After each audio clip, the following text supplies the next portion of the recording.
Psychological Profiles, Unseen Predators. Welcome back. Tonight, we're diving deep into the darkest corners of criminal psychology, exploring the minds of predators who lived among us, hidden in plain sight. These aren't the killers you typically hear about in mainstream true crime discussions. These are the ones who slipped through the cracks, who manipulated systems, who understood human psychology well enough to exploit it for years before anyone caught on. This is going to be a longer journey than usual, because understanding these individuals requires us to examine not just what they did, but who they were, how they thought, and what made them so uniquely dangerous. We're going to explore cases that changed how law enforcement approaches criminal profiling, cases that exposed vulnerabilities in our justice system, and cases that continue to haunt investigators decades later. Tonight's exploration will take us across decades and continents, from the sun-soaked beaches of Southern California to the frozen wilderness of Alaska, from remote mountain cabins to the suburban streets where families slept believing they were safe. We'll examine 6 cases in extraordinary detail, understanding not just what happened, but why it happened, how it was allowed to happen, and what we learned from the devastating aftermath. Before we begin, I want to acknowledge the victims and their families. These were real people whose lives were cut short in unimaginable ways. While we need to examine the psychology of their killers to understand and prevent future crimes, we must never lose sight of the human cost. Every statistic was someone's daughter, son, mother, father, friend, or loved one. Part 1. The Toolbox Killers, Lawrence Bittaker and Roy Norris. The name sends a chill down your spine once you understand its origin. Lawrence Bittaker and Roy Norris weren't called the Toolbox Killers because of their professions. They earned that moniker because of what they used on their victims. Common tools, the kind you'd find in any garage or workshop, became instruments of prolonged agony in their hands. Their case remains one of the most disturbing in American criminal history, not just because of what they did, but because of how methodically they planned it, how carefully they selected their victims, and how they documented their crimes in ways that haunt investigators to this day. Lawrence Sigmund Bittaker entered the world on September 27, 1940, in Pittsburgh, Pennsylvania. His biological parents immediately put him up for adoption, a rejection that would mark the beginning of a life defined by displacement and dysfunction. The family who adopted him, the Bittakers, moved constantly due to his adoptive father's work in aircraft factories. By the time they finally settled in California, young Lawrence had lived in 4 different states, never staying anywhere long enough to form stable attachments or lasting friendships. Despite possessing an exceptionally high IQ of 138, placing him in the 99th percentile, Bittaker showed no interest in applying his intelligence constructively. He dropped out of high school at 17 and immediately began accumulating a criminal record. His first arrests came for auto theft, evading arrest, and leaving the scene of a hit-and-run accident. The pattern that would define his life had already emerged. He would be arrested, serve time, be released, and immediately re-offend. In 1974, Bittaker's violence escalated dramatically. He stabbed a supermarket employee who had accused him of shoplifting, coming within inches of hitting the man's heart. This near-fatal assault earned him a conviction for assault with a deadly weapon and a sentence to the California Men's Colony in San Luis Obispo. This imprisonment would prove catastrophic, though not for Bittaker. It was at this facility that he would meet Roy Norris, and together they would form one of the most sadistic partnerships in criminal history. Roy Lewis Norris was born on February 5, 1948, and his childhood was even more traumatic than Bittaker's. He bounced between his biological family and foster care, never finding stability anywhere. Multiple foster families neglected him, and at least one family sexually abused him. These early experiences warped his developing psyche, creating a deep-seated rage against the world, and particularly against women. In May 1970, while out on bail for another offense, Norris violently attacked a female student with a rock on the campus of San Diego State University. This unprovoked assault demonstrated an escalating pattern of violence against women. He was charged and sent to Atascadero State Hospital, classified as a mentally disordered sex offender, where he spent nearly 5 years. The system's response remained inadequate to the threat he posed. The fateful meeting occurred in 1977 at the California Men's Colony. In the structured, all-male environment of prison, Bittaker and Norris discovered they shared disturbing fantasies about abducting, raping, torturing, and murdering young women. But rather than recoiling from each other's darkness, they encouraged it. They began planning in detail, analyzing what had led to their previous arrests and how they could avoid those mistakes. They made a pact.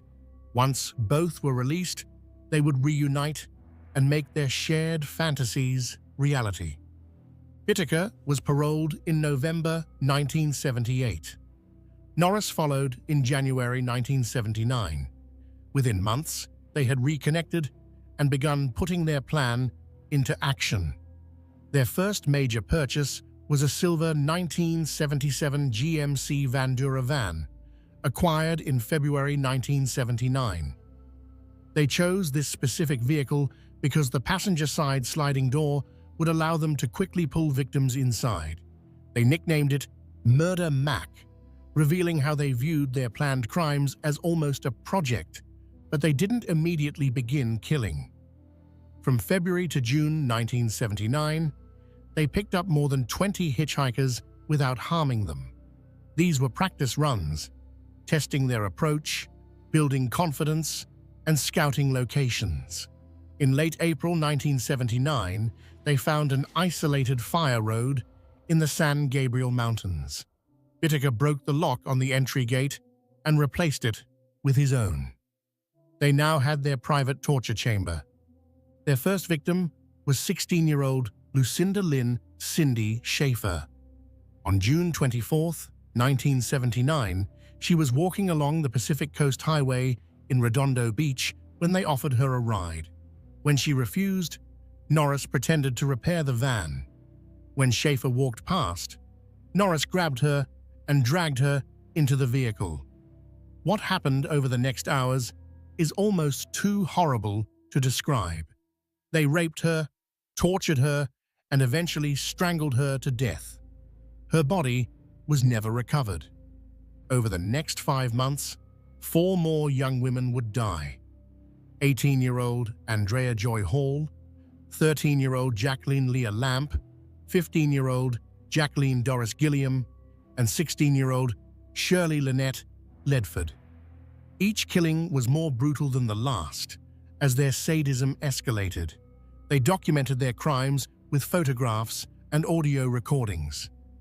The recordings, particularly the one of Ledford's torture, would later be played during Bittaker's trial.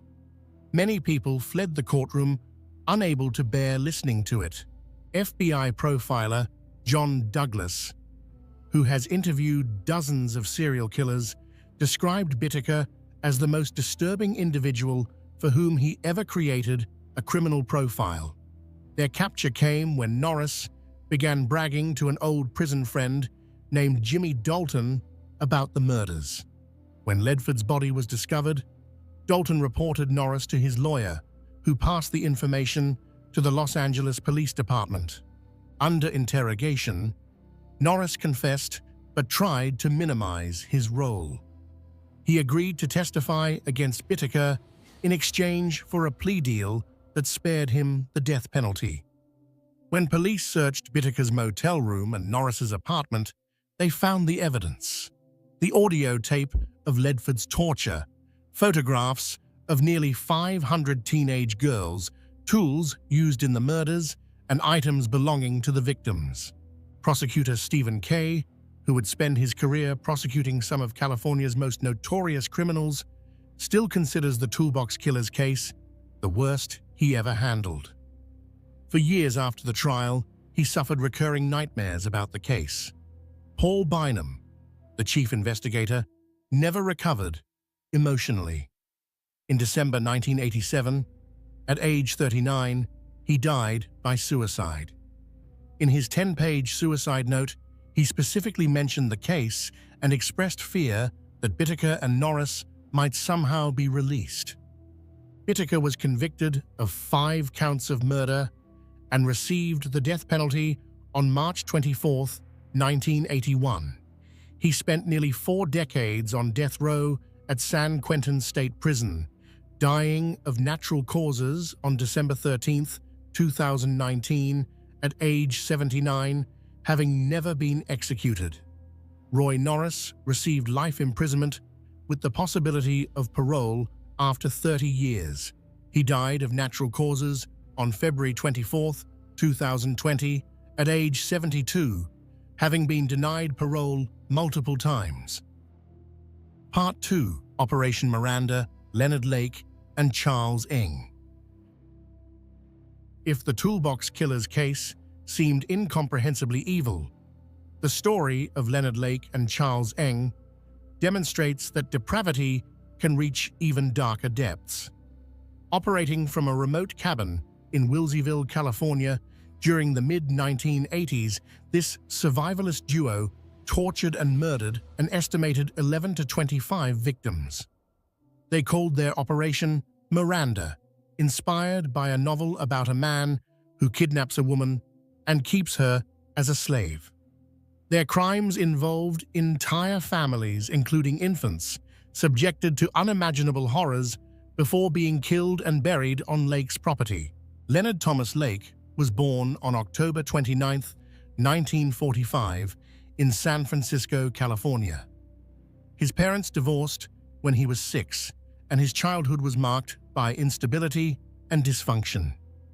He was primarily raised by his grandparents after his mother remarried. From an early age, Lake exhibited disturbing behaviors, including an obsession with pornography and violent sexual content. He also developed a fascination with survivalism and apocalyptic scenarios, believing that nuclear war was imminent and preparing for a post-apocalyptic world. Lake served in the Marines during the Vietnam era, but received a medical discharge in 1971 related to mental health issues.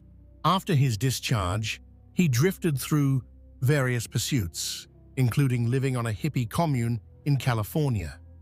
He married twice, both marriages ending in divorce. His second wife, Claralyn Cricket Balaz, would later become entangled in his crimes through ownership of the property where many murders occurred. In his teenage years, Lake had read a 1963 John Fowles novel called The Collector, which tells the story of a man who captures a woman named Miranda and keeps her as a slave in the hopes she would eventually fall in love with him. Lake was fascinated by this novel and used the book as inspiration for what he called Operation Miranda, a plan to kidnap and enslave women for his sexual gratification and to populate his survivalist compound after the apocalypse. Charles Chai Tat Ng was born on December 24, 1960, in Hong Kong to an affluent family. His youth was marked by disciplinary problems and physical abuse from his father. He attended various schools but had persistent behavioral issues and was eventually expelled. In 1978, Ng came to the United States to attend college at Notre Dame. He lasted only 1 semester before dropping out. Using forged documents that falsely listed his birthplace as Bloomington, Indiana, Ng enlisted in the United States Marine Corps in October 1979. During his time in the Marines, Ng worked at the Kaneohe Bay Base Armory in Hawaii. In 1980, after less than a year of service, he was arrested by military police for stealing automatic weapons from the base armory. Facing court-martial, escaped military custody and fled to Northern California, where he would meet Leonard Lake. Their meeting would prove catastrophic for their future victims. Lake and Ng met through a mutual interest in survivalist magazines and gun culture. They quickly discovered they shared similar violent fantasies about women. In 1982, federal authorities raided a mobile home that Lake and Ng shared in Ukiah, California, seizing a large stash of illegal weapons and explosives. Lake was released on bond but jumped bail. Ng was returned to Marine custody, where he pleaded guilty to the theft charges and was sentenced to Leavenworth Federal Prison. He served his sentence and was released in 1984. After Ng's release, he rejoined Lake, who had relocated to a remote cabin in Wilseyville, California, in Calaveras County, located in the foothills of the Sierra Nevada. The property was owned by Lake's wife, Claralyn Balaz, though the couple was separated. The cabin sat on a half-acre lot, isolated from neighbors, perfect for Lake and Ng's plans. Next to the cabin, they constructed a cinder-block bunker that would serve as their torture chamber and prison. The bunker was outfitted with soundproofing, chains, restraints, and various implements for torture. Lake maintained detailed journals documenting his crimes and filmed many of the assaults on videotape. These tapes would later become crucial evidence, showing the horrific abuse inflicted on victims before their deaths. On the tapes, Lake can be heard explaining to terrified women that they were now his property, that they would be his sex slaves, and that resistance was futile. Lake and Ng's first known collaborative victim was Charles Gunner, Lake's best man at his wedding. In May 1983, Lake invited Gunner on a road trip to Las Vegas. Several days later, Lake returned alone in Gunner's van, claiming Gunner had run off with a woman. Gunner was never seen again. Lake began using Gunner's identity and cashing his government checks. Their killing spree escalated in 1984 when Ng joined Lake at the Wilseyville property. They began targeting families, a particularly horrific aspect of their crimes. In one instance, they kidnapped Harvey Dubbs, his wife Deborah, and their infant son Sean from their San Francisco home. According to later testimony and evidence, Lake and Ng killed Harvey and baby Sean immediately. Deborah was kept alive for days, repeatedly raped and tortured, forced to perform sexual acts on camera while being told she would see her family again if she complied. Eventually, she too was murdered. Another family, Lonnie Bond, his girlfriend Brenda O'Connor, and their 2-year-old son, Lonnie Jr., lived just 50 yards from Lake's cabin, renting a house on the property. They vanished in 1985. According to the evidence, Bond and the infant were killed immediately, while O'Connor was subjected to prolonged sexual torture before being murdered. A friend of Bond's, Robin Scott Stapley, who had been staying at the house, was also killed. Lake maintained detailed journals about his crimes, referring to his victims by numbers rather than names, dehumanizing them completely. He documented the various ways he tortured them, his sexual assaults, and his methods of disposal. He and Ng would bury bodies on the property, burn remains, or dissolve them in chemicals. They kept a treasure map showing where they had hidden victims' belongings in barrels around the property. The case broke open on June 2, 1985, in a completely unexpected way. Ng was caught shoplifting a vice from a hardware store in South San Francisco. When security approached him, Ng fled. The store identified Lake as Ng's companion, and police pulled Lake over for questioning. During the traffic stop, officers found illegal weapons in Lake's vehicle and took him to the police station. At the station, Lake provided false identification and claimed to be Charles Gunner. During interrogation, Lake asked for a glass of water to take an aspirin. The aspirin was actually a cyanide pill that Lake had sewn into his clothing specifically for such a situation. Within minutes, Lake collapsed. He was rushed to the hospital but slipped into a coma. 4 days later, on June 6, 1985, Leonard Lake died without ever regaining consciousness. Meanwhile, police began investigating Lake's property in Wilseyville. What they discovered was a scene from a nightmare. In the bunker, they found restraints, chains, women's clothing, and a copy of The Collector. Searching the property, they discovered shallow graves containing human remains. They found videotapes showing Lake and Ng torturing female victims. They recovered over 45 pounds of charred human bone fragments. Investigators eventually identified remains of 12 victims on the property. Charles Ng had fled to Canada immediately after the shoplifting incident. On July 6, 1985, he was captured in a department store in Calgary, Alberta, after another shoplifting attempt. When a security guard confronted him, Ng shot the guard. Though wounded, the guard managed to disarm and detain Ng until police arrived. Ng was arrested and imprisoned in Canada. For the next 6 years, Ng fought extradition to the United States, arguing he would face capital punishment. His legal battles delayed his return until 1991. Once extradited, he was indicted on 12 counts of first-degree murder. His trial began in 1998 and lasted 7 months, becoming one of the longest and most expensive criminal prosecutions in California history, costing approximately $11 million. Despite overwhelming video evidence showing him participating in the torture and murders, Ng maintained he was merely an observer, that Lake had planned and committed all the crimes alone.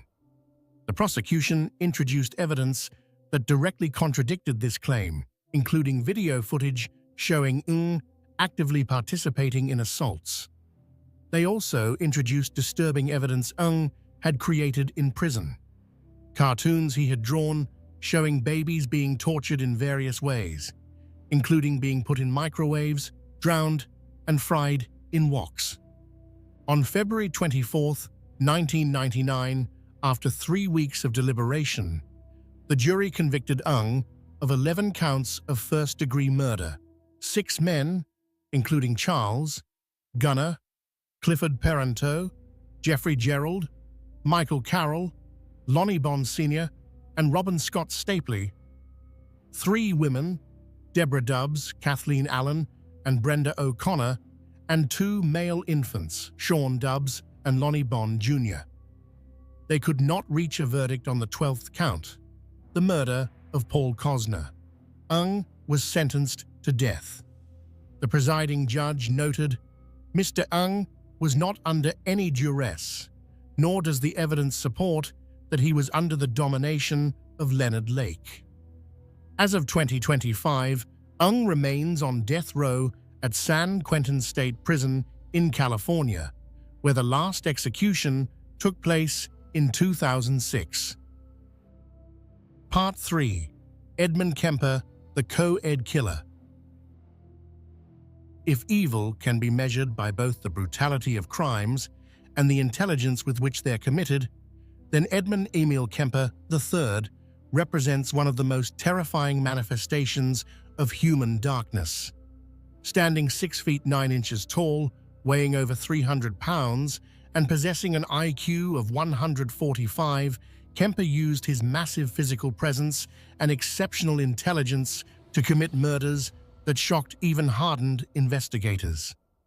Between 1964 and 1973, he killed 10 people, including his paternal grandparents, his mother, 6 young female college students, and his mother's best friend. Edmund Kemper was born on December 18, 1948, in Burbank, California, weighing an impressive 13 pounds. From the very beginning, he was larger than other children, and this physical difference would mark him throughout his childhood. His parents, Edmund Kemper Jr. and Clarnell Elizabeth Kemper, had a volatile marriage filled with constant conflict. When Edmund was 9 years old, his parents divorced. Clarnell Kemper was an alcoholic and deeply disturbed woman who emotionally and psychologically abused her son throughout his childhood. She constantly berated him about his size, calling him a real weirdo and telling him repeatedly that no woman would ever love him. She forced him to sleep in the basement, allegedly because she was afraid he would molest his sisters, a fear that had no basis in reality at the time, but may have been a self-fulfilling prophecy. Her abuse was relentless, designed to make him feel ashamed of his existence. Young Edmund began exhibiting disturbing behaviors. He killed the family cats, burying one alive and dissecting another. He played violent games with his sisters, including one where they acted out his execution in a gas chamber. These were clear warning signs of a deeply disturbed child.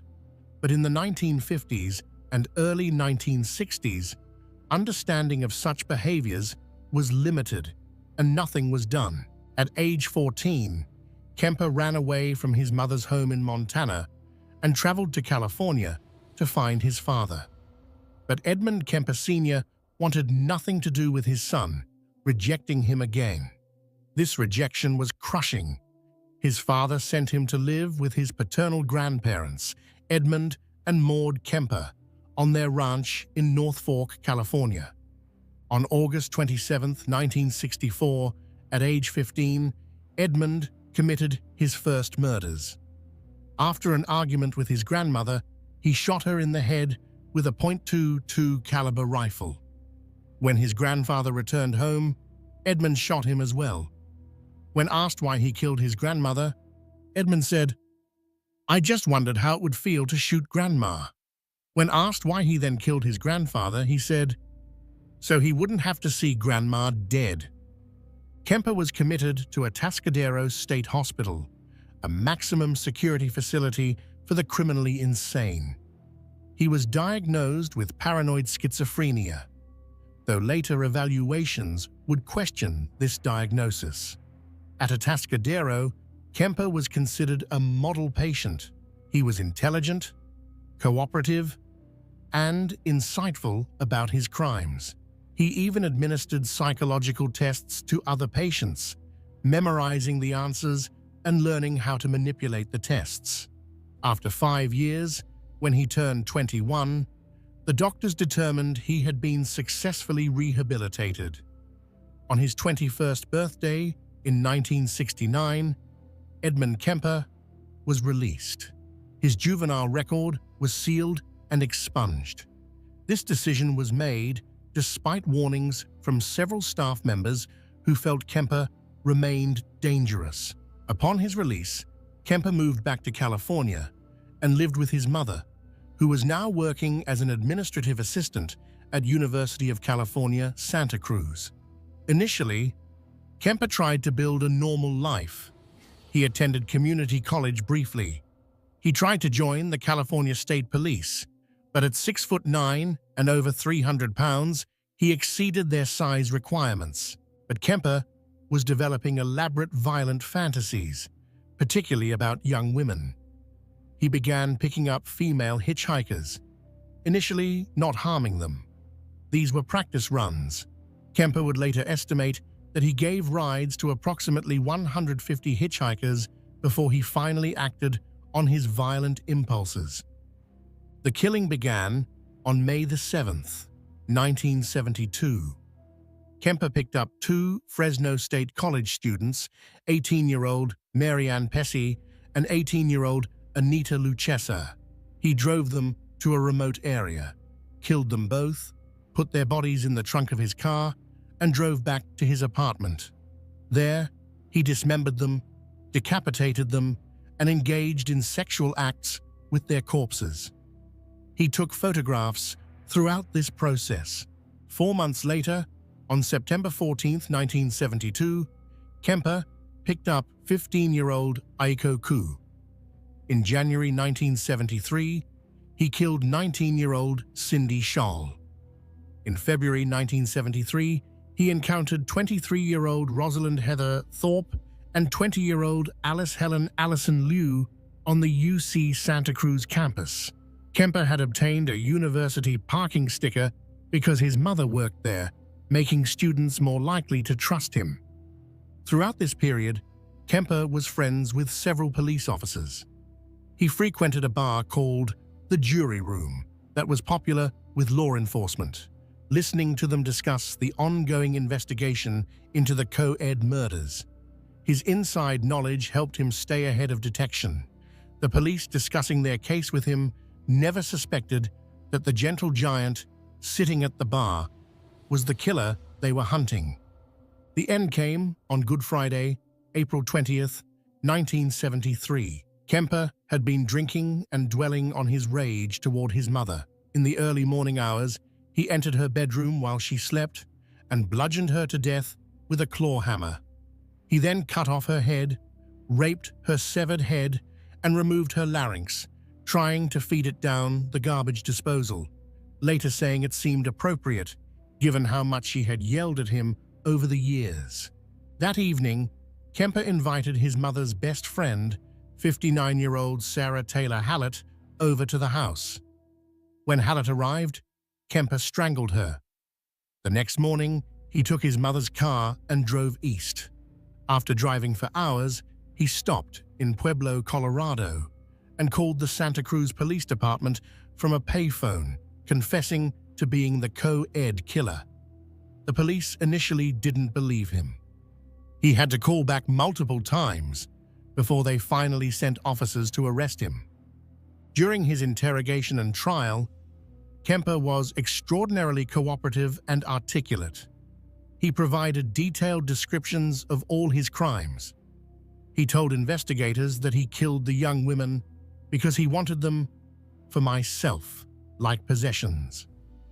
The jury didn't buy his insanity defense. On November 8, 1973, they declared Kemper sane and guilty on all counts. Kemper requested the death penalty, asking specifically for death by torture. However, California had placed a moratorium on capital punishment. So instead, he received 7 years to life for each count, to be served concurrently. Kemper became an unusual prisoner, volunteering for psychological studies and interviews. His interviews with FBI profilers John Douglas and Robert Ressler became foundational material for the FBI's criminal profiling program. But Kemper's articulateness shouldn't be mistaken for remorse. He shows no genuine empathy for his victims. When asked how he felt when he saw a pretty girl after killing his mother, he replied, "One side of me says, I'd like to talk to her, date her. The other side says, I wonder how her head would look on a stick." Kemper has been denied parole multiple times. At his most recent hearing in 2024, he was found to remain a high risk to reoffend. He's now 76 years old, his massive frame diminished by age and health problems. Yet the parole board continues to determine that Edmund Kemper is still too dangerous to release. Part 4. Robert Hansen, the Butcher Baker. The frozen wilderness of Alaska seems like it should be a place of pristine beauty, far removed from the darkness of serial crime. But in the late 1970s and early 1980s, that wilderness became a hunting ground for a predator who took the concept literally. Robert Christian Hansen, known as the Butcher Baker, abducted at least 17 women from Anchorage, flew them to remote wilderness locations, released them, and hunted them like animals before killing them. Robert Hansen was born on February 15, 1939, in Estherville, Iowa. His childhood was marked by severe insecurity and social rejection. He suffered from terrible acne that left his face scarred. He wore thick glasses and had buck teeth. Worst of all, he had a severe stutter that became more pronounced when he was stressed. In the cruel social environment of 1950s schools, these characteristics made him a target for relentless bullying, particularly from girls. His father, Christian Hansen, was a Danish immigrant who owned a local bakery. He was demanding and sometimes harsh, expecting his son to work long hours in the bakery from a young age. Combined with constant rejection from his peers, this created in young Robert a deep well of rage and resentment, particularly directed at women. Unable to connect with people, Hansen found solace alone in the woods. He became an avid hunter and outdoorsman, spending hours tracking and killing animals. Hunting gave him a sense of control and power. These skills would later become tools for murder. Hansen's criminal behavior started early. In 1960, at age 21, he convinced a young bakery employee to help him burn down a school bus garage. His stated motivation was revenge against people he believed had wronged him. He was caught, convicted, and served less than 2 years of a 3-year sentence. After his release, Hansen married and in 1967 moved with his second wife to Anchorage, Alaska. In Alaska, Hansen finally found something approaching success. He opened a bakery in downtown Anchorage that became popular with locals. He was known as Bob the Baker, a quiet, unassuming man. He and his wife had 2 children. He set hunting records. Police officers frequented his bakery for coffee and donuts. By all outward appearances, Robert Hansen had built a respectable life. But beneath that surface, Hansen's rage had never diminished. In 1971, he was arrested twice, first for abducting and attempting to rape a housewife, and second for raping a sex worker. He pleaded no contest to assault with a deadly weapon, and the rape charge was dropped. He was sentenced to 5 years, but released to a halfway house after only 6 months. This light sentence was catastrophic. If Hansen had been kept in prison, at least 11 women would still be alive. The late 1970s saw massive changes in Anchorage. The Trans-Alaska Pipeline brought tens of thousands of workers, and with them came a boom in bars, strip clubs, and prostitution. This transient population created the perfect hunting ground for Hansen. Women would appear, work briefly, then disappear, and no one would notice. Alaska State Trooper Glenn Floth later explained that Hansen quickly learned which victims were safest to target. Sex workers and exotic dancers were less likely to be missed, less likely to be believed if they reported an assault. Hansen's method was straightforward. He would cruise downtown Anchorage looking for women working the streets. He would offer money for sex.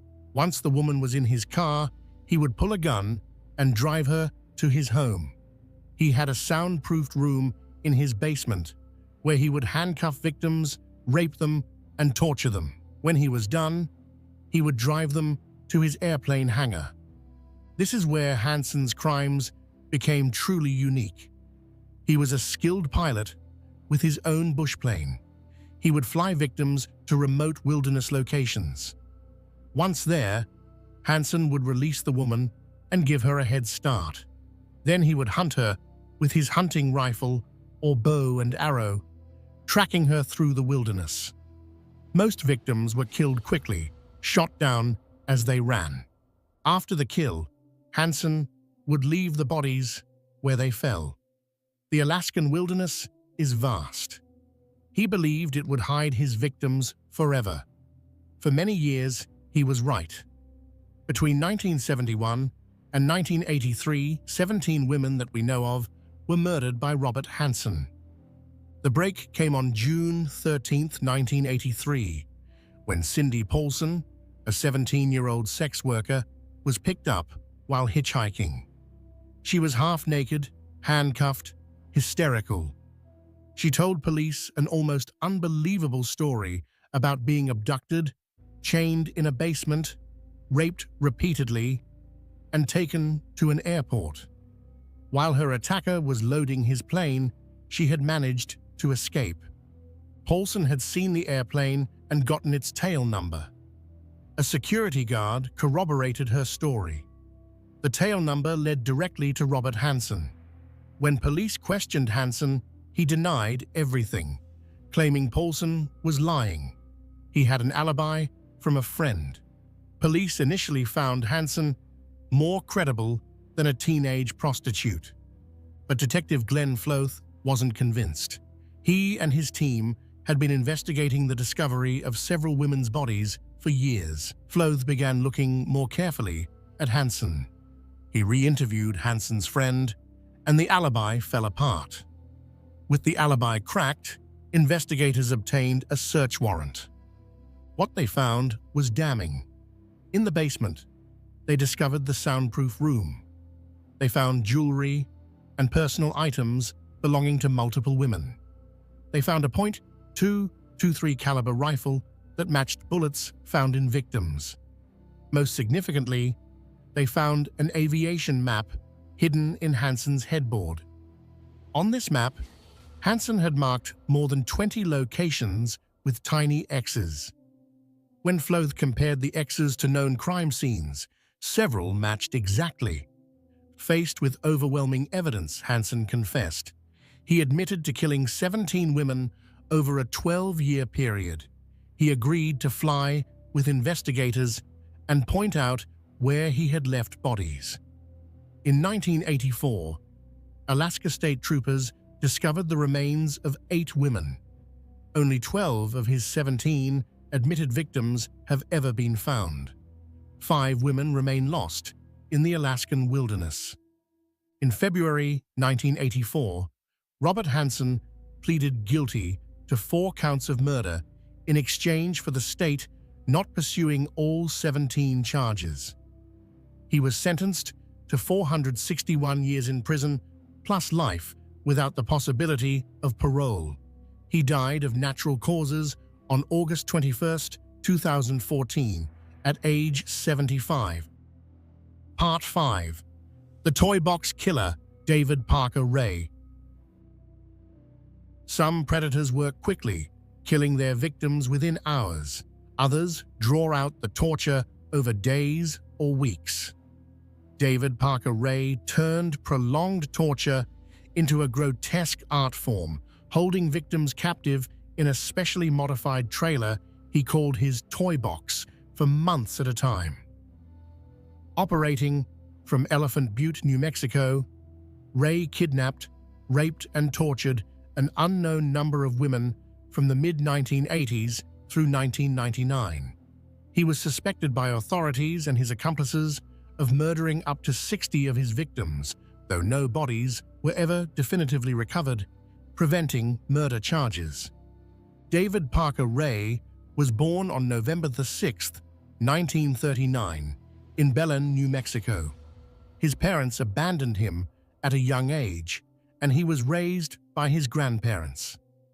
His grandmother reportedly suffered from undiagnosed mental illness and had strange beliefs about David, thinking he was the reincarnation of her deceased son. She raised him in a heavily conservative and sheltered environment. David's father, when he was present, was an alcoholic and violent man who exposed young David to pornography depicting sadism and masochism. In high school, Ray was bullied for his shyness around girls, leading him to abuse alcohol and other substances. His sadistic sexual fantasies developed during his teenage years. His sister Peggy found some of his disturbing material and became alarmed, causing distance between the siblings. Ray served in the Army and received an honorable discharge. He worked as a mechanic throughout his adult life, eventually taking a job as a maintenance man for New Mexico state parks. This position gave him access to Elephant Butte Lake and the surrounding area, which would later become crucial for disposing of evidence. Ray married 4 times, each marriage ending in divorce. He had 2 daughters. Around 1993, Ray met Cindy Hendy while she was performing community service at Elephant Butte State Park where he worked. They became romantically involved and quickly bonded over shared violent fantasies.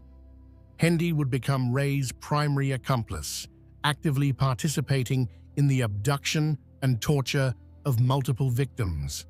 Ray's obsession was creating the perfect torture chamber.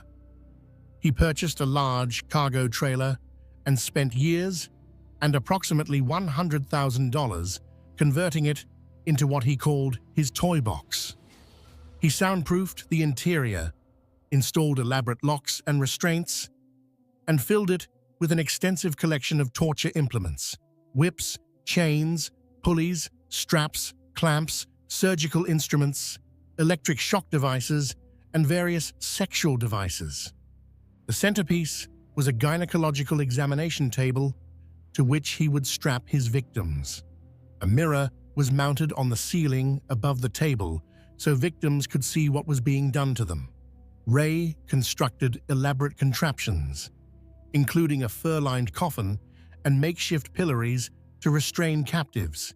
He even rigged the trailer with pulleys and mechanisms that would force victims into specific positions. One of the most disturbing aspects of Ray's crimes was his use of audio tapes. He recorded a lengthy tape specifically to play for victims when they first regained consciousness in the toy box. The tape, which ran approximately 30 minutes, explained to victims that they had been abducted, that they were now his sex slaves, that resistance was futile, and that they would be held captive for an extended period. The tape detailed the various tortures they would endure and explained that he would eventually drug them with powerful amnesiacs and release them, making it impossible for them to remember or report what had happened. According to accomplice Cindy Hendy's testimony, Ray would kidnap 4 or 5 women per year, holding each for approximately 2 to 3 months. During their captivity, victims would be repeatedly raped and tortured, sometimes multiple times per day. Ray would invite friends to participate. He even trained his dog to rape victims. He photographed and videotaped the assaults, creating an extensive library of his crimes. The victims Ray targeted were carefully selected. He primarily chose sex workers, drug addicts, and transient women who were less likely to be missed or believed if they reported crimes. He would approach them at bars near Elephant Butte, particularly a place called the Blue Waters Saloon, offering them money, drugs, or other inducements to come with him. Ray's daughter, Glenda Jean, Jessie Ray, was involved in some of the abductions, using her presence to make potential victims feel safer. Another accomplice, Dennis Roy Yancey, participated in at least one murder. In July 1997, Yancey strangled 22-year-old Sylvia Marie Parker to death under Ray's orders. Yancey initially helped dispose of the body, but later led police to the location. However, when they returned, the body had been moved. Police suspect Ray came back to relocate it, fearing Yancey might eventually confess. On March 22, 1999, Ray made a critical mistake. He and Hendy abducted Cynthia Vigil, a 22-year-old sex worker. For 3 days, Vigil was held captive in the toy box, subjected to repeated sexual assault and torture. On the third day, while Ray was at work, Vigil managed to convince Hendy to come close enough that she could grab the keys. When Hendy struck her with a lamp, Vigil fought back, stabbing Hendy in the neck with an ice pick from the floor. She unlocked her chains and fled. Vigil ran naked except for a dog collar and chains still attached to her body. She ran to a mobile home whose owner immediately let her in and called 911. Police had already been alerted because a 911 call had been made from Ray's property but been interrupted. When officers arrived at Ray's home, they discovered the toy box trailer. Inside the trailer, investigators found overwhelming evidence: the restraints, torture implements, videos, and photographs showing victims being tortured, and the audio tape Ray played for his captives. They found items belonging to multiple women, including jewelry and identification. Detailed diagrams showing methods of inflicting pain were mounted on the walls. When Ray was arrested, he initially maintained he had done nothing wrong, claiming everything was consensual. But as more victims came forward, including Angelica Montano and Kelly Garrett, who recognized themselves in photographs recovered from the trailer, the evidence became overwhelming. Cindy Hendy agreed to testify against Ray in exchange for a plea deal. She received a 36-year sentence. Jessie Ray was charged with kidnapping and criminal sexual penetration. She pleaded no contest and received a 30-month sentence.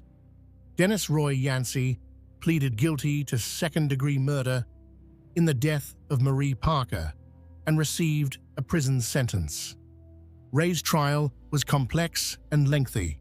Judges ruled that cases involving different victims would be tried separately. In 2001, Ray was convicted on multiple counts of kidnapping and sexual assault involving Cynthia Vigil and was sentenced to 224 years in prison.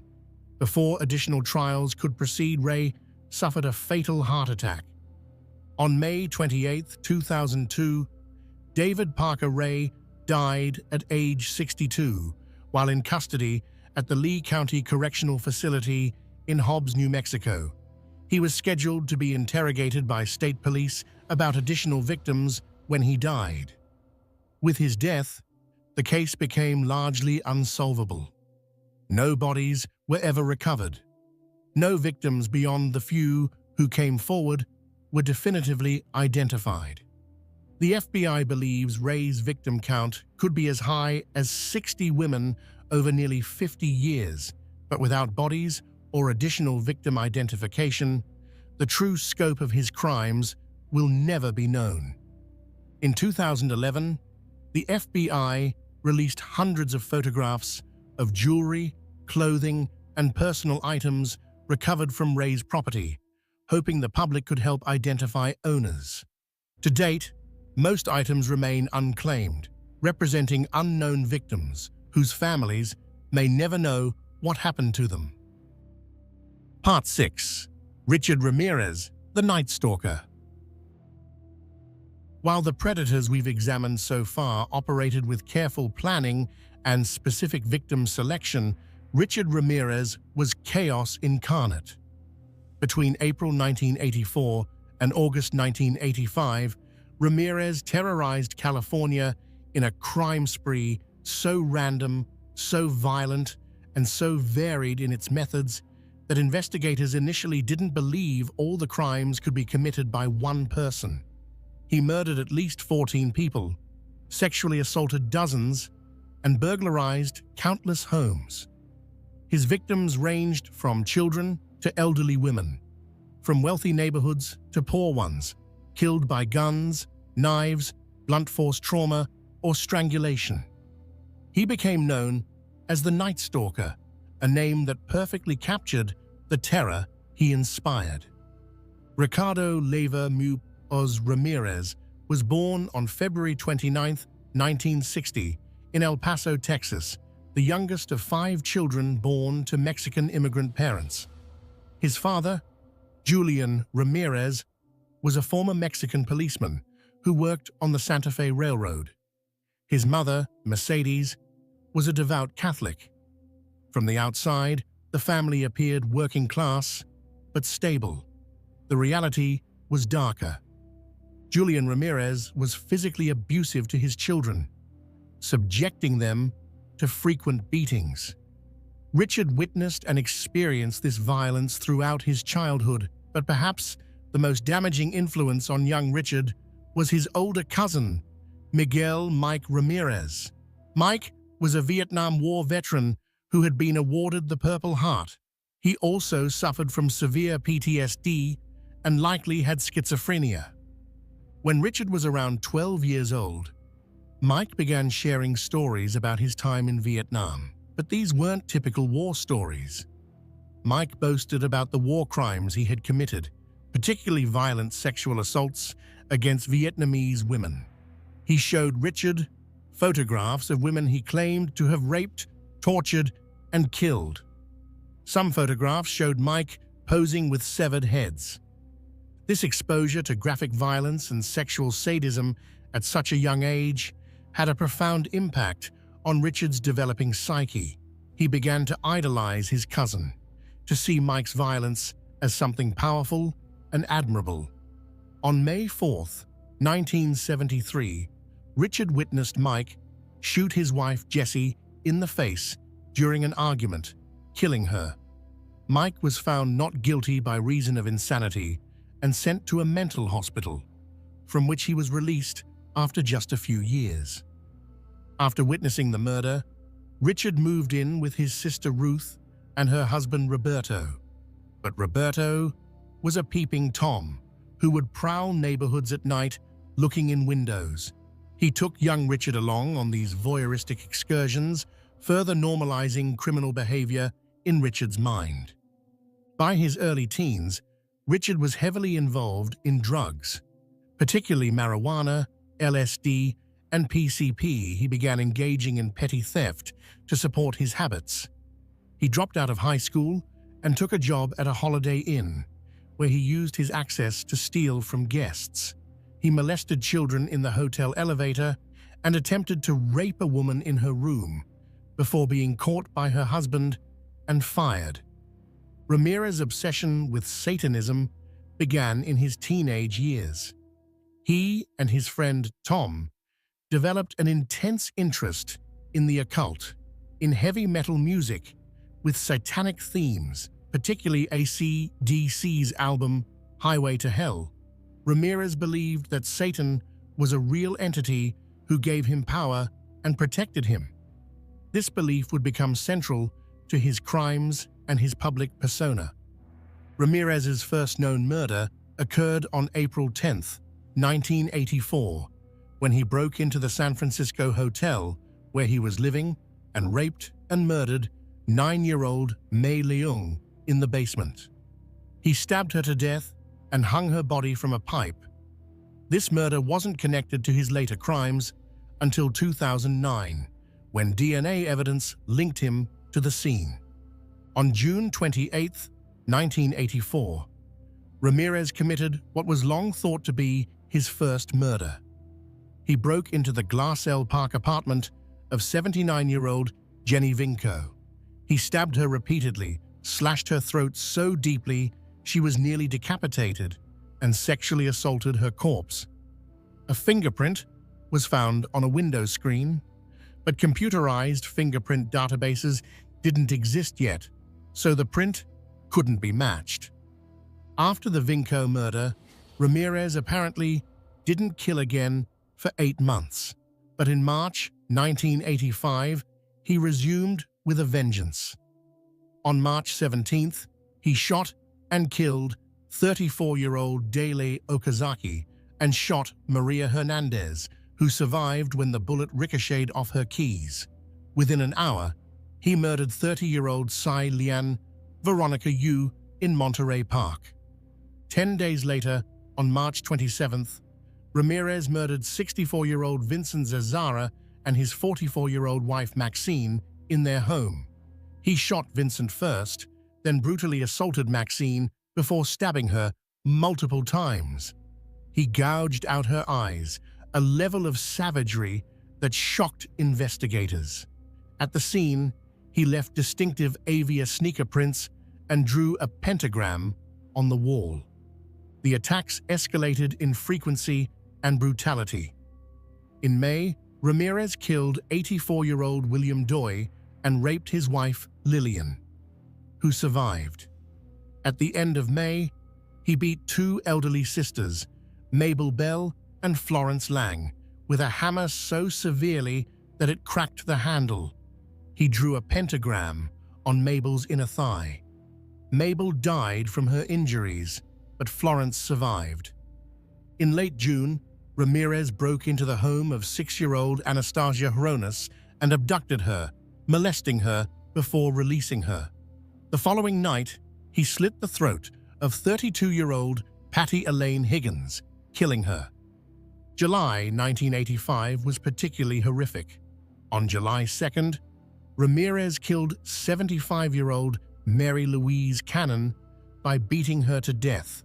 On July 5th, he killed 16-year-old Whitney Bennett by beating her with a tire iron, though she miraculously survived. On July 7th, he killed 61-year-old Joyce Lucille Nelson and 63-year-old Sophie Dickman, who he sexually assaulted.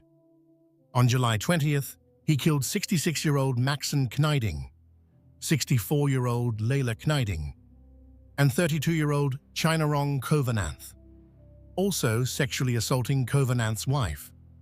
Throughout all these attacks, Ramirez would often force victims to swear on Satan that they weren't hiding valuables.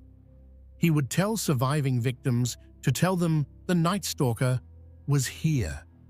He seemed to crave notoriety, wanting his crimes recognized. The investigation was massive. Los Angeles assembled a task force, and the FBI stepped in to assist. But Ramirez was frustratingly difficult to profile. His victims had no common characteristics. They were men, women, children, elderly, young, Asian, white, Latino, rich, poor. He used guns, knives, blunt objects, strangulation. Sometimes he committed burglary without violence. Sometimes he sexually assaulted. Sometimes he killed quickly. Sometimes he tortured victims for hours. The breakthrough came from fingerprint technology. One of Ramirez's fingerprints from a crime scene was run through a newly computerized system and matched to his records. On August 30th, 1985, Ramirez's name and photograph were released to the media. The next day, August 31st, Ramirez was in East Los Angeles when someone recognized him from the newspaper. Ramirez tried to flee, attempting to steal a car, when the car's owner and neighbors realized who he was. They chased him down. A crowd formed, beating Ramirez until police arrived and rescued him from the mob. He was arrested, bruised and bloody, but alive. Ramirez's trial began in July 1988. Throughout the proceedings, he displayed no remorse. He would hold up his palm, showing a pentagram he had drawn there, and shout, "Hail Satan," to the courtroom. He smiled and laughed when gruesome crime scene photos were shown. When asked why he hurt and killed his victims, he simply smiled and said, "No comment." On September 20th, 1989, Richard Ramirez was convicted of 13 counts of murder, 5 attempted murders, 11 sexual assaults, and 14 burglaries. He was sentenced to death. The judge stated that his crimes showed cruelty, callousness, and viciousness beyond any human understanding. Ramirez's response was big deal. Death always went with the territory. Ramirez spent over 23 years on death row at San Quentin State Prison. During this time, he married Doreen Lioy, a magazine editor who became obsessed with him. He received thousands of letters from admirers, a disturbing phenomenon where serial killers attract fans. In June 2013, Ramirez was diagnosed with B-cell lymphoma. He died on June 7, 2013, at age 53, having never been executed. Conclusion: understanding the unseen. We've journeyed through 6 cases tonight, each representing a different manifestation of the same underlying pathology: the need to dominate, control, and destroy other human beings for psychological gratification. Lawrence Bittaker and Roy Norris, finding in each other permission to enact their worst impulses. Leonard Lake and Charles Ng, building a survivalist torture compound where they enslaved and murdered entire families. Edmund Kemper, using his exceptional intelligence to understand his own pathology without being able to control it. Robert Hansen, using the Alaskan wilderness as his personal hunting ground. David Parker Ray, creating an elaborate torture chamber where victims were held for months. Richard Ramirez, embodying chaos and randomness, striking terror into an entire state. What connects these cases beyond their horror? Childhood trauma appears in every single case. Bittaker and Norris both experienced rejection and abuse. Lake witnessed family dysfunction and developed apocalyptic paranoia. Ng suffered severe physical abuse from his father. Kemper endured relentless emotional abuse from his mother.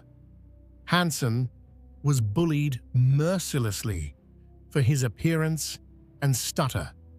Ramirez was exposed to graphic violence and war crimes by his cousin. The common thread is a fundamental warping of normal empathy and attachment. High intelligence is another common factor.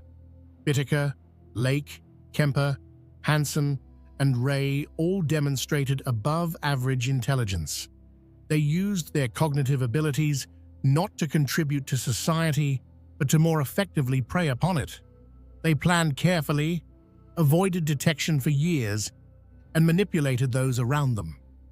The targeting of vulnerable victims appears repeatedly.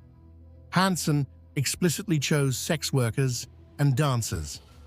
Lake and Ng targeted families who could be isolated. Ray chose transient women and sex workers. These predators understood that society cares less about certain victims, that investigations into their disappearances would be less thorough. Geographic factors played significant roles. Hansen used Alaska's vast wilderness. Lake and Ng used a remote mountain cabin. Ray operated from an isolated trailer in the New Mexico desert. Location wasn't just where they killed, it was part of their strategy. The ability to appear normal, to maintain a mask of sanity, is perhaps the most disturbing common trait. They were a bakery owner, a survivalist, a friendly giant, a park maintenance worker. They held jobs, maintained relationships, and convinced everyone around them that they were ordinary, harmless, maybe even admirable. These cases changed how we approach serial crime. The FBI's Behavioral Science Unit was developed largely in response to cases like these. John Douglas and Robert Ressler's interviews with incarcerated killers, including Kemper, formed the foundation of modern criminal profiling. But we must also acknowledge the failures these cases represent. Warning signs were missed. Early crimes weren't pursued aggressively, marginalized victims weren't taken seriously. Mental health interventions were inadequate. Parole decisions were catastrophically wrong. For survivors of these crimes, life after trauma is an ongoing struggle. For families of victims, particularly those whose loved ones' bodies were never recovered, the pain never fully resolves. 5 of Hanson's victims remain lost in the Alaskan wilderness. 2 of Lake and Ung's victims have never been found. Most of Ray's suspected victims have never been identified. The broader societal impact includes how we think about safety and trust. Teaching children about stranger danger, encouraging people to trust their instincts, promoting self-defense education. These are all responses to the reality that predators walk among us. We must be careful in how we consume and discuss these stories. True crime is a legitimate field of study with educational value. Understanding these cases helps us recognize warning signs, protect ourselves and others, support survivors, and advocate for justice. But we must never lose sight of the human cost. The question of rehabilitation remains contentious. Can individuals who have committed such extreme violence ever be truly rehabilitated? Current research suggests that psychopathy, particularly when combined with severe violence, has a very poor prognosis.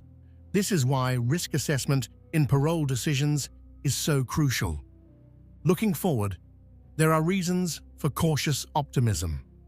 Advances in forensic science, particularly DNA analysis and digital forensics, make it harder for killers to avoid detection. Improved criminal databases allow cross-referencing of crimes across jurisdictions. Better understanding of psychological risk factors allows earlier intervention. But we must also acknowledge uncomfortable truths. Evil exists. Not everyone who experiences childhood trauma becomes violent. At some point, these individuals made choices. They chose to act on their darkest impulses rather than seeking help. Personal responsibility matters, even in the context of understanding psychological and environmental factors. The unseen predator walks among us. He might be the helpful neighbor, the successful businessman, the friendly baker, the maintenance worker. He's learned to mimic normalcy, but beneath the mask is something broken and dangerous. The key to protection is awareness, without paranoia, caution without fear, and recognition that intuition exists for a reason. We remember the victims tonight: Cindy Schaefer, Andrea Hall, Jacqueline Gilliam, Jacqueline Lamp, Shirley Ledford, Charles Gunner, Donald Lake, Harvey Dubbs, Deborah Dubbs, Baby Sean Dubbs, Lonnie Bond, Brenda O'Connor, Lonnie Bond Jr., Robin Stapley, and others whose names we may never know. The 17 women murdered by Robert Hanson, only 12 of whom have been identified. Mary Ann Pesce, Anita Luchessa, Aiko Koo, Cindy Scholl, Rosalind Thorpe, Alice Liu, Clarnell Kemper, Sarah Hallett, Marie Parker, and the many unidentified victims of David Parker Ray. Mei Leung, Jenny Vinko, Daly Okazaki, Tsai Lian Yu, Vincent Zazara, Maxine Zazara, William Doi, Mabel Bell, Patty Higgins, Mary Cannon, Joyce Nelson, Sophie Dickman, Maxon Niding, Layla Niding, Chainarong Kovananth. These were daughters and sons, mothers and fathers, sisters and brothers, friends and loved ones. They had dreams and plans and futures that were stolen. We honor them by learning from these tragedies, by working to prevent future ones, and by refusing to forget that these were real people whose lives mattered. Thank you for taking this difficult journey with me tonight. I know these cases are disturbing, and emotionally challenging. But understanding them is important. It helps us recognize warning signs, protect ourselves and others, support survivors, and advocate for justice. If you or someone you know has been affected by violent crime, please reach out to victim support services in your area. You're not alone, and help is available. If you found this exploration valuable, please consider subscribing to the channel. Your support helps me continue producing detailed true crime content that honors victims while educating viewers. Leave a comment sharing your thoughts on these cases or any cases you would like to see covered in the future. Together, by shining light into the darkest corners, we make it harder for predators to remain unseen. Awareness is our best defense. Stay safe out there. Ted Bundy, inside the mind of a serial killer. Introduction. Good evening, everyone. Tonight, we're going to explore one of the darkest chapters in American criminal history. The story we're about to examine goes far beyond the typical narrative of a serial killer. We'll be looking deep into the life, crimes, and psychology of Theodore Robert Bundy, a man whose name has become synonymous with evil itself, yet whose charming exterior fooled countless people for years. Ted Bundy killed at least 30 women that we know of, though experts believe the actual number could be much higher, possibly exceeding 100 victims. Between 1974 and 1978, he terrorized multiple states across America, leaving behind a trail of shattered families and unanswered questions. What makes Bundy's case particularly fascinating to criminologists and psychologists is not just the brutality of his crimes, but the stark contradiction between his outward appearance and his inner darkness. Bundy didn't fit the stereotypical image of a serial killer. He was handsome, intelligent, and articulate. He attended law school, worked on political campaigns, and volunteered at a crisis hotline. To those who knew him casually, he appeared to be a promising young man with a bright future ahead of him. But beneath this carefully constructed facade lurked something monstrous, something that would eventually reveal itself in the most horrific ways imaginable. This is a story about manipulation, about how someone can wear a mask so convincing that even trained professionals failed to see through it.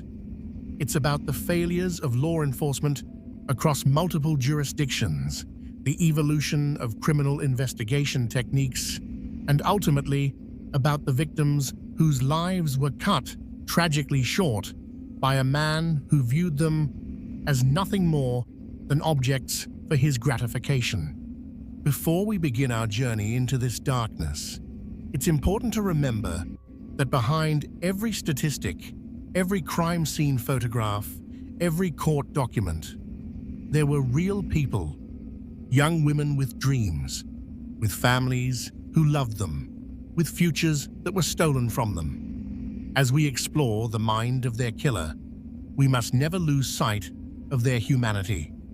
Tonight, we'll trace Ted Bundy's life from his troubled beginnings in Burlington, Vermont, through his formative years in Washington State, to his eventual capture and execution in Florida. We'll examine the psychological factors that may have contributed to his transformation into a killer, explore the specific crimes he committed, and look at how his case changed the landscape of criminal investigation in America. So, settle in, get comfortable, and prepare yourself for a deep examination into the life and crimes of one of America's most notorious serial killers. This is the story of Ted Bundy. Part 1: Early Life and the Seeds of Darkness. Theodore Robert Bundy was born on November 24, 1946, but the circumstances of his birth would set the stage for a lifetime of deception and identity confusion. He wasn't born as Theodore Robert Bundy at all. His birth name was Theodore Robert Cowell, and he came into the world at the Elizabeth Lund Home for Unwed Mothers in Burlington, Vermont. This facility was a refuge for unmarried pregnant women during an era when having a child out of wedlock carried significant social stigma. His mother, Eleanor Louise Cowell, was 22 years old and unmarried when she gave birth to Ted. In the conservative social climate of the 1940s America, this situation brought shame not just to Louise, but to her entire family. The identity of Ted's biological father has never been definitively confirmed, and over the years, various names have been suggested. His original birth certificate listed a Lloyd Marshall as the father, though later versions indicated the father as unknown. Louise herself claimed she had been involved with a man named Jack Worthington, a war veteran who abandoned her when she became pregnant. The mystery surrounding Ted's paternity would deepen over the years. Some family members, including Louise's own siblings, whispered darker suspicions. They suggested that Ted might have been the product of incest, potentially fathered by Louise's own father, Samuel Cowell. This allegation was never proven during Bundy's lifetime, and in 2020, a documentary film claimed that DNA testing had ruled out incest. However, the truth remains murky, and the uncertainty around his origins would become a source of deep psychological pain for Ted as he grew older. For the first 3 years of his life, Ted lived with his maternal grandparents in Philadelphia, Pennsylvania. But the arrangement came with a cruel deception designed to protect the family's reputation. Young Ted was told that his grandparents were actually his parents and that his biological mother, Louise, was his older sister. This elaborate lie was maintained to shield the family from social judgment, but it would have profound psychological consequences for Ted. Samuel Cowell, the man Ted believed to be his father, but who was actually his grandfather, has been described in conflicting ways. In 1987, Bundy and other family members told attorneys that Samuel was a tyrannical bully who beat his wife and the family dog, swung neighborhood cats by their tails, and expressed racist and xenophobic attitudes. He reportedly threw his daughter Julia down a flight of stairs for oversleeping and would sometimes speak aloud to unseen presences. However, some neighbors and family members have disputed this characterization, describing Samuel as a well-regarded citizen. Regardless of which account is more accurate, the household environment appears to have been troubled, with secrets and dysfunction that would impact young Ted's development. Ted's grandmother, Eleanor Cowell, suffered from severe depression and underwent electroshock therapy on multiple occasions. She was described as a timid, submissive woman who seemed perpetually afraid. The atmosphere in the Cowell household was troubled, filled with secrets, mental illness, and dysfunction. Young Ted was growing up in an environment that was far from stable or healthy. Some family members later recalled disturbing behavior from Ted even as a very young child. In one particularly chilling incident, when Ted was just 3 years old, his Aunt Julia woke from a nap to find herself surrounded by kitchen knives that had been carefully placed all around her body on the bed. Standing next to the bed, smiling, was little Ted. This story, if true, suggests that even in early childhood, Ted was exhibiting behaviors that should have raised serious alarms. In 1950, when Ted was 4 years old, Louise made the decision to leave Philadelphia and start fresh. She moved with Ted across the country to Tacoma, Washington, where they stayed with relatives. This move represented Louise's attempt to escape her past and build a new life for herself and her son, away from the oppressive atmosphere of her parents' home and the whispers about her illegitimate child. In Tacoma, Louise met Johnny Culpepper Bundy, a hospital cook who worked at a military hospital. Johnny was, by all accounts, a decent and hard-working man. He and Louise married in May 1951, and Johnny legally adopted Ted, giving him the name that would become infamous, Theodore Robert Bundy. Together, Johnny and Louise would go on to have 4 more children, giving Ted several half-siblings. For Ted, the move to Washington and his mother's remarriage should have represented a fresh start, an opportunity to leave behind the dysfunction of his early childhood. But the damage had already been done. The lies about his parentage, the violent environment of his grandfather's home, and whatever genetic or psychological predispositions he might have inherited had already begun to shape his personality in dark ways. Ted's relationship with his stepfather Johnny was complicated. Publicly, he would sometimes speak positively about Johnny, acknowledging that he had been a good father figure, but in private conversations and interviews, a different picture emerged. Ted felt that Johnny was beneath his mother, that he wasn't sophisticated or educated enough. Despite Johnny's kindness and his willingness to accept Ted as his own son, Ted harbored resentment toward him. This sense of superiority, this belief that he was better than the people around him, would become a defining characteristic of Ted's personality. As a child in Tacoma, Ted was shy and somewhat awkward socially. He struggled to fit in with other children and often felt like an outsider. He wasn't particularly athletic, though he was intelligent and did well in school academically. But beneath his quiet exterior, something was developing, something that would eventually express itself in the most destructive ways possible. Ted himself would later describe feeling different from other children, sensing that he didn't experience emotions the same way others did. He spoke of feeling disconnected, of watching other people interact and trying to mimic their behaviors without actually understanding the feelings behind them.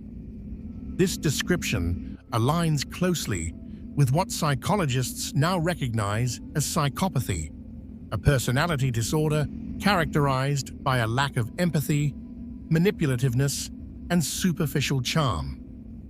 During his adolescent years in Tacoma, Ted's behavior began to show more obvious warning signs. He developed an interest in peering into windows, watching people in their homes without their knowledge. He began shoplifting, stealing things not out of necessity, but seemingly for the thrill of it. He was also developing an obsessive interest in violent sexual content, reportedly seeking out detective magazines that featured stories about crimes against women. One of the most controversial aspects of Ted's early life involves a possible connection to an unsolved disappearance. In 1961, when Ted was 14 years old, an 8-year-old girl named Anne-Marie Burr vanished from her home in Tacoma. Anne's house was on Ted's newspaper delivery route, and the Bundy family lived just a few blocks away. For years, speculation swirled about whether Ted might have been responsible for Anne's disappearance, though he always denied any involvement. Anne's body was never found, and her case remains unsolved to this day. While there's no definitive proof linking Ted to this crime, the proximity and timing have kept the suspicion alive. As Ted entered his teenage years, he learned the truth about his parentage. The exact circumstances of how he discovered that his sister was actually his mother vary depending on which account you believe. Some sources say he found his birth certificate, while others suggest a cousin revealed the truth during an argument. Regardless of how it happened, the revelation was devastating to Ted. He felt betrayed, humiliated, and angry. The foundation of his identity had been based on a lie, and this discovery deepened his sense of being different, of being somehow damaged. The identity crisis triggered by this revelation would have lasting effects on Ted's psychological development. He became even more focused on crafting a false persona, on creating an image of himself that contradicted his actual origins. He wanted to be seen as sophisticated, educated, from a good family. He worked hard to hide any hint of his working-class background or the shame associated with his illegitimate birth. This obsession with appearance and reputation, with being perceived a certain way regardless of reality, would become central to his personality. By the time Ted graduated from Wilson High School in Tacoma in 1965, he appeared on the surface to be a normal, if somewhat unremarkable, young man. His classmates remembered him as quiet and shy, someone who didn't particularly stand out. But beneath the surface, the psychological groundwork for what he would become was already in place. The childhood trauma, the identity confusion, the lack of genuine emotional connection to others, the early behavioral warning signs, all of these factors were combining to create something dangerous. In the fall of 1965, Ted enrolled at the University of Puget Sound in Tacoma. He spent 1 year there before transferring to the University of Washington in Seattle in 1966. This move to Seattle would prove significant, as it was in this city that Ted would eventually begin his killing spree. But that was still several years away. For now, Ted was focused on reinventing himself, on becoming the person he wanted others to believe he was. During his college years, Ted's personality continued to develop along its troubling trajectory. He was charming when he wanted to be, capable of making good first impressions. He could be funny and engaging in conversation, but these social skills were learned behaviors, carefully studied and practiced rather than natural expressions of genuine feeling. Ted was like an actor playing a role, and he was getting better at it with each passing year. Part 2. College Years and the Woman Who Changed Everything. When Ted Bundy arrived at the University of Washington in Seattle in 1966, he was a young man determined to remake himself. Gone was the shy, awkward teenager from Tacoma. In his place was someone more confident, more polished, someone who could navigate social situations with surprising ease. Ted majored in psychology, a choice that seems almost darkly ironic in retrospect. He was studying the human mind, while his own was developing into that of a predator. It was during his time at the University of Washington that Ted met Stephanie Brooks, the woman who would have perhaps the most profound impact on his life. Stephanie came from a wealthy California family. She was beautiful, sophisticated, and everything Ted aspired to be associated with. She represented the upper-class world that Ted desperately wanted to be part of, the world that seemed to validate his carefully constructed new identity. Ted and Stephanie began dating in 1967, and for Ted, this relationship became an obsession. He was intensely focused on impressing her, on proving that he was worthy of someone from her social standing. He wanted her to see him as sophisticated and cultured, someone with ambition and promise. For a while, it seemed to work. They were together for several years, spending time together at school and during visits to her family in California. But Stephanie began to see through Ted's facade. She recognized that beneath the surface charm, there was something missing. Ted seemed directionless, lacking in ambition despite his talk of future success. He didn't have clear career goals, and his plans for the future seemed vague and unrealistic. More troubling, Stephanie sensed an emotional emptiness in Ted, a lack of genuine depth to his feelings despite his passionate declarations. In 1968, Stephanie broke up with Ted. The breakup devastated him in a way that nothing else had. He became depressed, withdrawn, and unable to focus on his studies. His grades dropped dramatically.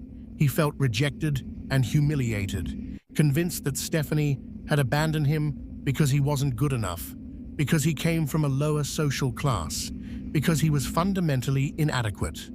This rejection would fester inside him, transforming into a bitter resentment toward women, particularly women who resembled Stephanie. After the breakup, Ted dropped out of the University of Washington and entered a period of aimless wandering.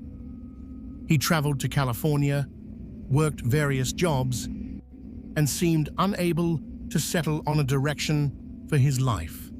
During this time, he also made a trip to Philadelphia to meet his biological father, or at least the man whose name appeared on his birth certificate. The visit apparently didn't go well, and Ted returned to the West Coast without having found any answers about his origins. In 1969, while in California, Ted became involved with another woman, but this relationship was brief and apparently unremarkable.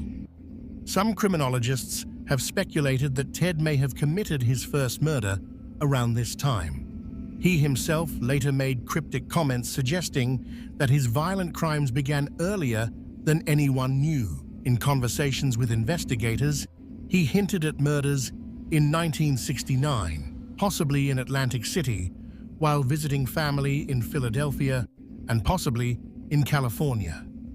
These claims were never verified, but they raise the disturbing possibility that Ted's killing spree began much earlier than the 1974 date that's traditionally cited.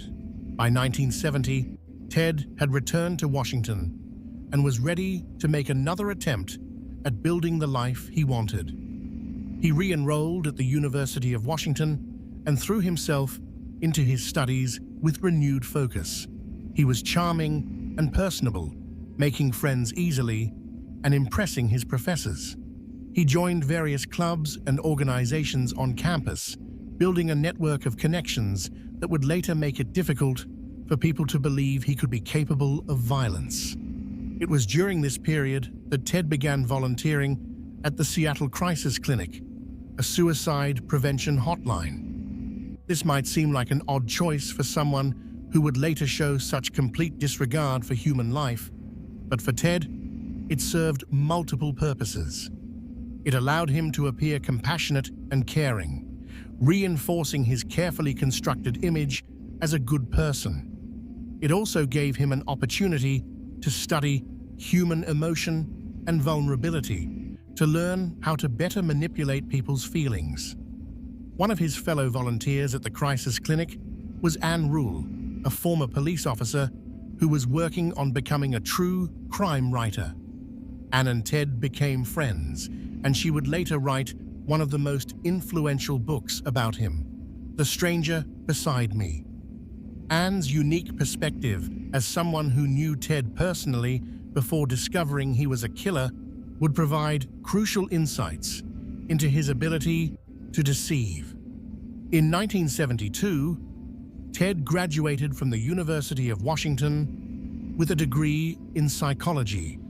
His academic performance had improved dramatically from his earlier struggles, and he graduated with distinction. He was intelligent and capable when he applied himself, and he used his achievements to further bolster his image as someone who was destined for success.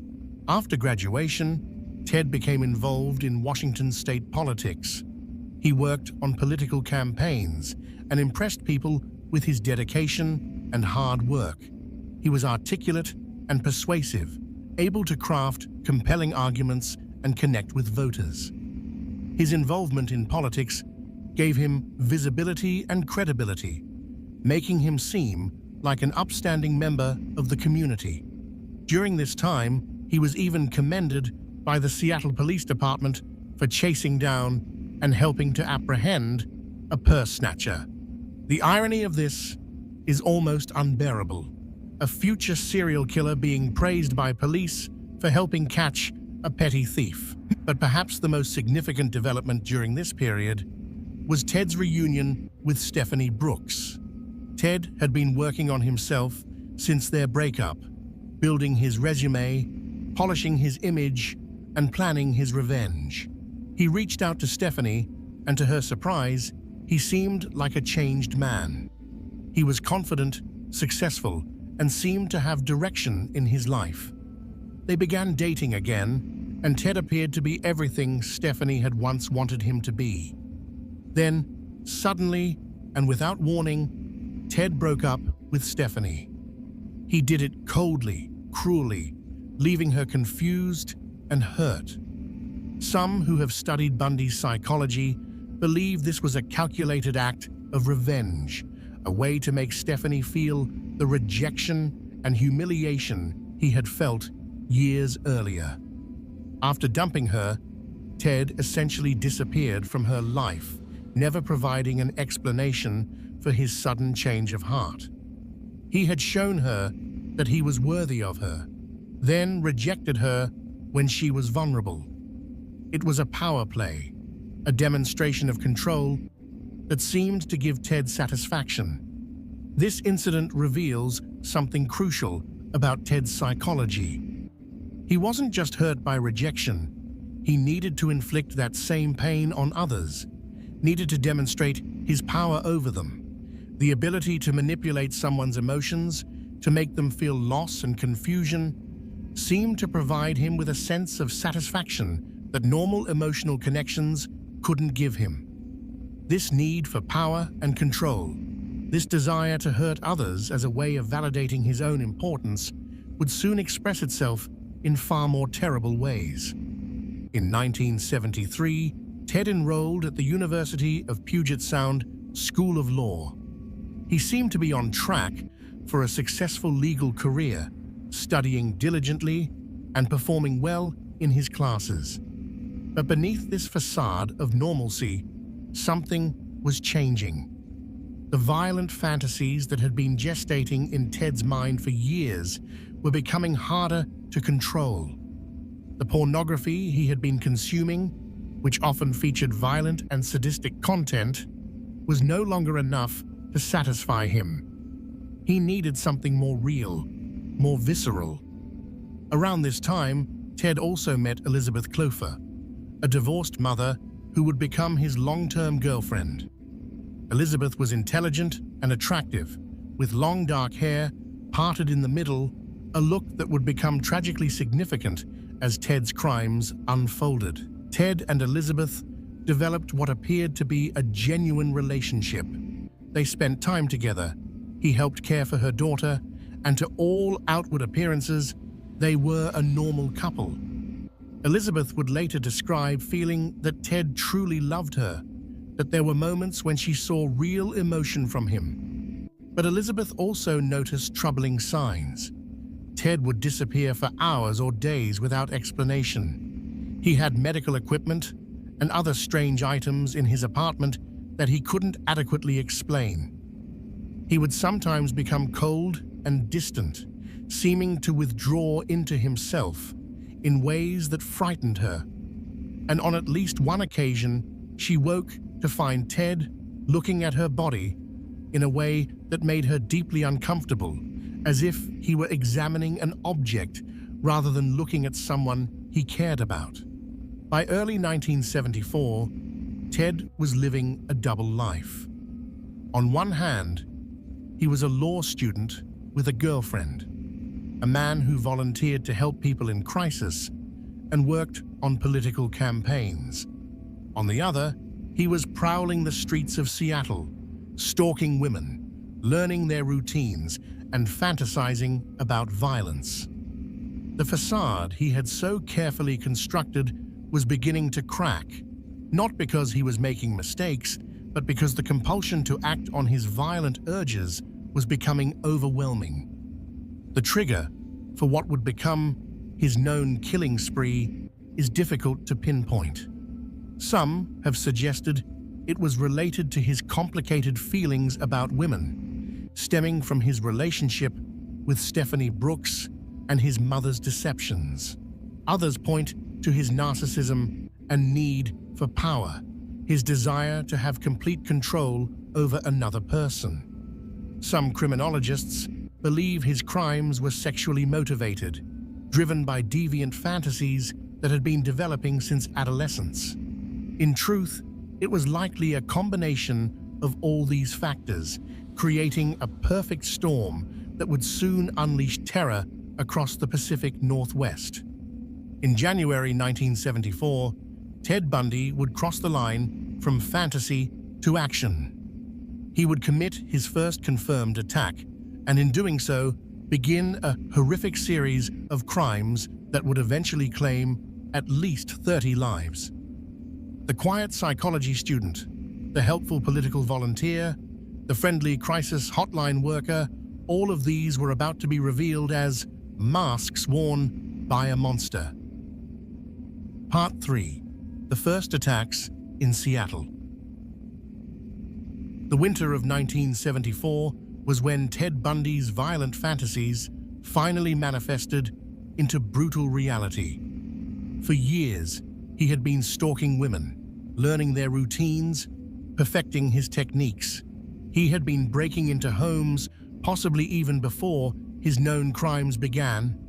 But on January 4th, 1974, he crossed a line from which there would be no return. 18-year-old Karen Sparks was a student at the University of Washington, living in a basement apartment in Seattle's University District. In the early morning hours of January 4th, Ted Bundy broke into her apartment while she slept. Using a metal rod from her own bed frame, he bludgeoned her viciously. The attack was so savage that Karen's skull was fractured in multiple places. But Bundy didn't stop there. He sexually assaulted her with the same metal rod he had used to beat her. Karen Sparks survived, but the injuries she sustained left her in a coma for 10 days. When she finally regained consciousness, she had no memory of the attack and would suffer from permanent physical and cognitive disabilities for the rest of her life. The randomness and brutality of the attack sent shockwaves through the University of Washington community. Police had almost nothing to work with, no witnesses, minimal physical evidence, and a victim who couldn't identify her attacker. This first attack established the pattern that Bundy would follow for his early crimes. He targeted young women, often students, usually with long dark hair parted down the middle. He would break into their homes while they slept, attack them with savage violence, and sexually assault them. The brutality seemed almost frenzied, suggesting a rage that had been building for years and was now finally being expressed. Exactly 1 month after the attack on Karen Sparks, on February 1st, 1974, 21-year-old Linda Ann Healy disappeared from her basement apartment in the University District. Linda was a psychology major at the University of Washington and worked as a ski conditions announcer for a local radio station. She was last seen by her roommates the evening of January 31st, seemingly preparing for bed. When her roommates woke the next morning, Linda was gone. The scene in Linda's room was deeply disturbing. Her bed had been carefully made, the covers pulled tight and smooth. But when police examined the bed more closely, they found bloodstains on the pillow and sheets. Her nightgown was hanging in the closet, apparently removed and carefully put away. Investigators found bloodstains on the nightgown as well, suggesting that Linda had been attacked while sleeping, just like Karen Sparks. But in this case, the attacker had taken his victim with him, along with some of her clothes. Ted Bundy had entered Linda's room while she slept, bludgeoned her into unconsciousness, dressed her in street clothes, and carried her away. The calculated nature of this crime, the way Bundy had taken the time to redress his victim and make the bed, suggested a killer who was organized and methodical. This wasn't a crime of passion or impulse. This was carefully planned and executed with chilling precision. Linda Healy's disappearance sent the university district into a panic. Young women started taking precautions, traveling in groups, making sure doors and windows were locked. But they were facing a predator who was patient and intelligent. Someone who could adapt his techniques and wait for the right opportunity. And opportunities kept presenting themselves. Over the next few months, more young women would disappear from Washington state. On March 12, 1974, 19-year-old Donna Gail Manson vanished from Evergreen State College in Olympia. She had left her dormitory to attend an on-campus concert and was never seen again. Unlike the previous victims, Donna's body was never recovered, and for years, law enforcement didn't even know if she had been murdered or had simply run away. On April the 17th, 1974, Susan Elaine Rancourt disappeared from Central Washington State College in Ellensburg. Susan was last seen leaving her dorm to go to a movie. Witnesses later reported seeing a young man with his arm in a sling asking for help carrying books to his car. This was the first indication of one of Bundy's most effective tactics, feigning injury or disability to appear non-threatening and to appeal to women's natural compassion. Roberta Kathleen Parks disappeared from Oregon State University in Corvallis on May 6, 1974. Brenda Carroll Ball vanished from a tavern in Burien, Washington on June 1, 1974. Jorgen Hawkins disappeared from the University of Washington campus on June 11, 1974. The disappearances were happening with increasing frequency, and law enforcement was struggling to connect the cases. Each victim had vanished without a trace, leaving behind almost no evidence. But July 14, 1974, would prove to be a turning point in the investigation. That day was sunny and warm, and thousands of people flocked to Lake Sammamish State Park, a popular recreational area east of Seattle. The park was crowded with families, couples, and groups of friends enjoying the summer weather. Among the crowd was Ted Bundy, and he was hunting. 23-year-old Janice Ott arrived at the park around noon. She spread out a blanket and settled in to sunbathe. Witnesses later reported seeing a handsome young man approach her. He was wearing his arm in a sling and asked if she could help him load a sailboat onto his car. Several people overheard him introduce himself as Ted. Janice agreed to help and walked away with the man. She was never seen alive again. That same afternoon, 19-year-old Denise Nasland arrived at the park with her boyfriend and friends. Around 4:30 p.m., Denise excused herself to use the restroom. She never returned. Her boyfriend and friends searched frantically but couldn't find her. Like Janice Ott, Denise had simply vanished. The disappearance of two women from the same crowded public place on the same day finally gave investigators the break they needed. Multiple witnesses described the handsome young man with his arm in a sling. He had been driving a brown or tan Volkswagen Beetle, and crucially, he had repeatedly introduced himself as Ted. These details would prove invaluable, though it would still be more than a year before Ted Bundy would be arrested. Law enforcement agencies across Washington state now understood that they were dealing with a serial killer. The similarities among the victims were impossible to ignore. They were all young women, mostly in their late teens or early 20s. They all had long hair, usually dark, parted in the middle.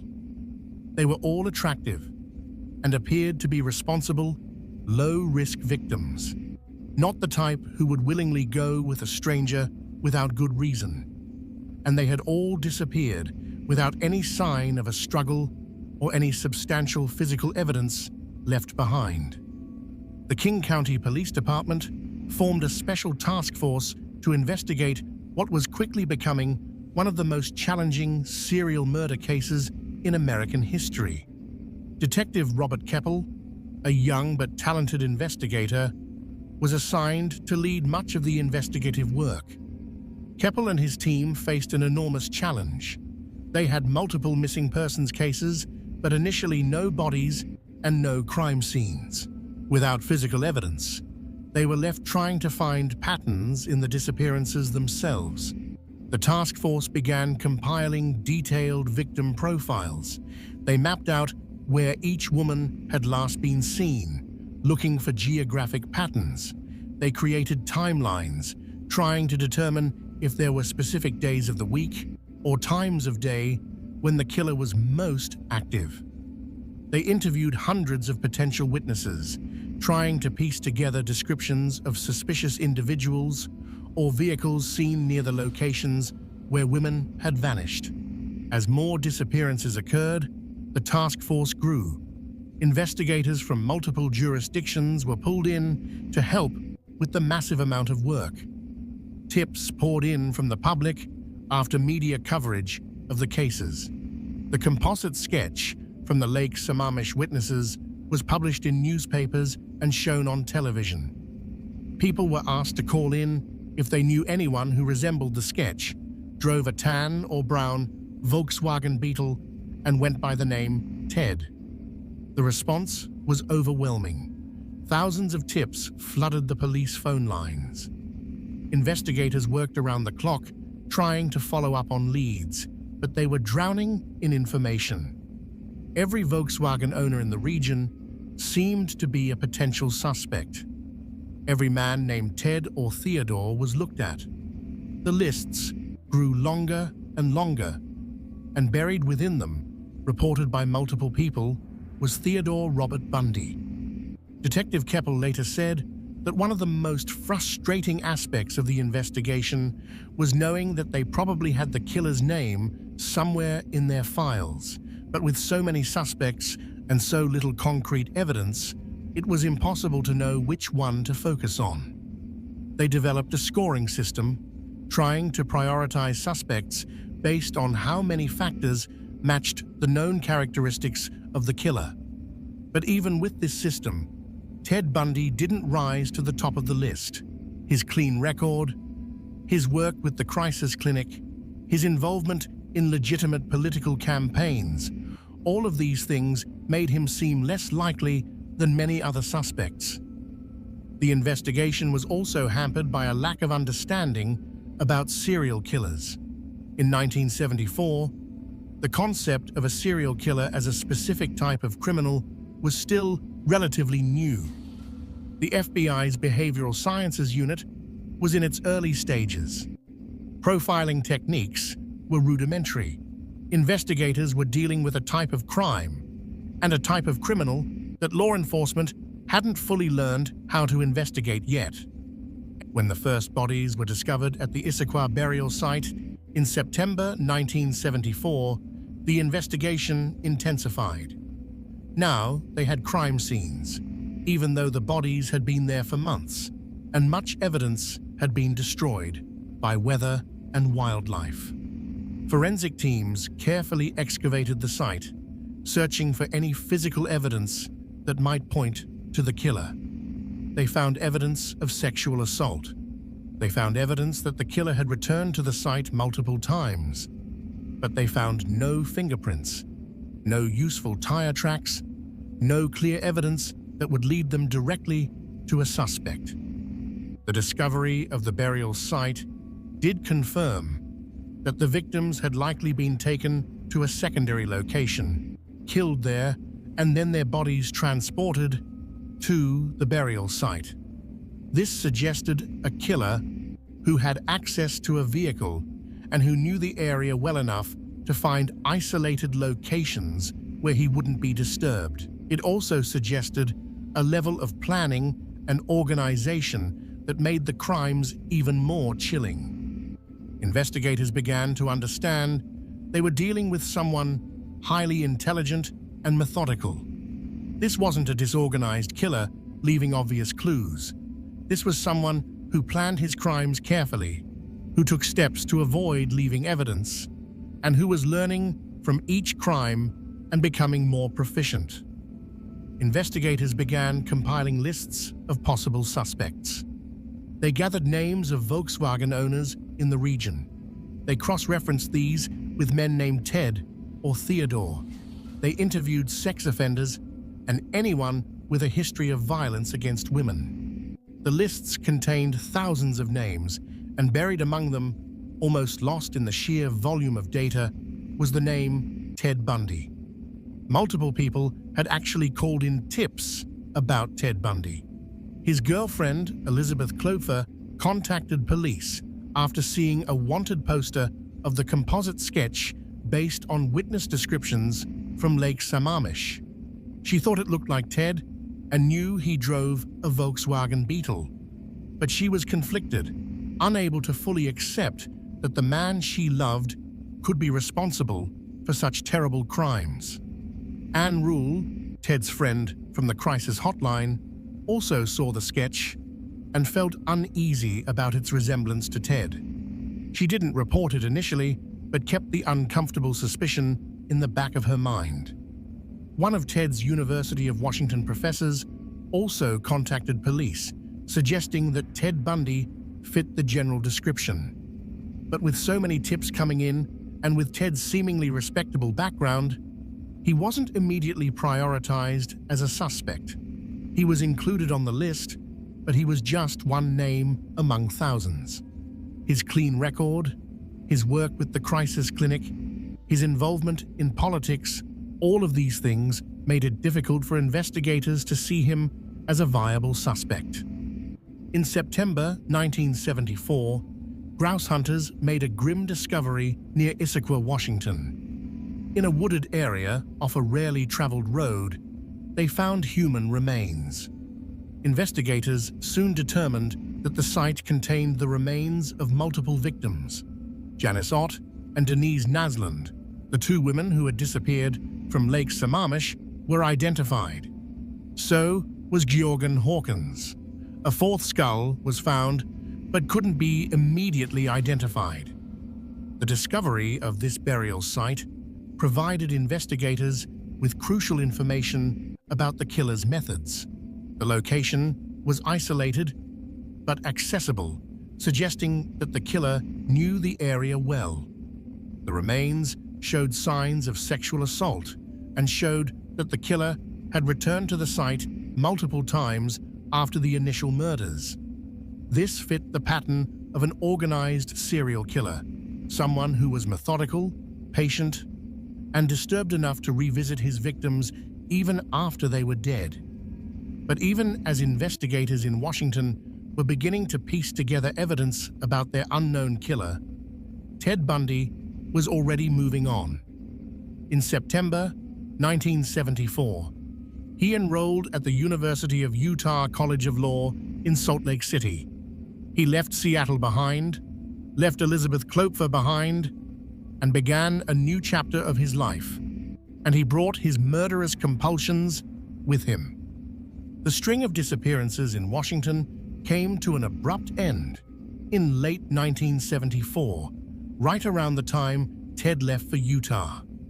This sudden cessation of crimes in the Seattle area, while similar crimes began in Utah, should have been a major clue.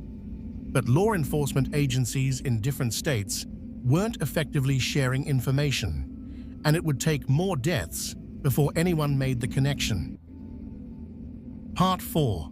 The Utah Killings and a Crucial Mistake. When Ted Bundy arrived in Salt Lake City in the fall of 1974 to attend the University of Utah College of Law, he appeared to be starting fresh. He enrolled in classes, found an apartment, and seemed to be settling into his new life as a law student.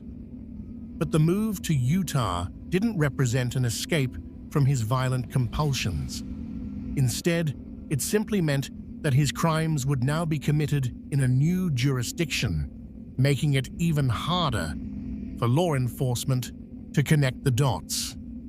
Ted wasted little time before resuming his killing spree in Utah. On October 2nd, 1974, 16-year-old Nancy Wilcox disappeared from Holiday, a suburb of Salt Lake City. Nancy was walking home from a school event when she vanished. Ted Bundy would later confess to killing Nancy, stating that he buried her body in a remote location approximately 200 miles from Salt Lake City. Her remains have never been recovered. 2 weeks later, on October 18, 1974, 17-year-old Melissa Smith disappeared from Midvale, Utah. Melissa was the daughter of Midvale Police Chief Louis Smith, a detail that made the case particularly high profile and added pressure on investigators to solve it. Melissa had been at a pizza parlor with friends and was walking home when she was abducted.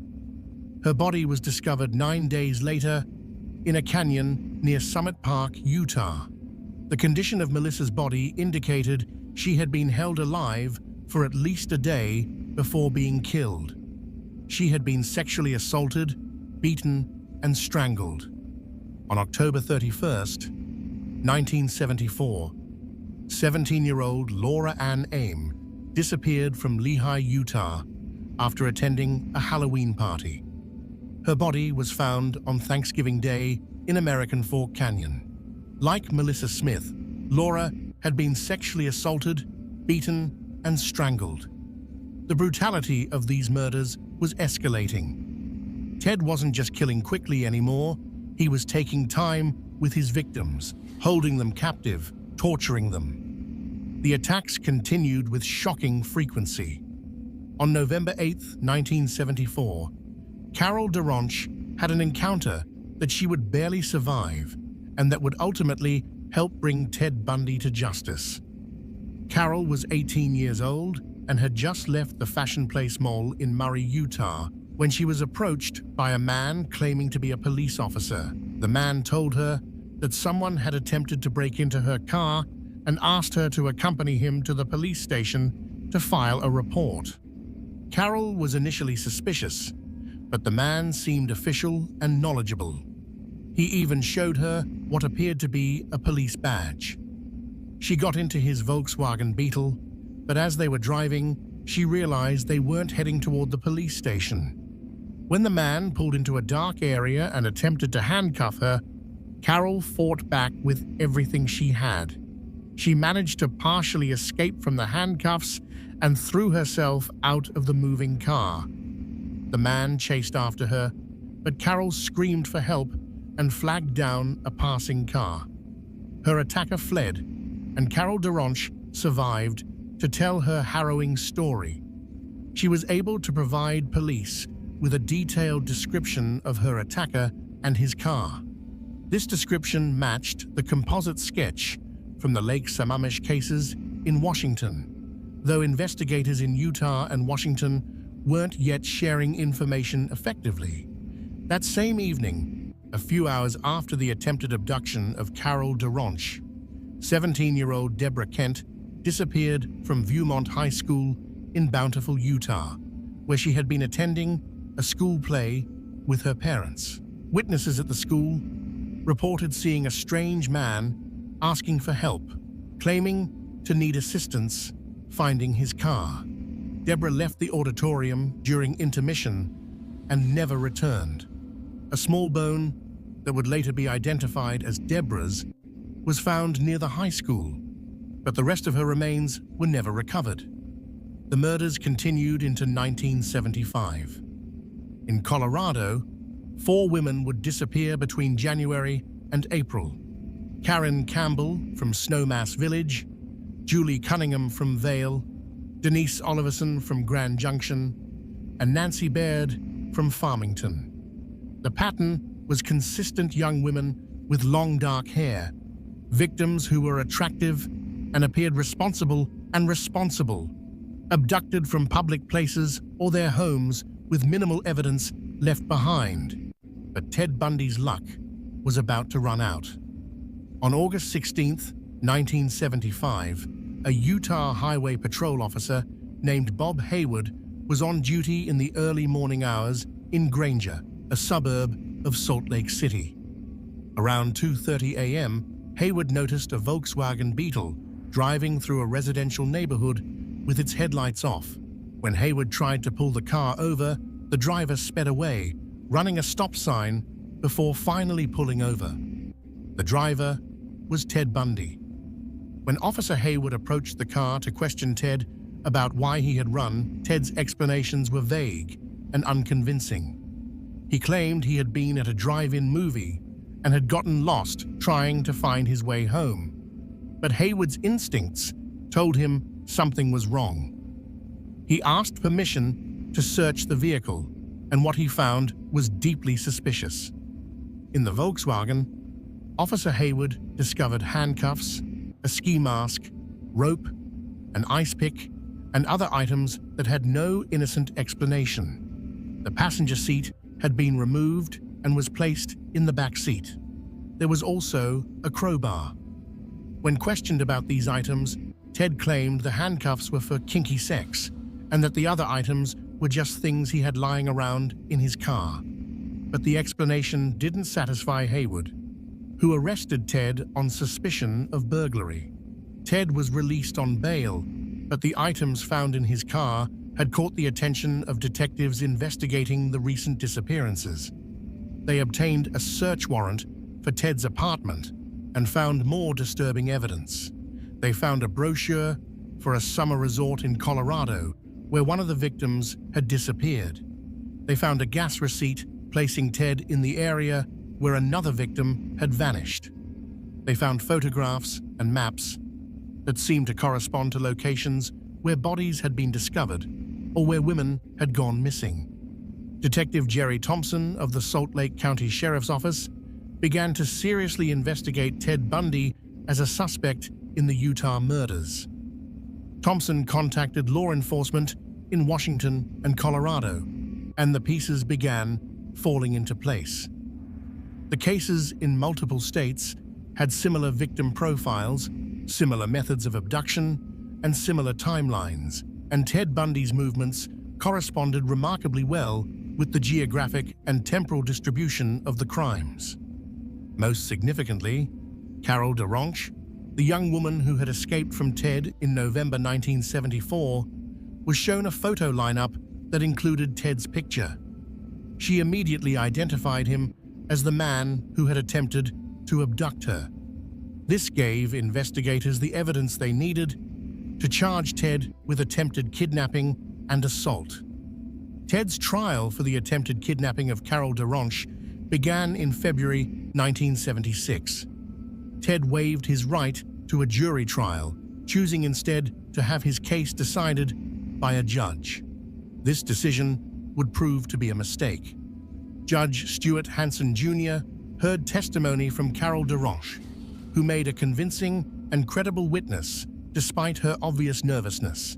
She described in detail her terrifying encounter with Ted, her voice sometimes barely above a whisper, but her identification unwavering. Ted chose to testify in his own defense, a decision that showcased both his confidence and his narcissism. He was articulate and presented himself well, but Judge Hansen wasn't fooled. On March 1st, 1976, Judge Hansen found Ted Bundy guilty of aggravated kidnapping. He was sentenced to 1 to 15 years in Utah State Prison. But this conviction was just the beginning. As Ted sat in prison, detectives from multiple states were building cases against him for murder. Evidence was being collected, witness statements were being compared, and physical evidence from crime scenes was being re-examined. Ted Bundy's career as a serial killer was finally catching up with him, though the worst was yet to come. Part 5: Escapes and the Florida Murders. While Ted Bundy sat in Utah State Prison serving his sentence for the kidnapping of Carol DaRonch, investigators in Colorado were building a case against him for the murder of Karen Campbell. Karen had disappeared from the Wildwood Inn in Snowmass Village, Colorado, in January 1975. Her body had been found a month later, and physical evidence from the crime scene suggested Ted might be responsible. In October 1976, Ted was extradited to Colorado to face murder charges. He was held in the Garfield County Jail in Glenwood Springs, a small facility where security was relatively lax compared to the prison in Utah. Ted, who had been studying law, represented himself during pre-trial hearings. This allowed him certain privileges, including access to the law library without being handcuffed or closely supervised. On June 7, 1977, during a court hearing, Ted was allowed to go to the courthouse library to research his case. Guards waited outside while Ted worked inside.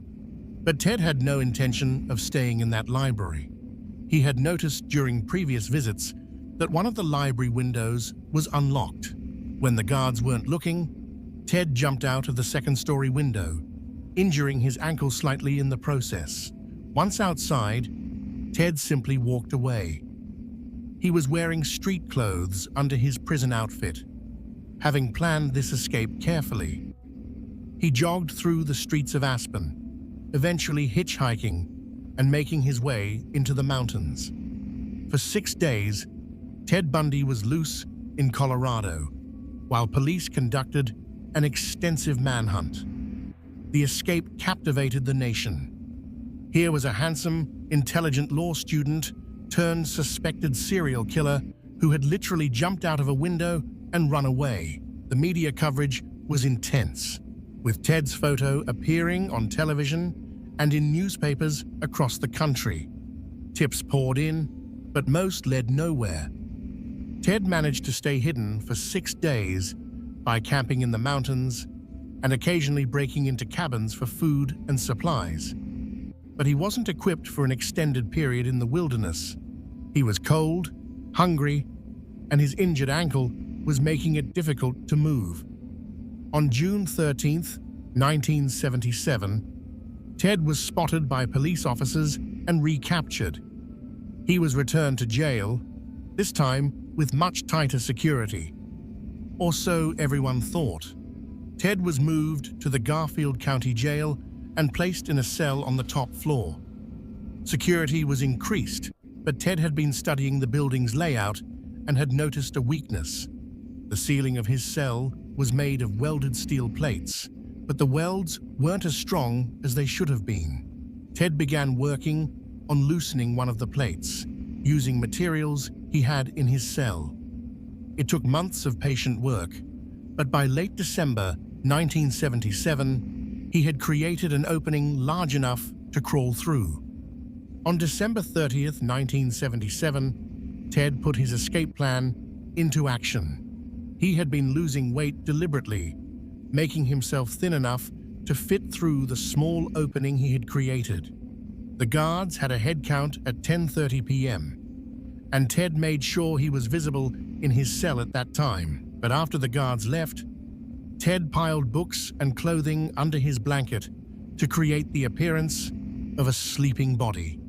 Then, he climbed up into the crawl space above his cell. Ted crawled through the ceiling space until he reached an area above the jailer's apartment, which was located in the same building. The jailer and his wife were out for the evening, celebrating New Year's Eve.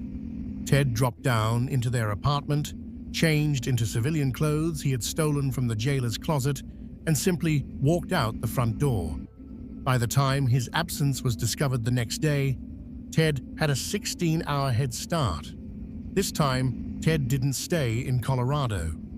He made his way to Chicago, then to Michigan, and finally to Atlanta, Georgia. From Atlanta, he traveled to Tallahassee, Florida, arriving on January 8, 1978, Ted was now using the name Chris Hagen and was supporting himself through credit card fraud and petty theft. He rented a room near the Florida State University campus and began living an almost normal life.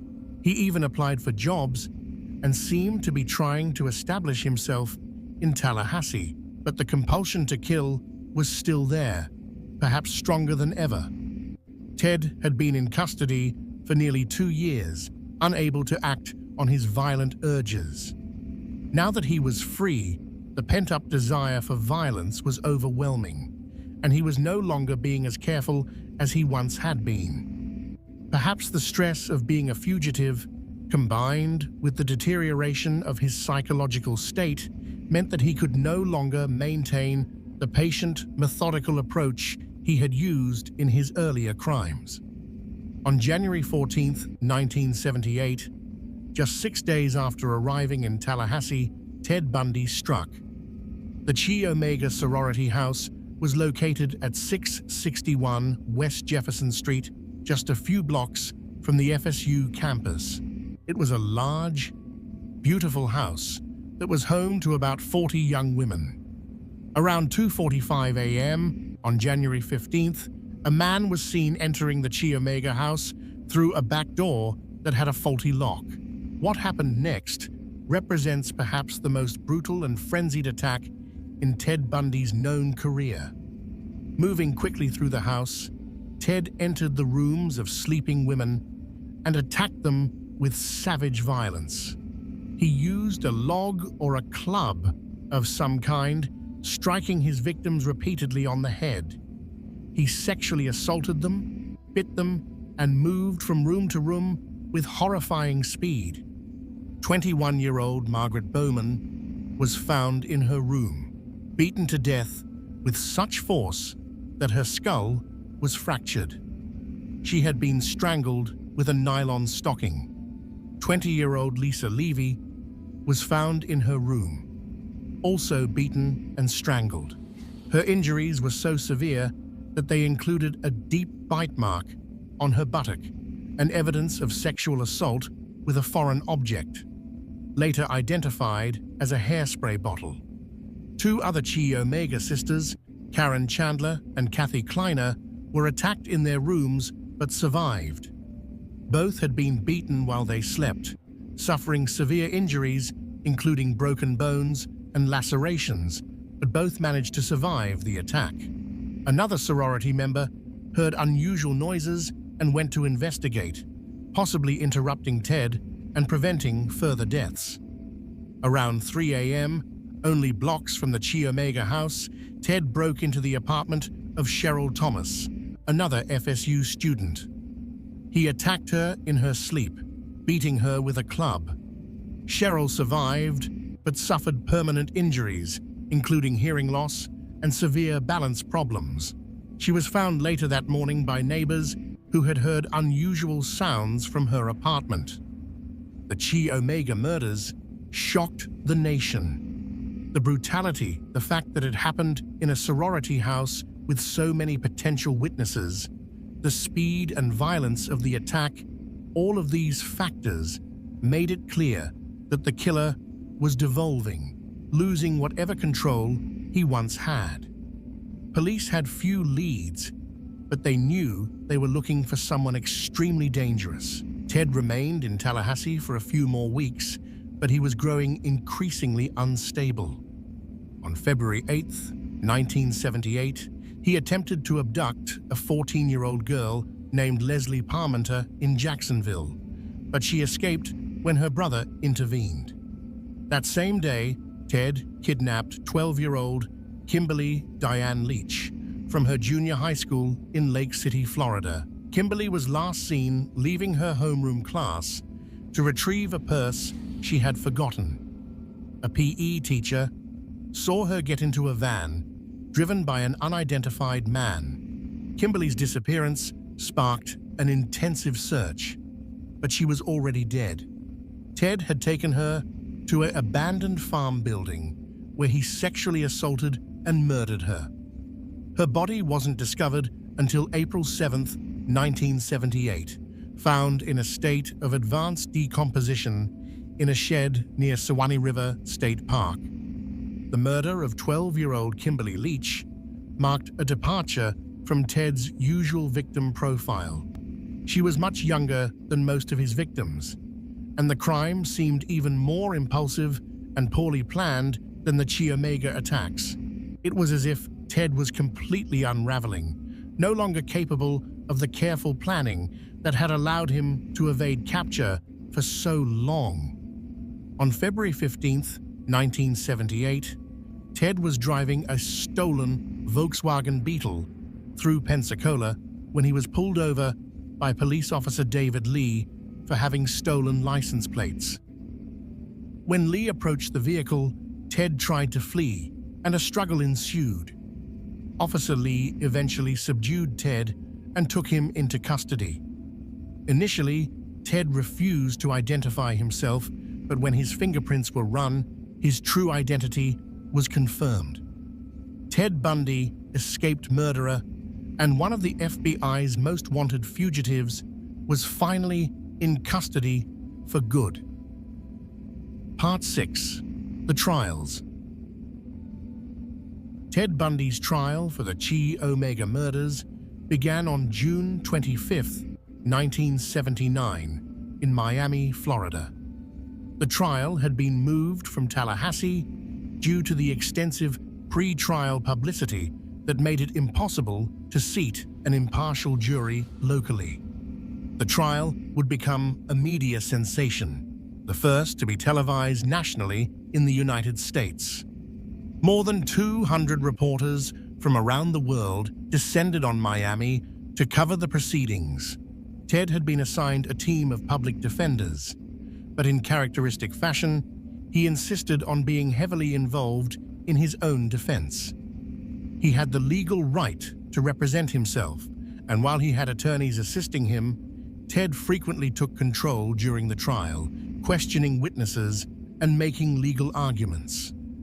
To observers, this seemed like a terrible strategic decision. Ted was intelligent and had studied law, but he was not an experienced attorney, and his narcissism often blinded him to the reality of his situation.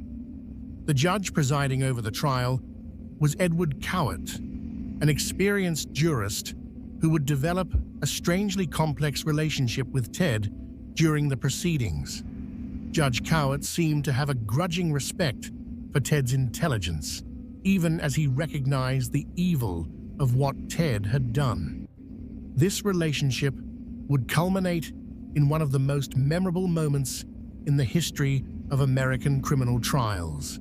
The prosecution's case was built on several key pieces of evidence. Nita Neary, a Chi Omega resident, testified that she had returned to the sorority house in the early morning hours of January 15, 1978, and had seen a man leaving the house carrying a log or club. She had gotten a clear look at his profile and could describe his clothing and general appearance. When shown photographs of suspects, Nita positively identified Ted Bundy as the man she had seen. Nita Neary's testimony was crucial, but it came at a personal cost. She had to relive the trauma of that night in front of a packed courtroom and television cameras broadcasting to the nation. She described in detail the moment she realized something was terribly wrong, the fear she felt seeing the man leaving the house, and the horror of discovering her sorority sisters brutally attacked.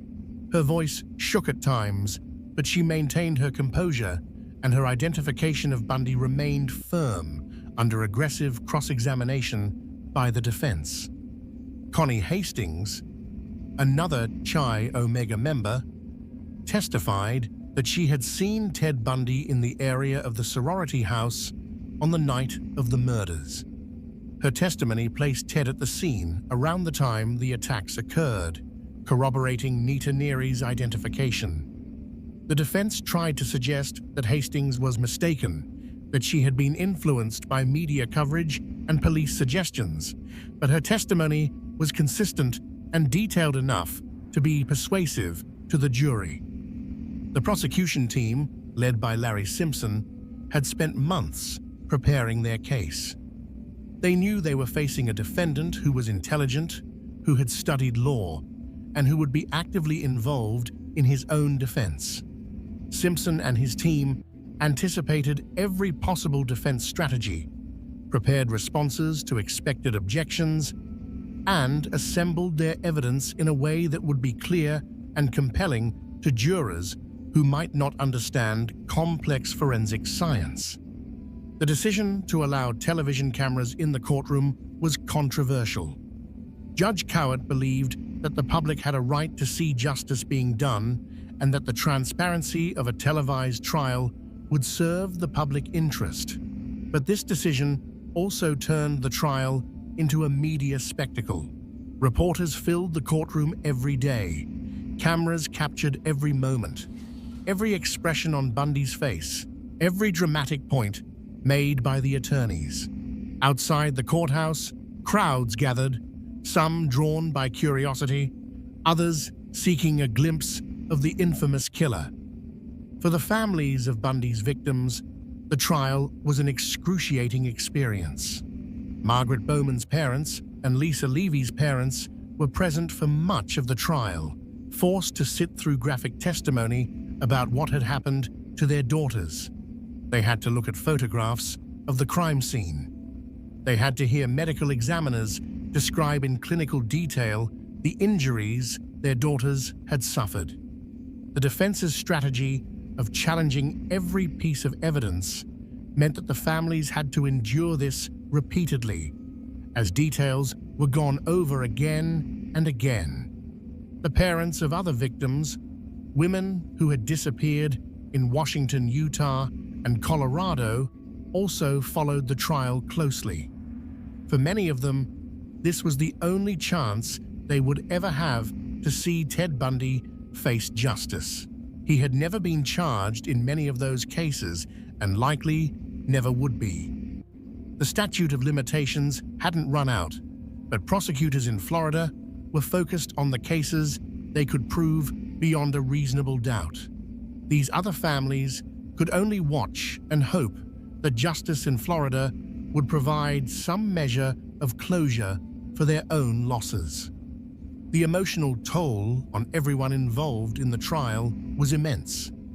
Jurors who had been carefully selected and sequestered to avoid media contamination had to view graphic photographs and listen to disturbing testimony day after day. Court personnel who typically handled routine criminal cases found themselves working on something that felt historically significant but also deeply troubling. The judge himself, despite his experience, later spoke about the difficulty of maintaining judicial composure while presiding over a case of such depravity. But perhaps the most damning evidence came from forensic odontology, the science of comparing dental impressions. Lisa Levy's body had shown a distinctive bite mark on her buttock. Photographs of the bite mark had been taken during the autopsy, and these photographs were compared with dental impressions taken from Ted Bundy. Dr. Richard Souveron, a forensic odontologist, testified that the bite mark on Lisa Levy's body matched Ted's teeth with a high degree of certainty.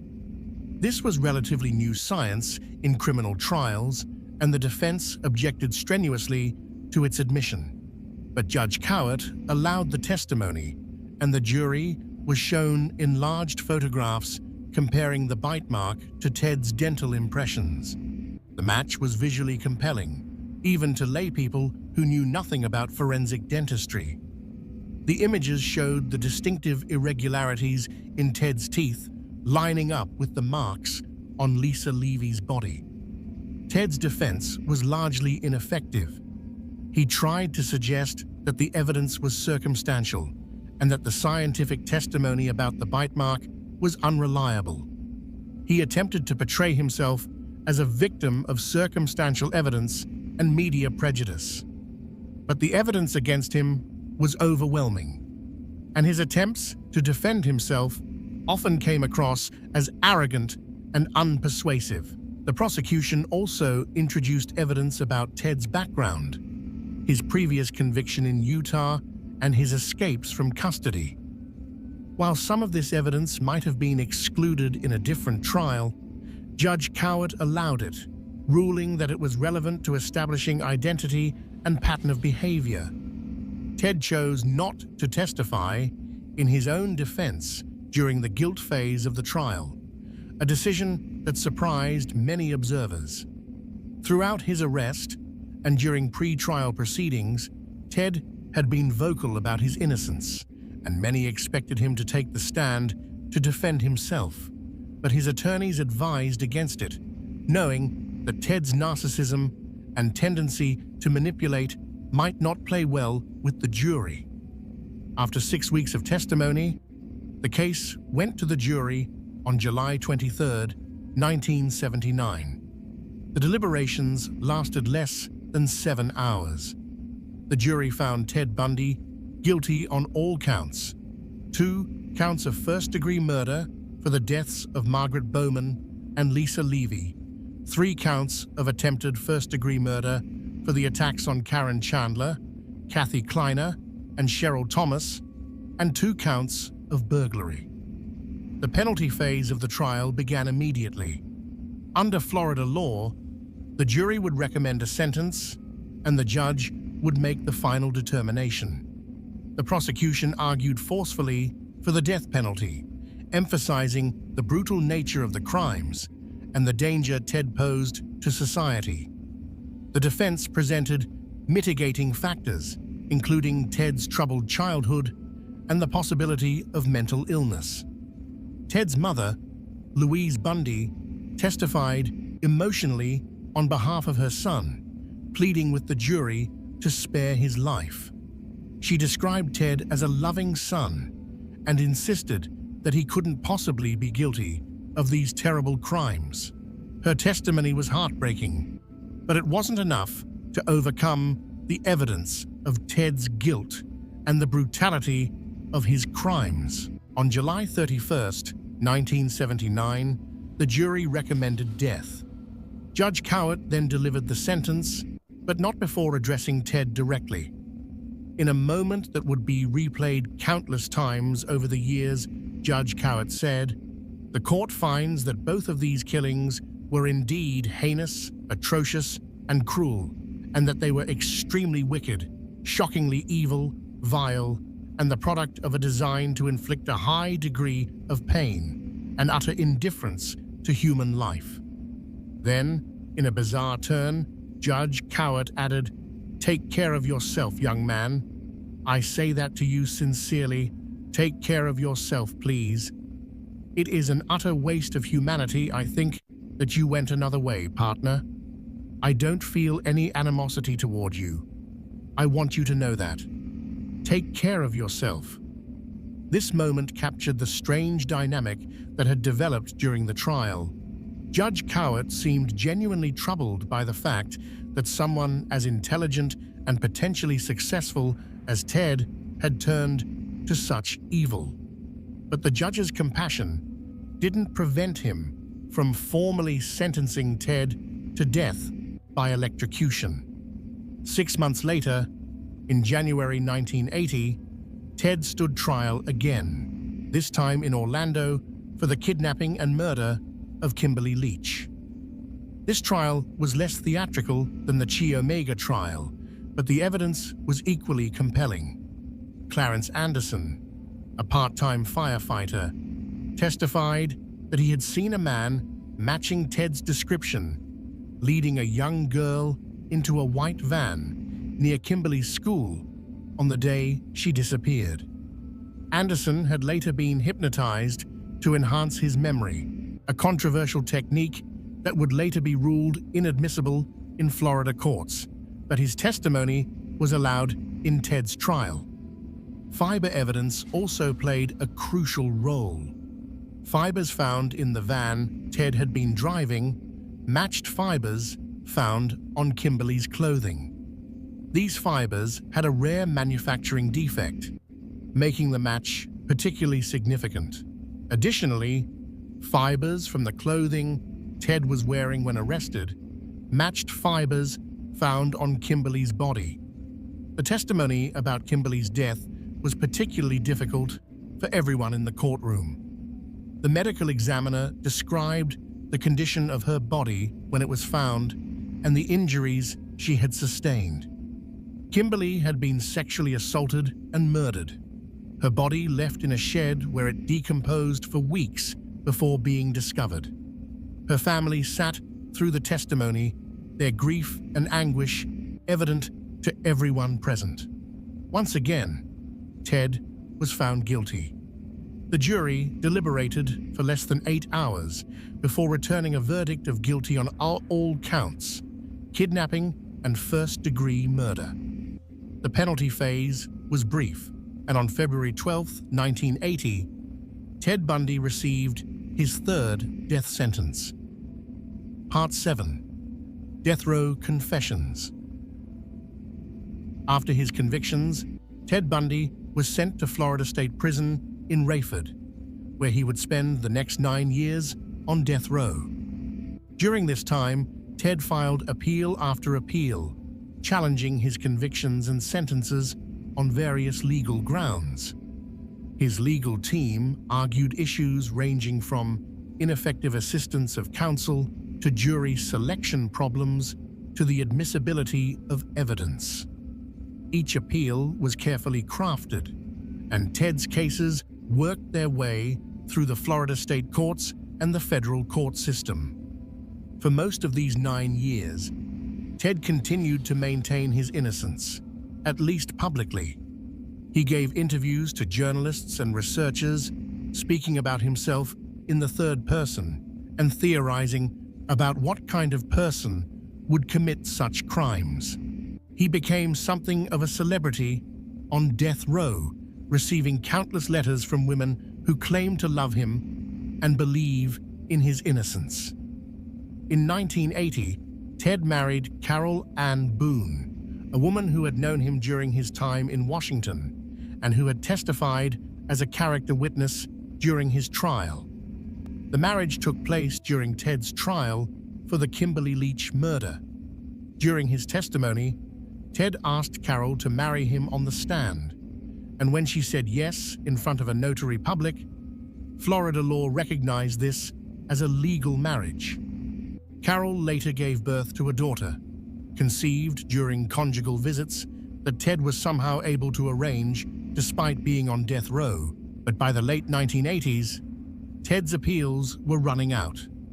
In mid-1988, the U.S. Court of Appeals for the 11th Circuit ruled against him on his remaining claims. In December 1988, the U.S. Supreme Court denied his final petition for review. On January 17, 1989, Florida Governor Bob Martinez signed Ted's death warrant, setting his execution for 7 a.m. on January 24, 1989. With his appeals exhausted and his execution date set, Ted finally decided to talk. He contacted Robert Keppel, the detective who had investigated the Washington murders back in 1974. Keppel had maintained contact with Ted over the years, visiting him occasionally and establishing a rapport.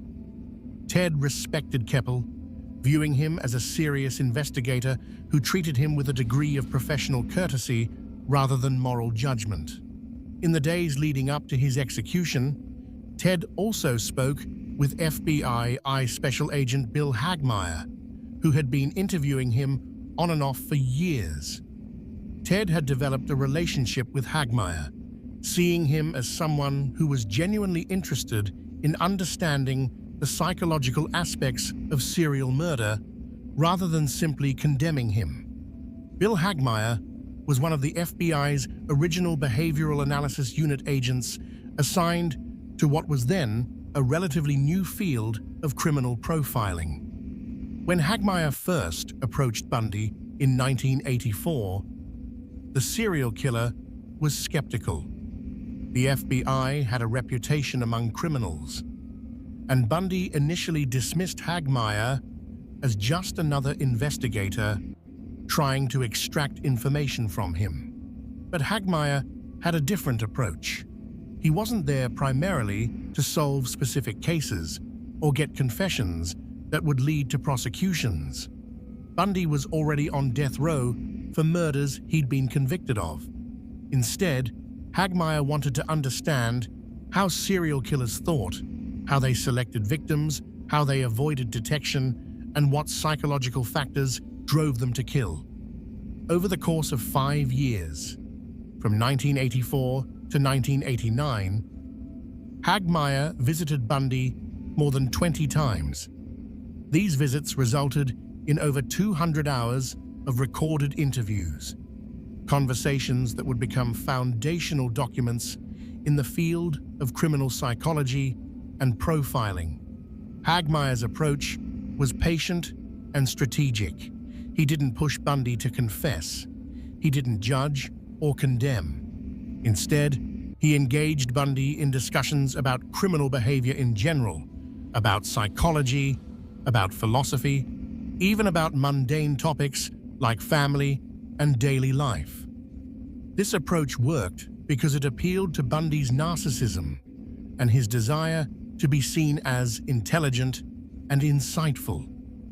Bundy liked the idea that he could contribute to the understanding of serial killers. He enjoyed being treated as an expert rather than just a criminal. Hagmaier understood this about Bundy and used it to gradually build trust.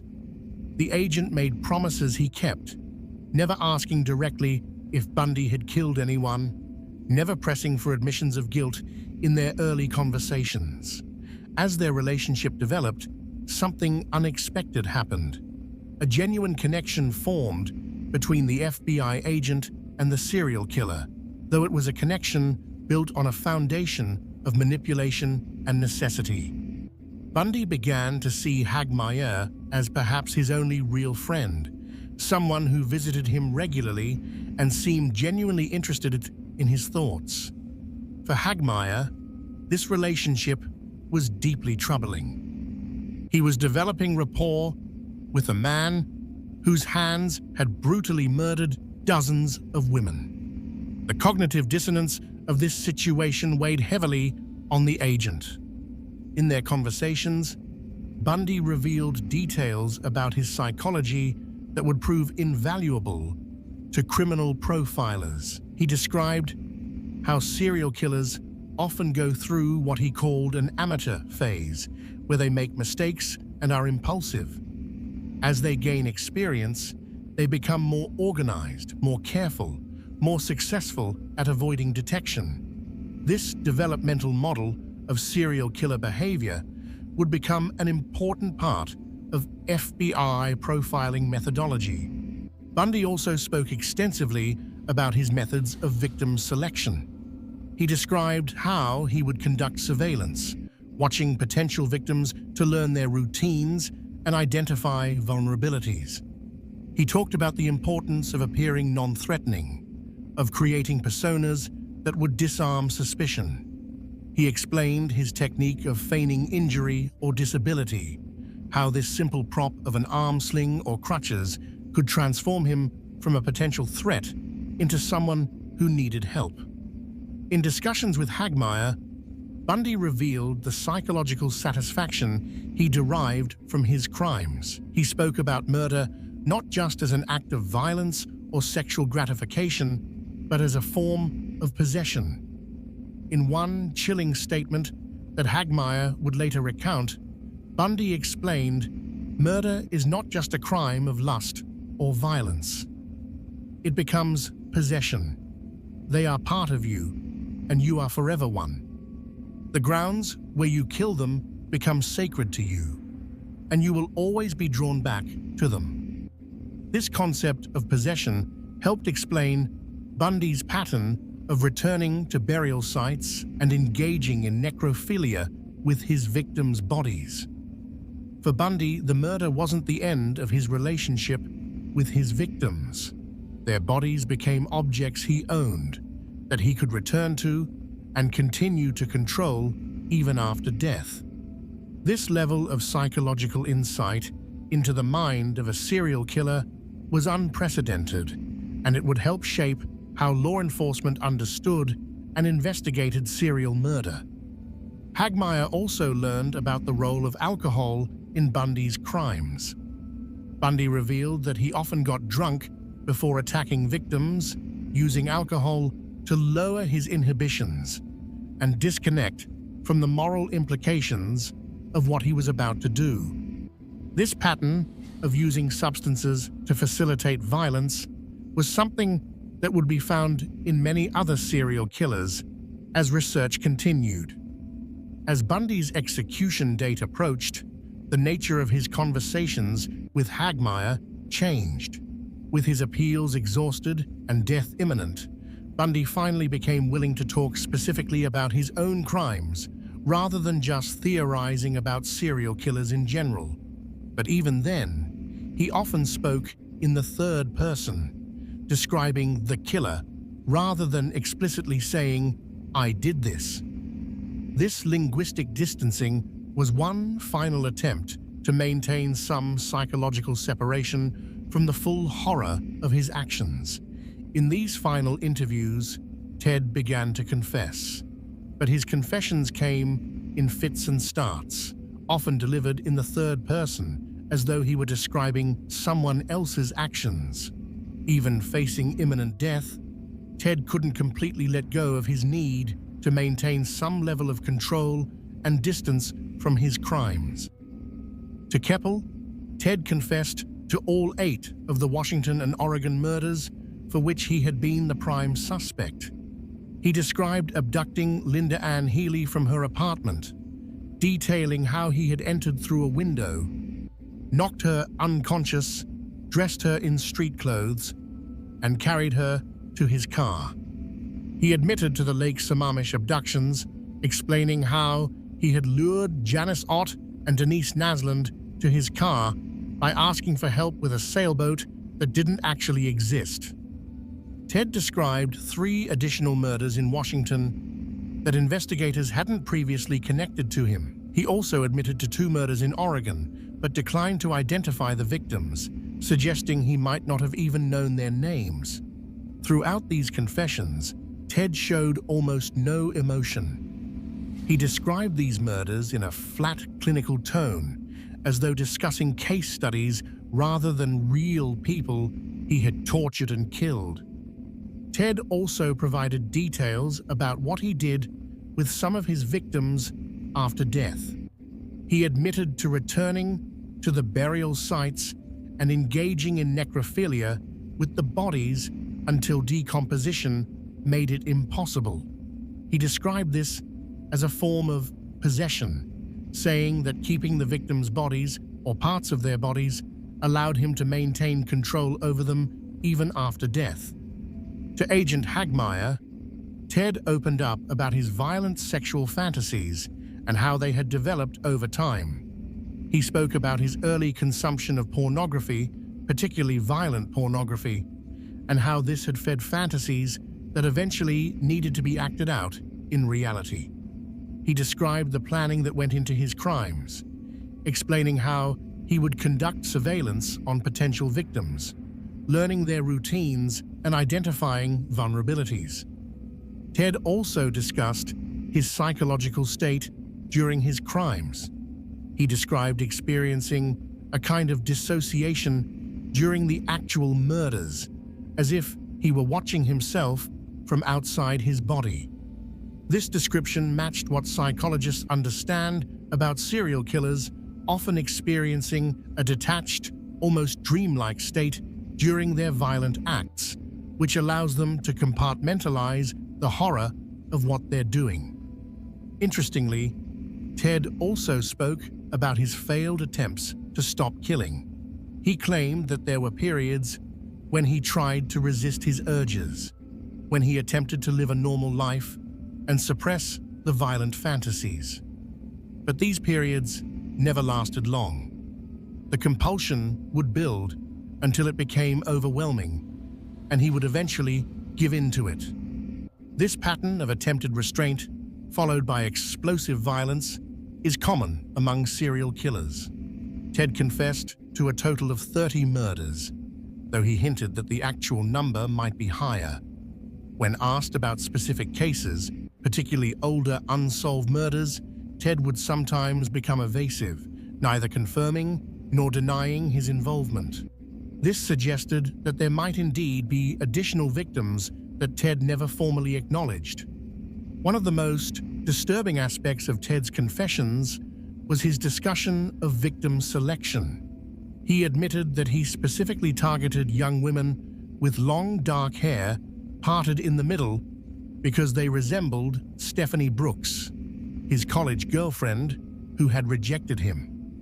This confirmed what many investigators and psychologists had long suspected, that Ted's crimes were motivated in part by rage against women, particularly women who reminded him of someone who had hurt his ego.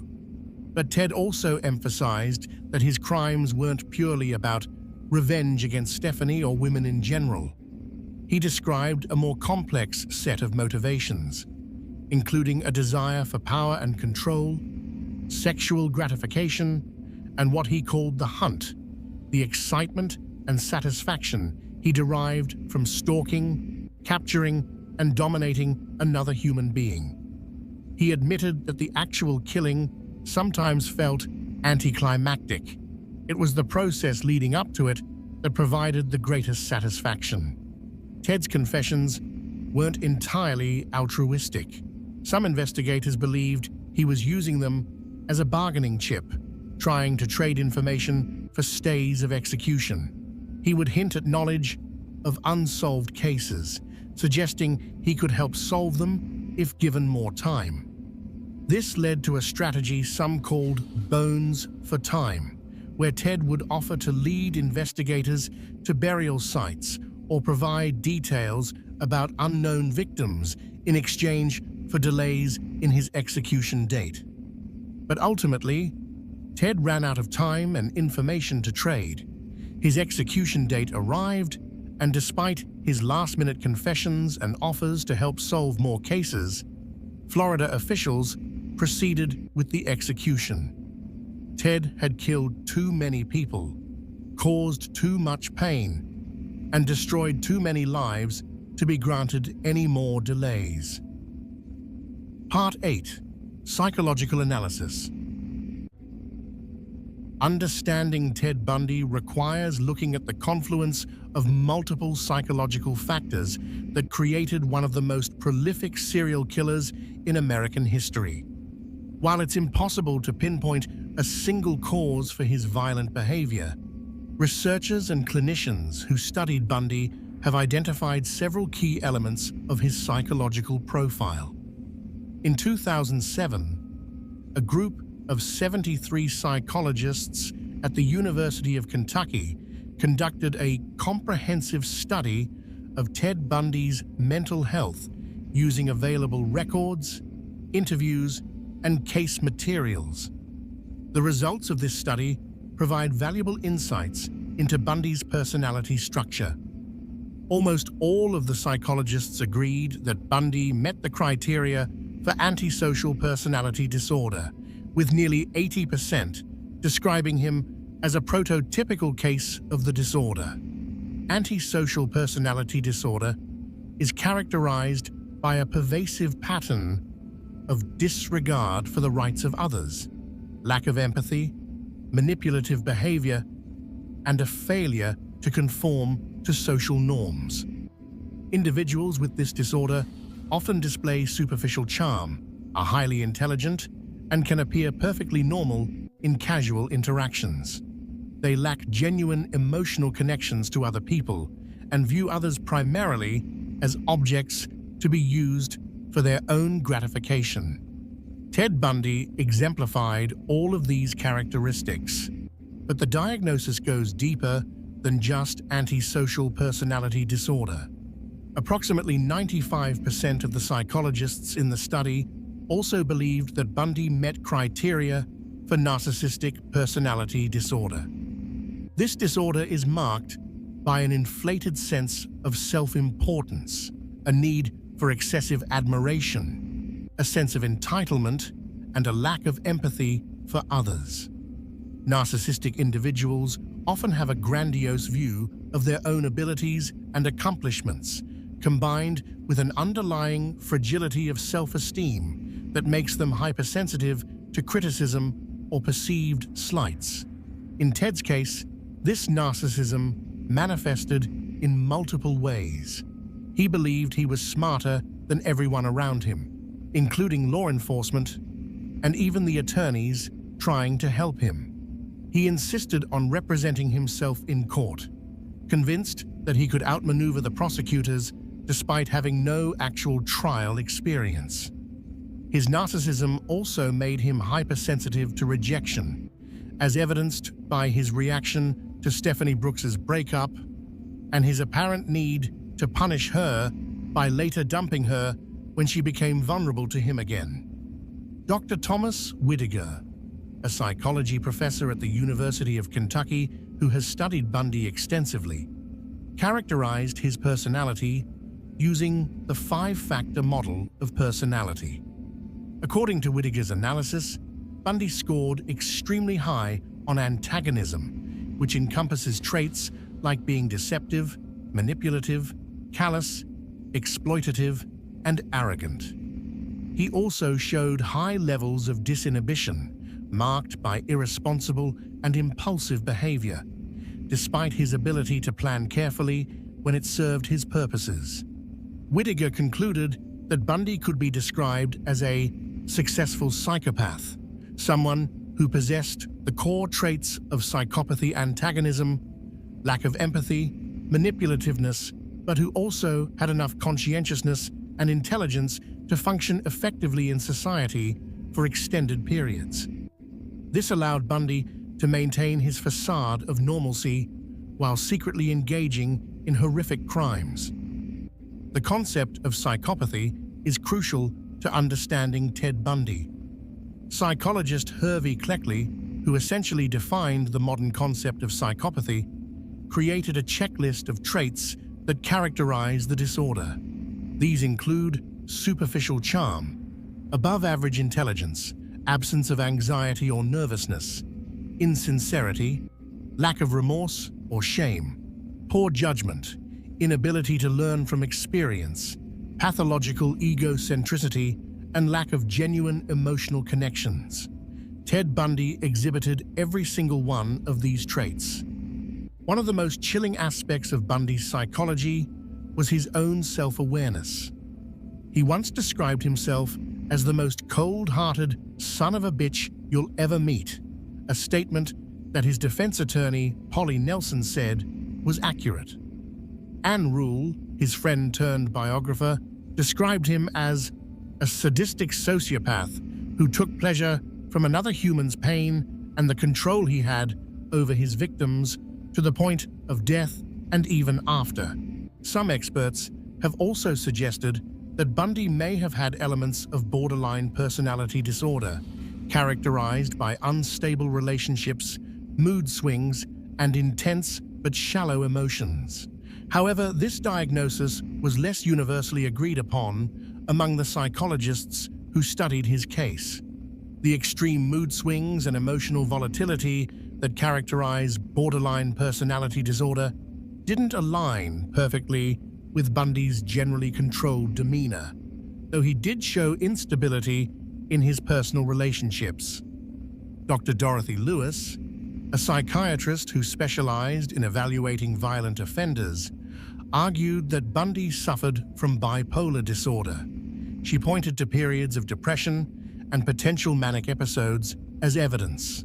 However, this diagnosis was controversial and not widely accepted by other experts who studied Bundy. Lewis's attempt to use this diagnosis to argue against Bundy's execution was unsuccessful. The question of nature versus nurture in Bundy's case remains unresolved.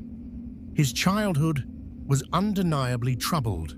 The deception about his parentage, exposure to violence, and mental illness in his grandfather's home, the confusion and shame surrounding his origins. But plenty of people experience difficult childhoods without becoming serial killers. Conversely, Research suggests that psychopathy has significant genetic and neurobiological components. It's likely that Bundy's development involved both genetic predisposition and environmental factors. Bundy's own explanations for his behavior changed over time and depending on his audience. In his final interview, given to religious counselor James Dobson just before his execution, Bundy blamed pornography for his crimes. He claimed that violent pornography had fueled his fantasies and eventually drove him to act them out. However, most experts view this explanation with skepticism. Bundy may have been trying to provide a simple, socially acceptable explanation for his behavior, or he may have been manipulating his interviewer to get sympathy. While pornography consumption may have been a factor in the development of his violent fantasies, it certainly wasn't the sole cause of his crimes. The role of rejection and humiliation in Bundy's psychology also bears examination. His breakup with Stephanie Brooks seems to have been a significant psychological trigger. The fact that his known victims resembled Stephanie suggests that his crimes were motivated in part by rage toward women who reminded him of her. But again, this can't be the complete explanation. Many people experience painful breakups without becoming murderers. Bundy's reaction to rejection was filtered through his psychopathic personality structure, his narcissism, and his pre-existing violent fantasies. One particularly interesting aspect of Bundy's psychology was his ability to compartmentalize. He could be charming and helpful at the crisis hotline, then go out and stalk potential victims the same evening. He could maintain a relationship with Elizabeth Clover while simultaneously planning and committing murders. This ability to separate different aspects of his life to maintain multiple contradictory personas is characteristic of psychopathy, but was particularly pronounced in Bundy's case. Neuroscience research on psychopathy has shown that individuals with this disorder have differences in brain structure and function, particularly in areas involved in emotion processing and impulse control. The ventromedial prefrontal cortex and amygdala, brain regions crucial for empathy and emotional response, show reduced activity in psychopathic individuals.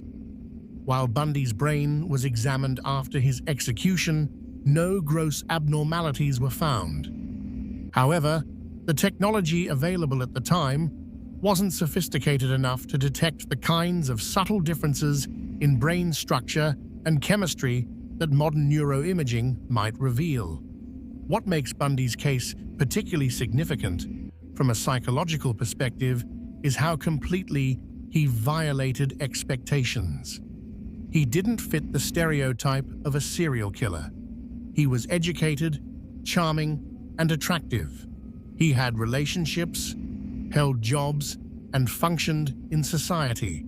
This has led to important advances in understanding that serial killers can come from any background and don't necessarily exhibit obvious signs of their pathology. Bundy's psychology also illustrates the concept of the mask of sanity that Cleckley identified. Psychopaths can appear completely normal, even exemplary, on the surface, while hiding profound emotional and moral deficits underneath. They learn to mimic normal emotions and social behaviors, creating a convincing facade that allows them to move through society without detection. Ted Bundy was a master of this performance, maintaining his mask even under the most intense scrutiny, only letting it slip in rare, unguarded moments. Part 9. The Execution. By January 1989, Ted Bundy had exhausted all of his legal appeals. The U.S. Supreme Court had denied his final petition for review, and Florida Governor Bob Martinez had signed the death warrant.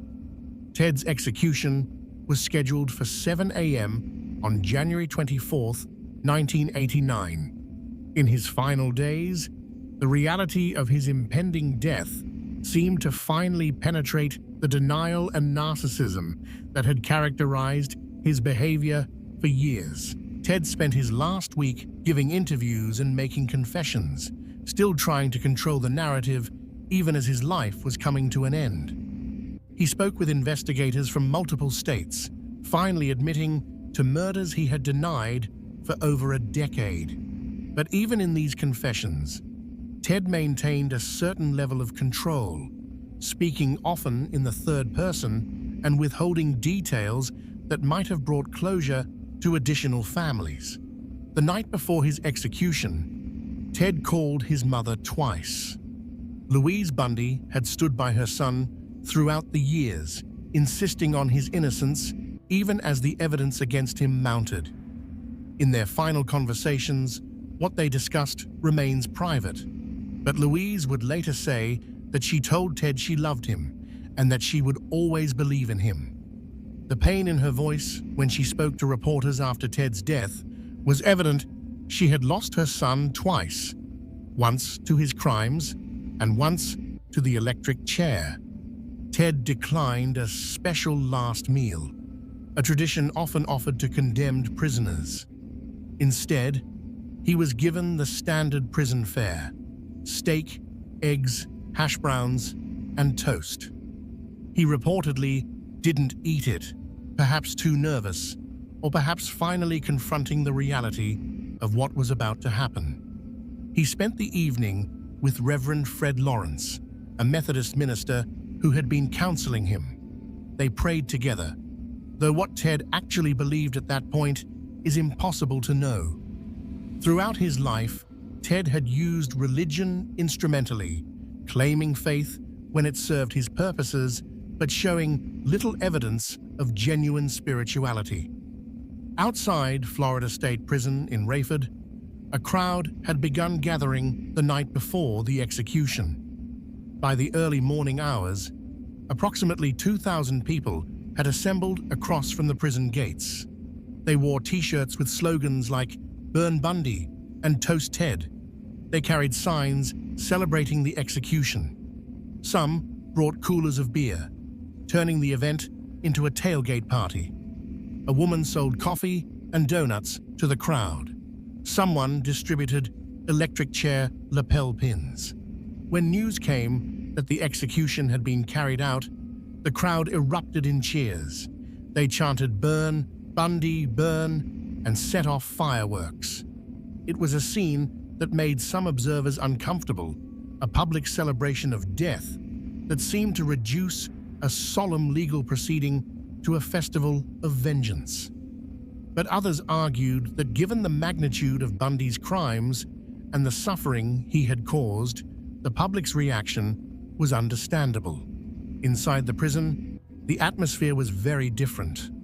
42 official witnesses had been selected to attend the execution, including law enforcement officials, prosecutors, reporters, and representatives from victims' families. The witnesses were led into the execution chamber, a small room containing Old Sparky, Florida's electric chair. The chair was made of oak, bolted to the floor with leather straps to secure the condemned person's arms, legs, and torso. At 7 a.m., guards escorted Ted Bundy into the execution chamber. He was wearing blue slacks and a light blue shirt. Witnesses reported that when Ted first saw the electric chair, he appeared startled, momentarily losing the composure he had maintained. His face registered recognition and perhaps fear. Ted was led to the chair and secured with leather straps across his chest, arms, and legs. A metal cap containing a sponge soaked in saline solution was placed on his head to ensure good electrical contact. Electrodes were attached to his leg. The superintendent of the prison, Tom Barton, asked Ted if he had any last words. Ted's voice quavered slightly as he said, "Jim, I'd like you to give my love to my family and friends. He was speaking to Jim Coleman, one of his attorneys, and to Reverend Lawrence. Then a thick strap was pulled across his mouth and chin. A heavy black veil, attached to the skull cap, was lowered over his face, hiding his features from the witnesses. Superintendent Barton gave the signal. At 7:06 a.m., an anonymous executioner activated the electric chair. 2,000 volts of electricity surged through Ted Bundy's body. His body tensed, his hands clenched, and a small wisp of smoke rose from his right leg where the electrode was attached. The current was applied for 1 minute, then turned off. A paramedic opened Ted's shirt and checked for a heartbeat. Another examined his eyes with a light. At 7:16 a.m., Ted Bundy was pronounced dead. One of the witnesses, Tallahassee Police Officer Gulfport Sewell, later commented, "Regardless of what Bundy did, he was still a human being." But even Sewell admitted feeling relief that Bundy was dead, a sentiment that seemed universal among those who knew about his crimes. After the execution, Ted's body underwent an autopsy. Medical examiners paid particular attention to his brain, searching for abnormalities that might explain his behavior. No significant injuries or abnormalities were found, contradicting theories that Bundy's crimes might have been caused by brain damage or physical defects. The autopsy essentially confirmed what psychologists had long known. Bundy's pathology was psychological, not neurological. Bundy's body was cremated, and according to his wishes, his ashes were scattered in the Cascade Mountains of Washington state, the very area where he had committed some of his earliest murders. This final request struck some as grotesquely inappropriate, a serial killer's remains mingling with the landscapes where his victims had suffered and died. News of Ted Bundy's execution made headlines around the world. For many, it represented the end of a horrific chapter in American crime history. The families of Bundy's victims expressed relief and a sense that justice had finally been served, though for many of them, the pain of their loss remained as acute as ever. Eleanor Cowell's daughter, whose remains were found near Issaquah, said simply, "Good. The only thing I can say is thank God it's finally over." In the weeks and months following the execution, there was extensive public discussion about the case. Some argued that Bundy should have been kept alive so that researchers could study him and potentially learn more about the psychology of serial killers. Others countered that Bundy had proven himself manipulative and uncooperative throughout his incarceration, and there was no reason to believe he would have provided meaningful assistance to researchers. The debate over capital punishment was also reignited by Bundy's execution. Opponents of the death penalty argued that even someone as clearly guilty and evil as Bundy should not have been executed, that society should not lower itself to the level of a killer. Supporters of capital punishment argued that Bundy was precisely the kind of criminal for whom the death penalty was designed, someone who had committed multiple heinous murders and who posed an ongoing danger to society. Florida Governor Bob Martinez, who had signed Bundy's death warrant, defended the decision, saying, "The people of Florida today administered justice. If there's ever been anyone on Florida's death row that deserved the electric chair, Ted Bundy was that individual." This sentiment was widely shared among the public and law enforcement officials who had pursued Bundy for years. Part 10. Legacy and Conclusion.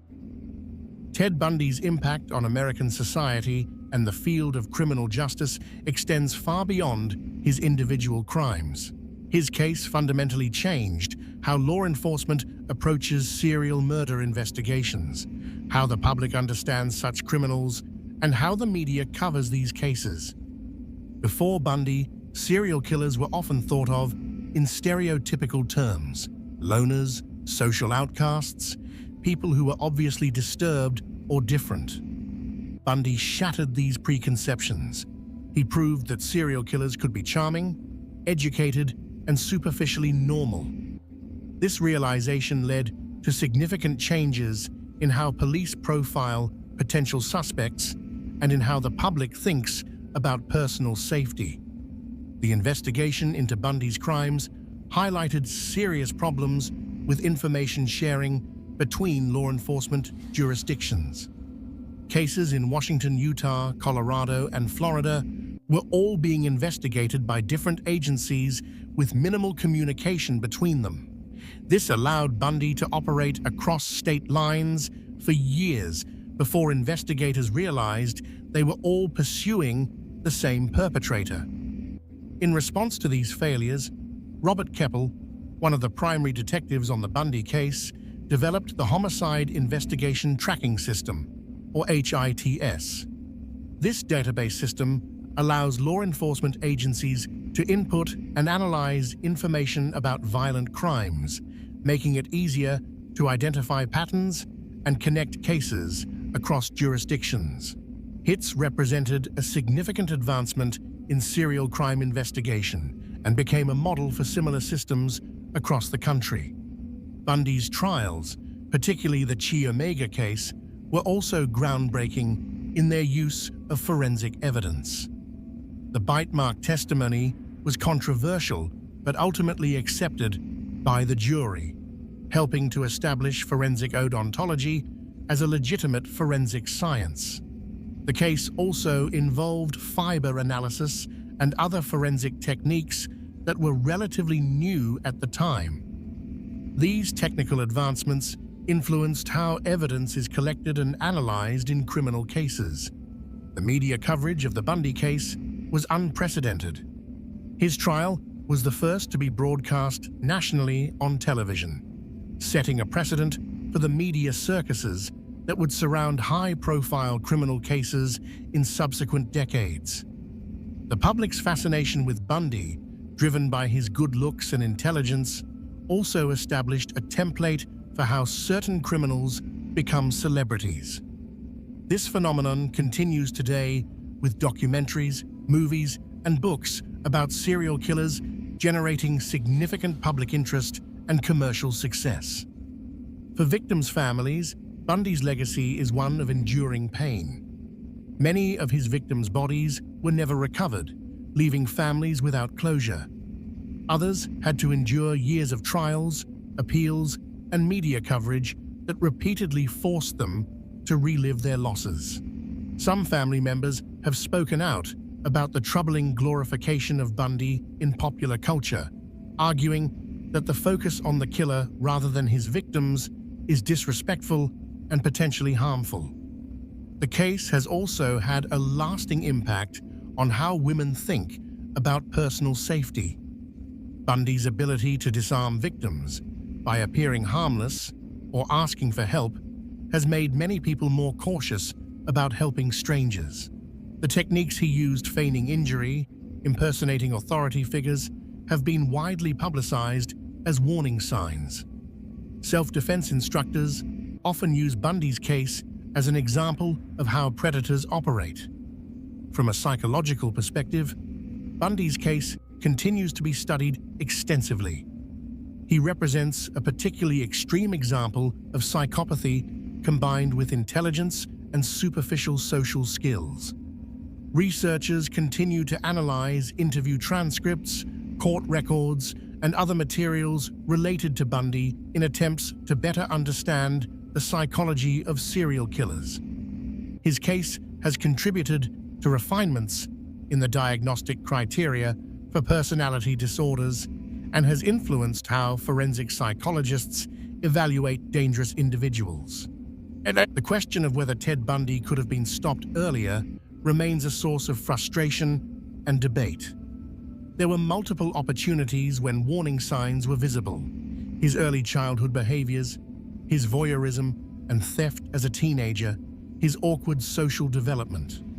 But none of these, taken individually, were sufficient to identify him as someone who would become a serial killer. This reflects the difficulty in predicting violent behavior many people exhibit concerning behaviors without becoming violent criminals. Some have argued that if Elizabeth Clover had reported her suspicions earlier, or if Anne Rule had come forward with her concerns, lives might have been saved. But this criticism seems unfair. Both women did eventually contact police, and when they did, their tips were added to lists containing thousands of other names. The system for processing and prioritizing these tips was inadequate, and even credible information often got lost in the volume of data.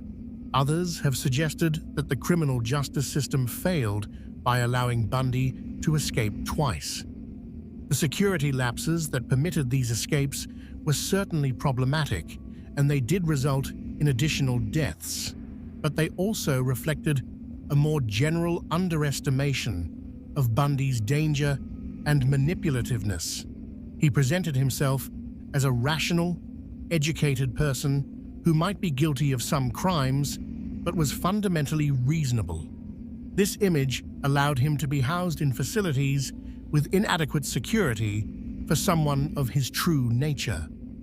The exact number of Bundy's victims will never be known. He confessed to 30 murders, but investigators believe the actual number could be much higher.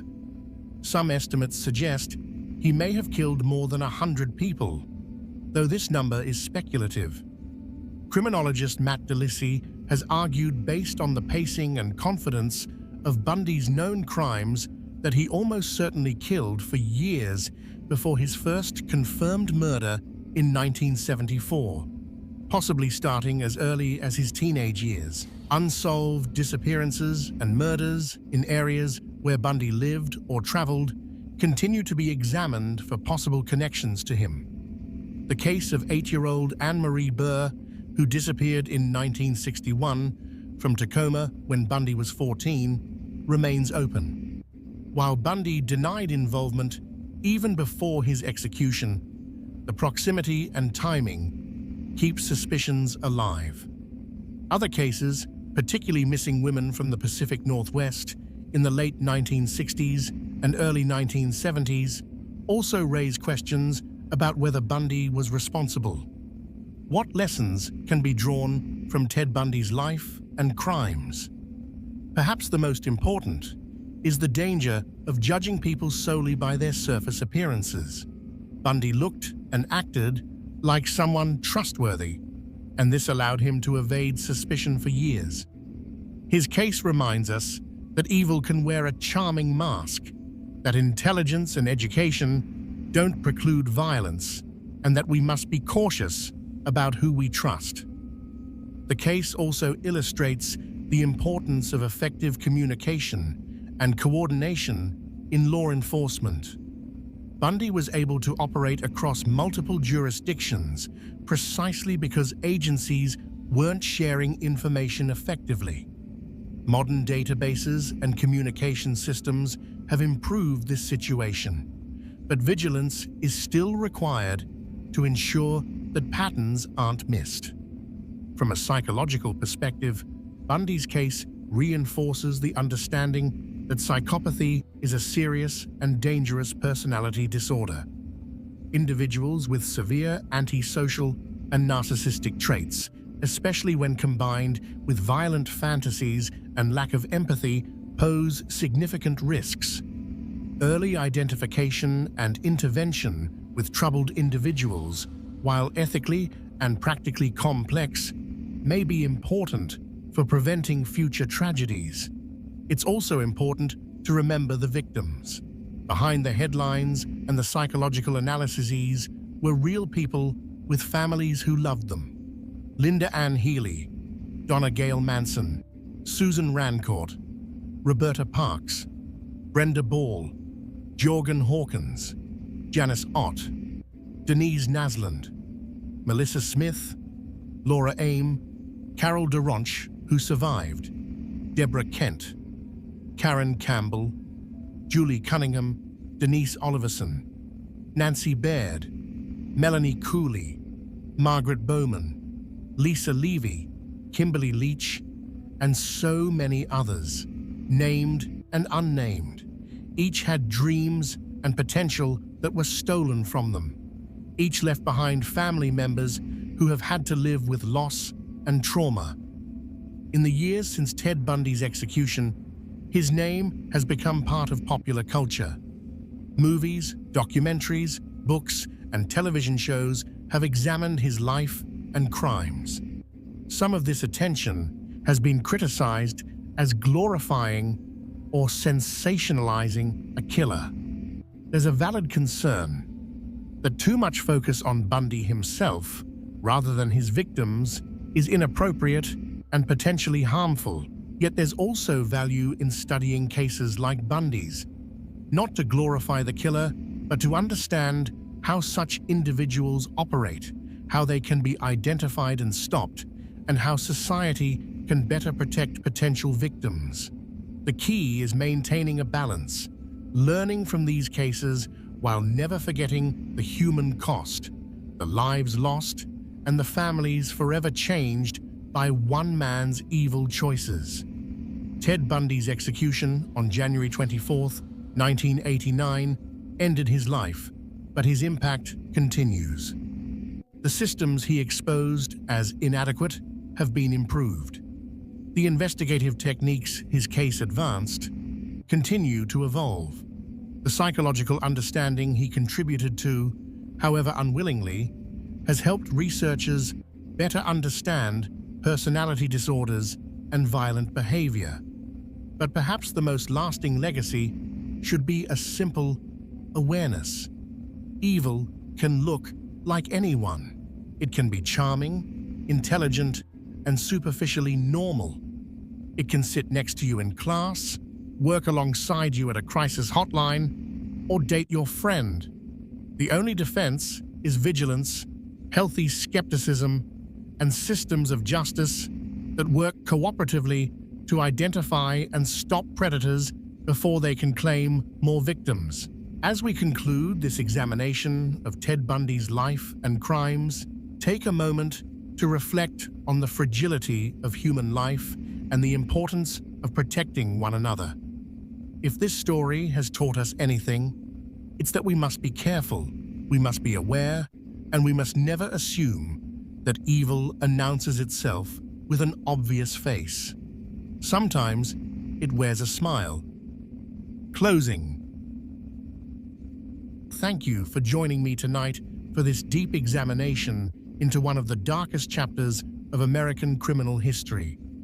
I hope this has been informative and thought-provoking, even as it has necessarily been disturbing. These are difficult stories to tell, but they are important stories to understand. If you enjoyed this video and would like to see more true crime content, please consider liking this video and subscribing to the channel. I cover a wide range of cases, from historical mysteries to modern investigations, always with respect for the victims and a focus on understanding rather than sensationalism. Sleep well, everyone.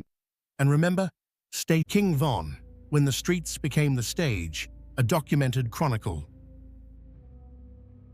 The rain fell steady on that November morning in 2020, streaking down the windows of Grady Memorial Hospital in Atlanta, Georgia. Inside, doctors worked frantically to save a 26-year-old man who had been rushed through their doors with multiple gunshot wounds. His name was Davon Daquan Bennett, though the world knew him better as King Von, one of Chicago drill music's brightest rising stars. Despite their best efforts at 4:48 in the morning, Von was pronounced dead. The music industry mourned the loss of a talented storyteller. His fans grieved for an artist who seemed on the verge of superstardom. But for many families in Chicago, Von's death marked something entirely different. For them, it closed a chapter on years of terror, violence, and loss at the hands of someone they believed was responsible for multiple murders and who had weaponized fame to continue violence. This is not a story about redemption or wasted potential. This is not a tale of a troubled youth who made mistakes and found his way. This is a documented account of violence, system failures, and an entertainment industry that some argue profited from real bloodshed. The evidence for what you're about to hear comes from police reports, FBI documents, court testimony, federal indictments, and Bennett's own words captured on social media and in his music. Before we continue, it's critical to establish what can be proven versus what remains alleged or speculative. Bennett was acquitted of one murder charge in 2017. He was never charged in most of the other deaths discussed in this video.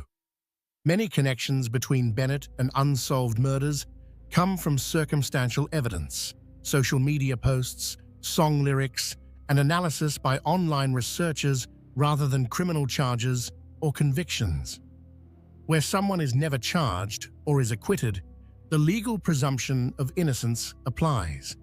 However, federal prosecutors stated after his death that had he lived, they planned to charge him in connection with the murder of F.B.G. Duck, and 6 men were convicted for carrying out that killing.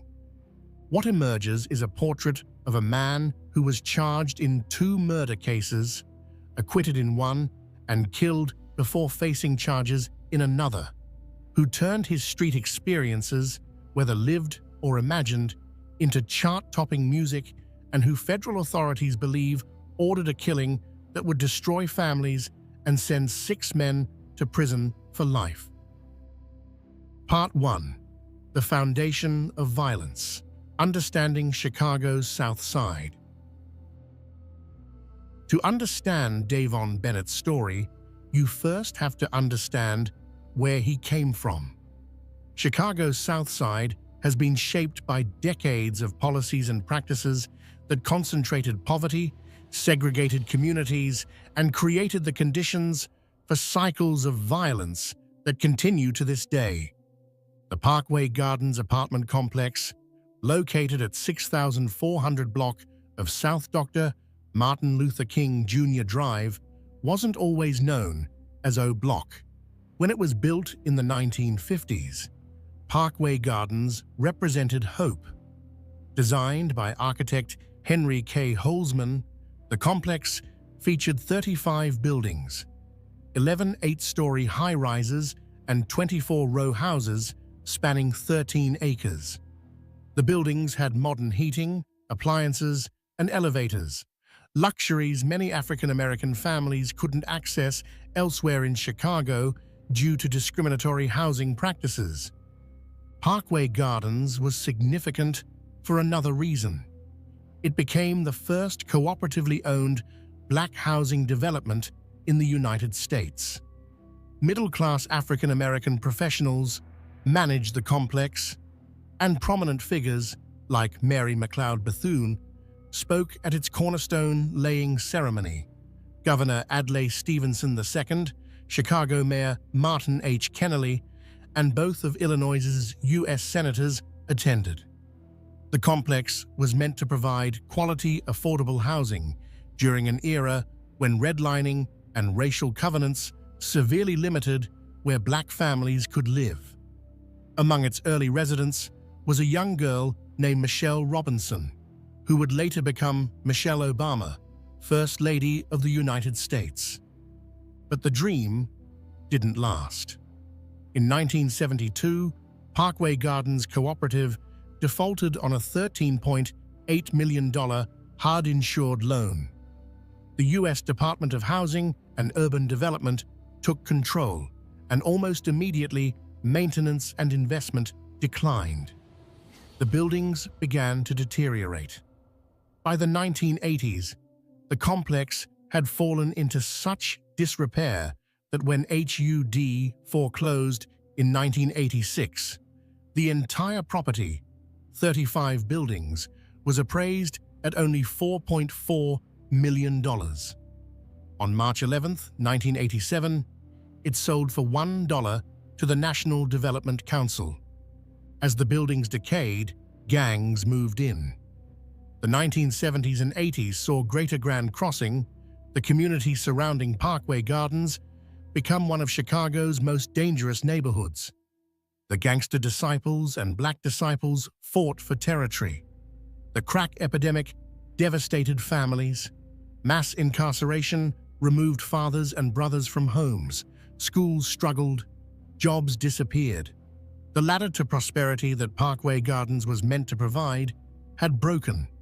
Then, in 2006, something happened that would change Parkway Gardens forever. The Chicago Housing Authority demolished the Randolph Tower, known as the Calumet Building, at 6217 South Calumet Avenue. This 16-story red brick project had been the headquarters for the Black Disciples Gang. According to a 2004 Chicago Tribune article, drug dealers in the Randolph Tower were generating as much as $300,000 per day in drug profits.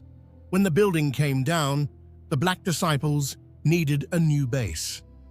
They chose Parkway Gardens, which had traditionally been Gangster Disciples' territory. The result was catastrophic.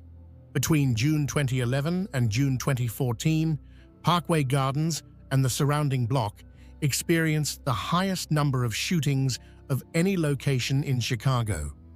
The Chicago Sun-Times would later describe it as the most dangerous block in Chicago. In just 3 years, 19 people were shot and killed in and around the complex. Most were teenagers and young adults, some barely out of high school. The victims included innocent bystanders, gang members, and anyone unfortunate enough to be in the wrong place at the wrong time. The violence was personal and localized. These weren't organized crime families or drug cartels. These were kids from neighboring blocks, killing each other over perceived disrespect. Social media posts, lyrics in songs. The territorial lines were drawn street by street. Parkway Gardens, renamed O Block after the murder of Black Disciples member O.D. Perry in 2011, was controlled by the Black Disciples. Just blocks away, at 63rd Street and St. Lawrence and Eberhart Avenues, an area that would be renamed Tuckerville after the murder of 15-year-old gangster disciple Shondale Tucker Gregory, the rival faction held territory. These kids could see each other's homes from their front porches, and they were killing each other with an almost casual frequency that spoke to how normalized violence had become. Community members described hearing gunshots every day, sometimes multiple times a day. Mothers stopped letting their children play outside. Young men couldn't cross certain streets without risking their lives. And into this environment, on August 9, 1994, Davon Daquan Bennett was born. Part 2. A childhood shaped by violence. Davon's father was Walter E. Bennett, known in the streets as Silk.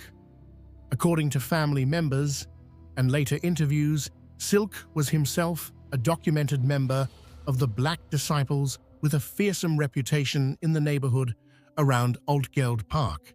But Silk's life as a gang member meant constant incarceration. He was in and out of jail throughout Davon's early childhood, leaving the boy's mother, Tasha, to raise him mostly alone. Davon had 6 half-siblings from his father and 3 from his mother, growing up in a crowded home where resources were scarce and the streets were always calling. In interviews years later, Von would speak about his father with a mix of reverence and pain. Silk was remembered as a legend on the block, someone who commanded respect despite the lifestyle that kept him locked up. On July 24, 2005, when Davon was 10 years old, his father was shot and killed outside a skating rink. According to Von's uncle, In a later interview, Silk was targeted by a sniper, shot from a distance in what appeared to be a planned assassination. The loss devastated young Davon. Years later, he would tweet and rap about how he couldn't sleep after his father's death.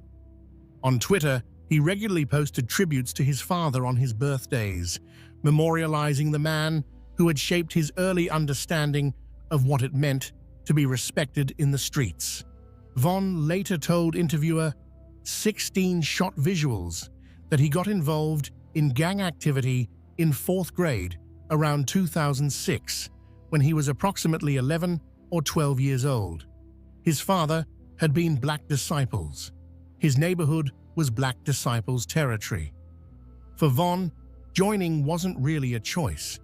It was inheritance, environment, and the path of least resistance all rolled into one. By the time Von entered Hyde Park Academy High School, he was fully immersed in gang life. Multiple former classmates would later state in interviews that Von regularly brought firearms to school starting around age 13. One associate, Chop Squad, who attended school with both Von and fellow Chicago rapper G Herbo, claimed that Von would show off guns in class. G Herbo himself would later rap about this in a collaboration with Von called FaceTime, saying that Von showed him a revolver during freshman orientation, an experience that led G Herbo to begin bringing guns to school himself. Von's adolescence was marked by constant conflict. He and his friends from O Block, kids with names like T-Roy, Duke, BJ, Big A, would start with fistfights at school, scuffles with rival gang members on the bus or in the cafeteria. But those schoolyard fights quickly escalated. Guns replaced fists. What started as teenage posturing turned deadly serious. Hyde Park Academy became a place where Von and his rivals from blocks like STL/EBT and Jarrow City saw each other every day, building grudges that would last years and cost lives. On one occasion, according to stories that circulated years later, Von did a shooting on prom night while wearing his suit. He had even tweeted earlier that day, warning people not to try him while he was dressed up. True to his word, when someone tested him, Von allegedly responded with gunfire. This recklessness and willingness to use violence at any moment would become his calling card. Von's first arrest came in August 2010, when he was 16 years old. According to court records, he committed armed robbery at 64th and King Drive at 12:45 p.m., pulling a gun on a victim and stealing their vehicle. He was arrested 5 minutes later. The charges were serious: armed robbery with a firearm, and Von faced 21 to 45 years in prison under a plea deal. As a juvenile, he was instead sentenced to boot camp, an intense military-style program designed to shock young offenders straight.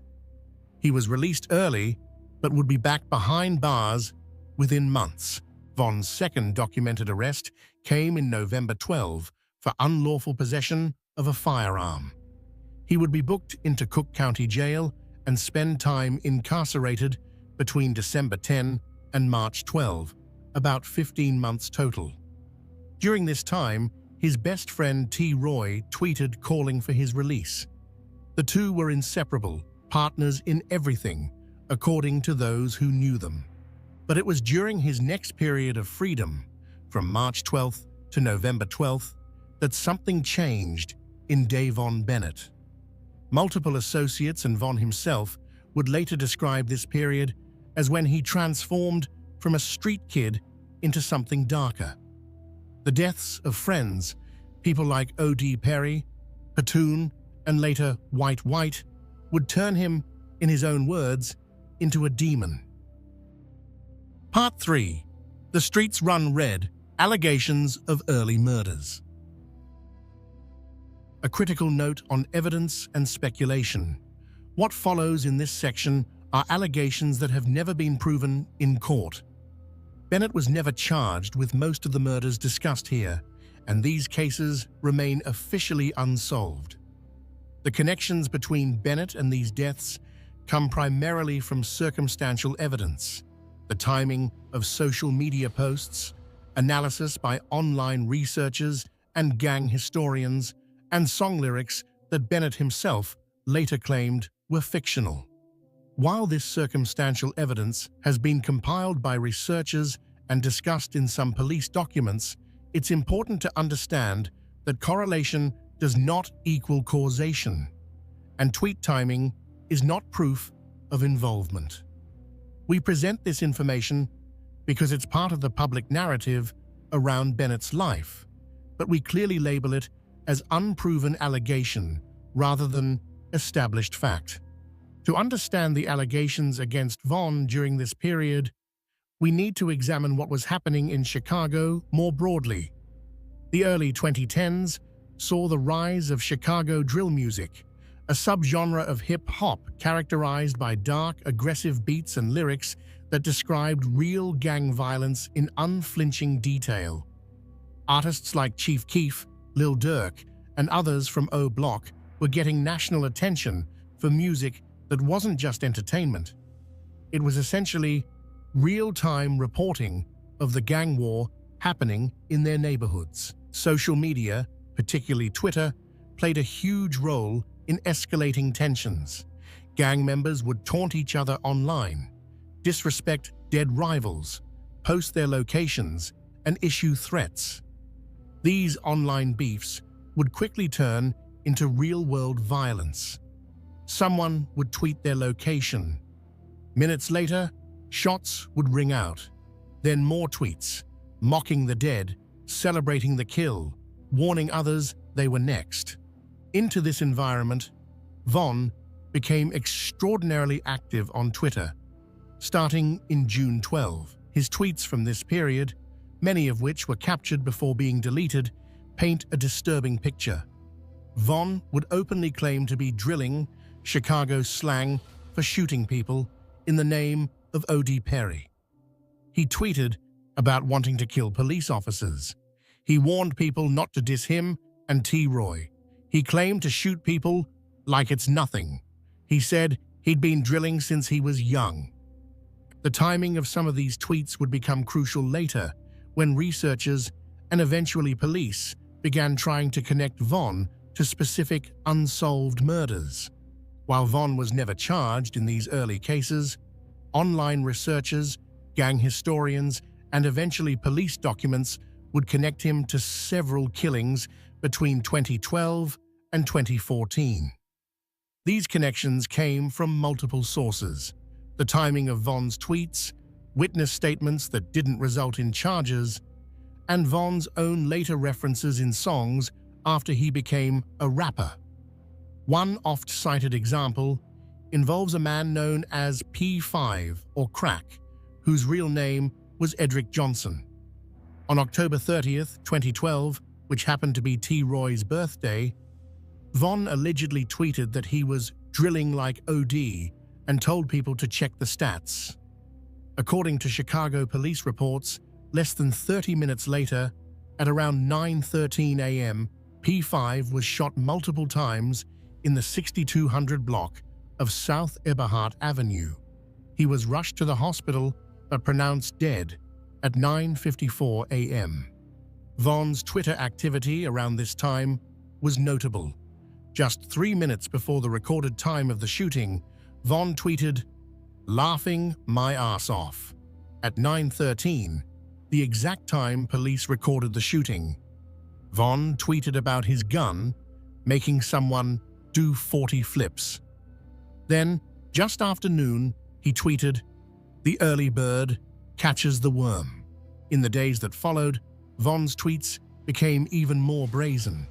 He tweeted wondering if he was messed up in the head, and indicating he thought he'd gone crazy.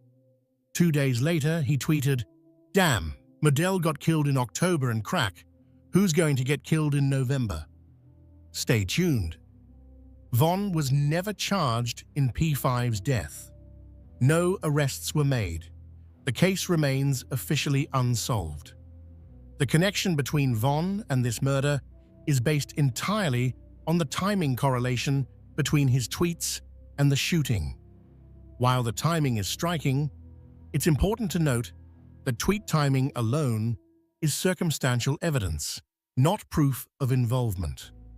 The pattern, however, was unmistakable to online researchers paying attention.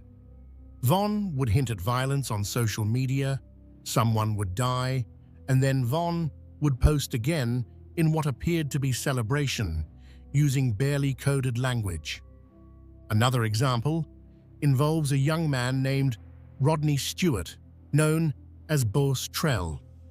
On November 7th, 2012, Von tweeted about bodies dropping and beating cases. That evening, he tweeted that he was out sliding with T-Roy. T-Roy himself tweeted about going to get his gun. The following morning, the news reported the shooting of Boss Trell. The 17-year-old had been found with a gunshot wound to the head around 6:50 a.m. and was rushed to the hospital. While Boss Trell fought for his life, Von and T-Roy were active on Twitter. T-Roy tweeted "Man down" only hours after the body was discovered. Von tweeted "Struggle" and suggested people weren't dying on time. T-Roy mockingly tweeted, "No, Trell, stay alive." Boss Trell was pronounced dead that night at 11:30 p.m.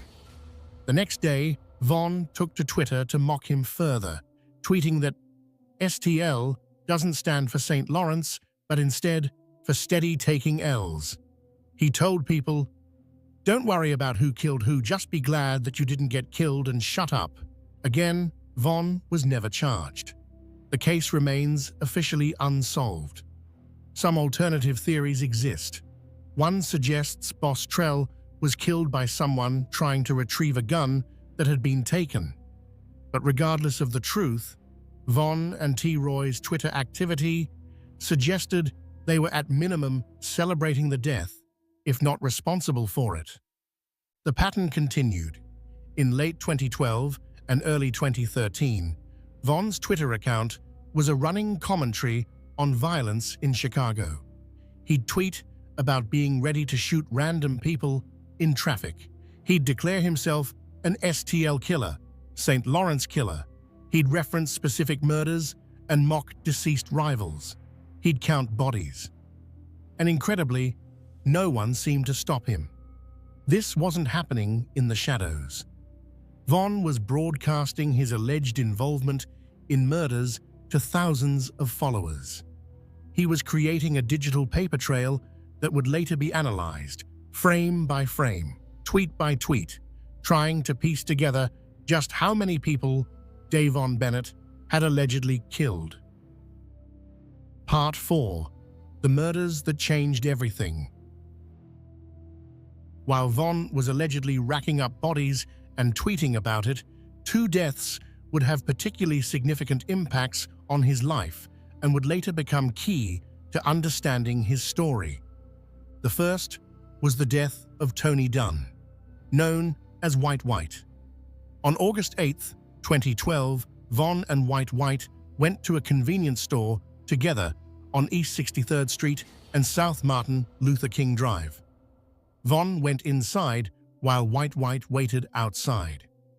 At approximately 11:30 p.m., a gunman pulled up and shot White White in the back. A police officer on the scene even returned fire, hitting the shooter, who managed to escape. White White was pronounced dead in the early hours of August 9th, Von's 18th birthday. This killing devastated Von. He tweeted numerous times about White White's murder, describing how he'd just bought White White a pill and gone inside the store only to come back outside to find a crowd surrounding his shot friend. At first, Von believed White White would be okay. When he learned his friend had died, Von's tweets became darker. He pledged to kill his enemies publicly. He said this killing was what led him to act out. Years later, Von would elaborate on this in his song Demon, saying outright that witnessing White's death on his 18th birthday was what turned him into a demon. He rapped that after this, he and T-Roy would be doing hits back-to-back to avenge the loss. The second death that profoundly affected Von and would later become central to a police investigation was that of Gakira Barnes, known as K.I. K.I. was a 17-year-old gangster disciple from the STL/EBT faction, rivals to Von's O-Block Black Disciples.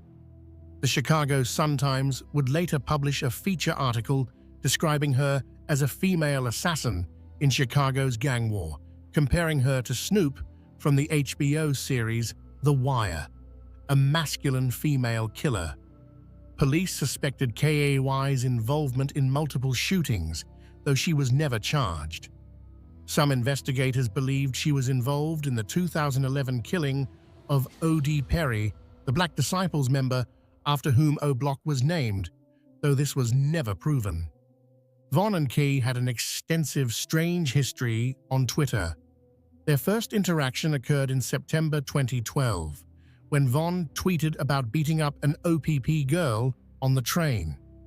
K.I. responded, indicating she'd been injured but wasn't bothered because her gun would put holes in her ops' faces. What followed was months of back and forth that mixed genuine animosity with what seemed like flirtation. Von would ask K.I. if she was a gangster or a bitch.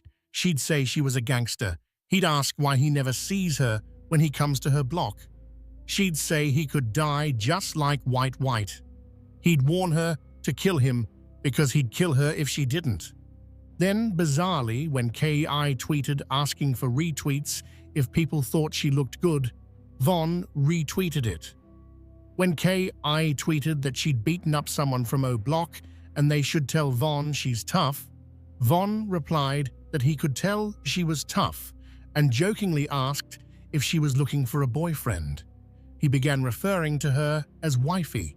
In 2016, someone on the message board 4chan claimed to have hacked K.I.'s private DMs and published alleged messages between her and Von. According to these alleged DMs, Von had asked K.I. if she wanted to hook up. She replied she wasn't interested. Von said that when all of this is over, he'd have her. K.I. allegedly asked Von straight up if O-Block was plotting to kill her. Von reportedly said yes. There were people looking to kill her, but he didn't think he could do it because she seemed cool. He even asked when she was going to stop gangbanging. K.I. replied she wasn't going to stop, calling Von a goofy and asking when he was going to stop. Von said he was gangbanging until he died. K.I. agreed, saying she planned the same thing. Whether these DMs were authentic is impossible to verify. But what is verified is that Von and K.I. continued their public Twitter exchanges for years, with Von seemingly both threatening and attracted to her. Then came April 11th, 2014. Part 5. The Gakira Barnes murder, a case that should have stuck. On April 11, 2014, 17-year-old Gakira Barnes was standing on a porch in the 6400 block of South Eberhart Avenue at approximately 3:30 p.m.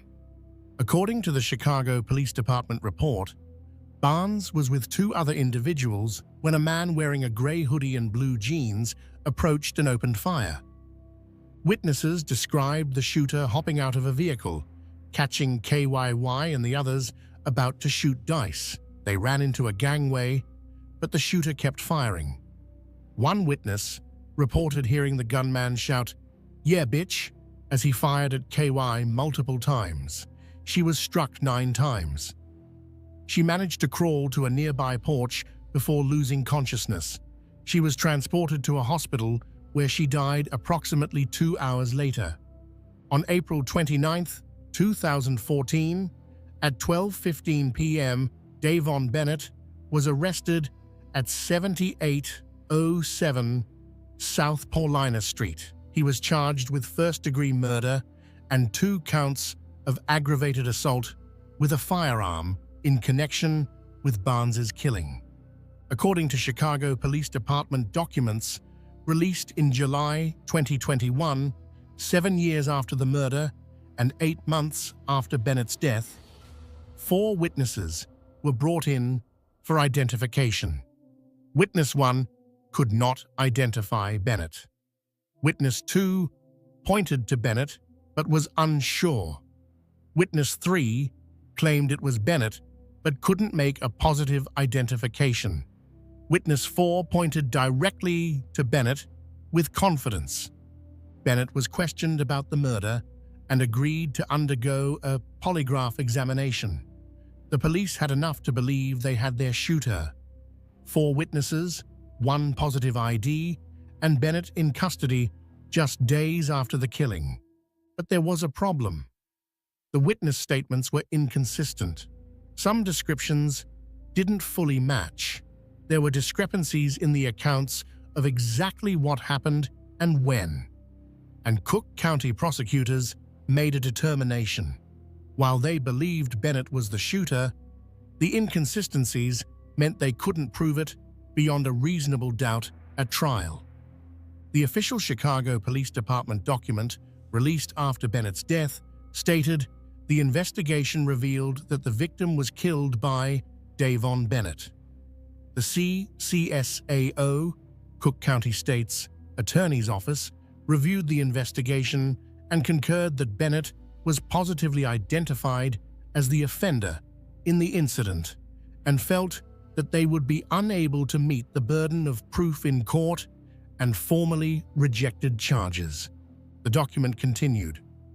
It should be noted Davon Bennett was charged with first-degree murder recorded under HX2 81542 in that he shot and killed Malcolm Stuckey, no IR, on May 29, 14. So police believed Vaughn killed KI. They had witness identification. They had him in custody. But the case never went to trial because prosecutors didn't think they could win a conviction. Vaughn was released on April 30, 2014, without being charged. Hours after KI was pronounced dead, on April 11th, Vaughn tweeted that he loves his gang and they love him.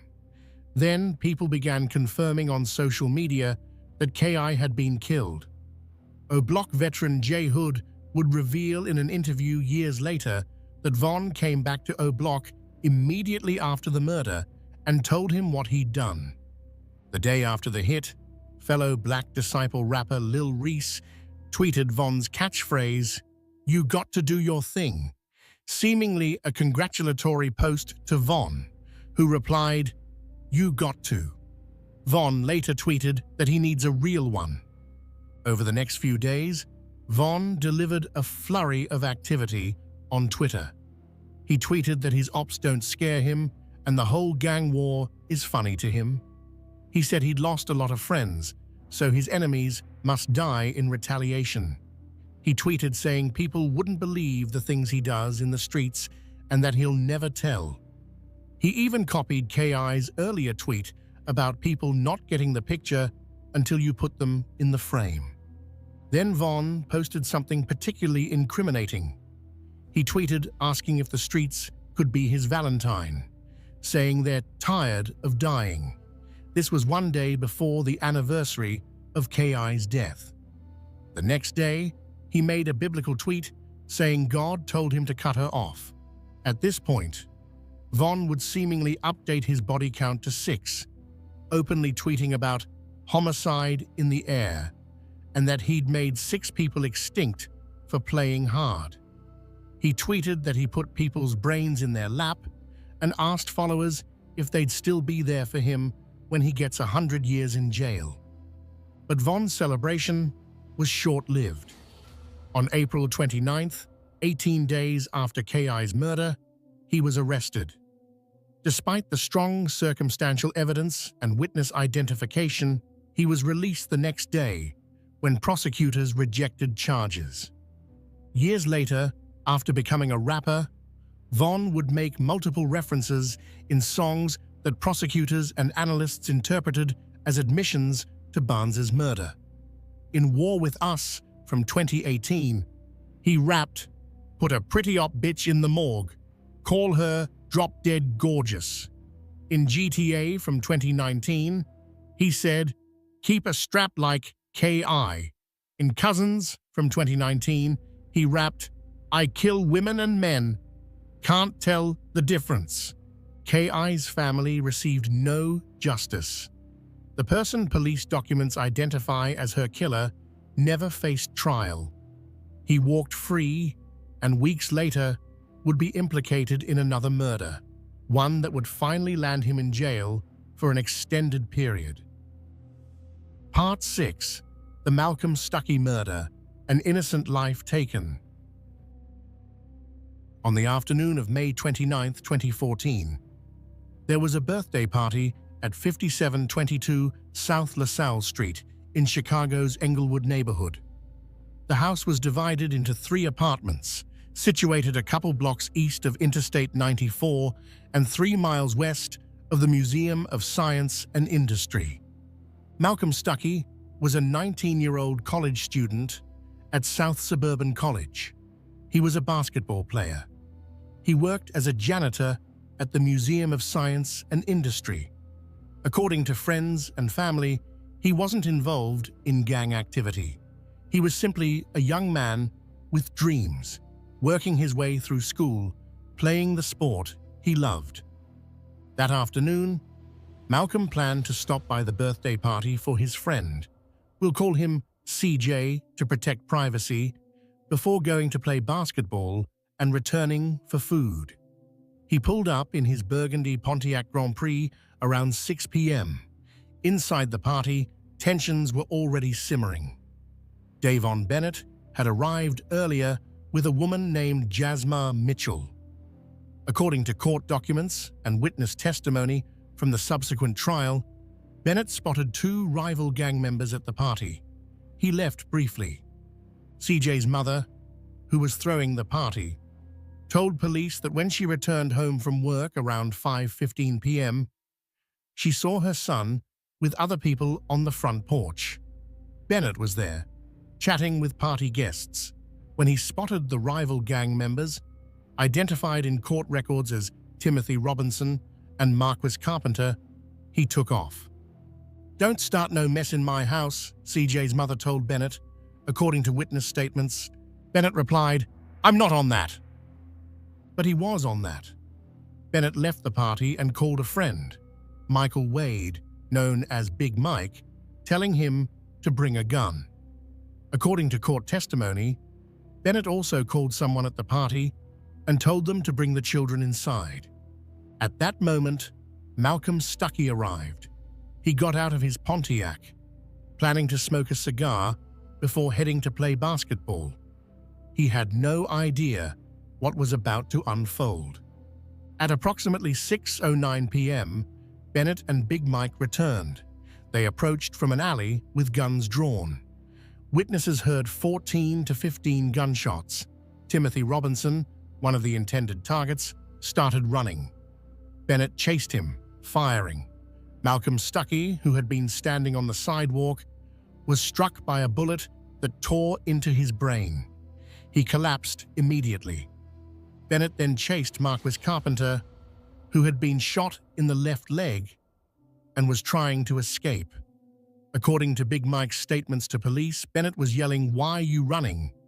as he pursued Carpenter and fired at him. Big Mike also opened fire, shooting approximately 15 to 16 rounds at Timothy Robinson, striking him in the foot. When the shooting stopped, Malcolm Stuckey lay dead on the grass between the sidewalk and the street. Marquis Carpenter had been shot in the face, suffering a broken jaw. Timothy Robinson had been shot in the leg and foot. Chicago police responded to the scene at 6:10 p.m. Malcolm Stuckey was pronounced dead at 6:09 p.m. the same time the shooting occurred. He never had a chance. Malcolm's 16-year-old cousin, Modell McGraw, would be the one to discover his body. The image would haunt him. Tragically, 6 months later, Modell himself would be dead, allegedly killed by Bennett and T. Roy in what appeared to be retaliation. Malcolm Stuckey's death was devastating to everyone who knew him. His friend, Deontay Willis, told reporters, "He was supposed to be on his way to see me. He had stopped answering his phone." Willis also spoke about the broader problem of gun violence in Chicago, saying, "It's everywhere. It can happen anytime. You learn to look over your shoulder." The murder weapon in this case tells its own disturbing story about gun trafficking. According to federal court documents in United States v.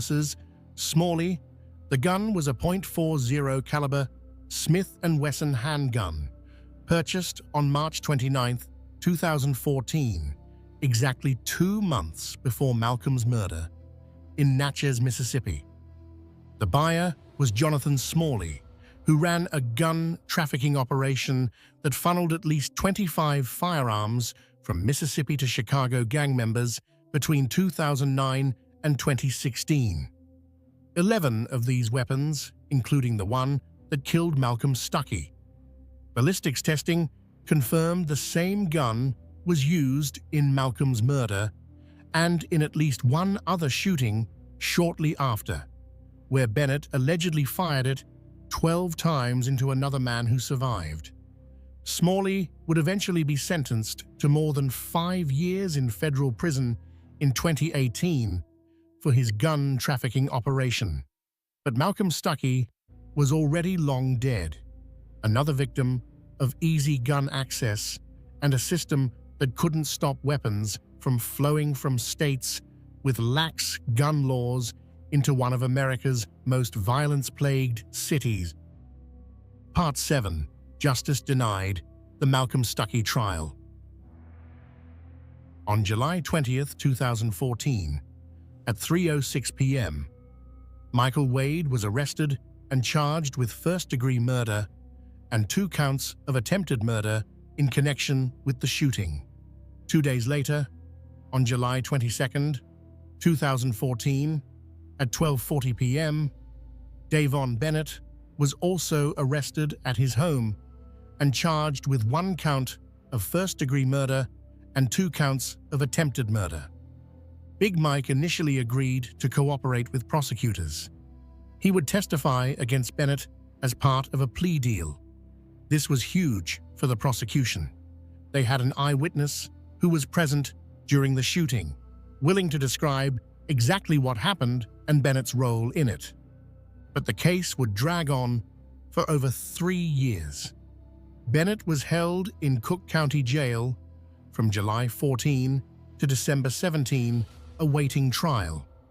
During that time, several things happened that would ultimately lead to his acquittal. First, witnesses became hard to find, or their stories changed. In cases involving gang violence, witness intimidation is common. People fear retaliation if they testify. Some witnesses who initially spoke to police became unavailable or gave inconsistent statements when prosecutors tried to prepare for trial. Second, and most critically, Big Mike changed his mind. On October 23, 2017, Bennett was placed in a bullpen in Cook County Jail with Big Mike, another associate named T.H.F. Gucci, and an OPP from 051 Young Money who had a tattoo saying, "Fuck L.A., a reference to the deceased L.A. Capone, a rapper affiliated with Bennett's faction. According to later accounts, Big Mike helped Bennett slip his arm out of handcuffs, and Von attacked the rival, with Gucci joining in by kicking him while he was still restrained. This incident seemed to solidify the bond between Bennett and Big Mike. When it came time for trial, Big Mike withdrew his cooperation agreement. He refused to testify against Bennett. This was catastrophic for prosecutors. Without Big Mike's testimony, and with other witnesses unable or unwilling to provide consistent accounts, prosecutors lacked the evidence needed to prove beyond a reasonable doubt that Bennett was the shooter. The defense could argue that Big Mike was the primary shooter, and Bennett might not have even fired his weapon, or that the shooting happened too chaotically for anyone to know exactly who shot Malcolm Stuckey. On December 6, 2017, after more than 3 years in jail awaiting trial, Davon Bennett was acquitted of all charges related to Malcolm Stuckey's death. Big Mike, however, was not so fortunate. He was convicted of aggravated battery with a firearm for shooting Timothy Robinson. He received a 16-year sentence for that crime, but because he backed out of his cooperation agreement with prosecutors, he received an additional 12 years, a total of 28 years in prison. Michael Wade will spend decades behind bars. Davon Bennett walked free. Malcolm Stuckey's family was devastated. Their son, a college student with no gang affiliations who simply stopped by a friend's birthday party, was dead, and the man they believed killed him, the man police and prosecutors believed killed him, would never face consequences. Years later, after Bennett became a successful rapper, Malcolm's family would publicly condemn him on social media. They watched as the person they believed murdered their son made millions of dollars rapping about the street life that took Malcolm's life. They saw him celebrated, given magazine interviews, featured on Billboard charts. Their son was in the ground, and his alleged killer was signing autographs. In later songs, Bennett would make what appeared to be references to the Malcolm Stuckey shooting. On a feature called What's Next by Jizzle Bucks, Bennett seemed to imply that Malcolm wasn't the intended target, but was a witness who had to be eliminated. The lyrics suggested Malcolm was simply outside on the sidewalk when the shooting occurred and had to be taken out because he saw what happened. This cold calculation that an innocent bystander had to die simply because he was present speaks to the level of violence Bennett was allegedly willing to deploy. Malcolm Stuckey was 19 years old. He was working, going to school, trying to build a future, and according to Bennett's own apparent admission in song lyrics, he died simply for being in the wrong place at the wrong time. The Malcolm Stuckey case represents one of the clearest examples of justice system failure in Bennett's story. Police knew who the shooter was. They had physical evidence. They had witnesses. They had a co-defendant willing to testify. But witness intimidation, the chaos of gang violence, and Big Mike's last-minute decision to protect Bennett meant that no one was held accountable for taking an innocent young man's life. Part 8. From Cage to Stage, The Birth of a Rap Career. December 6, 2017. After 1,267 days in Cook County Jail, Davon Bennett walked out of the gates a free man. Video footage captured on social media showed him cutting off his ankle monitor, throwing up gang signs, celebrating his freedom. He had beaten a murder charge. He had escaped what could have been a life sentence. But the question was, what would he do with this second chance? According to Bennett himself, in later interviews with 16-shot visuals, the first thing he did after being released was meet up with his friend E-Dog from O-Block. And what did they do? They went and bought a gun. At the time of his release, Bennett had no plans to become a rapper.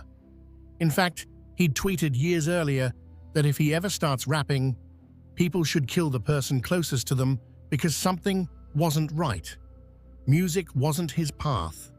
The streets were all he knew. But one person hadn't forgotten about Davon Bennett during his 3.5 years behind bars.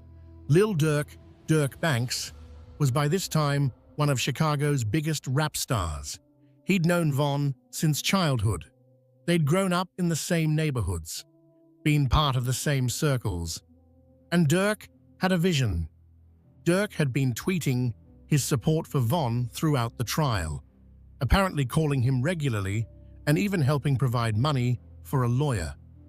When Von walked free, Dirk welcomed him with open arms. In interviews, Dirk would later say he saw raw potential in Von.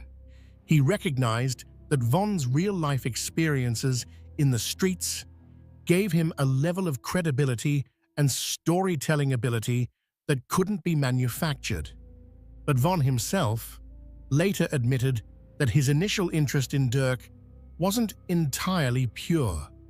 He told interviewers that at first he planned to hang around Dirk and rob people in his circle until he got to $100,000. That was Von's goal: get 100 grand however he could, by any means necessary. After coming home, Von didn't immediately jump into music. He wanted to enjoy his freedom. Social media posts from late 2017 and early 2018 show Von posing in new clothes, flexing his newfound freedom, posting pictures on Instagram. His enemies, including people like FBG Cash, would leave threatening comments, but Von's friends were looking out for him, and no one was looking out more than Lil Durk. Durk was working on his 2018 mixtape, Just Cause You're Weighted, and that tape featured a track called Durk and Von Crazy. Soon after getting out of jail, Von found himself sitting in the back of Durk's car, previewing this future classic before its release. The song referenced Von's case, with Durk rapping that a witness went missing and now Von is coming home. Durk was clearly inspired by Von's return and wanted to help him transition to civilian life. They spent Christmas 2017 together, listening to classic Chicago drill anthems by L.A. Capone. In January 2018, Von was seen on social media walking through O Block, showing the world he was back in the streets, untouched despite everything he'd allegedly done. But Von's old habits died hard. In February 2018, he tweeted that he was riding around with a gun and weed. Then, on February 14th, the one-year anniversary of his friend T-Roy's death, Von was arrested at O Block. Police claimed he ran from them, threw a gun, and battered officers during the arrest. Body camera footage of this arrest later became public, showing an angry Von telling police with pride that he just beat a body and 2 attempted murders. Von's mugshot from that arrest circulated online, showing a furious expression, but he was out within days, tweeting that he believed cops had it out for him because he escaped the murder charges. He boasted that he would never let them get him. Still, even with these brushes with law enforcement, Lil Durk continued to invest in Von. They spent increasing amounts of time together, with Von making regular trips to Atlanta, where Durk was based. Then, in February 2018, something significant happened. Von was reunited with another friend who'd beaten a murder charge, THF Beizhu, who had been acquitted of a 2014 murder charge for a shooting that occurred in 2009. Durk saw an opportunity. He had 2 certified Chicago shooters who'd both beaten murder cases. Both had real street credibility. Both had stories that weren't fabricated or exaggerated. They'd lived every word they could rap. Durk's plan wasn't for them to keep shooting. It was to transform these hardened street figures into rap superstars, to turn their real-life experiences into art, to make them the realest rappers who had ever rapped. Von started posting pictures in the studio with Durk, hinting at an upcoming career in the rap game.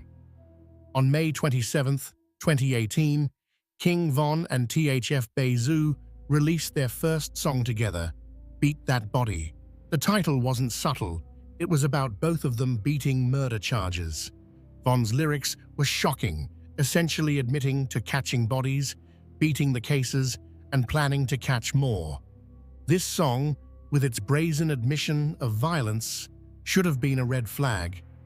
But instead, it became exactly what made Von's music irresistible to drill fans. Here was someone who wasn't just rapping about the street life. According to police documents and court records, he'd lived it. He'd been arrested for murder. He'd sat in jail for 3 years. He'd stood trial. And he'd walked free. The backstory was perfect. The credibility was unquestionable. And Dirk, according to later interviews, said people in Chicago instantly went crazy for Von's music. But Von didn't initially seem optimistic about his rap career. He barely promoted Beat That Body and appeared to have no plans to give up his full-time role as an O-Block shot caller. Because even as Von was recording his first songs, violence continued to play out in the streets, and Von, according to various sources, remained plugged into the action. Part 9. The Songs and the Streets. Violence continues. While Von was in jail from 2014 to 2017, numerous people from O-Block and surrounding areas had been killed. His friend T-Roy, his partner in crime, his right-hand man, had been shot and killed in a convenience store on Valentine's Day 2017. Von's people posted Twitter tributes, and Von later opened up about the devastating moment when he got the news about T-Roy's death while locked up. Von took T-Roy's death extremely seriously. Even after becoming a famous rapper, he would threaten to kill trolls who DM'd him mocking T-Roy on his birthday. The loss of his closest friend seemed to fuel something darker in Von. A need not just for revenge, but for systematic elimination of enemies. After T-Roy's death, a new group formed in O-Block called Get Back Gang. This was a hardened crew of shooters whose sole focus was to get revenge, to get back for T-Roy and other O-Block members who'd been killed. Members included people like Muop, C-Thang, C-Murder, and others who would later become central to federal investigations. One person Get Back Gang allegedly killed was a man known as Can't Get Right, real name DeAndre Wallace. On June 15, 2018, around 9:50 p.m., Can't Get Right was waiting for food outside a store on the 400 block of East 63rd Street. Two people pulled up, waited outside, and when they spotted their target, they ran up and opened fire. Can't Get Right was killed.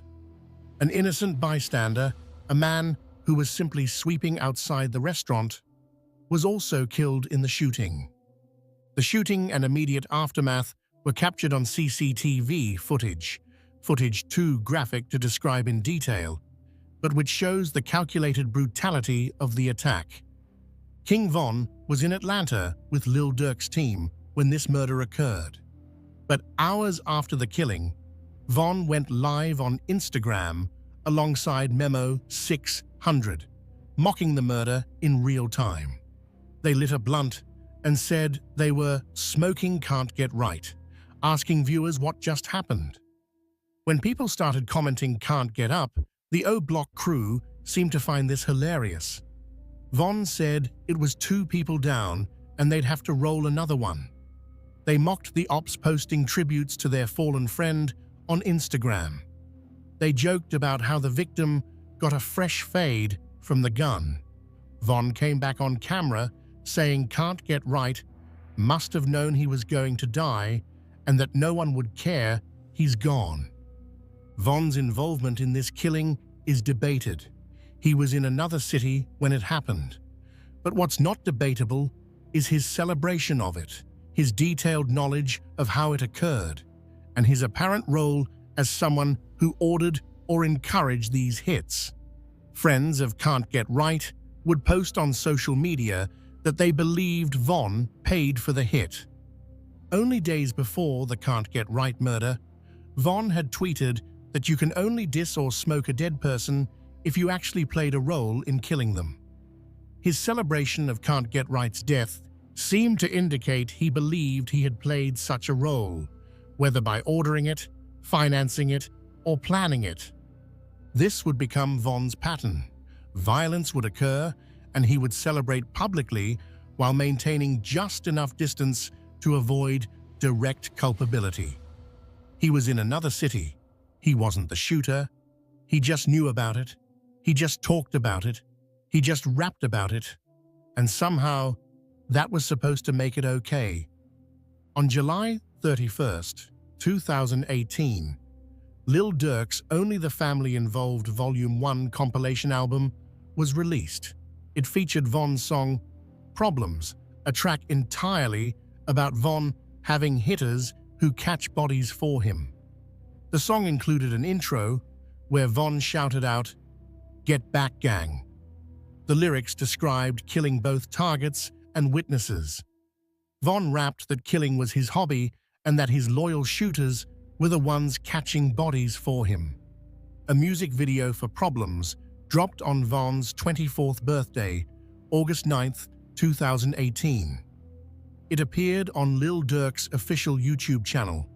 Here was Von openly admitting in song format that he had people killing for him, and the music video was being professionally produced and promoted.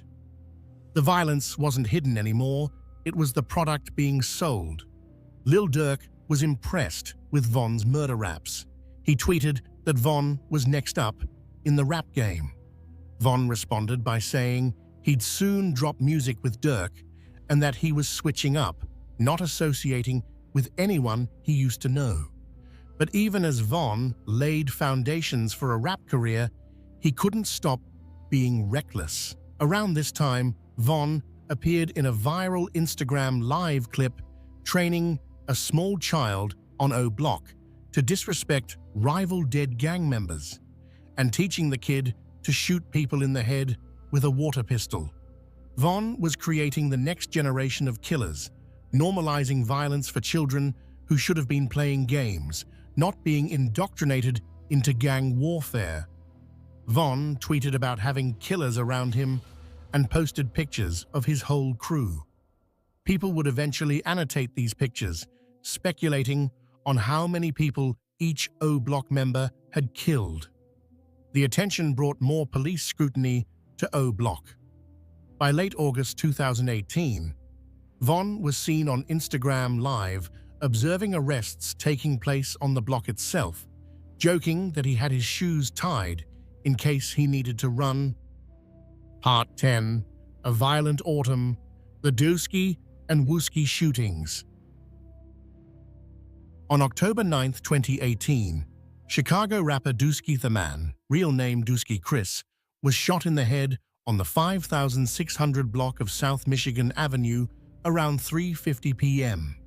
The shooting appeared to be a drive-by from a passing brown vehicle. He died shortly after. The evening before Dooski's murder, Von had tweeted that there was a dark cloud over Chicago. A few days after Dooski's death, Von went live with Lil Durk, saying he was smoking Dooski, K.I., Tuka, and P5, a list of dead rivals that read like a scorecard. Only a week after Dooski's murder, on October 18, 2018, Von released a new song called War With Us. The track featured the lyrics about putting a pretty op bitch in the morgue, widely interpreted as a reference to K.I.'s murder. Von also said he was a hitman. Von ended the song literally describing himself as a professional killer, but Von's biggest target during this period was a gangster disciple from Tukaville named Wooski. Von and Wooski had been going back and forth since 2012. They'd traded threats on Twitter. They'd tried to catch each other at convenience stores. They'd argued about who had more bodies and who would die first. Wooski had also become a rapper, releasing a song called Computers at the start of 2018 that dissed multiple dead O Block members, including Big A, J Money, White White, Chino, and O.D. Perry. Wooski ended the song saying they were hunting for the killers of Poppy and TB, murders allegedly committed by O Block's Get Back gang. The beef between Von and Wooski was incredibly personal. When Dusky, who was close with Wooski, was killed, Von and others from O Block FaceTimed Wooski, telling him they were going to catch him by surprise. Then came the plan. Dusky's funeral was scheduled for October 22, 2018. O Block knew Wooski would attend, so they allegedly decided to shoot up the funeral. On the afternoon of October 22nd, outside the church where Dusky's funeral was being held, a car pulled up. People jumped out and began shooting into the crowd, firing indiscriminately but looking specifically to kill Wooski. 6 people were hit in the shooting. Wooski himself was shot in the head, but miraculously survived. Von's Twitter activity after this shooting was telling. He tweeted comparing himself to Jesus. He tweeted, "Laugh now, cry later, and game over, we won." Fellow O Block shooter Muop retweeted and agreed.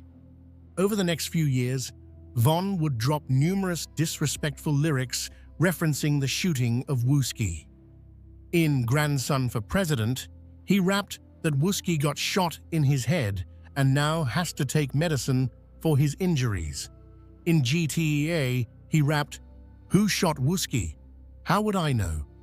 In Go and Get Him, he said he'd be at your funeral on time to give your mother a tissue. In Back Again, he literally said that he slides at funerals, shoots everyone outside, and that Wooski is going to feel this one, adding, "I bet Wooski's still twitching, he changed something different." These are some of the most disrespectful lyrics imaginable, but they also served as self-incrimination. Von was telling the world exactly what he'd done or been part of, and somehow no one stopped him. Wooski, despite being shot in the head at a funeral, is still alive today. He outlived King Von, just as he'd promised on Twitter back in 2012. But the fact that Von felt comfortable shooting up a funeral, a sacred space where families gather to mourn, showed how far he'd descended. There were no boundaries anymore, no sacred spaces, no lines he wouldn't cross. Part 11. The Atlanta Incident, when violence followed success. By early 2019, Von's music career was taking off. He'd released several songs that were gaining traction. Crazy Story, which would drop in December 18, was about to make him a viral sensation. Von was spending more time in Atlanta with Durk, enjoying the fruits of his early success. Then came February 5th, 2019, around 5:49 a.m. The location was outside the Varsity Restaurant in Midtown Atlanta. According to Atlanta Police Department reports and court testimony, an altercation occurred in the parking lot. The victim was 23-year-old Alexander Witherspoon, also spelled Weatherspoon in some reports. He was shot in the thigh and survived. Prosecutors alleged the incident involved robbery of approximately $30,000 in cash, jewelry, and the victim's vehicle. Surveillance cameras captured the incident. At a June 14, 2019 probable cause hearing, an Atlanta police detective testified that video showed individuals firing weapons. The detective stated that footage showed one person firing from a vehicle and another person on foot. 4 people were allegedly involved: Davon Bennett, Dirk Banks, Lil Durk, THF Bezoo, and a fourth individual named Amir Helabanz Golston. The judge found probable cause and charged Bennett and his co-defendants with criminal attempt to commit murder, aggravated assault, participation in criminal street gang activity, possession of a firearm during commission of a felony, and possession of a firearm by a convicted felon. What's particularly interesting about this case is the alleged involvement of Lil Durk's custom Jeep Trackhawk. Detectives claimed that video showed someone shooting from this distinctive vehicle, a camouflage-wrapped Jeep with a large 300 on the side that Durk was known to own. Durk had even posted clips of this car to Twitter with the caption, "Spin, spin," slang for doing drive-by shootings. Von himself had reposted these clips. The afternoon after the shooting, Von posted on Twitter with a handful of cash and a gun on the couch next to him. Later, he tweeted, "You never know who's going to snitch when the cops come." The next day, Von tweeted asking if you can be a killer and a good person at the same time. A few days later, on February 9, 2019, Von was seen in the background of an Instagram Live with rapper Asian Doll, talking to his friend on the phone, seemingly about the shooting. He appeared to be telling his friend that he made all the wrong moves and that the feds were now watching him. But Von wasn't too worried. On February 21st, he tweeted that he was ready to catch another body. The next day, he went live on Instagram with fans, showing off money from features, dissing dead rivals, and saying he wasn't a rapper, just a gangster who raps for the money. The Atlanta authorities were building their case slowly. On May 4th, 2019, a massive force of over 30 Chicago police officers raided O Block to arrest Von. Dramatic footage shows him being tackled to the ground while an enraged mob of his friends accused the cops of stealing his chain. Police had to draw assault rifles to keep the crowd at bay. Von was transferred to Atlanta to face charges on May 17th. While he sat in jail, his music career continued to rise. On May 20th, Crazy Story 2.0 dropped with Lil Durk's verse. The remix was a huge street hit, reaching close to 100 million views on YouTube and landing Von his first spot on the Billboard Global 200 chart. Then, on May 11th, only a week after Von's arrest, something unexpected happened. The fourth person who'd been in the Trackhawk that night, Helabanz, was shot and killed outside a Miami nightclub before facing any charges.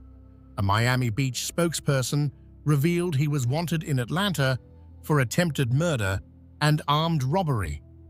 On May 13th, THF Beizu was also arrested in Chicago, charged with being a fugitive from justice in connection with the Atlanta shooting. Lil Durk turned himself in on May 30th, 2019, doing a TV news interview where he said he was turning himself in to face the charges and that he was releasing a song called Turn Myself In.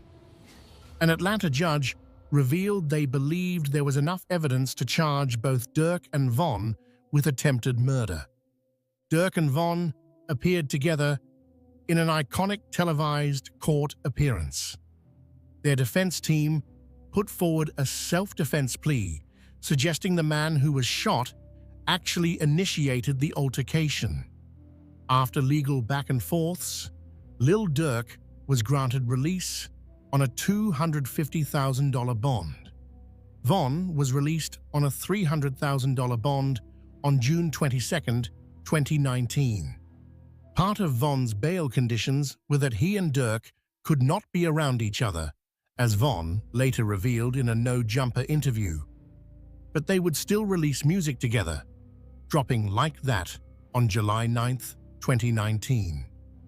Despite facing serious attempted murder charges, both Von and Durk continued to rap about criminality. Von's lyrics still hinted at having killed K.I. and continued dissing dead rivals. The charges against Lil Durk were eventually dropped in October 2022. In January 2023, after Von's death, the District Attorney's Office filed a motion to dismiss all charges. The motion stated, "The facts of this case have been reviewed, and although probable cause existed for the defendant's arrest, the decision at this time is not to prosecute." Critically, the statement added, if co-defendant Davon Bennett, aka King Von, had not died in 2020, he would have been indicted for this incident. So once again, Bennett escaped consequences for his alleged actions, this time only because he'd be killed before facing trial. Part 12, Crazy Story, the song that changed everything. While Von was dealing with legal troubles in Atlanta, a song he'd recorded before his arrest was about to change his life forever. On December 6, 2018, exactly 1 year after beating his murder charge, Von released Crazy Story. The song was a storytelling masterpiece in the drill format. Von rapped an entire narrative about plotting an armed robbery on a rich drug dealer using a woman to set him up. The robbery goes wrong when Von's ops catch him lacking, resulting in a shootout. The accompanying music video brought the story to life, with Von playing the main character and narrator. Von ended the song with what would become his iconic catchphrase. From 64th and from 65th, we not from 63rd, shouting out "O Block" on 64th and 65th King Drive while dissing his ops from 63rd and St. Lawrence/Eberhart. Dissing 63rd became a huge part of Von's brand. He later sold merchandise showing the street sign for 63rd with a big cross over it. The popularity of Crazy Story was explosive. It racked up 3 million views in a week. Today, it sits at over 69 million views on YouTube and has been certified triple platinum by the RIA. Von was on a high after the release, tweeting a picture with a caption about people seeing you shine and forgetting you're dangerous. The success of Crazy Story got Von significant mainstream attention. He'd already appeared on The Breakfast Club with Lil Durk in November 18, where Charlemagne the God asked him directly about his murder charge. Von, with Durk trying to help him navigate the questions, confirmed he'd beaten the case, but was coy about whether he actually committed the murder. He told Charlemagne he couldn't get a normal job in Chicago because he'd done so much dirt that he'd probably be killed on sight if seen working a regular job. Von's debut mixtape, Grandson Volume 1, dropped on September 19, 2019, while he was still in jail for the battery charge. He'd beaten up a man who called his girlfriend a bitch. The project landed at number 75 on the Billboard 200.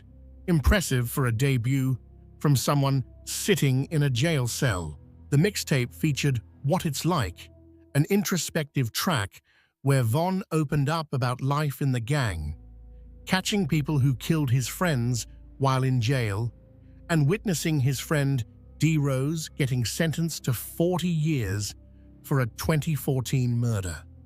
Von said the cops who locked up D-Rose, C-Day, and Rondo Number 9 told him they were trying to catch him too, but they never could. Von got out of jail on October 10, 2019, and immediately began promoting his music and announcing tour dates.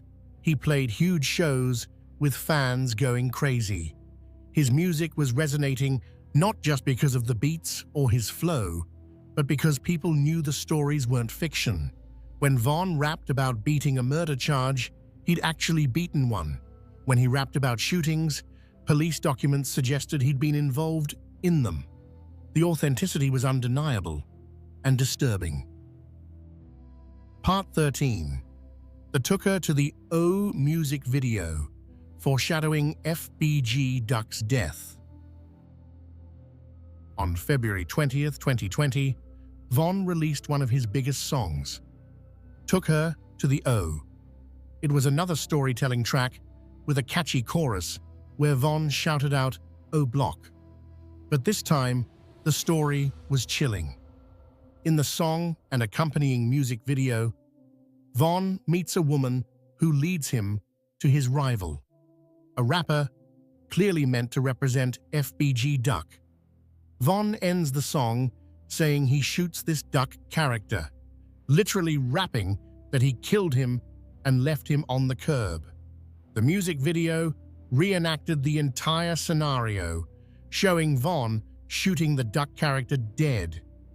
The day Von released the video, he tweeted that everything he says in his music is made up and he's just rapping to make money for his family. But behind the scenes, according to FBI documents that would be declassified years later, Von had allegedly put a $100,000 bounty on FBG Duck's head. This is where Von's alleged behavior crosses from street violence into something more calculated and sinister. He'd achieved success. He was making money. He had options. But his compulsion to eliminate enemies, particularly FBG Duck, remained strong. FBG Duck, real name Carlton Weekly, was a 26-year-old drill rapper affiliated with Tuckerville, the Gangster Disciples faction that was O Block's main rival. Duck had known Von since they attended Hyde Park Academy together. In 2014, Duck claimed on Twitter to have plotted to beat Von up on the school bus. Their feud was over a decade old. Duck had also become successful in drill music. His 2017 single, Slide, brought him mainstream attention and earned him a recording contract with Sony Music. A remix featuring 21 Savage was later certified gold. Duck popularized the term clout in Chicago hip-hop, referring to himself as Big Clout. Duck had released diss tracks aimed at O Block, mocking dead members and challenging Von and his crew. Von had responded with Took Her to the O, essentially making a music video fantasy about killing Duck. The video got 1 million views in 24 hours. It would eventually be certified triple platinum. For Von, the song and video weren't enough. According to FBI documents, he wanted Duck dead for real. Part 14, August 4th, 2020, the FBG Duck murder. On the afternoon of August 4th, 2020, 26-year-old Carlton Weekly was shopping in Chicago's Gold Coast neighborhood. It was a beautiful day. He was at Oak Street, often described as the Rodeo Drive of Chicago, an upscale, high-end shopping district far from the violence of the South Side. Duck was with his girlfriend, Cachet Williams, shopping for his young son's birthday. Around 4:26 p.m., Duck was outside the Dolce & Gabbana store at the first block of East Oak Street. It was a public place, busy with shoppers and tourists. Duck likely felt safe in such an open, affluent area. Then 2 vehicles arrived, a silver Chrysler 300 and a black Ford Fusion. According to federal court documents and witness testimony, 4 masked gunmen exited the vehicles. They had been provided Duck's location and had driven 30 minutes from O Block to the Gold Coast specifically to kill him. The shooting lasted approximately 12 seconds. The gunman fired 38 rounds. Duck was struck 16 times and pronounced dead at the scene.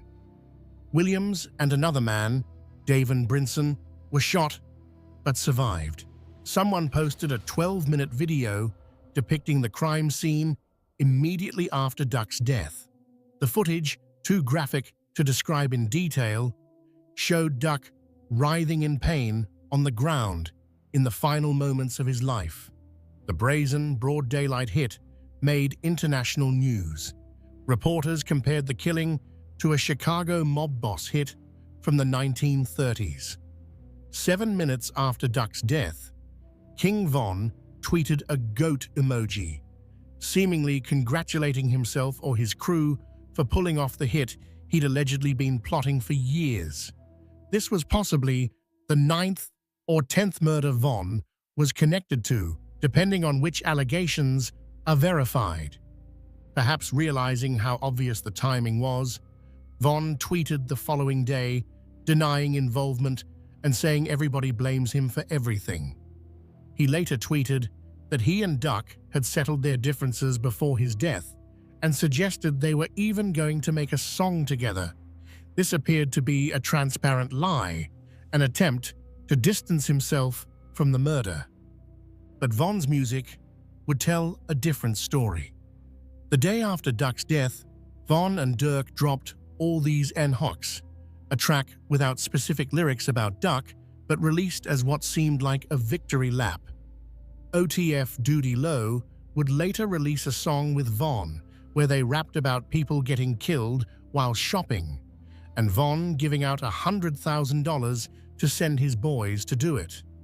In Don't Miss with DQ, Von rapped that Duck got nailed. Even Lil Durk would later release a song called Should've Ducked, directly dissing Duck after his death. The murder of FBG Duck was prosecuted at the federal level under ROTCO statutes.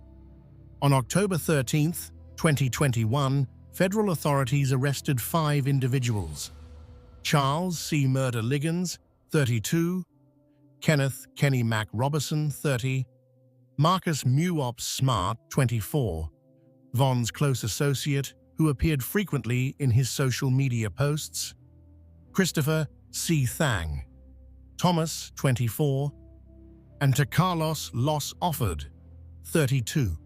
A 6th defendant, Ralph T.Z. Turpin, 34, was later added to the indictment. All were charged with murder in aid of racketeering, conspiracy to commit murder, and firearm violations. A 7th individual, Ezel Zel Mona Rawls, was believed to be involved but died on August 24, 2021, before he could be charged. The trial began in late 2023 and lasted over 3 months. Prosecutors presented extensive evidence. Surveillance footage from Parkway Gardens showing defendants entering vehicles just before the murder. License plate reader data tracking both vehicles from the South Side to Gold Coast. Cell phone records placing defendants at the crime scene. A shell casing found in the seized Chrysler matching casings from the crime scene. Testimony from cooperating witnesses with plea deals. One witness testified that Robertson told him Bennett had placed a $100,000 bounty on Weekly.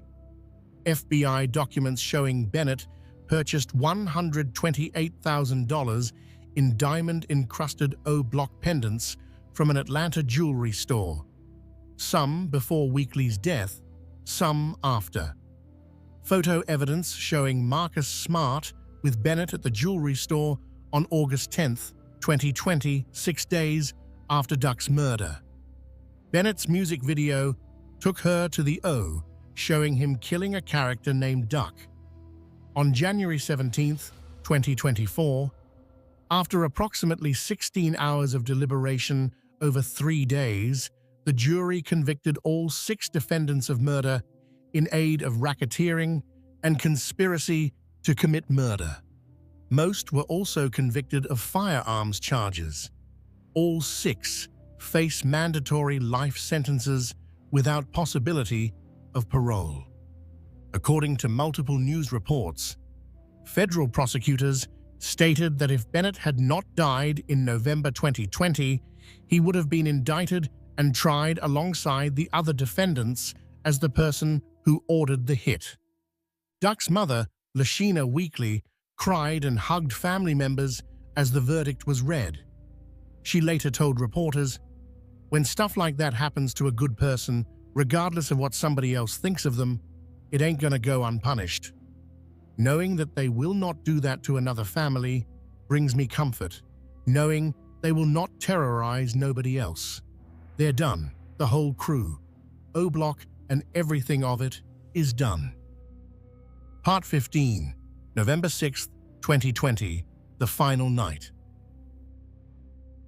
While King Von was allegedly orchestrating murders and achieving rap success, he was also feuding with another rapper, NBA Youngboy, from Baton Rouge, Louisiana. The beef stemmed partly from Von allegedly having a relationship with the mother of Youngboy's child, a woman named Jania. Pictures surfaced of Von spending time with Jania, and speculations swirled about whether they'd created a sex tape. Youngboy responded by posting that he'd make sure his son grows up and sleeps with Von's daughter, since Von was trolling him with his baby mother. The feud escalated from there, with Von making threats and Youngboy's associate, Quando Rondo, getting involved. Von was also on again, off again with a female rapper named Asian Doll. Their relationship was tumultuous and public. When things were good, Von would show off gifts from her. When they were bad, he'd tweet about breakups. Asian Doll even ended up briefly connecting with NBA Youngboy during one of her splits from Von, which only intensified the animosity. On October 30th, 2020, Von released his debut studio album, Welcome to O-Block. The timing was notable. It was the anniversary of T-Roy's birthday and the anniversary of P5's murder. The album peaked at number 5 on the Billboard 200 and was later certified platinum. It contained some of Von's most revealing lyrics, including songs where he seemingly admitted to multiple murders. In Demon, Von rapped that he'd killed 7 people, saying, "Bodies, I got a few, 4 plus 3, 3 plus 2. Some interpreted this as 7 kills and 5 assists. In Armed and Dangerous, which opened the album, Von rapped that cops were onto him. In The Code, he rapped about splitting $100,000 with his team, the same amount FBI documents alleged he'd put on Duck's head. Von recorded a freestyle for LA Leakers where he rapped that he had 7 bodies. He did an interview with DJ Academics where, when asked about FBG Duck's death, Von slowly ate cereal while claiming to be hurt by it, an unconvincing performance that many saw as mocking. The album's success meant Von should have been celebrating. Instead, 8 days after its release, he'd be dead.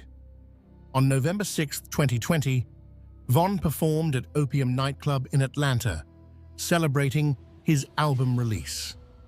After 1 a.m., his entourage left the club. Instead of returning to their Airbnb as planned, Von's vehicle diverted to Monaco Hookah Lounge at 255 Trinity Avenue Southwest. Von's manager, 100K Track, later told DJ Vlad that his team was blindsided by the changing plan. At approximately 3:23 a.m., Von and his crew arrived at Monaco. Quando Rondo and his associate, Timothy Lol Tim Leaks, were also present. Surveillance footage captured what happened next. Von approached Quando Rondo and struck him, initiating a physical fight. Von and others from his crew began beating Quando on the ground. Multiple people were involved, punching and kicking. Then Lul Tim, who was in a nearby vehicle, exited with a firearm and shot Von multiple times.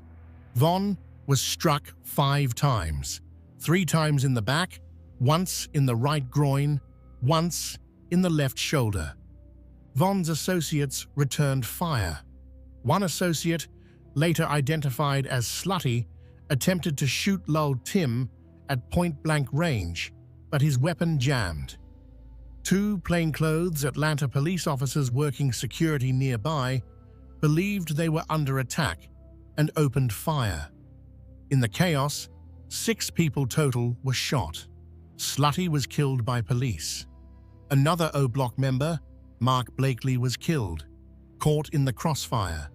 Lol Tim was shot by Von's associates but survived. Another associate, Louis, was shot in the head by police but survived, though with permanent injuries. He would die in 2025. Von's manager was grazed by a bullet but survived. Von was dragged to a waiting car by MUOP and other O Block members and rushed to Grady Memorial Hospital. He was admitted in critical condition and went into emergency surgery. Despite doctors' efforts, Davon Bennett was pronounced dead at 4:48 a.m. He was 26 years old. Timothy Leaks was arrested on November 7, 2020, and charged with felony murder. However, on August 2023, all charges were dropped under Georgia's Stand Your Ground law. Prosecutors determined Leaks acted in defense of Quando Rondo, who was being beaten by multiple attackers. Surveillance footage supported this determination. The irony was stark. A man allegedly responsible for multiple deaths died when someone defended another person from his attack. The act was ruled justified self-defense. Part 16. The Aftermath, Retribution and Federal Charges. Von's death sparked immediate reactions. Friends and affiliates from STL/EBT, people whose friends Von had allegedly killed, posted tributes to their fallen ones, suggesting they were happy Von would meet them in the afterlife. Billionaire Black posted a picture of Modell McGraw. Someone who'd been shot alongside Modell posted a picture of FBG Duck. P5's cousin posted on Facebook that he'd been praying for the day Von would be killed. Crack's family posted their relief that their friend's alleged killer was gone. On Von's side, Asian Doll claimed to want to die when the news broke. Lil Durk mourned the loss of his twin. Even Drake posted a tribute. 12 days after Von's final tweet, someone took control of his account and released a statement thanking everyone who supported him. Von's funeral was held on November 14, 2020. Finding a funeral home willing to take his body was difficult due to fears of violence. When a location was finally secured, the funeral was announced with only 1 day's notice. Von was buried in Chicago, but being such a divisive figure, his grave would be disrespected by enemies for years to come. He was memorialized in a mural in O Block, though it was later removed. The cycle of violence didn't end with Von's death. On August 19, 2022, 21 months after Von was killed, Quando Rondo and his cousin Saviaya Lulpab Robinson were at a gas station in Los Angeles. Multiple shooters opened fire on their vehicle, firing at least 18 rounds. Lulpab was killed. Quando Rondo survived.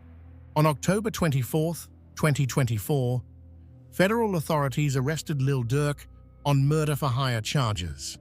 5 only the family associates were also arrested: Kayvon London Grant, DeAndre Dontrell Wilson, Keith Jones, David Brian Lindsay, and Asa Houston.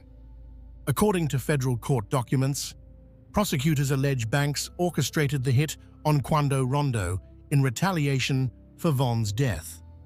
Credit cards linked to OTF and Banks were allegedly used to book flights, hotels, and rental cars for the hitmen. The conspiracy allegedly resulted in Robinson's death when shooters missed Quando Rondo. If convicted, Lil Durk faces life in federal prison. The case is ongoing as of this writing. The man who helped Von become a rap star, who signed him, who promoted him, who collaborated with him, now faces spending the rest of his life in prison for allegedly ordering a retaliatory killing for Von's death. Part 17. the victims' lives cut short. This story would be incomplete without acknowledging those who lost their lives, the real human cost of the violence. Malcolm Stuckey was 19 years old, a college student at South Suburban College, a basketball player, and a janitor at the Museum of Science and Industry. He wasn't involved in gang activity. He stopped by a friend's birthday party to smoke a cigar before playing basketball. According to Bennett's own apparent admission in song lyrics, Malcolm died simply for being in the wrong place. He was shot in the head, and his family received no justice when his alleged killer was acquitted. Kakira Barnes was 17 years old. Whatever her alleged involvement in gang activity, she was a teenager shot 9 times and left to crawl to a porch before dying. The person police documents identify as her killer never faced charges. Her family never got closure. FBG Duck, Carlton Weekly, was 26, a rapper shopping for his son's birthday when he was shot 16 times in a coordinated assassination in one of Chicago's most affluent neighborhoods. While 6 men are now serving life sentences for his murder, federal documents suggest the person who ordered the hit and offered $100,000 for it never faced trial because he was already dead. Xavier Lulpab Robinson was 24 when he was killed in what federal prosecutors allege was retaliation for Bennett's death. Another victim of an endless cycle of violence. There were others. The 2 men wounded in the Malcolm Stuckey shooting, Alexander Witherspoon, who was shot and robbed in Atlanta, Can't Get Right, and the innocent bystander killed alongside him, Wooski, who was shot in the head at a funeral, and countless others affected by O Block's ongoing gang war. The victims of gang violence in Chicago are overwhelmingly young, black, and from impoverished neighborhoods. They're killing each other over territory that spans just a few blocks, over perceived slights, over social media posts, over songs. The zip codes where they're born essentially predict whether they'll survive to 30. These are communities that have been failed by decades of discriminatory housing policies, economic disinvestment, underfunded schools, and a criminal justice system that can't or won't protect them. The violence isn't random. It's the predictable result of systemic failures that concentrate poverty, limit opportunities, and leave young people with few paths forward. Part 18. The Civil Lawsuit and Industry Accountability. On October 9, 2024, FBG Duck's mother, Lashina Weekly, along with survivors Cache Williams and Davon Brinson, filed a wrongful death lawsuit. The defendants named include the 6 convicted men, the estate of Davon Bennett, Derek Lil Durk Banks, Only the Family Records, OTF, several major record labels, Alamo Records, Sony Music Entertainment, Interscope Records, Universal Music Group, Empire Distribution, the City of Chicago, Dolce & Gabbana, private security firms. The lawsuit alleges that Bennett and Banks profited off of Weekly's death through negligence and misconduct, and that record labels knew about Bennett's vendetta against FBG Duck and consistently sought to build a brand of violence and reality rap based on committing real acts of violence. This lawsuit raises important questions about music industry responsibility. Major labels signed, promoted, and profited from an artist whose lyrics appeared to describe and celebrate real murders. They distributed music videos that reenacted killings. They platformed someone that police documents and FBI files connected to multiple homicides. The suit argues these labels knew what they were promoting. They marketed Bennett's authenticity, his real street credibility, his actual criminal background. That authenticity was the selling point. But if the crimes were real, and the labels knew they were real, what is their ethical and legal responsibility? The entertainment industry has long grappled with this question. How much are labels, streaming platforms, and media outlets responsible for the real-world consequences of the art they profit from? Where is the line between artistic expression and incitement to violence?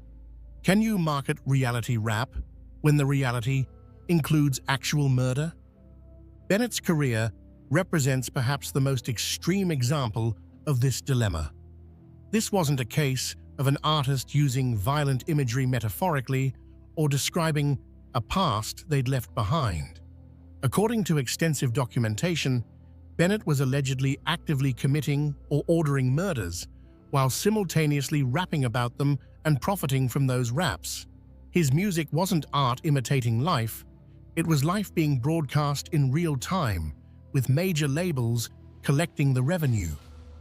The lawsuit seeks to hold these entities accountable for their role in allegedly enabling Bennett's violence by providing him with a platform, financial resources, and celebrity status that may have emboldened him and protected him from consequences.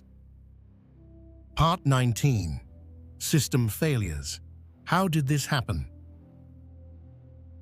Bennett's story reveals multiple catastrophic failures in systems meant to protect public safety, witness protection, and intimidation. In both the Malcolm Stuckey and Gakura Barnes cases, prosecutors had evidence, but witnesses were too intimidated to testify or gave inconsistent statements. The criminal justice system cannot function when witnesses, often themselves gang-affiliated or living in gang territory, reasonably fear for their lives if they cooperate with police. Chicago has struggled to implement effective witness protection programs. The city's gang territories are small and overlapping. Moving a witness to another neighborhood doesn't help if gang members can easily find them. Federal witness protection is typically reserved for high-level organized crime cases, not street gang murders. Social media evidence. Underutilized Bennett openly posted content that appeared to reference or confess to crimes. His Twitter activity in 2012 through 2014 was a near real-time documentation of alleged murders. Yet these posts weren't effectively used in investigations until after his death. Law enforcement has struggled to keep pace with how gang members use social media. By the time police identify incriminating posts, they're often deleted. Even when preserved, establishing that a tweet at a certain time proves involvement in a crime is legally difficult. LMAO posted minutes before a shooting is suspicious but not proof of murder. Gun trafficking, the weapon used in Malcolm Stuckey's murder, came through an illegal gun trafficking operation that supplied 25+ firearms to Chicago gang members. Mississippi's lax gun laws and interstate trafficking mean that even with strict gun laws in Chicago, weapons flow freely into the city. The trafficker, Jonathan Smalley, faced only 5 years in prison, despite knowing his guns were going to gang members and being used in murders. The system punishes the shooters when it catches them, but does little to stop the pipeline supplying weapons. Delayed federal intervention. The FBG Duck case was only prosecuted federally under RICO statutes after Duck's death. Had federal authorities intervened earlier in Bennett's pattern of alleged criminal activity, lives might have been saved. Federal RICO cases are powerful tools against organized criminal enterprises, but they're typically reactive rather than proactive. Music industry accountability record labels profited from music that appeared to describe or celebrate real murders. Bennett's lyrics contain specific references that law enforcement and legal experts interpreted as confessions, yet he continued to be signed, promoted, and platformed by major labels. The industry's position is typically that they're promoting art, not endorsing the content of the art. They point to First Amendment protections and argue they can't be expected to police whether lyrics are true. But when an artist is connected to multiple murders in police documents, when lyrics match unsolved homicides, when music videos reenact killings, at what point does promoting that artist become complicity? Systemic poverty and inequality. Perhaps the deepest failure is societal. Parkway Gardens was built with good intentions in the 1950s. It was meant to provide quality housing during an era of discrimination. But decades of disinvestment, white flight, economic collapse, the crack epidemic, mass incarceration, and policy failures turned it into one of Chicago's most dangerous areas. Young people growing up in areas like O Block face obstacles most Americans can't imagine. Underfunded schools, few job opportunities, exposure to constant violence, normalized gang membership as the only path to respect or resources. When legal paths forward are blocked or non-existent, illegal paths become attractive or necessary. Bennett grew up watching his father cycle in and out of jail before being murdered. He attended a high school where bringing guns to class was reportedly common. He lived on a block that experienced the most shootings in Chicago. In that environment, joining a gang wasn't a moral failure. It was survival, identity, community, and the only power structure that seemed to function. This doesn't excuse the violence Bennett allegedly committed, but it provides context for how a 12-year-old kid becomes, according to police documents and FBI files, someone connected to approximately 11 murders by age 26. Part 20. The Legacy. What does King Von's story mean? Davon Bennett died at 26, shot outside an Atlanta hookah lounge after initiating a fight. The person who shot him walked free under self-defense laws, the only individual connected to Bennett's violence to successfully claim they were protecting someone else. Bennett's musical legacy is undeniable. Songs like Crazy Story and Took Her to the O are certified platinum. His debut album reached number 5 on the Billboard 200. He pioneered a style of drill music that was unflinchingly honest about street violence. His storytelling ability was genuine talent, but that talent was built on a foundation that police documents, FBI files, court testimony, and his own lyrics suggest included multiple murders. His authenticity, the quality that made his music so compelling, allegedly came from actually living the violence he rapped about. 6 men are now serving mandatory life sentences without parole for FBG Duck's murder. Federal documents suggest Bennett ordered the hit, but never faced charges because he was already dead. Lil Durk, who helped launch Bennett's career, now faces life in prison for allegedly ordering a retaliatory killing after Bennett's death. Michael Wade is serving 28 years for his role in Malcolm Stuckey's murder, while Bennett was acquitted. The cycle continues. Young men in Chicago are still killing each other over blocks, over disrespect, over social media posts.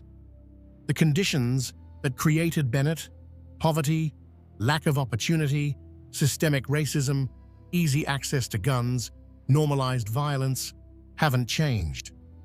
Bennett's story is not a cautionary tale about the streets claiming another young artist. The evidence suggests he wasn't an artist who happened to come from the streets. He was allegedly a serial killer who happened to be able to rap. According to extensive documentation from law enforcement, he allegedly killed before he was famous, continued allegedly ordering killings after achieving success and used his wealth and platform to allegedly finance and celebrate violence. The Malcolm Stuckey family never got justice. The Gakira Barnes family never got justice. The FBG Duck family is suing for civil damages because criminal prosecution of the alleged mastermind was impossible. He was killed before he could be charged. The system failed repeatedly. Every failure cost lives. And when Bennett finally faced someone defending another person from his attack, that act was ruled justified. The only win for justice in his entire violent story. There is no redemption arc here, no change of heart, no lessons learned. Bennett used every chance he received: early release from boot camp, acquittal from murder charges, success in music, to allegedly continue or orchestrate violence. When he had wealth, fame, and options, federal documents suggest he used his money to place a six-figure bounty on a rival's head. The only certainties are the body count and the grieving families. Everything else is police documents, FBI files, witness statements, court testimony, and convicted co-conspirators serving life sentences. The evidence has been presented. The conclusions are yours to draw. Epilogue: a final note on true crime storytelling. This examination of Davon Bennett's case serves to educate about the real human cost of violence and the failures of systems meant to protect people. True crime content should never glorify violence or celebrate killers. Instead, it should illuminate how these tragedies occur and what can be done to prevent future ones. The families of victims deserve to have their loved ones remembered as people, not statistics. Malcolm Stuckey was a student with dreams. Carlton Weekly was a father shopping for his son's birthday. Gakira Barnes was a teenager, however troubled. Their lives had value that was stolen from them. For listeners and viewers of true crime content, it's important to remember that these are real people, real families, real grief. This isn't entertainment. It's documentation of tragedy and system failure that should inspire thought about how we as a society can do better. If you found this information valuable and want to support this channel's mission of educating about true crime while respecting victims, please like and subscribe. Take care of yourselves and each other. Bennett's story illustrates how violence perpetuates itself across generations, creating cycles that can span decades and devastate entire communities. His father was killed when he was 10. That trauma likely contributed to his own path into violence. He allegedly killed others, creating trauma for their families that may lead to more violence. His death led to alleged retaliation that killed Saviaya Robinson, creating more trauma, more grief, more desire for revenge. Each act of violence ripples outward, affecting not just the direct victims, but entire families and neighborhoods. Breaking these cycles requires acknowledging their complexity. Bennett made choices. He chose violence repeatedly, even after having opportunities to change course. He's responsible for those choices. Individual accountability matters, and nothing in this examination should be taken to excuse or minimize the harm caused by his actions. But his choices didn't occur in a vacuum. They occurred in a context of poverty, segregation, trauma, and limited opportunity that shaped what options seemed available. Understanding context doesn't mean removing responsibility. It means recognizing that preventing future tragedies requires addressing both individual choices and systemic conditions.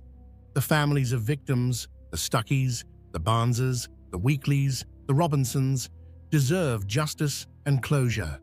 Many receive neither. The system failed them repeatedly. Better witness protection, more effective prosecution, and earlier intervention might have prevented some of these tragedies. The music industry needs to grapple with its role in promoting and profiting from content that documents real violence.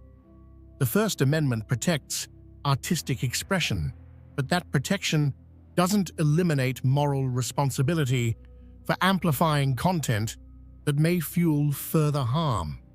Record labels, streaming platforms, and media outlets all play a role in deciding what content receives promotion, investment, and mainstream visibility. Social media platforms need better mechanisms for identifying and addressing gang-related content that threatens or celebrates real violence while respecting free speech and privacy concerns. But ultimately, preventing future Davon Bennett's requires addressing root causes. No amount of policing or prosecution will solve violence rooted in poverty, lack of opportunity, and generational trauma. Real solutions require comprehensive community investment, quality education, available jobs, affordable housing, mental health services, and pathways to success that don't involve crime. If we're serious about preventing similar tragedies, we need to invest in communities before crises occur, not just respond after violence erupts. We need to treat trauma in children before it manifests as violence in adolescence. We need to create economic opportunities that make legitimate paths more attractive than illegal ones. Davon Bennett's story is a tragedy for him, for his victims, for their families, and for communities devastated by cycles of violence. May we learn from this tragedy and work toward preventing the next one. Thank you for watching this comprehensive examination of the Davon Bennett case. If you found this information valuable, please like and subscribe. Take care of yourselves and each other. How the Serial Killer Hid in Plain Sight. How the Serial Killer Hid in Plain Sight. Content Advisory. This presentation discusses violent crimes, including murder and sexual assault. While graphic details have been minimized, some content may be disturbing. Listener discretion is advised. Disclaimer on victim counts.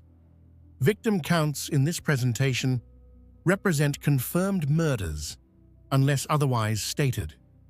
Many of these killers are suspected of additional crimes that remain unproven.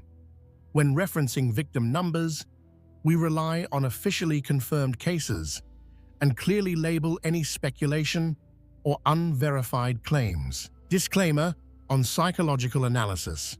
Psychological interpretations in this presentation are based on expert analysis, documented interviews, and established forensic psychology research. However, the inner workings of these individuals' minds cannot be known with absolute certainty. Where psychological motivations are discussed, they represent the professional assessments of forensic experts and criminal profilers rather than established facts. The neighborhood barbecue was in full swing that warm summer evening. Children's laughter echoed across manicured lawns, while adults gathered around grills, cold drinks in hand, swapping stories about work and weather. Among them stood a man who epitomized suburban normalcy. He wore a pleasant smile, shared recipes for the perfect burger, and made sure everyone's glass stayed full. Neighbors knew him as the guy who volunteered at the local church, the one who always showed up when someone needed help with yard work or moving furniture. He was, by every visible measure, one of the good ones. But beneath that carefully constructed facade lurked something else entirely, something dark, something predatory. Because this same man, the one flipping burgers and telling dad jokes, had murdered multiple people. Their bodies lay hidden, not far from where these good people stood laughing and living their ordinary lives. The predator wasn't lurking in some distant shadow or abandoned building. The killer was right there, shaking hands and asking about your weekend plans. This is perhaps the most terrifying truth about serial killers. They don't always look like the villains we imagine.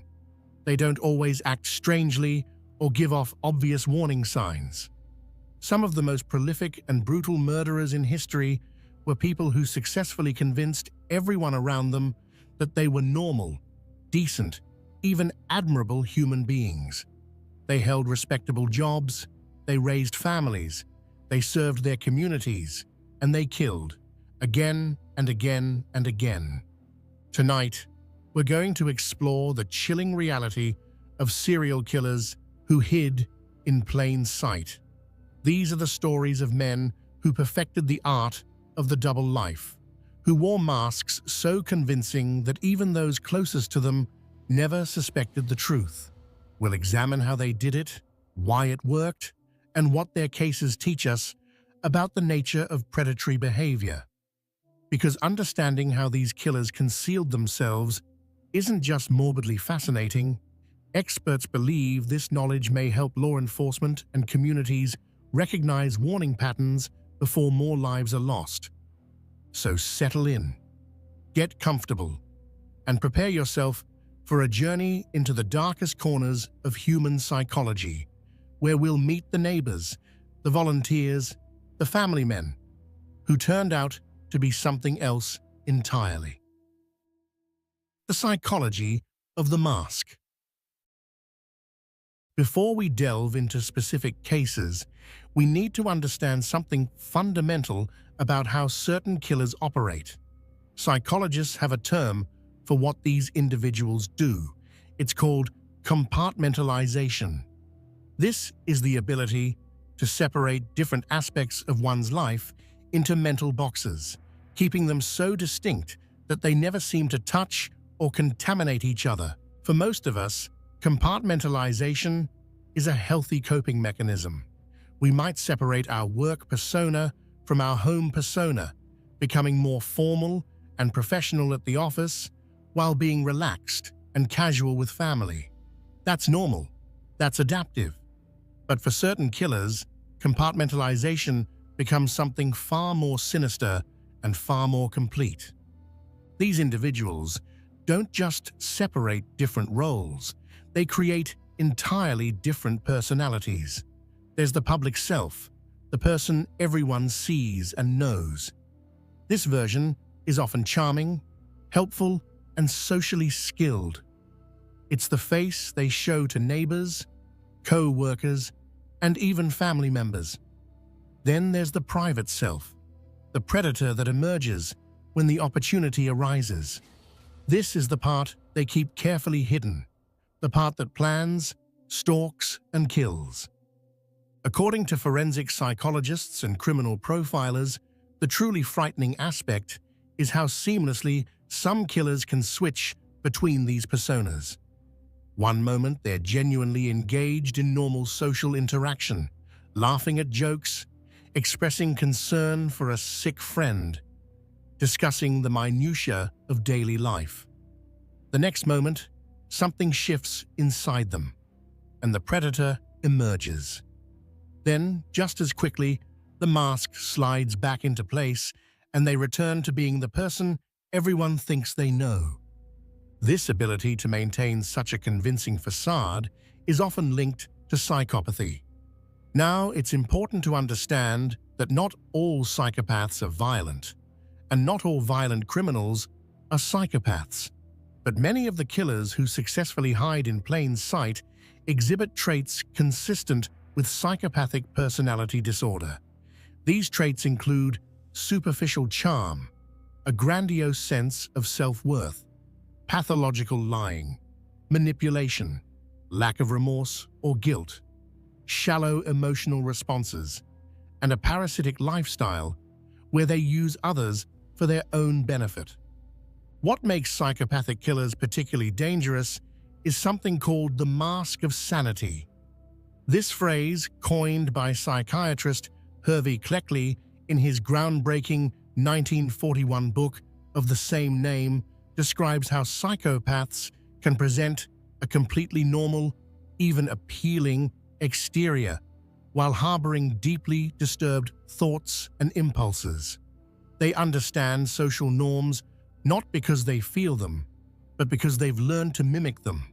They're actors playing the role of a normal person, and some of them are devastatingly effective at it.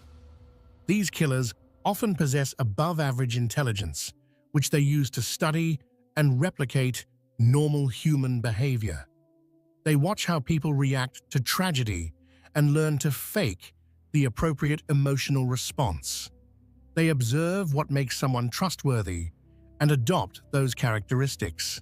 They're essentially emotional frauds, counterfeiting feelings they don't actually experience to blend into society. There's also typically a strong element of narcissism at play. Research suggests that many of these killers believe they're fundamentally superior to others, that ordinary rules don't apply to them. This grandiosity fuels both their crimes and their confidence that they won't be caught. They think they're smarter than law enforcement, cleverer than their neighbors, more cunning than anyone who might suspect them. And sometimes, terrifyingly, they're right, at least for a while. Another crucial factor is the element of control. According to forensic psychologists and criminal profilers, many serial killers are primarily motivated by a need for power and dominance rather than sexual gratification alone. But maintaining a normal facade requires control as well, just a different kind. They must control their impulses in public, control their words and expressions, control the information others have access to. Research suggests this need for control may extend to every aspect of their lives, creating an existence that is simultaneously meticulously organized and horrifyingly violent. The social context matters too. Research has shown that these killers often thrive in environments where people want to trust each other, where the default assumption is that your neighbor, your co-worker, your fellow church member is basically good. They exploit our desire to see the best in people, using our own optimism and communal trust against us. In tight-knit communities where everyone knows everyone else, the cognitive dissonance of suspecting someone familiar can be overwhelming.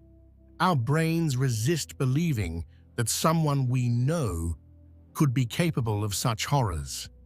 It's also worth noting that many of these killers insert themselves into positions that inherently command trust.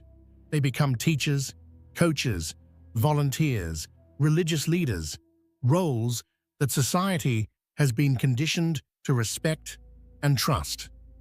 These positions provide not only cover but also access to potential victims. They create situations where questioning someone's motives feels somehow inappropriate or even offensive. The phenomenon of hiding in plain sight reveals something uncomfortable about human nature and social dynamics. We rely on shortcuts and assumptions to navigate our social worlds. We can't deeply investigate every person we interact with, so we use surface indicators. Does this person seem normal? Do they fit in? Do others vouch for them? To make quick judgments about trustworthiness. Serial killers who successfully hide in plain sight have figured out how to game this system, presenting exactly the right indicators while concealing their true nature. Understanding these psychological mechanisms is crucial not just for law enforcement, but for anyone who wants to better understand how predatory individuals operate. Experts emphasize that while we cannot always identify dangerous individuals by appearance or surface behavior, awareness of these patterns can contribute to improved community safety and more effective investigation strategies. Now, with this psychological framework in mind, let's examine specific cases that illustrate these principles in action. We'll start with a man who maintained his cover for over 30 years, fooling his family, his friends, his church congregation, and his entire community, while committing some of the most brutal murders in American history. Dennis Rader, the church president with a terrible secret. Dennis Lynn Rader was born on March 9, 1945, in Pittsburgh, Kansas, the first of 4 sons born to Dorothea May Cook and William Elvin Rader. His father worked for Kansas Gas Service and was a former United States Marine. His mother worked as a bookkeeper. The family attended Zion Lutheran Church in Pittsburgh, where Dennis was baptized as an infant. By all external appearances, the Rader family was typical of countless American families in the post-war era, working class, church-going, and unremarkable. His childhood appeared outwardly normal, though he would later claim, and it's important to note these are his own self-serving claims, that he'd been born with violent sexual fantasies. Psychologists note that such claims often serve to minimize personal responsibility and should be understood within that context. Rader would also later claim to have tortured and killed animals as a child, including hanging stray cats, though the extent of these early behaviors remains difficult to verify independently.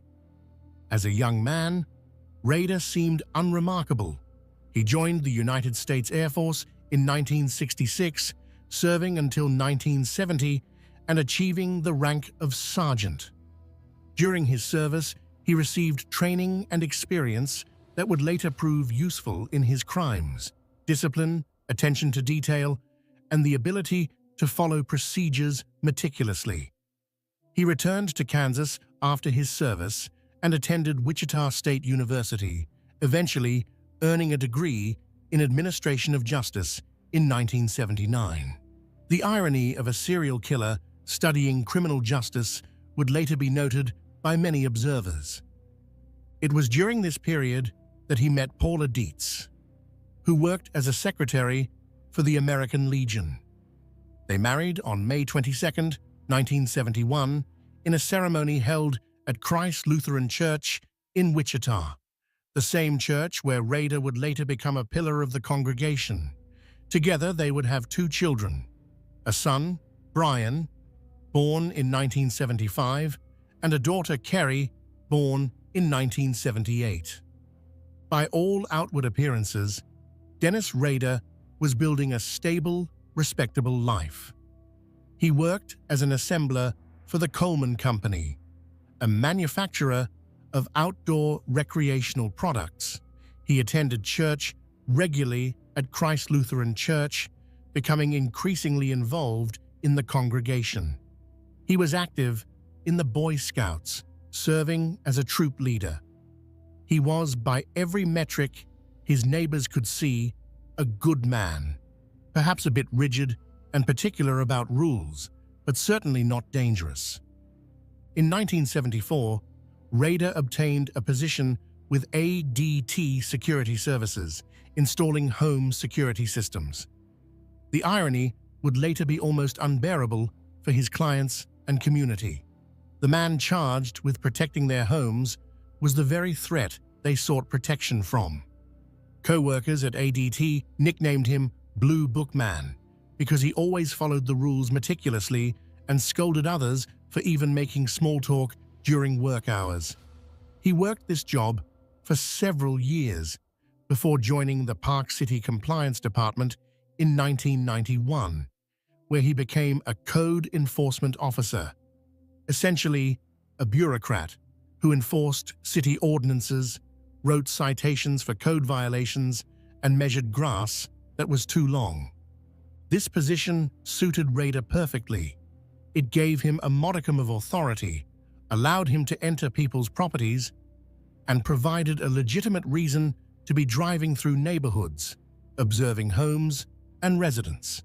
His co-workers would later describe him as officious, someone who relished his small amount of power, perhaps a bit too much.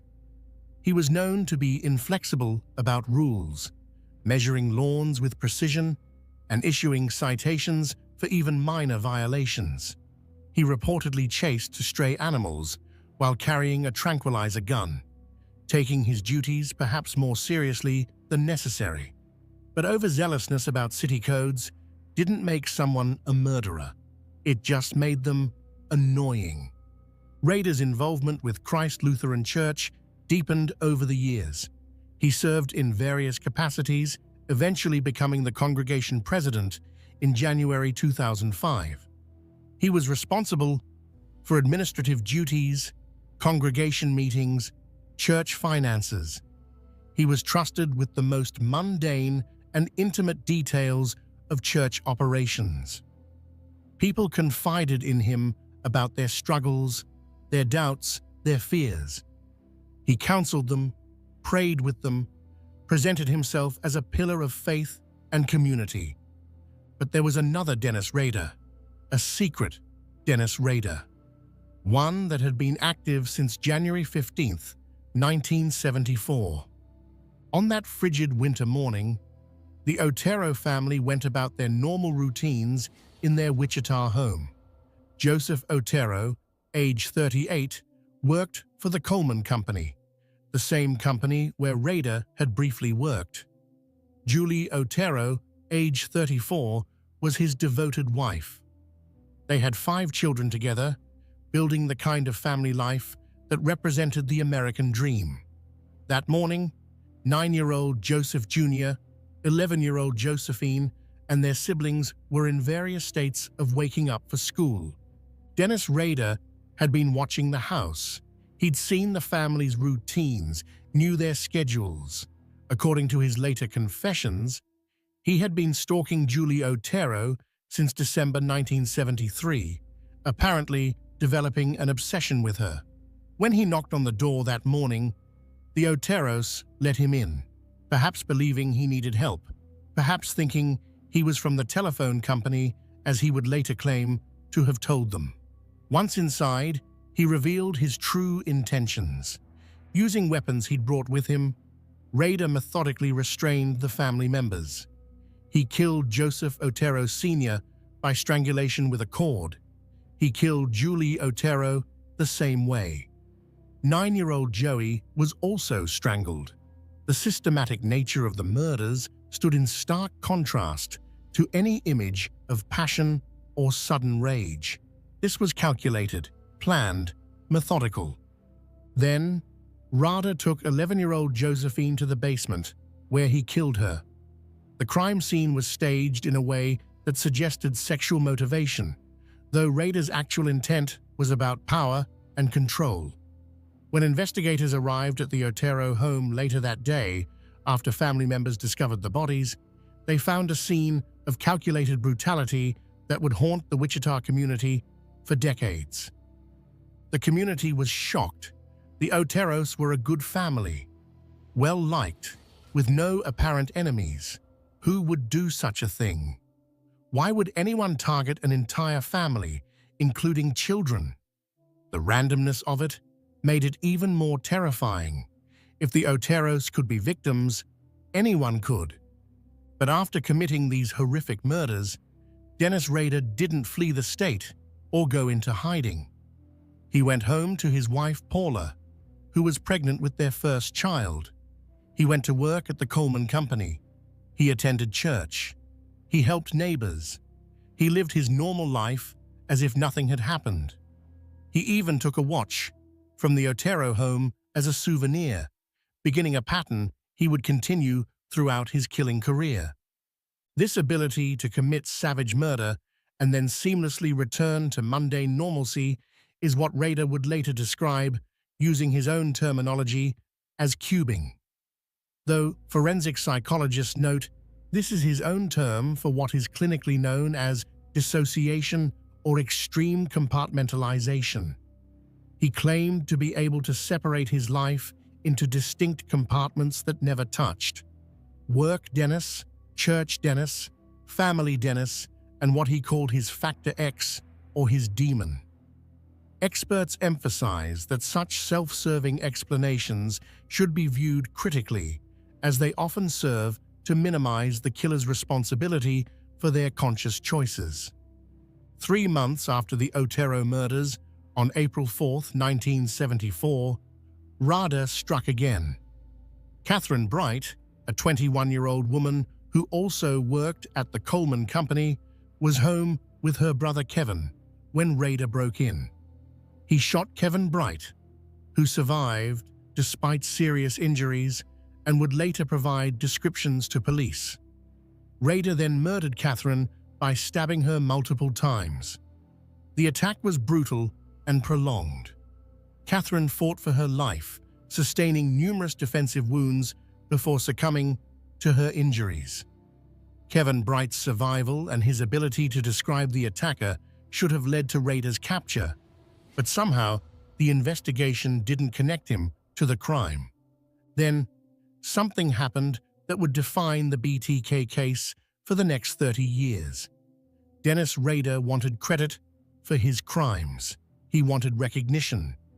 He wanted people to know what he'd done and to acknowledge his work. On October 22, 1974, a Wichita Eagle reporter received a phone call directing him to a book at the Wichita Public Library. Inside that book was a letter describing the Otero murders in detail that only the killer could know. The letter was chilling in its matter-of-fact tone, describing the crimes as though they were ordinary events. At the bottom, the author had provided a name for himself: BTK, bind, torture, kill. The letter stated, "The code words for me will be bind them, torture them, kill them, BTK." This would become his signature. Over the years, BTK would send numerous letters to media outlets and police, taunting them, providing details of murders, sometimes sending items belonging to victims. He seemed to crave the attention, the notoriety, the knowledge that the entire city was talking about him, even though they didn't know who he was. But despite this correspondence, BTK would remain unidentified for decades. And during those decades, Dennis Rader continued his double life. In 1975, his son Brian was born. Rader was present for the birth, a devoted father from the start. He coached Brian in Little League, attended his school events, helped with homework. Brian would later describe his father as strict but loving, someone who enforced rules but also spent quality time with his children. Rader killed again in 1977. On March 17th, Shirley Vian, a 26-year-old mother of 3 young children, was murdered in her home. Shirley was sick with the flu that day, lying in bed when Rader forced his way into the house. He told her children, ages 5, 7, and 8, that he was wanted by the police and needed to hide. He locked them in the bathroom, telling them he would harm their mother if they came out or made noise. The children huddled together in terror, hearing sounds from outside, but not understanding what was happening. Rader killed Shirley in her bedroom while her children waited just feet away. When he left, the children eventually emerged to find their mother dead. The psychological trauma inflicted on these children, who survived but lost their mother in such a terrifying way, is immeasurable. On December 8, 1977, Rader broke into the home of Nancy Fox, a 25-year-old woman who lived alone. Nancy worked at a jewelry store and was known for her friendly personality. Rader killed her by strangulation with a belt. Then, in a display of his twisted arrogance, he used her own phone to call the police and report the homicide, directing them to her address. He wanted them to find his work. He wanted credit. The phone call was brief and matter-of-fact, demonstrating his complete lack of remorse or emotional connection to his victim. After the Fox murder, BTK went silent. Not because he'd stopped thinking about killing, not because he'd experienced remorse, but because, as he would later explain, his life circumstances had changed in ways that made murder more difficult. In 1978, his daughter Kerry was born. His children were growing up. His wife was more aware of his movements. His job demanded more of his time. The compartmentalization required more effort. But he didn't forget. He kept souvenirs from his victims, photographs, identification cards, items of clothing. He revisited these items regularly, using them to relive his crimes in his imagination. He would later admit to creating elaborate fantasies and even detailed drawings of potential future victims during this dormant period. The years passed. 1978, 1979, 1980. No new BTK murders. Wichita began to relax slightly, though the terror of those few years in the mid-1970s had never truly faded. Parents still warned children. Women still checked their locks obsessively, but life moved on as it must. The BTK task force remained active, but with diminishing resources as other crimes demanded attention. Then, in 1985, BTK resurfaced. On April 27th, Maureen Hedge, a 53-year-old neighbor of Rader's, was killed in her home. Maureen lived just 6 doors down from the Rader family on the same street. Rader had watched her, knew her routines. He broke in during the night, killed her, removed her body to take photographs in a remote location, and then returned the body to her home. The level of planning and risk-taking indicated a killer who felt completely confident in his ability to evade capture. The fact that he targeted his own neighbor demonstrated his complete lack of fear and his belief in his own superiority. On September 16, 1986, Vicki Wegerle, a 28-year-old woman, was murdered in her home, while her young 2-year-old son was present in another room. Vicki was a pianist and homemaker. Rader had posed as a telephone repairman to gain entry, part of what he would later call Project Piano. After killing Vicki, he left as calmly as he'd arrived, confident that his disguise and planning had protected his identity. Her murder wouldn't be officially connected to BTK until years later. The final confirmed BTK murder occurred on January 19, 1991. Dolores Davis, a 62-year-old woman, was abducted from her home, killed with her own pantyhose, and her body left under a bridge. Dolores was a beloved grandmother in the community. After this murder, BTK went silent again. For 13 years, there were no letters, no communications, no confirmed killings. The case grew cold. Investigators retired. The city moved on, though the shadow of BTK never entirely lifted.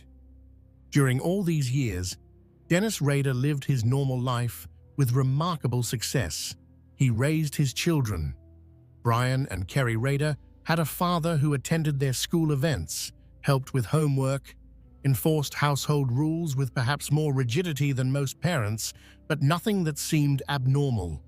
They had family dinners, they went on vacations, they celebrated birthdays and holidays. Paula Rader had a husband who went to work, came home, handled household repairs, and seemed like a typical middle-aged man settled into the routines of suburban life. If she noticed anything unusual, she didn't recognize it as evidence of murder. His co-workers at the Park City Compliance Office knew Dennis Rader as the guy who took his job very seriously, maybe too seriously. He was meticulous about city codes, inflexible about enforcement, the kind of person who'd measure your grass with a ruler and write a citation if it exceeded the permitted height by half an inch. Some found him irritating. Others thought he was just doing his job thoroughly. No one thought he was a serial killer.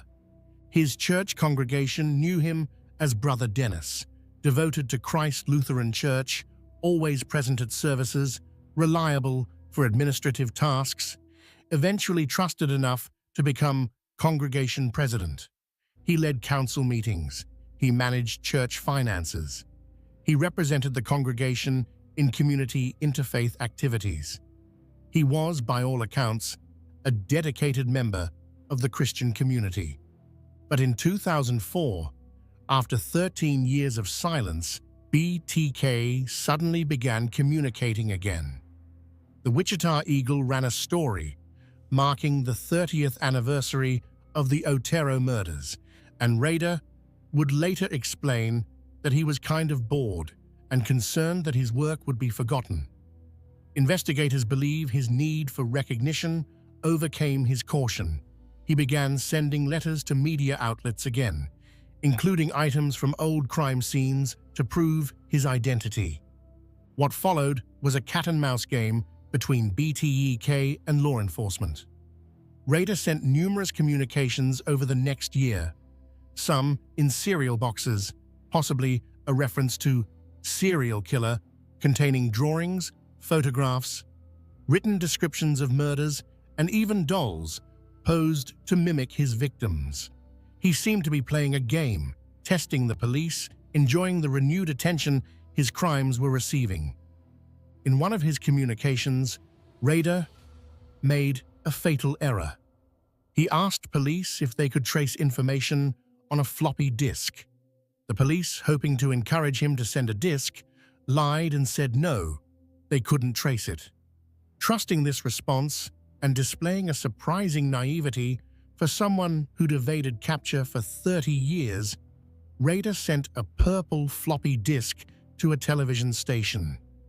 Forensic analysts examined the disk and found deleted metadata that included the name Dennis and a connection to Christ Lutheran Church. This led investigators directly to Dennis Rader. They obtained a DNA sample from his daughter Kerry's medical records at a university clinic. She had had a routine pap smear, and compared it to DNA evidence from the crime scenes.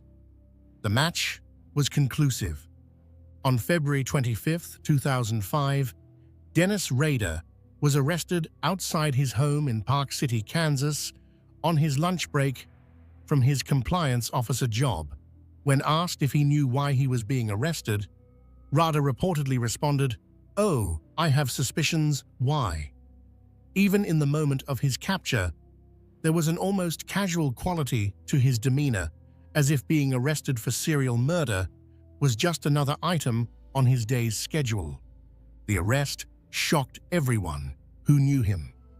His family was devastated.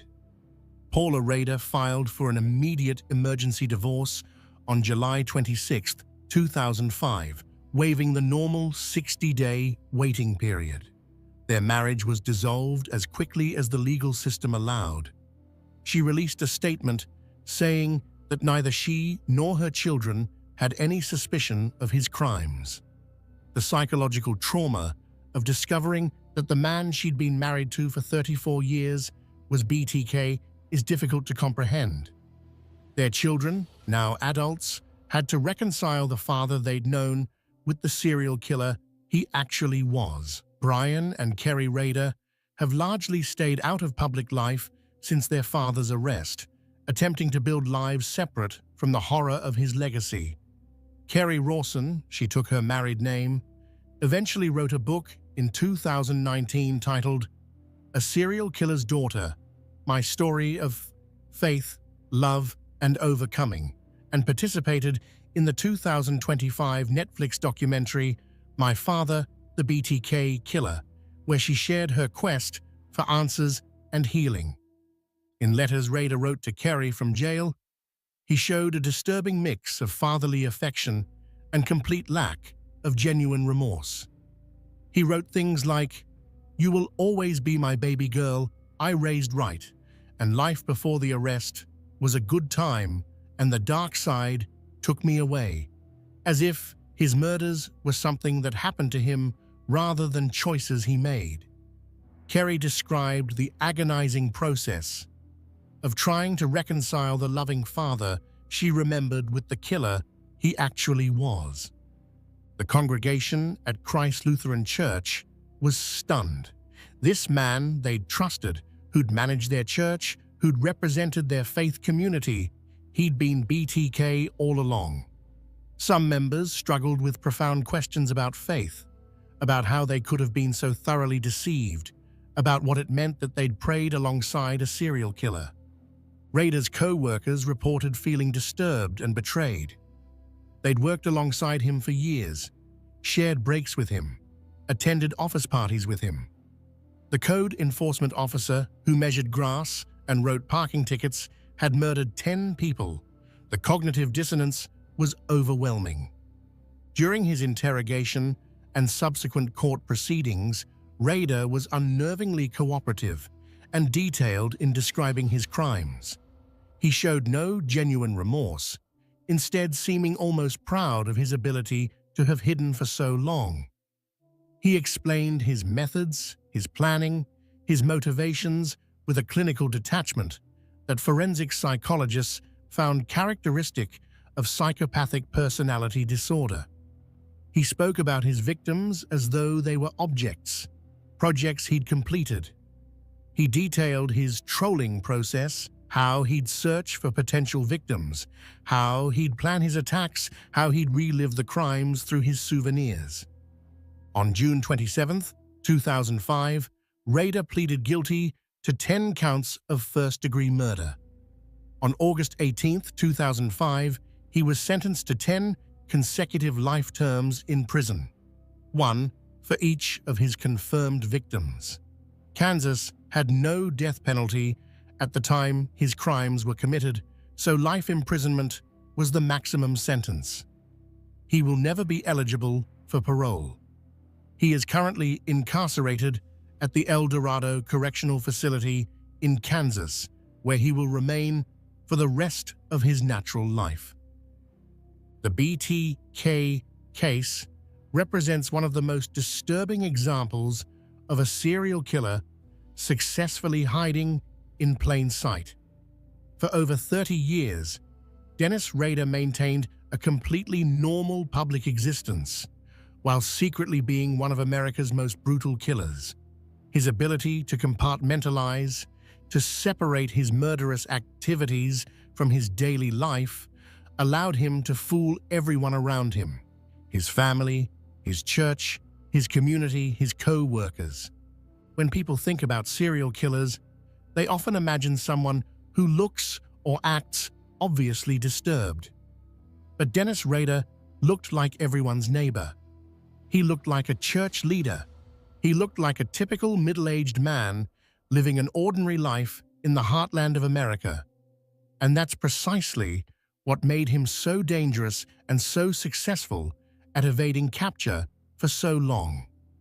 The victims of BTK deserve to be remembered as more than just entries in a killer's ledger.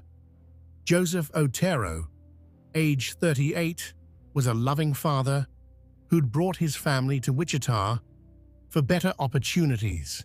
Julie Otero, age 34, was a devoted mother who worked at the Coleman Company.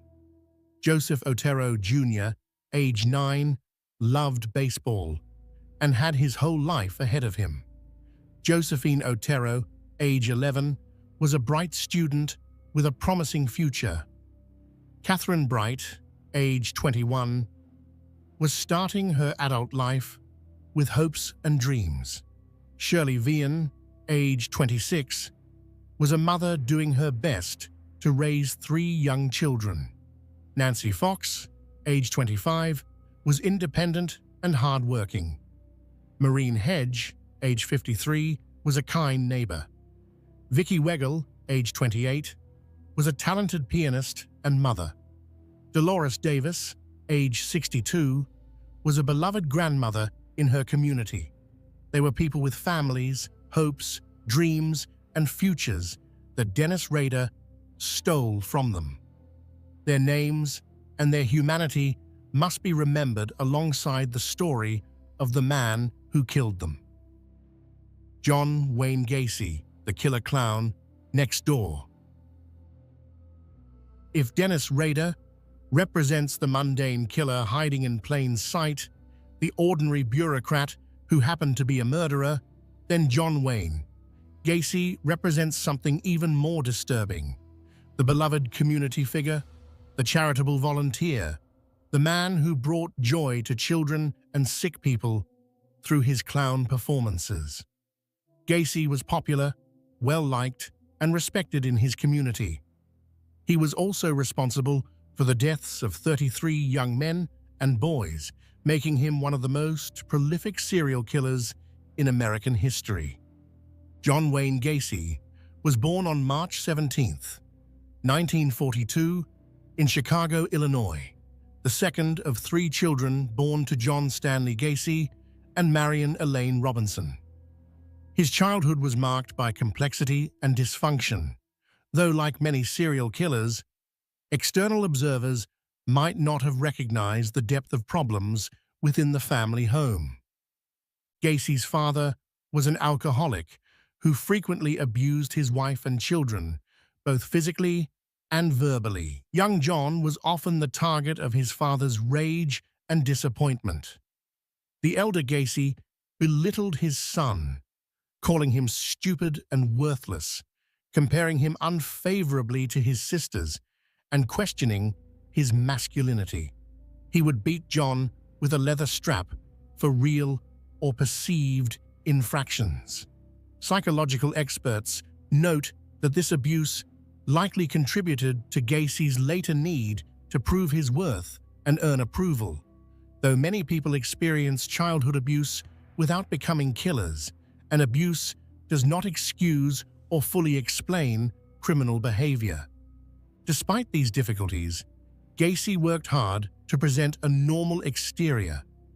He was involved in extracurricular activities at school, worked various jobs as a teenager to contribute to the family finances, and seemed to be making efforts to build a stable life. He struggled with health issues, including a heart condition that would cause him to be hospitalized multiple times during his youth and would later exempt him from military service during the Vietnam War era. In 1964, at age 22, Gacy married Marlyn Myers, whose father owned a chain of Kentucky Fried Chicken restaurants in Waterloo, Iowa. Gacy moved to Waterloo with his bride and began working for his father-in-law, managing one of the restaurants. He threw himself into community involvement, joining the JCs, the Junior Chamber of Commerce, a civic organization for young professionals, and quickly becoming known as an enthusiastic volunteer and hard worker.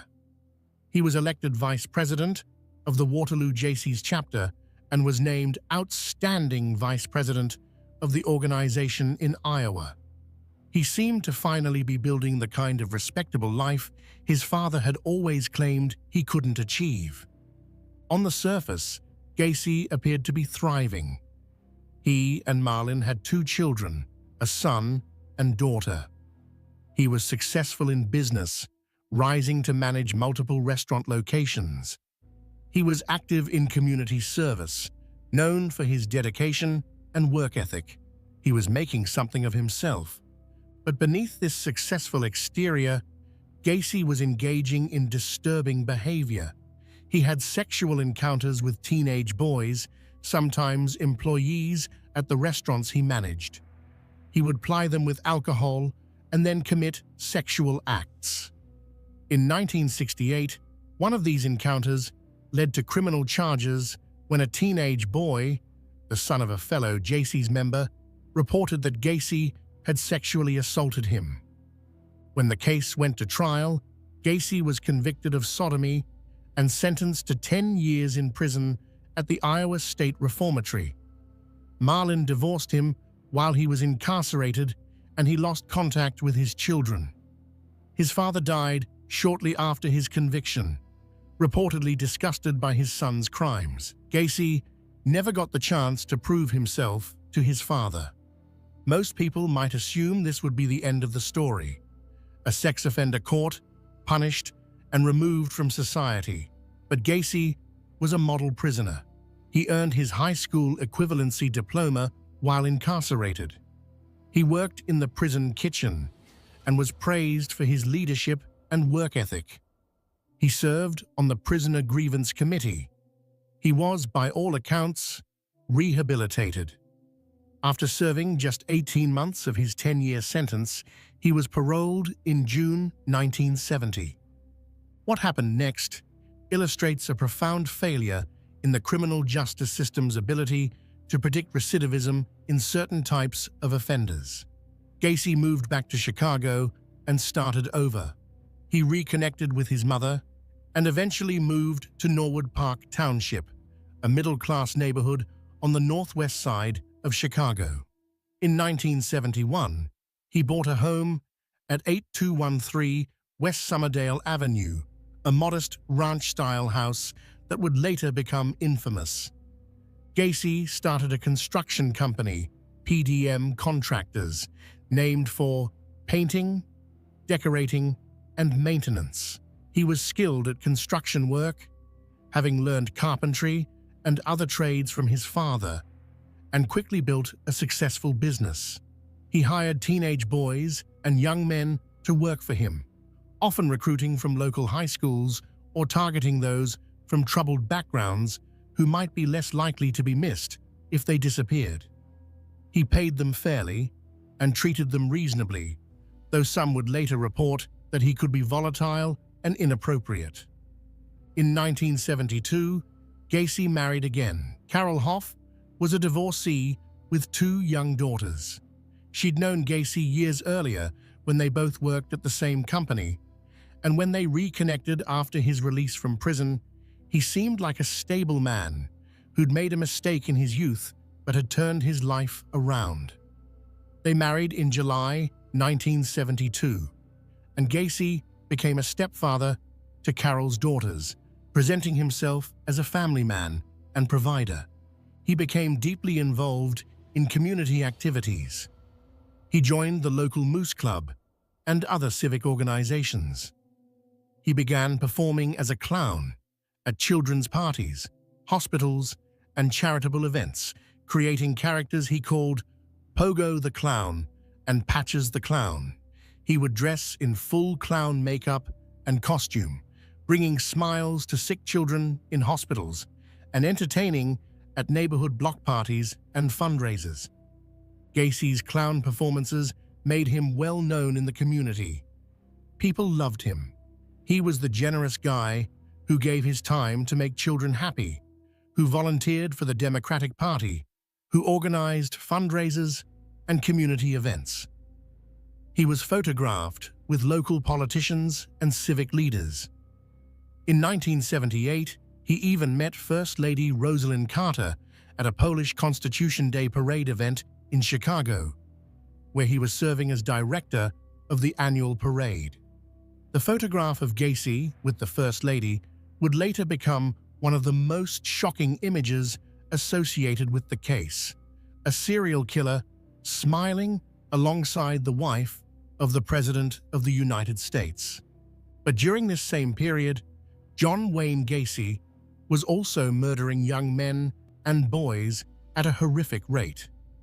According to Gacy's later confession, his first murder as an adult occurred on January 3, 1972, in the early morning hours. Timothy McCoy was a 16-year-old who'd been traveling through Chicago by bus. Gacy encountered him at the Greyhound bus station, offered him a place to stay, and brought him to his Summerdale Avenue home. There, Gacy killed him. Gacy would later claim that Timothy had come at him with a knife and that he'd killed in self-defense, but investigators found no evidence to support this claim and believe it was another of Gacy's many lies. After this murder, Gacy realized something that would define his subsequent actions. He could kill and get away with it. The body could be hidden. The victim's disappearance wouldn't necessarily be connected to him. He could continue his normal life as if nothing had happened, and that's exactly what he did. Gacy developed a methodical approach to murder.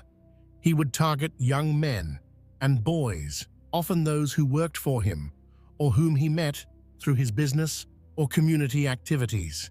He would lure them to his house under various pretexts, offering work, showing them something, providing a place to stay, or sometimes simply inviting them to drink or party. Once there, he would gain control of them through trickery, force, or by offering them alcohol or drugs. Gacy would then incapacitate his victims, often by using what he called his handcuff trick. He'd claim to be showing them a magic trick or illusion where he could escape from handcuffs and would get them to allow him to put the cuffs on them. Once the victim was restrained, Gacy's true nature would emerge. He would commit sexual assault and eventually kill them, most often through strangulation, using a rope or board twisted by a stick, a method called garroting. The methodical nature of his crimes stood in stark contrast to his public persona as a community leader and entertainer. After each murder, Gacy faced the problem of body disposal. His solution was grimly practical and horrifyingly simple. He buried them under his house. The crawl space beneath his home became a graveyard. As the years went on and the body count increased, Gacy would dig new graves in his crawl space, sometimes even stacking bodies or digging up old graves to make room for new victims. Eventually, when the crawl space became too full, Gacy began disposing of bodies in other ways. He threw 4 victims into the Des Plaines River, but for the most part, the bodies of his victims were buried beneath his home, decomposing just feet below where he lived his normal life, where he hosted parties, where his wife and stepdaughters slept. During the period from 1972 to 1978, while Gacy was actively killing, his public life continued seemingly without any disruption. He entertained at parties as Pogo the Clown, bringing joy to children at birthday parties and hospital wards. He ran his successful construction business, completing jobs professionally and earning a good reputation. He supervised employees, attended political events, volunteered for community causes. He was, to all external appearances, a successful, generous, community-minded citizen. His wife, Carol, did eventually become suspicious of Gacy's behavior, though not of murder. She noticed strange smells in the house. Gacy blamed it on moisture in the crawl space or problems with the plumbing. She noticed his strange hours, his volatile mood swings, and the fact that their sexual relationship had essentially ceased. She also discovered pornographic materials featuring young men hidden in the house. In March 1976, Carol and Gacy divorced, with Carol taking her daughters and leaving. Years later, she would express her relief that her daughters had not been harmed and her horror at discovering who Gacy truly was. She would say that she had no idea about the murders, and investigators found no evidence that she did. After the divorce, with no family living in the house with him, Gacy's killing accelerated. Without a wife to explain things to or hide things from, he had more freedom to act on his violent urges. The bodies continued to accumulate beneath his home, yet he continued his community involvement unabated. Gacy hosted elaborate annual summer parties at his home, inviting neighbors, political figures, business associates. These parties became well known in the neighborhood, with people looking forward to them each year. Guests would stand on the lawn, eating and drinking, socializing and laughing, with 29 bodies buried just below their feet. The cognitive dissonance of this, the friendly party happening literally above a mass grave, is almost incomprehensible. Neighbors on Summerdale Avenue thought Gacy was a bit odd. He could be volatile, and there were sometimes unpleasant smells around his property. Some young men were seen coming and going at odd hours, but mostly they saw him as a helpful neighbor, someone who'd plow snow from driveways or help with home repairs. He was familiar. He was part of the community. He certainly wasn't a serial killer. The investigation that would eventually catch Gacy began not with any of his earlier victims, but with his last.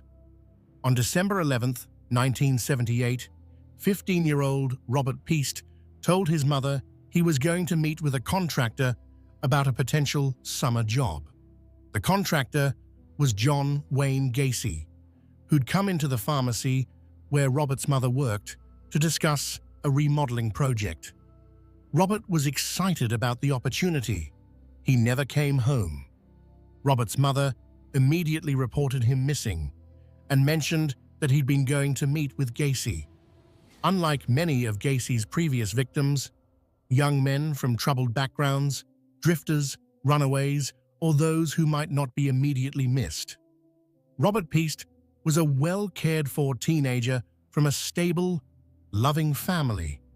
His disappearance was taken seriously from the beginning, and police quickly began investigating Gacy. What they found was disturbing.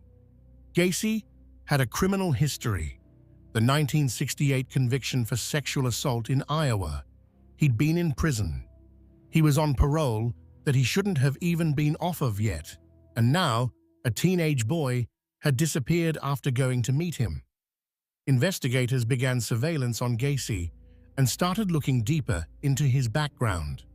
They discovered that several young men who'd worked for PDM contractors had disappeared over the years. On December 21, 1978, after obtaining a search warrant based on the mounting evidence, police searched Gacy's home. What they found there would shock the nation. The smell of decomposition was overwhelming. Investigators began searching the crawl space and discovered human remains. As the excavation continued over the following days, more and more bodies were found. Eventually, 26 bodies were recovered from the crawl space, and 3 more were found buried in other areas on the property. 4 bodies that Gacy had disposed of in the Des Plaines River were also eventually identified, bringing the total known victim count to 33. On December 22, 1978, John Wayne Gacy confessed to the murders. He did so in a relatively matter-of-fact manner, providing details about his methods, his burial sites, and his victims.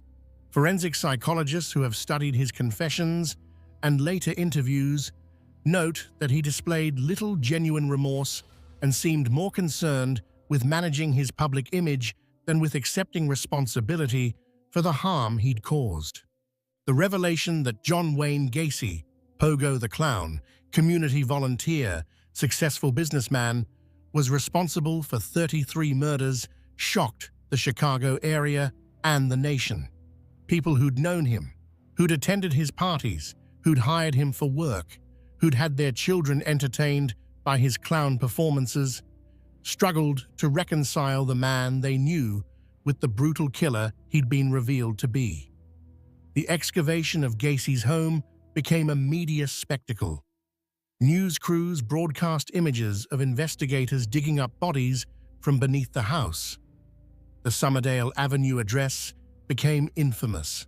Neighbors gathered behind police tape, trying to comprehend how such horror had existed right next door to them. The trial began on February 6, 1980. Gacy's defense attempted to argue that he was insane, that he suffered from multiple personality disorder, that he couldn't have been responsible for his actions. His lawyers presented psychiatric testimony suggesting that another personality named Jack Hanley had committed the murders while Gacy was unaware. But the prosecution presented overwhelming evidence of premeditation, planning, and rational behavior surrounding the murders. The prosecution argued that Gacy knew exactly what he was doing, that he was organized and calculating, and that he made conscious choices to kill repeatedly. The jury deliberated for less than 2 hours before finding Gacy guilty on all 33 counts of murder. On March 13, 1980, he was sentenced to death for 12 of the murders. He would spend the next 14 years on death row, during which time he gave numerous interviews, painted pictures, some of clowns, which would later be sold or destroyed, and continued to maintain his innocence despite his earlier confession. John Wayne Gacy was executed by lethal injection at Stateville Correctional Center in Crestwood, Illinois, on May 10, 1994, at 12:58 a.m. He was 52 years old. His last words were reported to be "kiss my ass." Even in death, he showed no genuine remorse for his crimes. Outside the prison, crowds gathered, some celebrating, some protesting the death penalty. His execution was seen by many as justice finally served for the 33 young men and boys whose lives he'd taken. After Gacy's execution, his house on Summerdale Avenue was demolished in April 1979, shortly after the bodies were removed. The lot remained empty for years, as no one wanted to buy property so thoroughly associated with horror.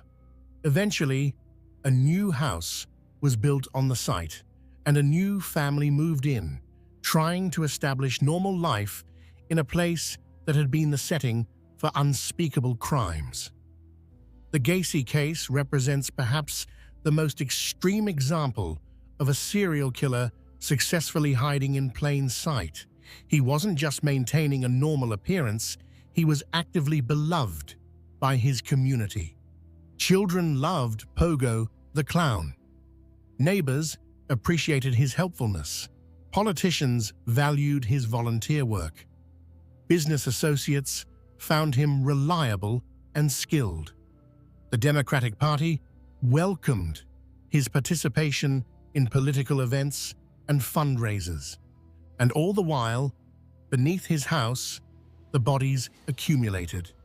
29 young men and boys buried in the crawl space, their decomposing bodies just feet below where parties were held, where guests socialized, where life went on as normal.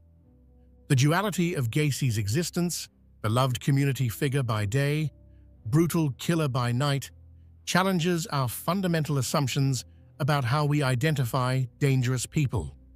If someone as active, public, and seemingly generous as John Wayne Gacy could be a serial killer, then our methods for identifying threats are fundamentally inadequate. The victims of John Wayne Gacy deserve to be remembered as individuals, not just statistics. Timothy McCoy, age 16, was traveling through Chicago with his whole life ahead of him. John Butkovich, age 17, worked for Gacy and disappeared in 1975. Darrell Sampson, age 18, was a high school student. Randall Reffett, age 15, vanished in 1976. Samuel Stapleton, age 14, was a junior high student. These young men had families who loved them, dreams they wanted to pursue, potential that was stolen from them. Some of Gacy's victims remain unidentified even today, their families perhaps still wondering what happened to their missing sons or brothers.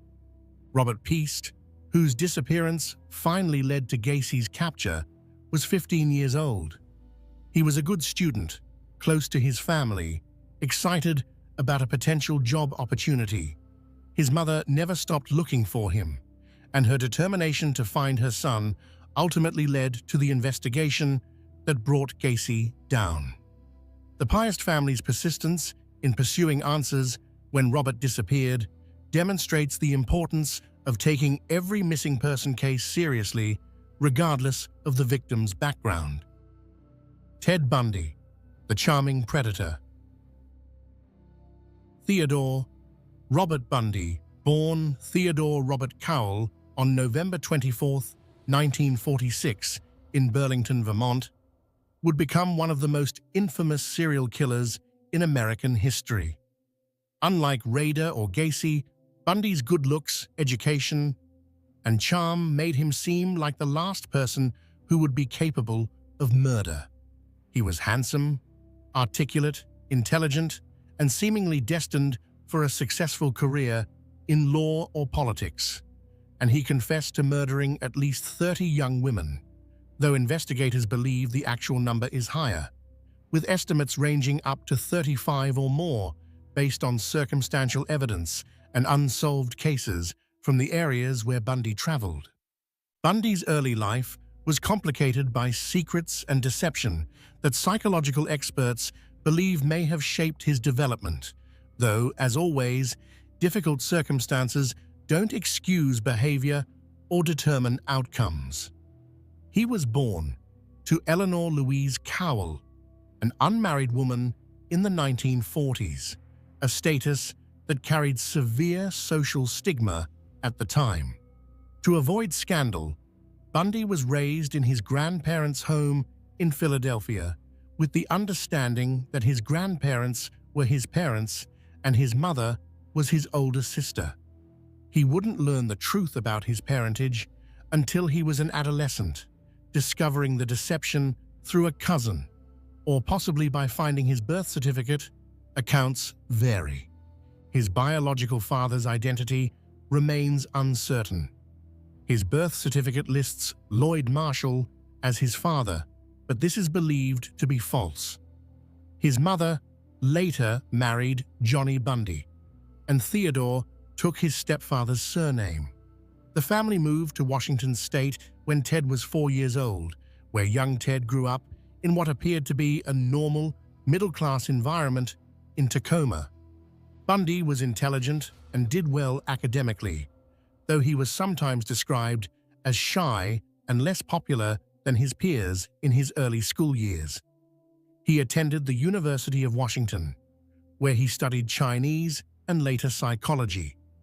He was involved in politics, volunteering for Republican campaigns and working on political causes. He worked at a crisis hotline at a suicide prevention center in Seattle, where he met and befriended Ann Rule, who was also volunteering there. Rule would later become a famous true crime writer, and her book, The Stranger Beside Me, would detail her friendship with Bundy and her slow, horrifying realization that her friend was a serial killer.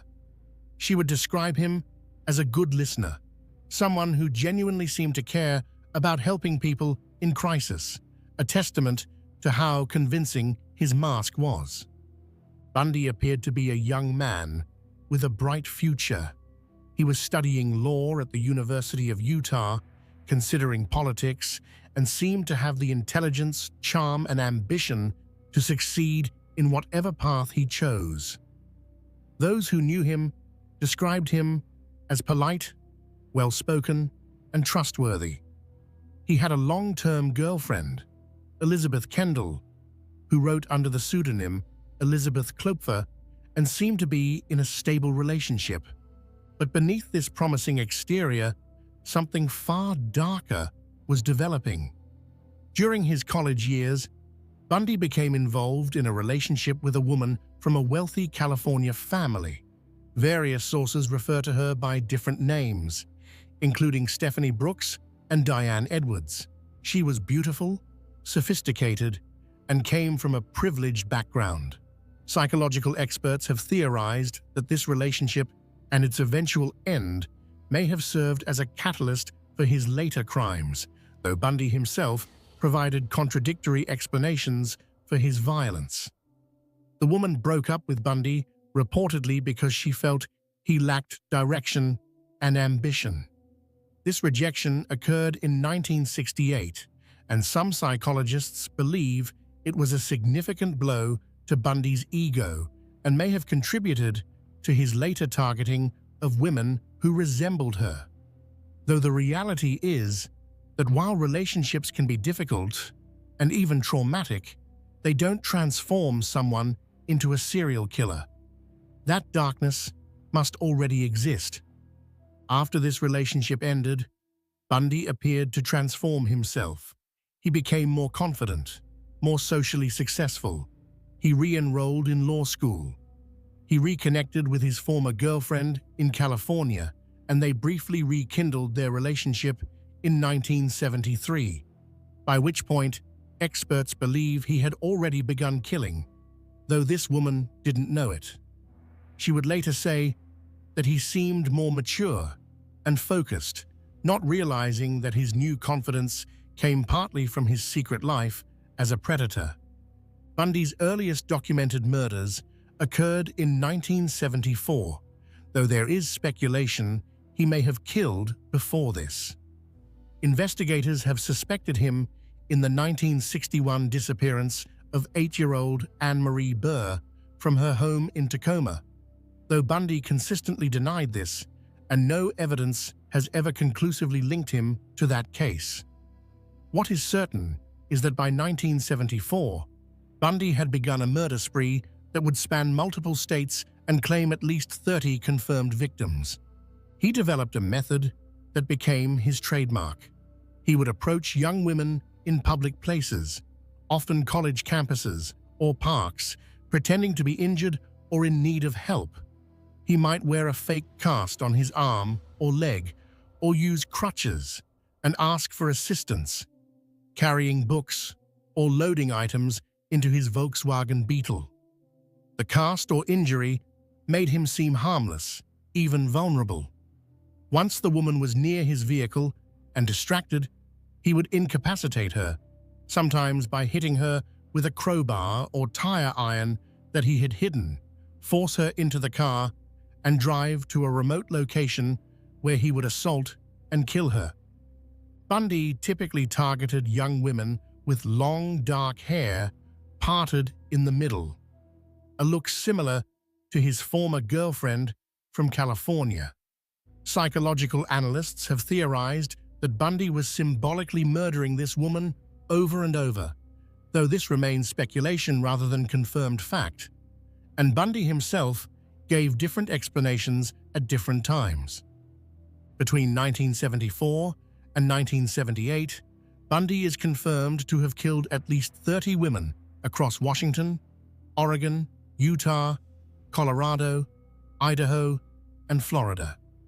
He would later admit that he frequently returned to disposal sites, engaging in acts of necrophilia, a behavior documented in his confessions to investigators and consistent with his need for continued control over his victims even after death. What made Bundy particularly dangerous and successful was his appearance and demeanor. He didn't look like a killer, he looked like a law student, which he actually was at various points. He looked like someone's helpful neighbor. He looked like a nice young man who might genuinely need assistance with a broken leg or heavy books. He was articulate, educated, and charming. Women felt comfortable approaching him, helping him, trusting him, and that trust was fatal. Some of Bundy's victims from the Washington and Oregon period in 1974 included Linda Ann Healy, a 21-year-old psychology student who disappeared from her basement bedroom, leaving behind a blood-soaked pillow and nightgown. Donna Gail Manson, 19, vanished from the Evergreen State College campus. Susan Rancourt, 18, disappeared from Central Washington State College. Roberta Kathleen Parks, 20, was last seen at Oregon State University. Brenda Ball, 22, and Georgianne Hawkins, 18, also disappeared during this period. In July 1974, in one of Bundy's most brazen acts, he abducted 2 women, Janice Ott, 23, and Denise Nasland, 19, from Lake Sammamish State Park in broad daylight on the same afternoon, approaching them separately in front of witnesses and using the name Ted while asking for help with his sailboat. Bundy was arrested in Utah in August 1975 after a police officer stopped him for a traffic violation and found suspicious items in his car, including handcuffs, a crowbar, rope, and other items. This led to his identification as a suspect in several disappearances. He was eventually convicted of kidnapping in Utah and sentenced to 15 years in prison. But in 1977, while being held in Colorado to face murder charges there, Bundy engineered a dramatic escape by jumping out of a courthouse window during a court recess. He was recaptured several days later. Then, in December 1977, he escaped again, this time from his jail cell, and made his way to Florida. In Florida, on January 15, 1978, Bundy attacked the Chi Omega sorority house at Florida State University in Tallahassee, committing what would be his most brutal and frenzied attack. He entered the sorority house around 3 a.m. and attacked 4 women in rapid succession. He killed Margaret Bowman, 21, and Lisa Levy, 20, and severely injured 2 other women who survived. The attack was savage and showed a loss of the control that had characterized his earlier crimes. 3 weeks later, on February 9, 1978, he abducted and murdered 12-year-old Kimberly Leach, taking her from her junior high school in Lake City, Florida. He was finally captured in Pensacola, Florida, on February 15, 1978, after a police officer recognized him from wanted posters and pulled him over for driving a stolen vehicle. In the car were credit cards belonging to women he'd attacked. His capture came not through brilliant detective work connecting his crimes, but through the luck of an observant officer recognizing him. The trials that followed became media sensations, partly because of Bundy's appearance and demeanor. He acted as his own attorney at times, displaying the intelligence and charm that had allowed him to kill for so long without being caught. He cross-examined witnesses, made legal arguments, and presented himself as a capable lawyer fighting against injustice. The courtroom proceedings were among the first to be televised nationally, and millions watched, fascinated as this handsome, articulate man defended himself against charges of brutal murder. Bundy even proposed to and married Carol Ann Boone, a former co-worker, during his trial, taking advantage of an obscure Florida law that considered a declaration of marriage in court before a judge to be legally binding. Boone would later give birth to a daughter conceived during conjugal visits that shouldn't have been allowed. This demonstrated Bundy's ability to manipulate and charm even while on trial for his life. On July 24, 1979, Bundy was convicted of the Chi Omega murders and sentenced to death. He was later convicted of murdering Kimberly Leach and received another death sentence. He would spend the next decade on death row, during which time he gave numerous interviews, confessed to murders, and continued to manipulate his image and control his narrative to the extent possible. As his execution date approached, Bundy began confessing to additional murders, providing details to investigators in a final attempt to delay his execution. He confessed to murders in Washington, Oregon, Utah, Colorado, and Idaho, giving information that allowed some families to finally learn what had happened to their missing daughters. However, he remained vague or misleading about certain details, and some of his confessions couldn't be fully verified. Theodore Robert Bundy was executed in Florida's electric chair at Florida State Prison in Rayford on January 24, 1989, at 7:16 a.m. Eastern Standard Time. He was 42 years old. His last words were reportedly directed at his attorney and a minister. "Jim and Fred, I'd like you to give my love to my family and friends." Outside the prison, hundreds of onlookers celebrated, some holding signs that read, "Burn Bundy Burn," and setting off fireworks when his death was announced. It was a macabre carnival atmosphere that reflected the intense public interest in and hatred of this killer who had seemed so normal, so trustworthy, so unlikely. The Bundy case represents a different form of hiding in plain sight than Rader or Gacy, where they maintained relatively ordinary appearances in their communities. Bundy was actively admired. He was good-looking, smart, and seemingly destined for success. He had worked at a suicide hotline, helping people in crisis. He had volunteered for political campaigns. He had attended law school. The gap between what he appeared to be and what he actually was created profound cognitive dissonance for everyone who knew him.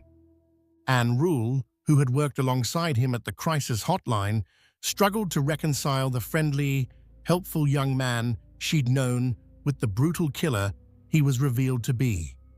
She would write about this struggle in The Stranger Beside Me, describing how long it took her to accept that her friend Ted was capable of such horrific crimes. She would eventually come to see him as a sadistic sociopath who took pleasure from another human's pain and the control he had over his victims to the point of death and even after. Bundy's former girlfriends, including Elizabeth Kendall, described a charming, attentive partner who seemed incapable of violence. Yet Kendall also noted moments when something seemed off, times when Ted's mask slipped slightly, revealing brief glimpses of the predator beneath. She eventually reported him to police as a possible suspect, though her report was initially dismissed because Bundy seemed so unlikely as a killer. The Bundy case taught law enforcement valuable lessons about how intelligent, organized killers can evade capture by maintaining a convincing normal appearance. It also highlighted how physical attractiveness and charm can serve as powerful camouflage, making it harder for both potential victims and investigators to recognize danger. The case contributed to the development of FBI profiling techniques and improved interjurisdictional cooperation in investigating serial crimes. The victims of Ted Bundy deserve to be remembered as individuals with their own stories, not just as victims in a notorious killer's legacy. They were daughters, sisters, students, professionals, each with their own dreams and potential. Linda Ann Healy was a 21-year-old psychology major and radio announcer. Donna Gail Manson, 19, was studying environmental studies. Susan Rancourt, 18, was a biology major. Kathy Parks, 20, was studying at Oregon State University. Brenda Ball, 22, was living independently and working. Georgianne Hawkins, 18, was a popular student at the University of Washington. Denise Nasland, 19, worked as a computer programmer. Janice Ott, 23, worked as a probation caseworker helping troubled youth. These women had families, ambitions, futures that Bundy destroyed. In Utah and Colorado, victims included Nancy Wilcox, 16, Melissa Smith, 17, Laura Aim, 17, Debbie Kent, 17, Karen Campbell, 23, Julie Cunningham, 26, Denise Oliverson, 25, Lynette Culver, 12, and Susan Curtis, 15. In Florida, Margaret Bowman, 21, Lisa Levy, 20, and Kimberly Leach, 12, lost their lives. Each of these women and girls deserved long lives, the opportunity to accomplish their goals, to love and be loved, to contribute to the world. Bundy stole all of that from them, and their memory deserves to be honored. Gary Ridgway, the Green River Killer.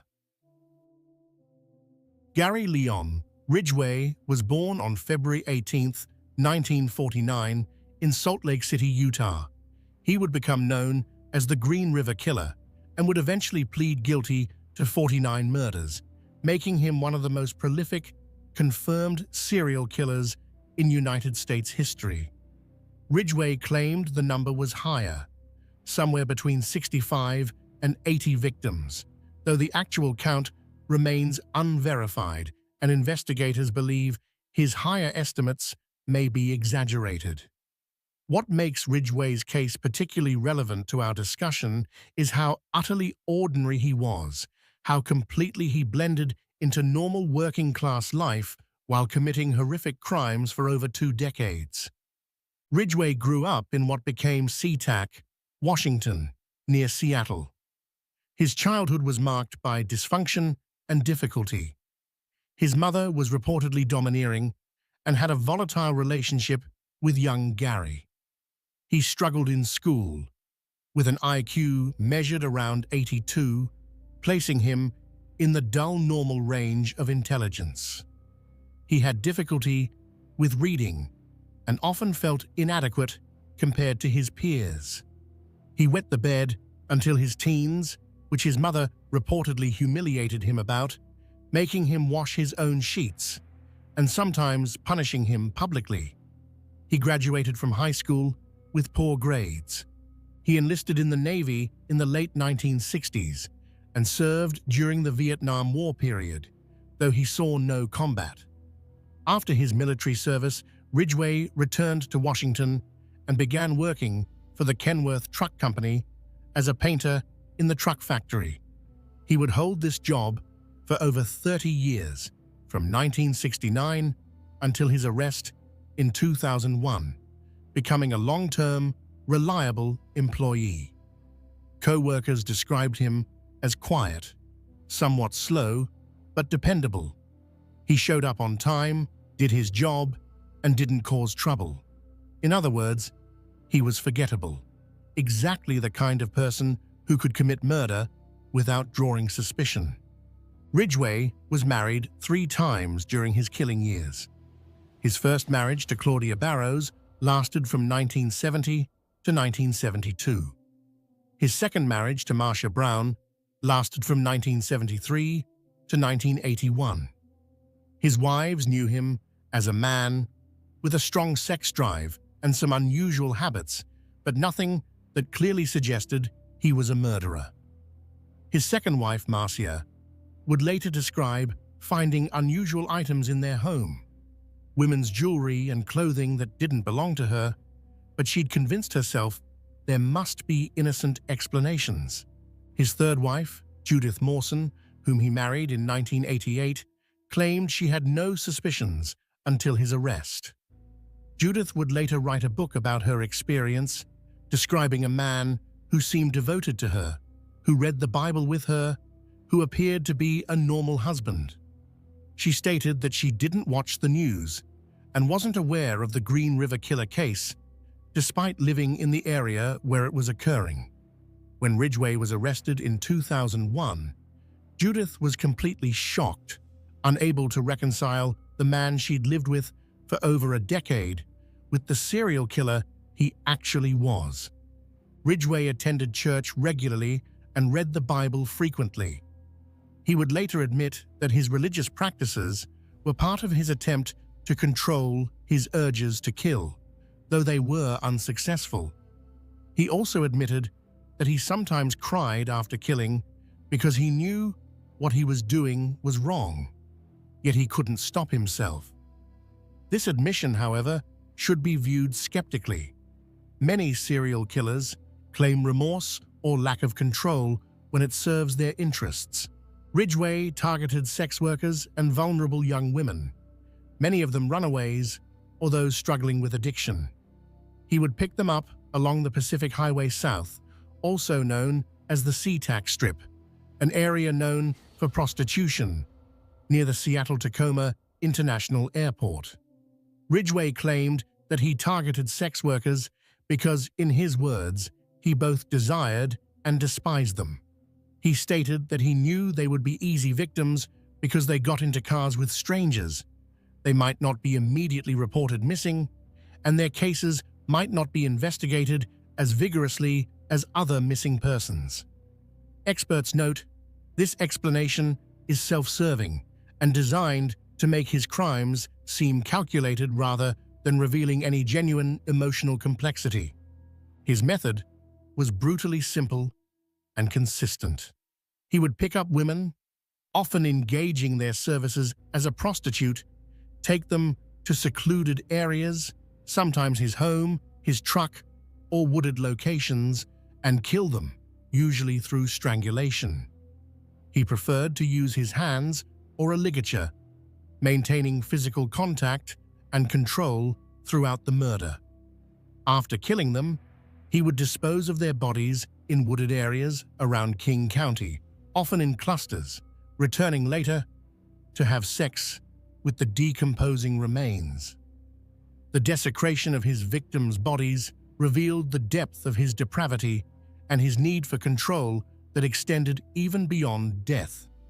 The first victims attributed to the Green River Killer were found in 1982.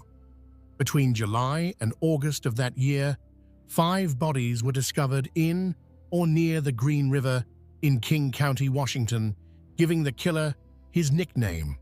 The bodies of Wendy Lee Caulfield, 16, Deborah Lynn Bonner, 23, Marsha Faye Chapman, 31, Opal Charmaine Mills, 16, and Cynthia Jean Hines, 17, were all found in the river or on its banks during this period. Over the next several years, more bodies were discovered in wooded areas around Seattle, and the body count continued to rise. Clusters of remains were found in areas like Star Lake, the SeaTac Airport vicinity, and along Highway 18 and Interstate 90. The pattern suggested a single killer who was very familiar with the area and was methodically disposing of bodies in locations where they would be found eventually, but not immediately. The Green River Task Force was established in 1984 to investigate the killings. At its peak, it was one of the largest serial killer investigations in American history, with dozens of detectives working full-time on the case. They interviewed thousands of suspects, including Gary Ridgway. Ridgway first came to police attention in 1982 when he was stopped by police while he was in his truck with a sex worker. This was noted but didn't lead to arrest. In 1983, the boyfriend of victim Marie Malvar followed a truck he believed had picked her up to a house in Des Moines, Washington, Ridgway's house. Police questioned Ridgway, but he denied involvement. In 1984, investigators gave Ridgway a polygraph test regarding the murders. He passed the test, and investigators moved on to other suspects. This false negative on the polygraph test would prove to be a critical error that allowed Ridgway to continue killing for years.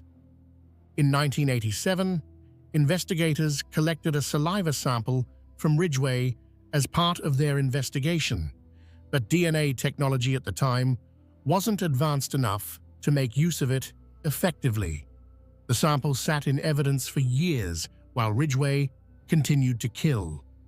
Ridgway's killing slowed significantly after he married his third wife, Judith, in 1988. He would later claim that he truly loved Judith and that his marriage to her reduced his violent urges. Of his 49 confirmed victims, only 3 were killed after his marriage to Judith. Whether this was due to emotional factors, increased difficulty in hiding his activities from a spouse, or simply the natural progression of his aging and declining drive, remains unclear. By the late 1990s, the Green River killings had apparently stopped. The task force was reduced in size. The case went cold. But advances in DNA technology would eventually break it open.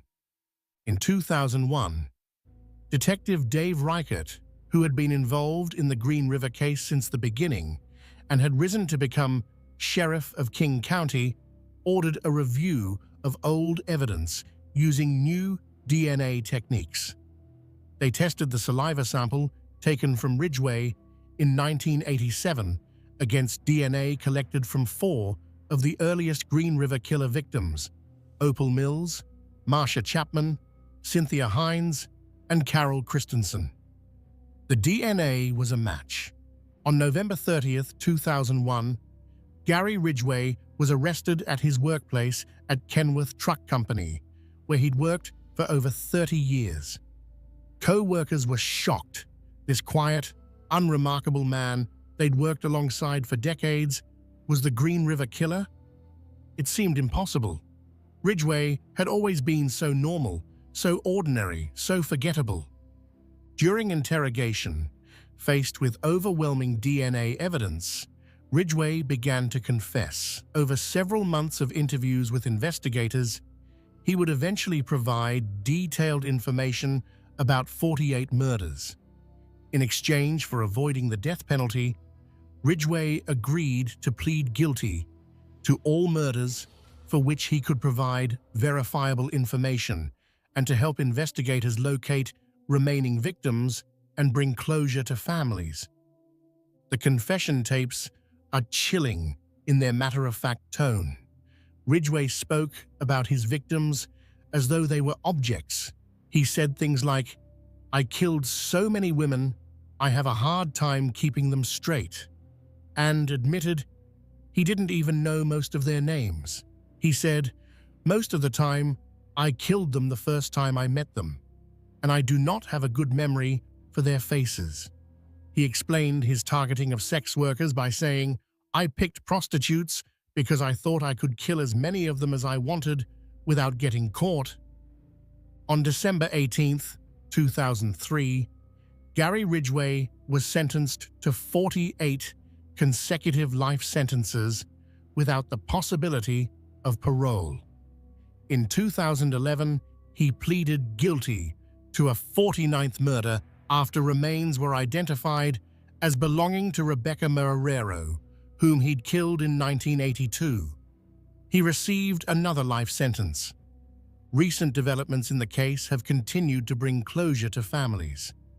In December 2023, authorities confirmed that remains found in 1985 and known as Bones 17 belonged to 15-year-old Lori Ann Razpotnik, who had run away from home in 1982. In January 2024, authorities confirmed that the last remaining unidentified set of remains linked to Ridgway belonged to 16-year-old Tammy Lyles, whose partial remains had been identified as early as 1988, but whose full identification took decades. In March 2025, court documents revealed that Ridgway was briefly transferred from Washington State Penitentiary to King County Jail in September 2024 to assist investigators in locating additional remains. Authorities have not disclosed whether this effort was successful, stating only that involved cases remain open. Ridgway currently resides at the Washington State Penitentiary in Walla Walla, where he will remain for the rest of his life. He is now 76 years old and in failing health. The Ridgway case illustrates how a killer who is completely unremarkable, even somewhat slow and unimpressive, can successfully evade capture for decades. Ridgway wasn't charming like Bundy. He wasn't active in his community like Gacy or Rader. He was simply ordinary to the point of being forgettable. He went to work, came home, lived a quiet life. And that ordinariness was itself a form of camouflage that allowed him to kill at least 49 women over 2 decades. His wives struggled with profound questions after his arrest. Judith Ridgway described the cognitive dissonance of reconciling the man she'd shared her life with, the man she'd trusted, slept beside, read the Bible with, and the Green River Killer. She described how he would sometimes leave early for work, ostensibly for overtime pay, but now she wonders if those were the mornings he was killing. The betrayal and horror of such realizations are difficult to comprehend. The victims of Gary Ridgway were women whose lives had value, who deserved safety and dignity. Many were struggling with addiction or poverty, engaged in sex work to survive. Their vulnerability didn't make their lives less valuable. It made their murders all the more tragic because they were already in difficult circumstances and deserved help, not violence. Wendy Lee Caulfield was 16 years old, a runaway who could have been helped, who could have gotten her life back on track. Giselle Lovvorn was 19. Deborah Bonner was 23. Marcia Chapman was 31 and a mother. These women had families who loved them, who reported them missing, who never stopped looking for them. Many of Ridgway's victims were teenagers. Opal Mills, 16, Cynthia Hines, 17, Terry Milligan, 16, Alma Smith, 18, Dolores Williams, 17, Gail Matthews, 23. They were young women with their whole lives ahead of them. Tammy Lyles, whose remains were the last to be identified, was 16 years old when Ridgway killed her. Lori Ann Respotnik was just 15. These were children who needed protection, who instead encountered a predator. The full list of Ridgway's confirmed victims represents a staggering loss of life, each person an individual with their own story.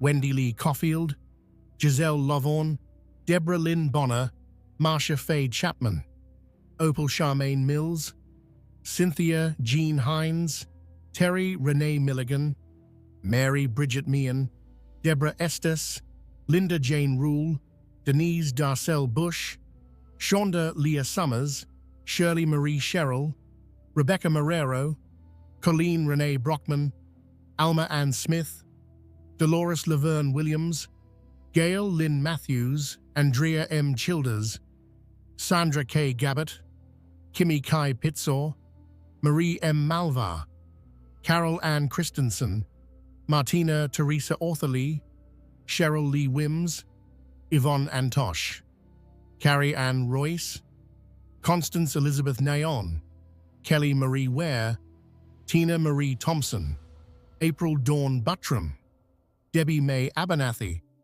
Tracy Ann Winston, Maureen Sue Feeney, Mary Sue Bello, Pammy Annette Avant, Delise Louise Plager, Kimberly L. Nelson, Lisa Yates, Mary Exeter West, Cindy Ann Smith, Patricia Michelle Barksack, Roberta Joseph Hayes, Marta Reeves, Patricia Ann Yellow Robe, Tammy Lyles, Lori Ann Raspotnik, and 2 victims who remain unidentified. Each of these women's lives mattered. They were daughters, sisters, some were mothers. Their humanity must be remembered. Israel Keyes, the methodical predator. If the previous cases represent killers who maintained normal appearances in specific communities, Israel Keyes represents something even more chilling. A killer who meticulously planned to be nearly impossible to catch, who had no consistent victim type, no geographic focus, no discernible pattern. Keyes was perhaps the most methodical and calculating serial killer of the modern era, and he successfully hid in plain sight by ensuring that no one could connect his crimes to him or to each other. Israel Keyes was born on January 7, 1978, in Richmond, Utah. Some sources say Cove, Utah, the second of 10 children born to Heidi Hackinson and John Jeffrey Keyes. His family moved frequently during his childhood, living in various locations before eventually settling in the isolated area of Colville, Washington, in a remote cabin with no electricity or running water.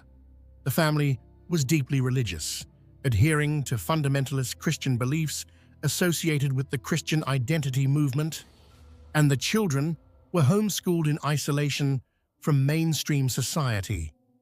As a teenager, Keyes exhibited disturbing behavior that should have been warning signs. He was known to be cruel to animals, killing and torturing creatures he found in the woods. He broke into neighbors' homes, stealing items, and sometimes vandalizing property. But these behaviors didn't result in serious legal consequences or intervention that might have prevented his later crimes. By his late teens, Keyes had rejected his family's religious beliefs and declared himself an atheist, causing a significant rift with his family. This rejection of their ideology seemed to remove what little moral framework he might have had. In July 1998, at age 20, Keyes enlisted in the United States Army. He served from 1998 to 2001, including time stationed in Egypt and at Fort Lewis in Washington state. His military service was unremarkable.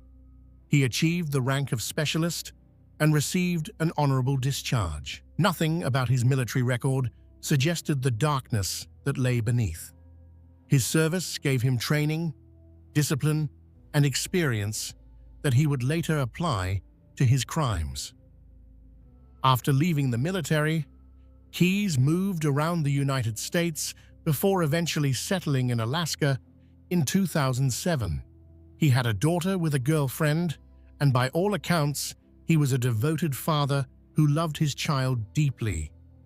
This genuine love for his daughter seems to have been one of the few authentic emotions Keyes experienced, and he would later express concern about how his crimes would affect her. Keyes worked as a handyman and contractor, eventually starting his own business, Keyes Construction, in Alaska.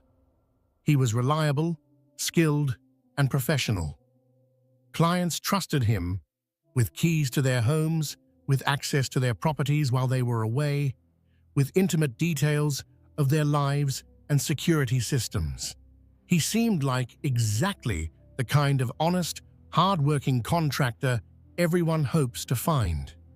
But during this same period, Israel Keyes was committing murders, bank robberies, arsons, burglaries, and other crimes across the United States, and he was doing so in a way specifically designed to prevent law enforcement from ever connecting the dots or identifying him as the perpetrator.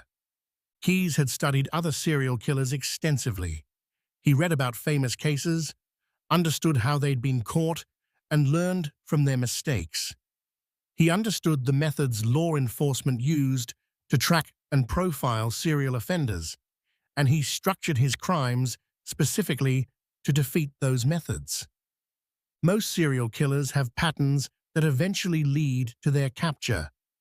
They target a specific type of victim. They operate in a specific geographic area. They use consistent methods.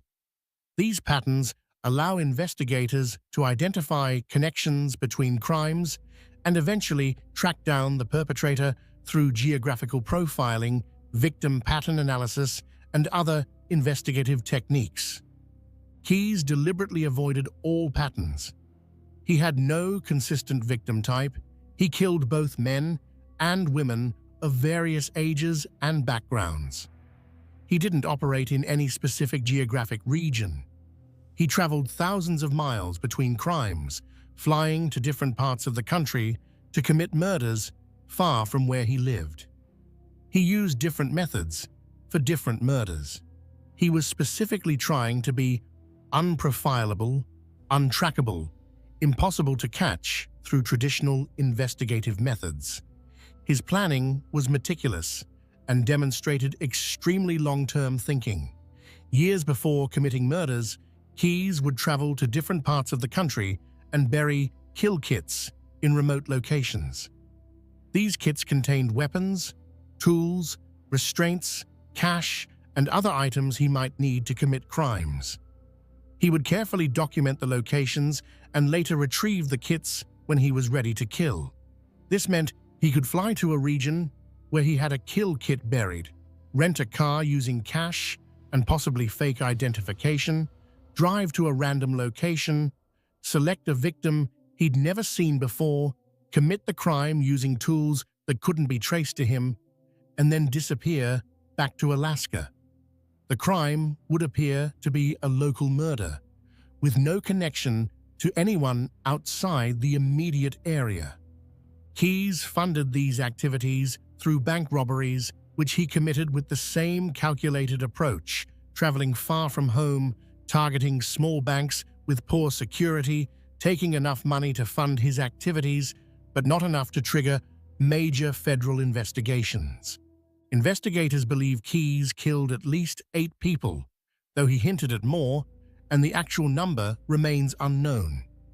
His confirmed victims include Bill and Lorraine Currier of Vermont, whom he murdered in June 2011, and Samantha Koenig of Alaska, whom he abducted and killed in February 2012. The Currier murder demonstrates Keyes' methodology perfectly. In 2009, 2 years before the murder, Keyes traveled to Vermont and buried a kill kit in the woods near Essex. In June 2011, he flew to Chicago, rented a car, and drove to Vermont. He retrieved his kill kit, which contained a gun and other tools. He then spent time scouting the area and identified the Currier's home. On the night of June 8, 2011, he broke into their home, tied up Bill Currier, age 50, and Lorraine Currier, age 55, forced them into their own vehicle and drove them to an abandoned farmhouse he'd scouted in advance. There, he shot Bill, sexually assaulted and strangled Lorraine, and then dismembered their bodies, disposing of the remains in different locations where they have never been found. Keyes then drove back to Chicago, returned his rental car, flew home to Alaska, and resumed his normal life. To investigators in Vermont, this appeared to be a local crime with no obvious suspect. Keyes was a devoted father to his young daughter. His girlfriend and her family had no idea about his crimes. His clients in Alaska trusted him completely, hired him for jobs, recommended him to friends. He maintained his contracting business successfully while secretly flying around the country to commit murders. He was hiding in plain sight by being extremely ordinary in his local community while committing horrors far away where no one would connect them to him. But Keyes made a critical error with his final victim. On February 1, 2012, he impulsively abducted 18-year-old Samantha Koenig from the Common Grounds espresso stand where she worked in Anchorage. This was highly unusual for Keyes. He typically traveled far from home to commit crimes and planned them meticulously rather than acting impulsively. But on this night, he kidnapped Samantha, took her to his house, where he sexually assaulted and killed her, and then left her body in a shed on his property while he went on a pre-planned 2-week cruise with his daughter and girlfriend. After returning from the cruise, Keyes retrieved Samantha's body, which had been frozen by Alaska's winter temperatures. In a particularly disturbing act, he applied makeup to her face and sewed her eyes open with fishing line to make her appear alive, then took a photograph of her holding a recent newspaper. He sent this photo to her family along with a ransom demand, hoping to make them believe she was still alive and being held for ransom. He then dismembered her body and disposed of it in Matanuska Lake, north of Anchorage. Keyes began withdrawing money from Samantha's stolen bank account as he traveled through the southwestern United States. This left a digital trail. ATM cameras captured images of his rental car in various locations, and police were able to track his movements. On March 13, 2012, Texas Highway Patrol Corporal Brian Henry pulled over Keyes in the parking lot of the Cotton Patch Cafe in Lufkin, Texas. A search of his vehicle revealed evidence linking him to Samantha's abduction, including her debit card. During interrogation, Keyes was cooperative but calculated in what he revealed. He confessed to the Koenig and Currier murders in detail, providing information that allowed investigators to verify his involvement.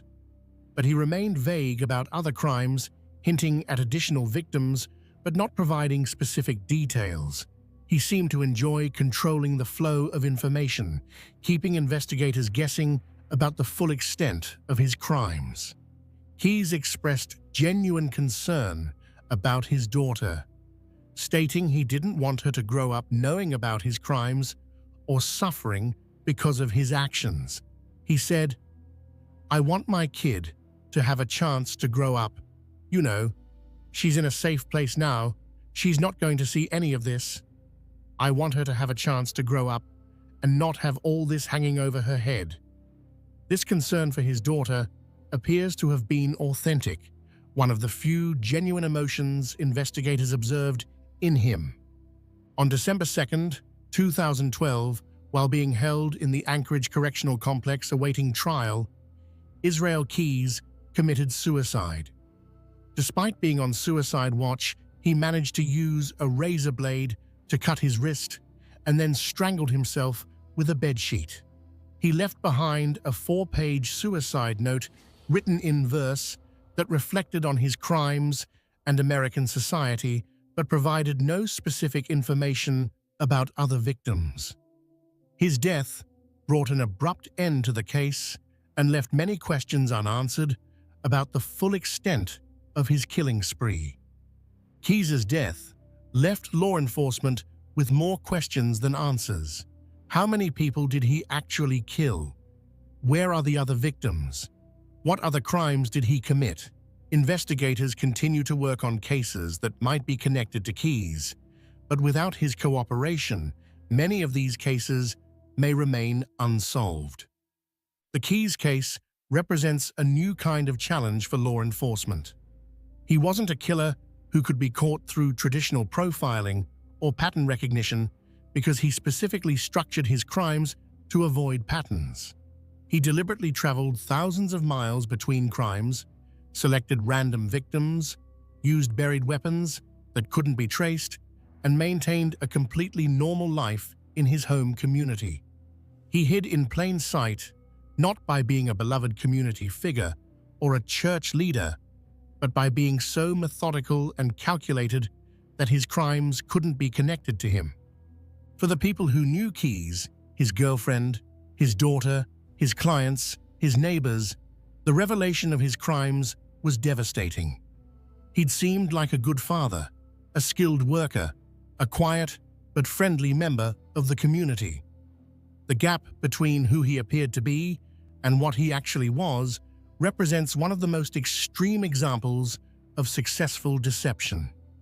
The confirmed victims of Israel Keyes: Bill Currier, age 50, an engineer; Lorraine Currier, age 55, a registered nurse; and Samantha Koenig, age 18, a young woman just starting her adult life, represent just a fraction of the lives he may have destroyed. Bill and Lorraine were a couple who'd been married for years, living their normal lives in Vermont. Their disappearance was initially treated as a possible voluntary departure, and it took years before their case was connected to Keyes. Samantha Koenig was working at a coffee stand to save money, making plans for her future. Her abduction and murder galvanized the community and led to intense media coverage that ultimately contributed to Keyes' capture. There are likely other families who don't know that their missing loved ones were victims of Israel Keyes. He hinted at murders in various states, mentioned burying victims in remote locations, and suggested his kill count was higher than the confirmed cases. Some families may never get answers or closure. Keyes' ability to hide his crimes through methodical planning and geographic dispersal represents a nightmare scenario for law enforcement. A killer who specifically studies how to avoid detection and implements those strategies with military precision and complete lack of remorse. The science behind the mask. Understanding how these killers successfully hid in plain sight requires examining the intersection of psychology, neuroscience, and social dynamics. researchers have made significant progress in understanding the mechanisms that allow such extreme deception. From a neurological perspective, studies using brain imaging technology have revealed differences in the brains of individuals with psychopathic traits compared to normal populations. The amygdala, which processes emotions like fear and empathy, often shows reduced activity in individuals with psychopathic personality disorder. The prefrontal cortex, which governs impulse control, decision-making, and planning, may show unusual patterns of activation. The ventromedial prefrontal cortex, associated with moral reasoning and emotional regulation, may function differently. Research published in journals like the Archives of General Psychiatry has shown that psychopathic individuals may process emotional information differently at a neural level. When shown images designed to elicit empathic responses, such as people in pain, their brains don't show the same activation patterns as non-psychopathic individuals. This suggests that their lack of empathy isn't just a choice or character flaw, but may have a biological component. However, experts emphasize that brain differences don't excuse behavior or remove responsibility. Many people with neurological variations never commit crimes. The brain differences may create predispositions or make certain behaviors easier, but choices and actions remain the individual's responsibility. Furthermore, not all violent criminals show these brain differences, and not all people with these brain differences become violent. From a psychological standpoint, the concept of compartmentalization is central to understanding how killers maintain their facades. Compartmentalization is a defense mechanism where contradictory thoughts, feelings, or activities are kept separate to avoid psychological discomfort. Clinical psychologists note that everyone uses compartmentalization to some degree. We might keep work stress separate from family time, for instance. But for serial killers like Rader, Gacy, Bundy, Ridgway, and Keyes, compartmentalization becomes extreme. Forensic psychologists describe this as creating entirely separate psychological spaces for their murderous activities and their normal lives. Dennis Rader called this cubing, his own terminology for maintaining separate compartments for church Dennis, work Dennis, family Dennis, and killer Dennis. Some research has suggested this extreme compartmentalization may be related to dissociation, a psychological process where aspects of identity, memory, or consciousness become disconnected. However, forensic psychologists emphasize that serial killers are generally not experiencing true dissociative disorders like dissociative identity disorder, formerly called multiple personality disorder. They're consciously choosing to engage in violence and consciously working to hide it. The compartmentalization is a tool they use, not a mental illness that excuses their behavior. The social psychological aspect is equally important in understanding how these killers succeed. Research in social cognition has shown that we use mental shortcuts called heuristics to make quick judgments about people. Does someone dress appropriately? Do they have a job? Do they participate in community activities? Do they smile and make eye contact? These heuristics usually serve us well, allowing us to navigate social situations efficiently without conducting background checks on everyone we meet. But skilled manipulators can exploit these heuristics by presenting the right surface indicators, appropriate dress, stable employment, community involvement, friendly demeanor. They trigger our mental shortcuts that categorize them as safe and trustworthy. This is why Rader's position as a church president, Gacy's work as a clown, and Bundy's law student status were such effective cover. These roles come with built-in assumptions of trustworthiness. Research has also identified the fundamental attribution error, our tendency to attribute others' behavior to their character while attributing our own behavior to circumstances. When we see someone being helpful or kind, we tend to think, "That's a good person," rather than, "That person is behaving helpfully in this moment." This makes it difficult for us to believe that someone who consistently acts friendly could be capable of violence. The just world hypothesis, our desire to believe the world is fair and orderly, also plays a role. We want to believe that bad things happen to people who somehow deserve them, and that good things happen to good people. This makes it psychologically difficult to accept that your neighbor, who helps with yard work and attends church, could be a murderer. Our brains resist information that contradicts our need for an orderly, predictable world. Research in social psychology has also shown that authority and social roles create additional cover for predators.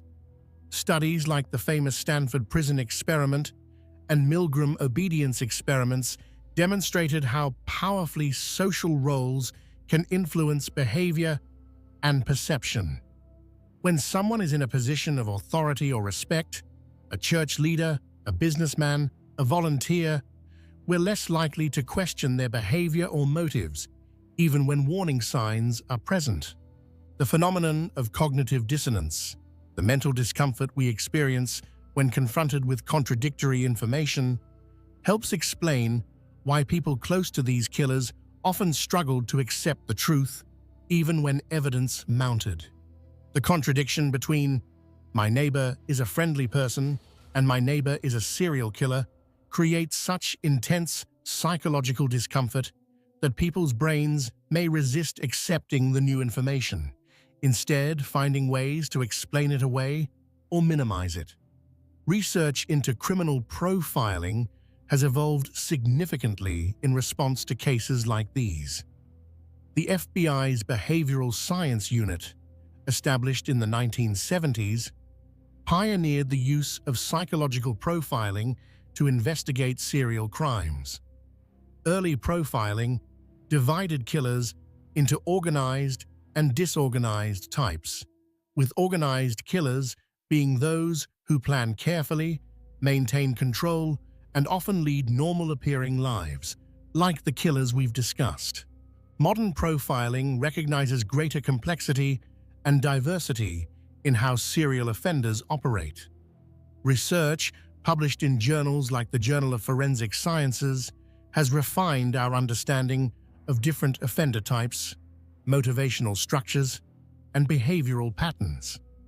Investigators now recognize that there's no single serial killer type, and that skilled offenders will deliberately structure their behavior to avoid fitting expected patterns, as Israel Keyes did.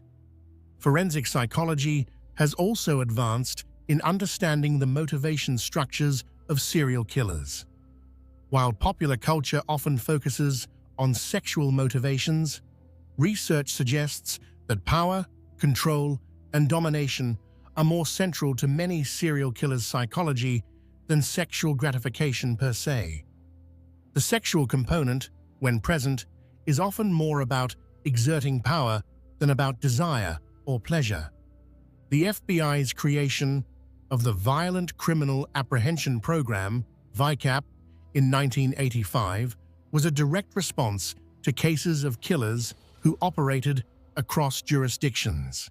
VICAP is a database that allows law enforcement agencies to enter information about violent crimes and search for patterns that might connect cases across different locations. This system might have caught someone like Israel Keyes earlier by connecting seemingly unrelated murders across state lines. Advances in forensic science have dramatically improved law enforcement's ability to investigate and solve these crimes. DNA technology has been revolutionary. Gary Ridgway was caught because DNA techniques that didn't exist when he first came under suspicion in the 1980s were able to match his DNA to evidence from victims in 2001. Similarly, DNA evidence has been used to solve cold cases and connect crimes that seemed unrelated. Digital forensics has become equally important. Dennis Rader was caught partly because metadata on a floppy disk led investigators to him. Modern killers leave digital footprints through cell phone records, internet searches, GPS data, ATM cameras, and countless other sources that didn't exist for earlier generations of offenders. However, significant challenges remain in detecting and stopping serial killers who successfully hide in plain sight. The balance between civil liberties and public safety is delicate. We can't investigate everyone who seems slightly unusual or intrude into private lives without cause. The freedoms that make democratic society possible also create spaces where predators can operate. Resource limitations affect investigation quality.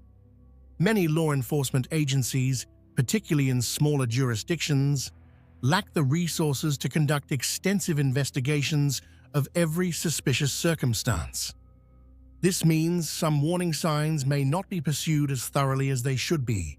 The need for better communication and cooperation between jurisdictions remains crucial. Israel Keys specifically exploited the fact that law enforcement agencies in different states often don't communicate effectively about crimes.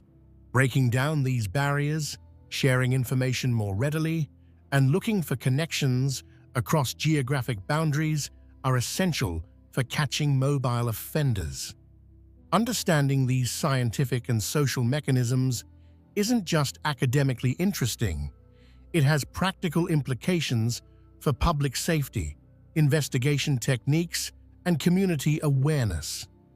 The more we understand about how these killers operate and how they successfully deceive others, the better equipped we are to recognize warning signs and prevent future tragedies. The impact on communities and families. The revelation that a serial killer has been living among them has profound and lasting effects on communities and families that extend far beyond the immediate circle of victims. The psychological trauma ripples outward, touching everyone who had contact with the killer or who lives in the affected community. For family members of the killers themselves, the discovery creates a unique and devastating form of trauma. They must simultaneously grieve the loss of the person they thought they knew while grappling with the horror of who that person actually was.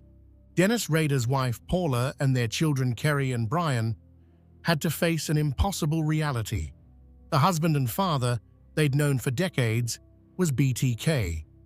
Paula immediately filed for an emergency divorce on July 26, 2005, waiving the normal 60-day waiting period.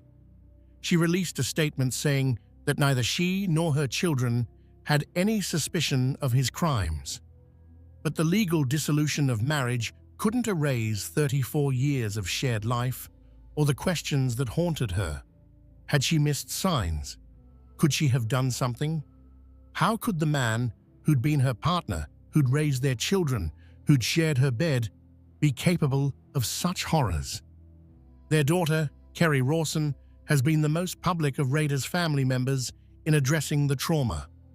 In her 2019 book, A Serial Killer's Daughter, My Story of Faith, Love, and Overcoming, and in the 2025 Netflix documentary, My Father, the BTK Killer, she shared her journey of trying to reconcile the father she remembered, who attended her school events, who taught her to drive, who walked her down the aisle at her wedding with the serial killer he actually was. Kerry described the moment of his arrest.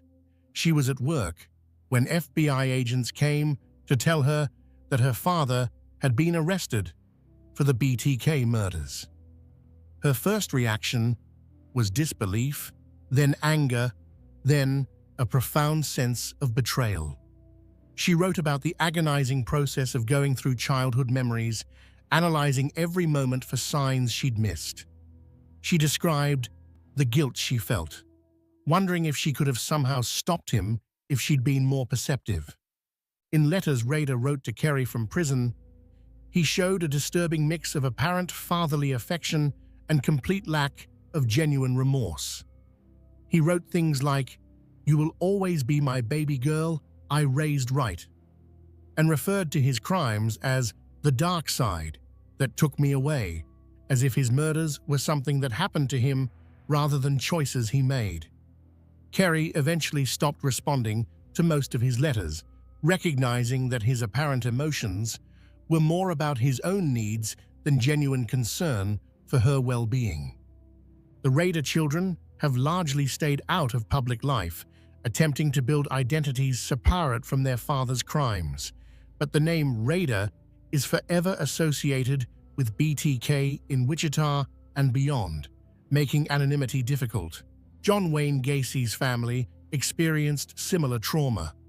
His ex-wife, Carol Hoff, discovered that the man she'd been married to, the man who'd been stepfather to her daughters, had been murdering young men and burying them under the house where her family had lived. She expressed profound relief that her daughters hadn't been harmed, but struggled with questions about how she'd missed the signs. She'd noticed strange smells, unusual behavior, evidence that something was wrong, but she'd never imagined murder. Gacy's mother and sister also struggled to reconcile the family member they'd known with the killer revealed in court. His mother maintained until her death that she believed there was some mistake, that the John she knew couldn't have done these things. This denial, while psychologically understandable, prevented her from fully accepting reality. Ted Bundy's long-term girlfriend, Elizabeth Kendall, wrote about her experience in The Phantom Prince, My Life with Ted Bundy. She described the slow, horrifying realization that the man she loved, the man she'd considered marrying, might be responsible for the murders she'd been reading about in the newspapers. She'd even reported him to police at one point, but his charm and the cognitive dissonance of suspecting someone so seemingly normal had made her doubt her own instincts. After his execution, she expressed relief that he could never hurt anyone again, but also grief for the person she'd thought he was. Bundy's ex-wife, Carol Ann Boone, whom he married during his trial, maintained his innocence for years, even after his conviction. She divorced him in 1986, several years before his execution, after finally accepting that he was guilty. She and their daughter subsequently disappeared from public life, presumably to escape the association with his crimes. For Gary Ridgway's third wife, Judith Mawson, the revelation came completely out of nowhere. She'd been married to him for over a decade and later wrote that she had no suspicions whatsoever. In her book, Green River, Running Red, she described her shock and horror at his arrest. She'd known Gary as a devoted husband who read the Bible with her, who seemed to care deeply about their relationship. The discovery that he was the Green River Killer shattered her understanding of reality. Judith described analyzing every moment of their marriage, looking for clues she'd missed. She realized that his sometimes early departures for work, which he'd explained as overtime, might have been when he was killing. She remembered times when he'd come home late or seemed distracted, behaviors she'd attributed to work stress, but which now took on sinister new meanings. Israel Keys's girlfriend faced unique trauma. Not only had the father of her child been a serial killer, but their daughter was young enough that she would grow up with this knowledge. How do you explain to a child that their father, who by all accounts loved them genuinely, was also a methodical murderer? How do you help them process that duality? Keys's girlfriend has remained completely out of public view. Presumably, to protect their daughter's privacy and give her a chance at a normal life. The broader communities affected by these killers also struggled profoundly. Wichita, Kansas, lived under the shadow of BTK for 30 years. Every unsolved murder, every unexplained death was potentially connected to BTK. Parents warned children to be careful. Women lived in fear. The community was traumatized by the unknown killer in their midst. When Dennis Rader was revealed as BTK, the response was complex. There was relief that the killer had been caught and would face justice. But there was also a disturbing realization. The killer hadn't been some mysterious figure operating from shadows. He'd been right there all along, writing parking tickets, measuring grass, sitting in church pews, volunteering with Boy Scouts. The predator had been hiding in plain sight in a way that made everyone question their judgment and their safety. The Norwood Park neighborhood in Chicago, where John Wayne Gacy lived, was traumatized by the discovery of 29 bodies buried under his house. The excavation became a media spectacle, with news crews broadcasting images of investigators removing remains. Neighbors gathered behind police tape, trying to process how such horror had existed right next door to them. Many neighbors reported feeling guilt. They'd socialized with Gacy, attended his parties, sent their children to events where he performed as Pogo the Clown. Some had noticed strange smells or odd behaviors but hadn't thought to report them. The question, "How could I not have known?" haunted many residents for years. For families of Gacy's victims, the trial was particularly traumatic. They had to sit through detailed descriptions of how their loved ones had died, presented in a courtroom setting that felt clinical and detached. They had to watch Gacy, who showed no genuine remorse and even seemed to enjoy the attention. The legal process, while necessary for justice, felt like it gave the killer exactly what he wanted: notoriety and an audience. Many of Gacy's victims had been dismissed by authorities as runaways before their connection to Gacy was discovered. Their families had reported them missing, but the cases hadn't been investigated as vigorously as they might have been if the victims had come from different backgrounds. This added another layer of pain, the feeling that society hadn't valued their loved ones' lives enough to search for them properly. The families of Ted Bundy's victims dealt with unique challenges because of Bundy's celebrity status. The trials were televised, making the proceedings public entertainment. Bundy's good looks and charm meant that some people, shockingly, became fans, writing to him in prison, attending his trials to support him. This Bundy groupies phenomenon was deeply disturbing to victims' families who had to watch people romanticize the man who'd killed their daughters and sisters. For Gary Ridgway's victims' families, many dealt with the additional pain of societal stigma. Because many of Ridgway's victims were sex workers or women struggling with addiction, some people, including some law enforcement officers, didn't prioritize their cases as they should have. Families reported feeling that their loved ones weren't considered worthy victims, that their cases were treated as less important. This added to their grief and rage. The identification of victims decades after their deaths brought closure to some families, but also reopened old wounds. When remains found in 1985 were finally identified in 2023 as Lori Ann Razpotnik, her family finally knew what had happened to her, but they also had to grieve all over again, confronting the reality of how she died after decades of not knowing. For Israel Keyes' victims' families, the fact that he committed suicide before revealing the full extent of his crimes left them with painful questions that may never be answered. Bill and Lorraine Currier's family had to grapple with the fact that their bodies were never found, denying them even the closure of proper burial. Keyes hinted at other victims but never provided enough information for investigators to identify them or locate remains. Victims' families often describe feeling that they're expected to move on, to find closure, to heal, but that's not always possible. The loss of a loved one to murder is traumatic enough.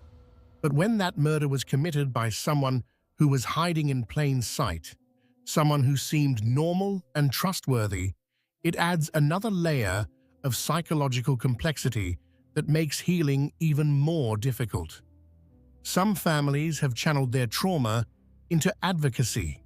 Organizations like the National Center for Missing and Exploited Children, the National Organization for Victim Assistance, and various state-level victims' rights groups have been founded or supported by families of murder victims. These organizations work to improve how missing persons cases are investigated, push for changes in how law enforcement handles serial crime investigations, advocate for victims' rights in the legal system, and provide support for other families going through similar traumas. But not all families can find purpose in their pain. For some, the trauma is simply overwhelming, the loss too great to build anything from. They cope as best they can, day by day, carrying grief that will never fully heal.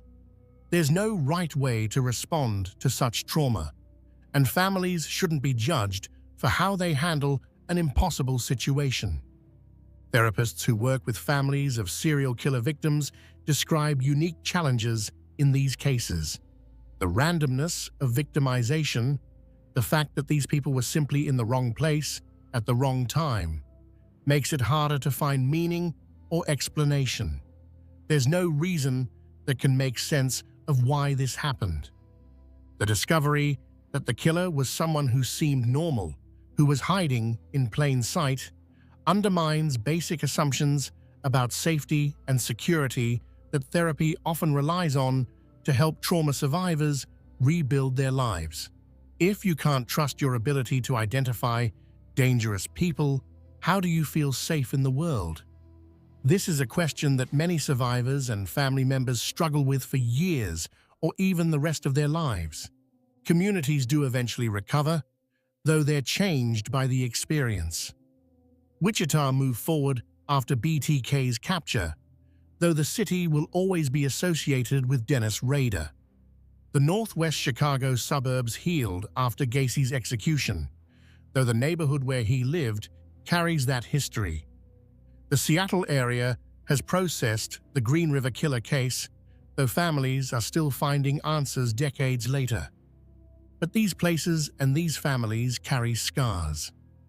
The names Rader, Gacy, Bundy, Ridgway, and Keyes remain burned into collective memories as reminders that predators can wear friendly faces, live in normal houses, and participate in community life while secretly destroying lives. Lessons and modern detection. The cases we've examined force us to confront uncomfortable truths about human nature and social dynamics, but they also provide insights that experts believe can help prevent future tragedies. Law enforcement, psychology, and forensic science have all evolved in response to these killers, developing better tools for detection and investigation. Perhaps the most important lesson is that surface appearances are fundamentally unreliable indicators of danger. Community involvement, religious devotion, professional success, charm, intelligence, physical attractiveness, none of these protect against predatory behavior. In fact, research suggests that sophisticated predators deliberately cultivate these traits precisely because they know we use them as mental shortcuts for assessing trustworthiness. This means we need to be more willing to question surface impressions and take seriously warning signs even when they come from seemingly unlikely sources. When sex workers reported violence by Gary Ridgway in the 1980s, some investigators dismissed their reports as less credible because of the victim's profession. This bias, the assumption that reports from marginalized people are less trustworthy, allowed Ridgway to continue killing for years. Better training in recognizing and setting aside social biases is crucial for law enforcement. The importance of believing victims and taking all reports seriously cannot be overstated. Many serial killers have early victims who reported assaults or suspicious behavior, but these reports were dismissed or not investigated thoroughly. In Gacy's case, young men reported being attacked or threatened by him, but often these reports weren't taken seriously because of the victims' backgrounds or because Gacy seemed like an upstanding citizen. If even one of these reports had been investigated more thoroughly and believed, how many lives might have been saved? Modern forensic science has dramatically improved law enforcement's ability to investigate and solve these crimes. DNA technology was crucial in finally catching Gary Ridgway after nearly 2 decades. The saliva sample collected from him in 1987 couldn't be effectively analyzed with the technology available at the time, but when new DNA testing methods were developed and applied in 2001, the evidence conclusively linked him to multiple victims. DNA databases like CODIS, Combined DNA Index System, allow investigators to compare DNA evidence from crime scenes to samples from convicted offenders and arrestees. This has solved countless cold cases and linked crimes that seemed unrelated. The technology continues to advance, with forensic genealogy using consumer DNA databases to identify suspects through family connections, becoming a powerful new tool. Digital forensics has become equally important in modern investigations. Dennis Rader was caught partly because metadata on a floppy disk he sent to media led investigators directly to him.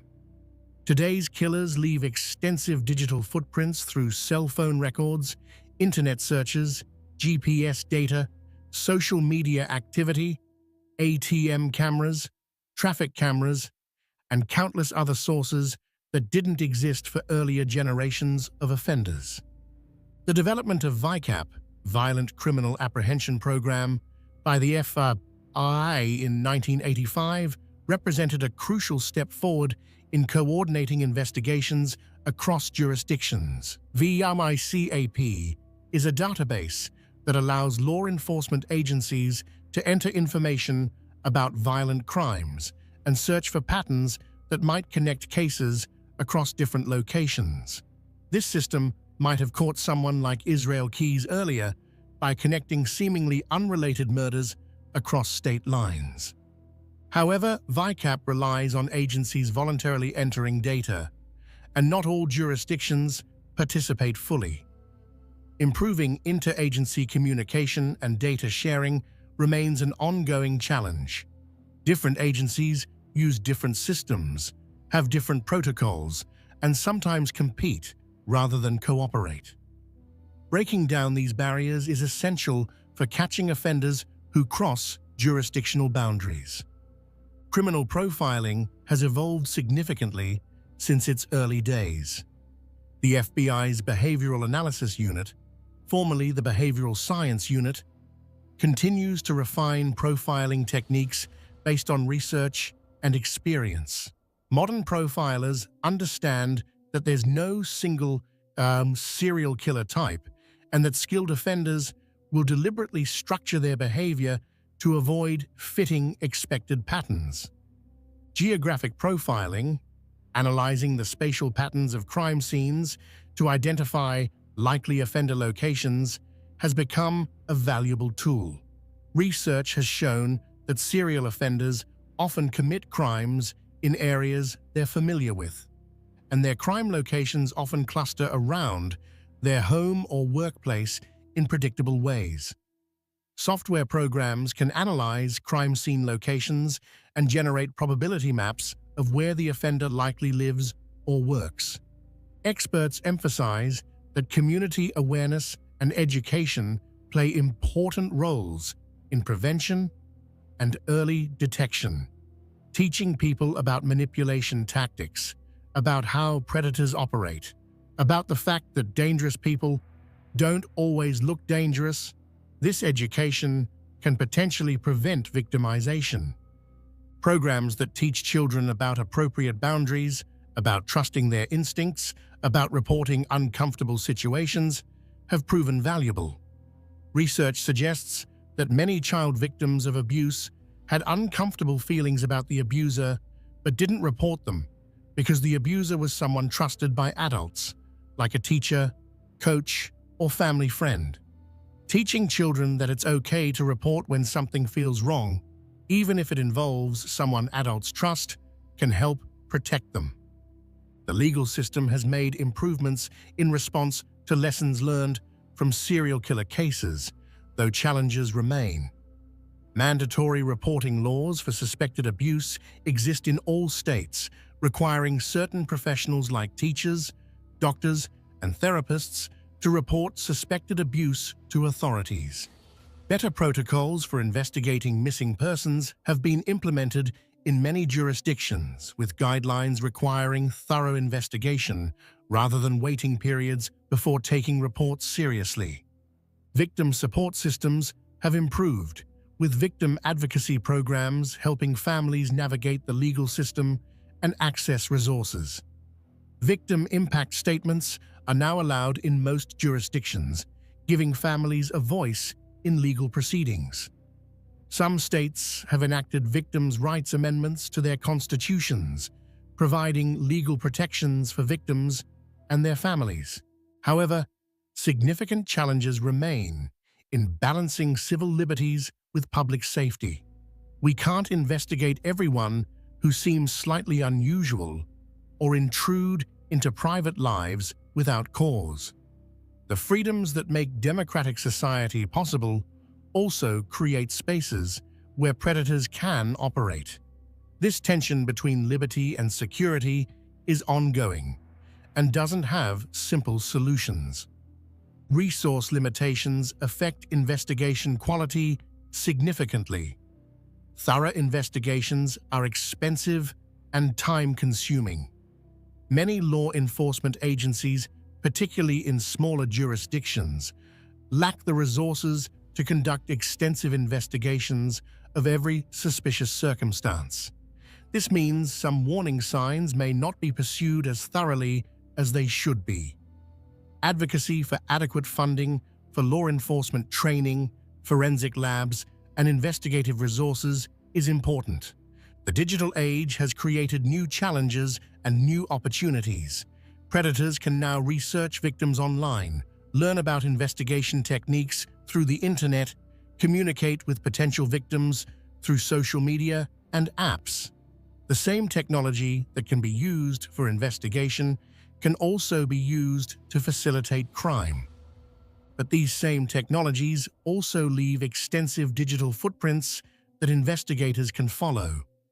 The challenge is developing the expertise and tools to effectively use digital evidence while respecting privacy rights. This requires ongoing training for investigators, updated laws that address digital evidence, and cooperation from technology companies. Research into the psychology of predatory behavior continues to advance. Studies examining the neurobiological, psychological, and social factors that contribute to violent behavior help us understand why some people become predators while others with similar backgrounds don't. This research may eventually lead to better early intervention strategies, though predicting who will become violent remains extremely difficult. Some warning signs that research has identified as potentially significant include a history of escalating antisocial behavior, particularly involving violence, fascination with violence, weapons, or violent crime, cruelty to animals, collecting items associated with violence. Lack of empathy or inability to form genuine emotional connections. Manipulative behavior across multiple contexts. A pattern of violating others' boundaries. And significant inconsistencies between public presentation and private behavior. However, experts caution that these signs are not definitive. Many people might display one or more of these characteristics without being dangerous. Conversely, sophisticated predators may successfully hide all of these signs. The indicators should prompt careful attention and potentially further investigation, not immediate judgment or action. The role of mental health services in prevention is complex. While most people with mental illnesses are not violent, and most serial killers are not mentally ill in the clinical sense, better access to mental health services might help identify and intervene with individuals who are developing dangerous patterns of thought or behavior. Early intervention when concerning behaviors are identified could potentially prevent some violence, though this is difficult to prove and implement. Education about healthy relationships, appropriate sexuality, respect for boundaries, and emotional regulation starting from childhood may help prevent the development of predatory behavior in some cases. While we can't prevent all violence, creating a society that better addresses the factors that contribute to violent behavior could potentially reduce it. The media's role in covering these cases deserves consideration. While public awareness is important, the celebrity status sometimes afforded to serial killers may actually encourage certain individuals. Coverage that focuses on victims' humanity rather than the killer's notoriety, that provides useful information without sensationalizing violence, and that respects families' privacy while still informing the public serves society better than coverage that turns killers into infamous celebrities. Research continues into the neurobiology, psychology, and sociology of violent behavior. Each new study contributes to our collective understanding. Advances in brain imaging, genetics, psychology, and criminology all contribute to a more complete picture of how and why some people become predators. The hope is that future generations will be better equipped to protect themselves and their communities from those who would hide in plain sight. By understanding how these predators operate, by improving our systems for detection and response, by believing victims and taking reports seriously, by advancing forensic science and investigative techniques, we can work toward a safer future. But we must also be realistic. There will likely always be individuals who choose to harm others, and some of them will be skilled at hiding their true nature. Vigilance, awareness, and strong systems of justice and support remain essential. Conclusion: remembering the victims. As we've journeyed through these disturbing cases, examining how serial killers successfully hid in plain sight by maintaining convincing facades of normalcy, it's crucial that we end by refocusing on what matters most: the victims. Dennis Rader, John Wayne Gacy, Ted Bundy, Gary Ridgway, and Israel Keyes wouldn't be remembered at all if not for the lives they destroyed. The victims of these killers weren't statistics or case numbers. They were people, sons and daughters, brothers and sisters, mothers and fathers, friends and neighbors. They had dreams and aspirations. They had favorite foods and songs. They had inside jokes with friends and traditions with family. They had potential futures that were stolen from them. Joseph Otero, age 38, was a loving husband and father who'd moved his family from Puerto Rico to Wichita, Kansas, for better opportunities. He worked at the Coleman Company, providing for his family, building a life in America. Julie Otero, age 34, was a devoted mother who cared deeply for her 5 children. Joseph Jr., age 9, loved baseball and had dreams of playing professionally someday. Josephine, age 11, was a bright, creative student who loved drawing. Dennis Rader took all of them on a single winter morning, destroying an entire family and leaving 3 surviving Otero children orphaned and traumatized. Catherine Bright, age 21, was starting her adult life with excitement about the future. She worked at the Coleman Company and was known for her friendly personality and work ethic. When Rader attacked her, her brother Kevin was there and tried desperately to save her, sustaining a gunshot wound in the process. Catherine fought for her life, as evidenced by her defensive wounds, but ultimately succumbed to her injuries. Shirley Vian, age 26, was doing her best to raise 3 young children while dealing with illness. When Rader locked her children in the bathroom and killed their mother, he traumatized those children in ways that would affect them for the rest of their lives. Nancy Fox, age 25, was an independent young woman living on her own and working to support herself. Maureen Hedge, age 53, was a neighbor who lived just 6 doors down from Rader, close enough that he could watch her routines. Vicky Wegerle, age 28, was a talented pianist and devoted mother. Dolores Davis, age 62, was a beloved grandmother in her community. Each of these 10 confirmed victims of BTK had families who loved them, who reported them missing, who searched for answers, who grieved their loss. Their names deserve to be remembered. Joseph Otero, Julie Otero, Joseph Otero Jr., Josephine Otero, Catherine Bright, Shirley Vian, Nancy Fox, Maureen Hedge, Vicky Wegerle, and Dolores Davis. John Wayne Gacy's 33 victims included many young men and boys who had their whole lives ahead of them. Timothy McCoy, age 16, was traveling through Chicago when he encountered Gacy. John Butkovich, age 17, worked for Gacy's construction company and disappeared in 1975. His family searched for him desperately, not knowing he was buried under Gacy's house.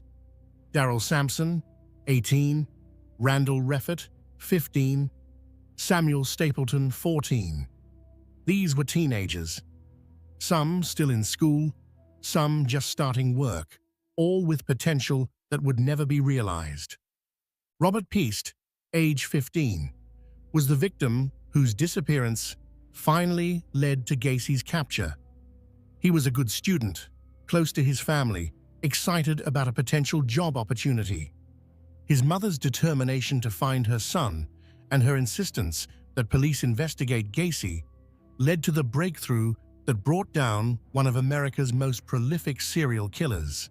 The Peast family's persistence demonstrates the importance of families advocating for their missing loved ones. 5 of Gacy's victims remain unidentified even today. Young men whose families may still wonder what happened to them, who may still hope they'll return home someday. These unidentified victims deserve names and recognition, and efforts continue to identify them through DNA and other forensic techniques. Ted Bundy's confirmed 30 victims, though the actual number may be higher, included bright, accomplished young women with promising futures. Linda Ann Healy, age 21, was a psychology student who worked as a radio announcer. She was intelligent, ambitious, and well-liked by everyone who knew her. Donna Gale Manson, 19, Susan Rancourt, 18, Kathy Parks, 20, Brenda Ball, 22, Georgianne Hawkins, 18. These women were students, workers, daughters, sisters. Janice Ott, age 23, worked as a probation caseworker, helping troubled youth. She was literally dedicating her life to helping others when Bundy killed her. Denise Nasland, age 19, worked as a computer programmer, a skilled professional building a career. Margaret Bowman and Lisa Levy, both 21, were sorority sisters with their whole lives ahead of them. Kimberly Leach was only 12 years old, a child taken from her school, her life barely begun. Each of these women had families who loved them, friends who missed them, potential that was destroyed. They deserved long lives, the opportunity to accomplish their goals, to love and be loved, to contribute to the world. Bundy stole all of that from them. Gary Ridgway's 49 confirmed victims were women who deserve to be remembered with dignity and respect. Many were vulnerable women struggling with addiction or poverty, some engaged in sex work to survive. Their vulnerability didn't make their lives less valuable. It made their murders even more tragic because they were already in difficult circumstances and needed help, not violence. Wendy Lee Caulfield, age 16, was a runaway who could have been helped, who could have gotten her life back on track. Tammy Lyles, age 16, and Lori Ann Raspotnik, age 15, were just children who ran away from difficult home situations and encountered a predator instead of safety. These young women needed protection and support, not murder. Many of Ridgway's victims were adults, trying to survive difficult circumstances. Deborah Bonner, 23, Marcia Chapman, 31, Giselle Lovvorn, 17, Opal Mills, 16, Cynthia Hines, 17. Each had a story, a family, a life that mattered. The fact that some struggled with addiction or engaged in sex work doesn't make their murders less tragic or their lives less valuable. Israel Keyes' confirmed victims, Bill Currier, age 50, Lorraine Currier, age 55, and Samantha Koenig, age 18, represent just a fraction of the lives he may have destroyed. Bill was an engineer, Lorraine, a registered nurse. They'd been married for years, living their normal lives in Vermont. Their abduction and murder shocked their community, and the fact that their bodies were never found denied their family the closure of proper burial. Samantha Koenig was just 18 years old, working at a coffee stand to save money, making plans for her future. She was taken in a random act of violence by a killer who specifically traveled around the country to commit crimes that couldn't be connected. Her abduction galvanized her community and led to the intensive investigation that ultimately captured Keyes. There are likely other victims of Israel Keyes whose families don't even know their loved ones were murdered by him. He hinted at murders in various states, but died before revealing details. Some families may never get answers. The victims of these killers, all of them, deserve to be remembered as people first, as individuals with their own stories, their own worth, their own importance that exists independently of the killers who took their lives. They were people who laughed and cried, who had favorite movies and foods, who had dreams and fears, who loved and were loved. Their families have shown remarkable courage. Some have worked to change laws, to improve how missing persons are investigated, to ensure that other families don't suffer as they have. Some have simply tried to survive their grief, to find a way to keep living in a world that has become unimaginably painful. All of them deserve our respect, our compassion, and our support. Organizations like the National Center for Missing and Exploited Children, the National Organization for Victim Assistance, and various state and local victim advocacy groups work to support families of victims, to improve investigation and prosecution of crimes, and to ensure that victims' voices are heard in the legal system. These organizations deserve support from those who want to honor victims and prevent future tragedies. As we've explored the disturbing reality of serial killers who hide in plain sight, we've learned important lessons about how predators operate, how social psychology can be exploited, how systems can fail, and how forensic science and investigation techniques continue to improve. But the most important lesson is this: we must never allow the fascination with the killer to eclipse the humanity of their victims. The victims of BTK, of Gacy, of Bundy, of Ridgway, of Keyes, and of countless others deserve more than to be remembered merely as statistics in someone else's story. They deserve to be remembered as the people they were, as the potential they represented, as the holes they left in the hearts of those who loved them. Understanding how killers hide in plain sight, how they successfully deceive communities and families is valuable.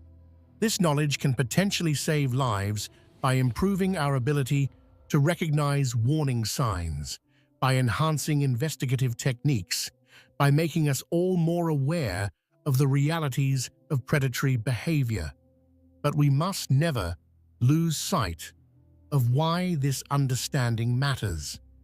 Because real people with real families, with real dreams and potential, deserve protection. They deserve justice, and they deserve to be remembered. As you move through your own life, take from these stories what is useful. Be aware that danger doesn't always look dangerous. Trust your instincts when something feels wrong.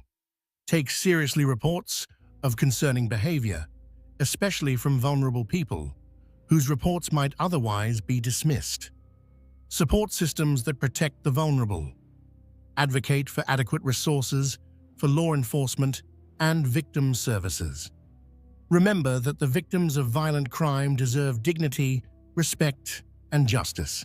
But above all, remember the names, remember the faces, remember the lives, because in the end, the only reason we talk about the killers at all is because of the people they killed. The victims are what matter. Their memory is what we must honor. Their lives are what we must remember.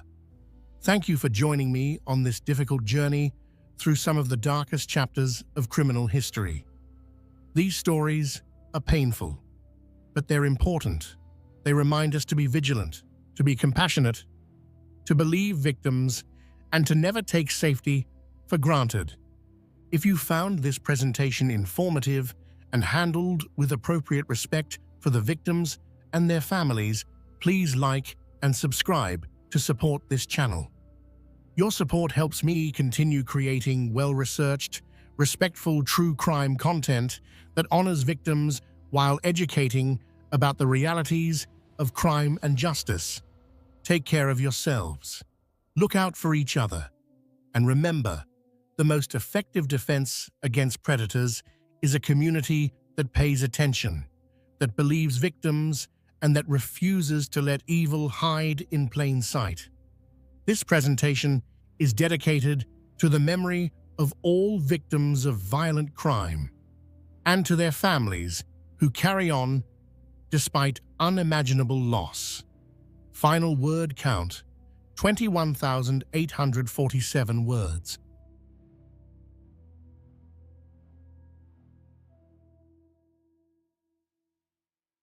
The Doomsday Mum, when love, faith, and madness ended in murder. Good evening, everyone. Tonight, we're going deep into one of the most disturbing and complex true crime cases in recent American history. This is a story that has everything you'd expect from a fictional thriller, except it's devastatingly, horrifyingly real. It's a story about a beauty pageant contestant turned mother who came to believe she was a goddess destined to lead people through the end times. It's about a self-proclaimed prophet who wrote books about the apocalypse and claimed he could communicate with the dead. It's about two missing children whose faces appeared on billboards across America, whose grandparents pleaded on national television for their safe return, only for their worst fears to be confirmed when law enforcement discovered two small bodies buried in a rural Idaho backyard. This is the story of Lori Vallow Daybell and Chad Daybell, a couple whose twisted religious beliefs and obsessive romance would leave a trail of bodies across multiple states. 3 confirmed murders, 2 attempted murders, multiple suspicious deaths that may never be fully explained. And at the center of it all, 2 innocent children, 7-year-old Joshua Jackson, J.J. Vallow, an autistic boy who loved his red pajamas and playing with his toys, and 16-year-old Tylee Ryan, a teenager who loved Chipotle and driving her Jeep, a girl who was just beginning to figure out who she was and who she wanted to be.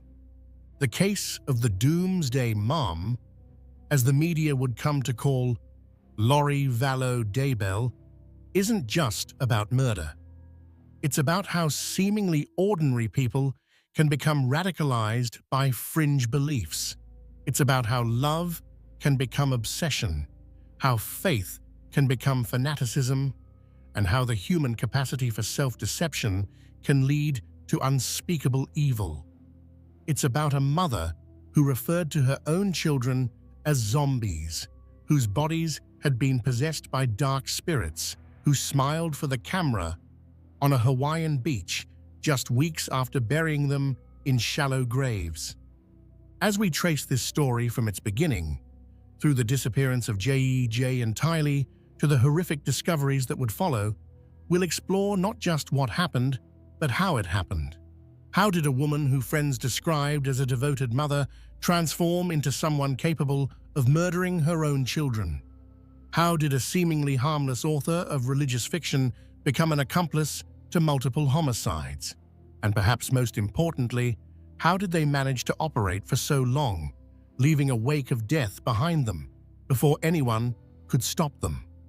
This is a story that demands to be told, not for the sensational aspects, though there are certainly shocking elements, but because understanding what happened might help us recognize the warning signs when someone we love begins to slip away from reality. It's a story about the people who tried to save J.J. and Tylee, about the investigators who refused to give up, and about a family torn apart by secrets, lies, and an ideology that valued the eternal over the lives of the living. So settle in. This is going to be a long journey, and parts of it will be difficult to hear. But it's a journey worth taking, because at the end of it, we honor the memories of J.J. Vallow and Tylee Ryan, 2 children who deserved so much better than the fate that awaited them. Part 1. Before the Darkness, the early lives of Lori and Chad.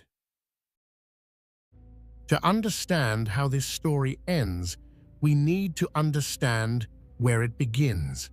And it begins, as so many American stories do, with 2 people who seemed, on the surface at least, relatively ordinary.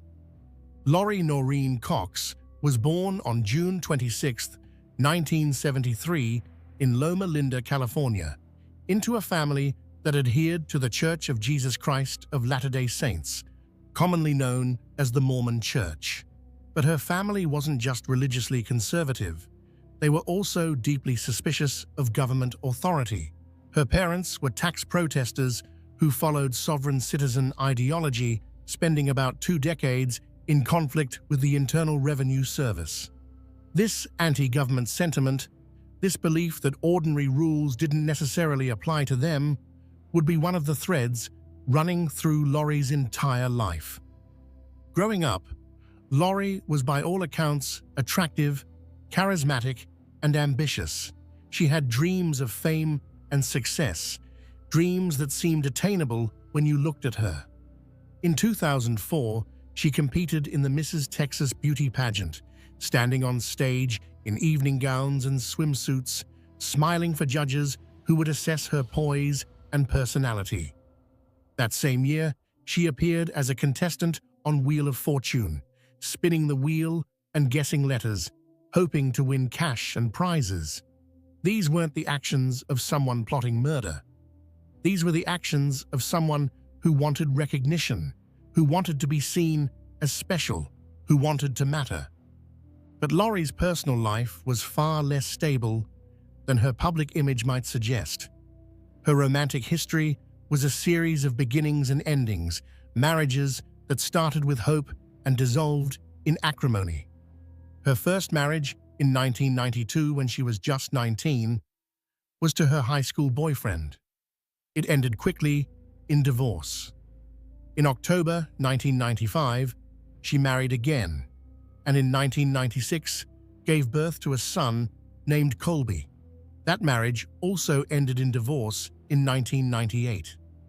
Then, in 2001, came her marriage to Joseph Anthony Ryan Jr. This marriage would prove to be particularly contentious and would play a significant role in the dark events to come. Joseph and Lori had a daughter together in 2002, a girl they named Tylee Ashlyn Ryan. By all accounts, Tylee was a beautiful child who would grow into a teenager with a sharp wit and an independent spirit. But the marriage between Joseph and Lori was troubled from the start. The couple divorced in 2005, and what followed was a bitter custody battle over Tylee. Lori accused Joseph of sexually abusing both Tylee and her son Colby from a previous marriage. These were serious allegations, the kind that could destroy a person's life even if never proven. Investigators found no evidence to support the claims, and Joseph was never charged with any crime. But the damage was done. He lost equal custody rights in 2007, relegated to supervised visitation with the daughter he loved. That same year, Lori's brother Alex Cox physically attacked Joseph Ryan using a taser to assault him. Alex Cox would later be convicted for this attack and served 90 days in jail.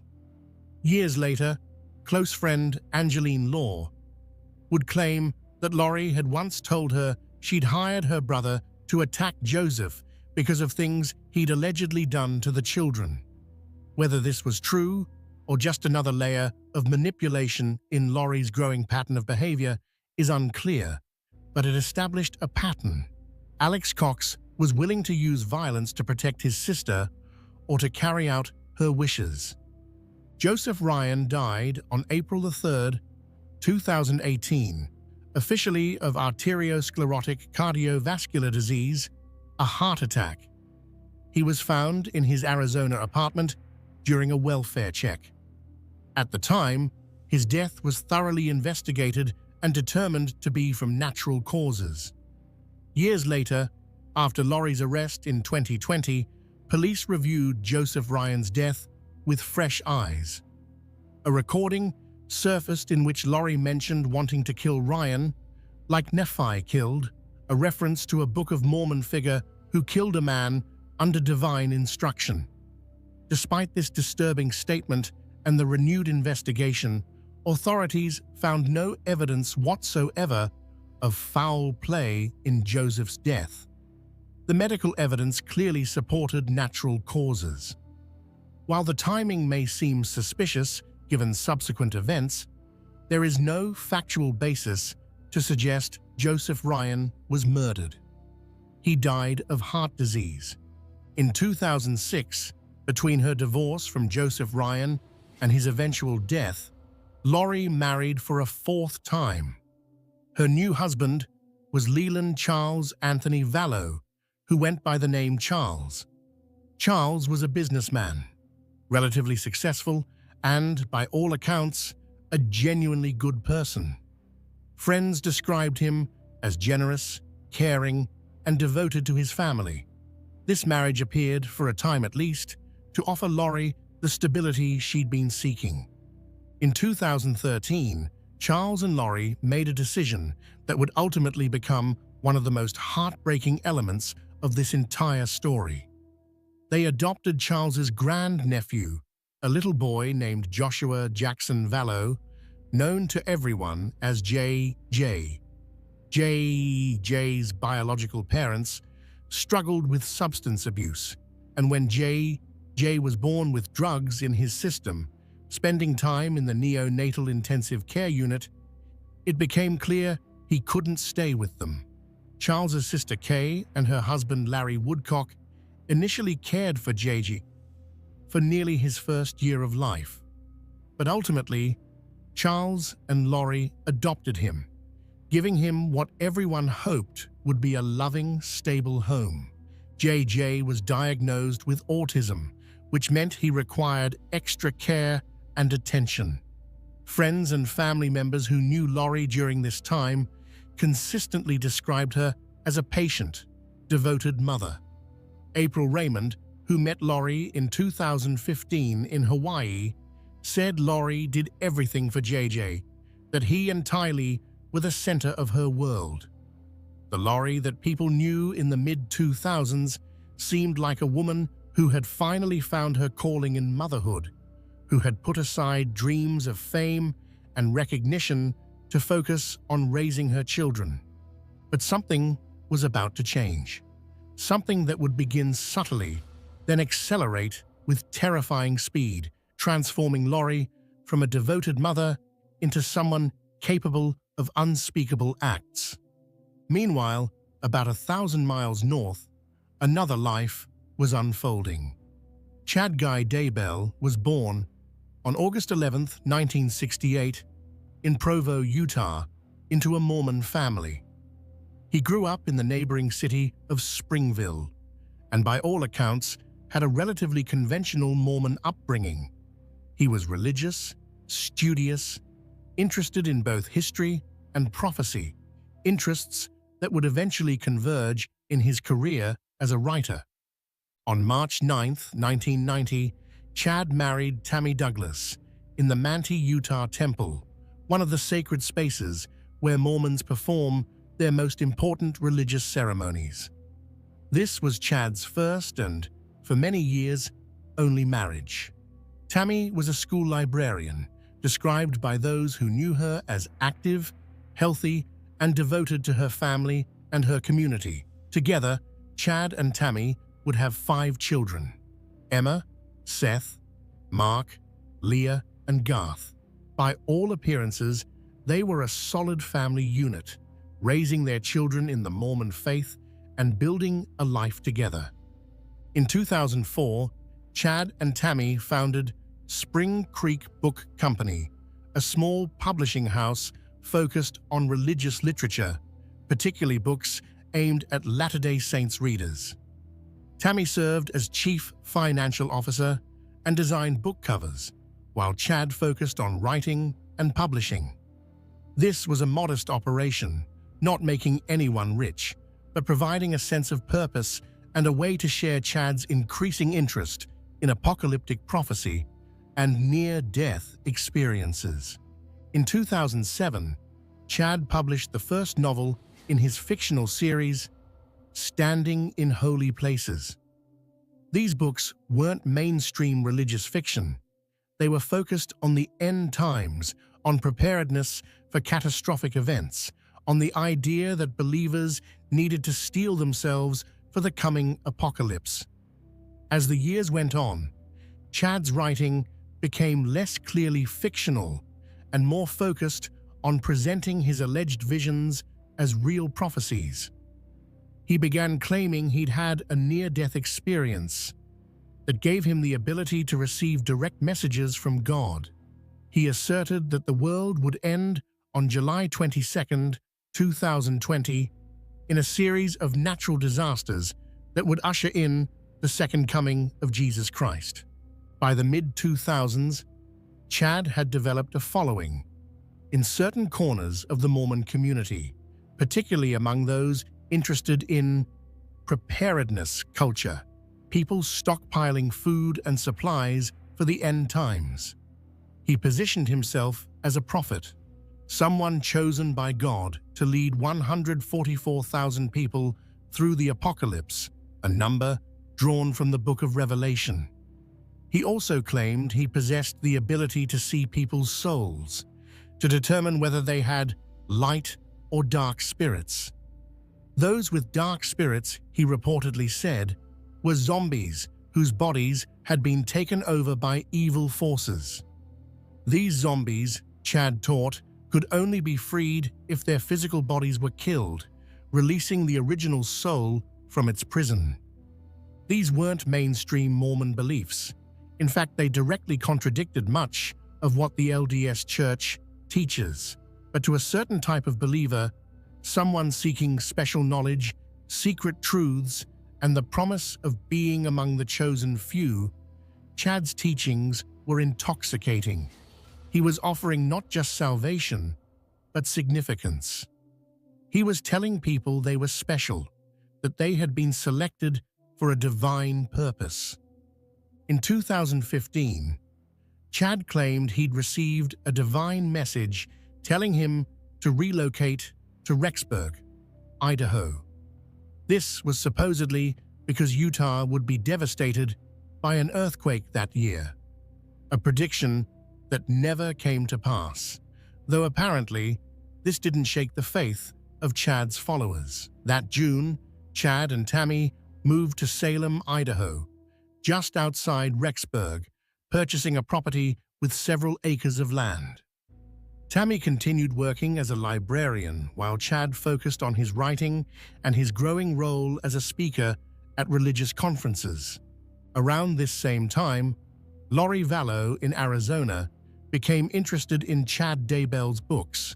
She reportedly discovered his Standing in Holy Places series around 2015 and became increasingly fascinated with his apocalyptic teachings. Over the next few years, she read more of his books, listened to podcasts featuring excommunicated Mormons discussing end times prophecy, and dove deeper into radical religious beliefs that increasingly diverged from mainstream Mormonism. In late 2018, Lori began corresponding with Chad online.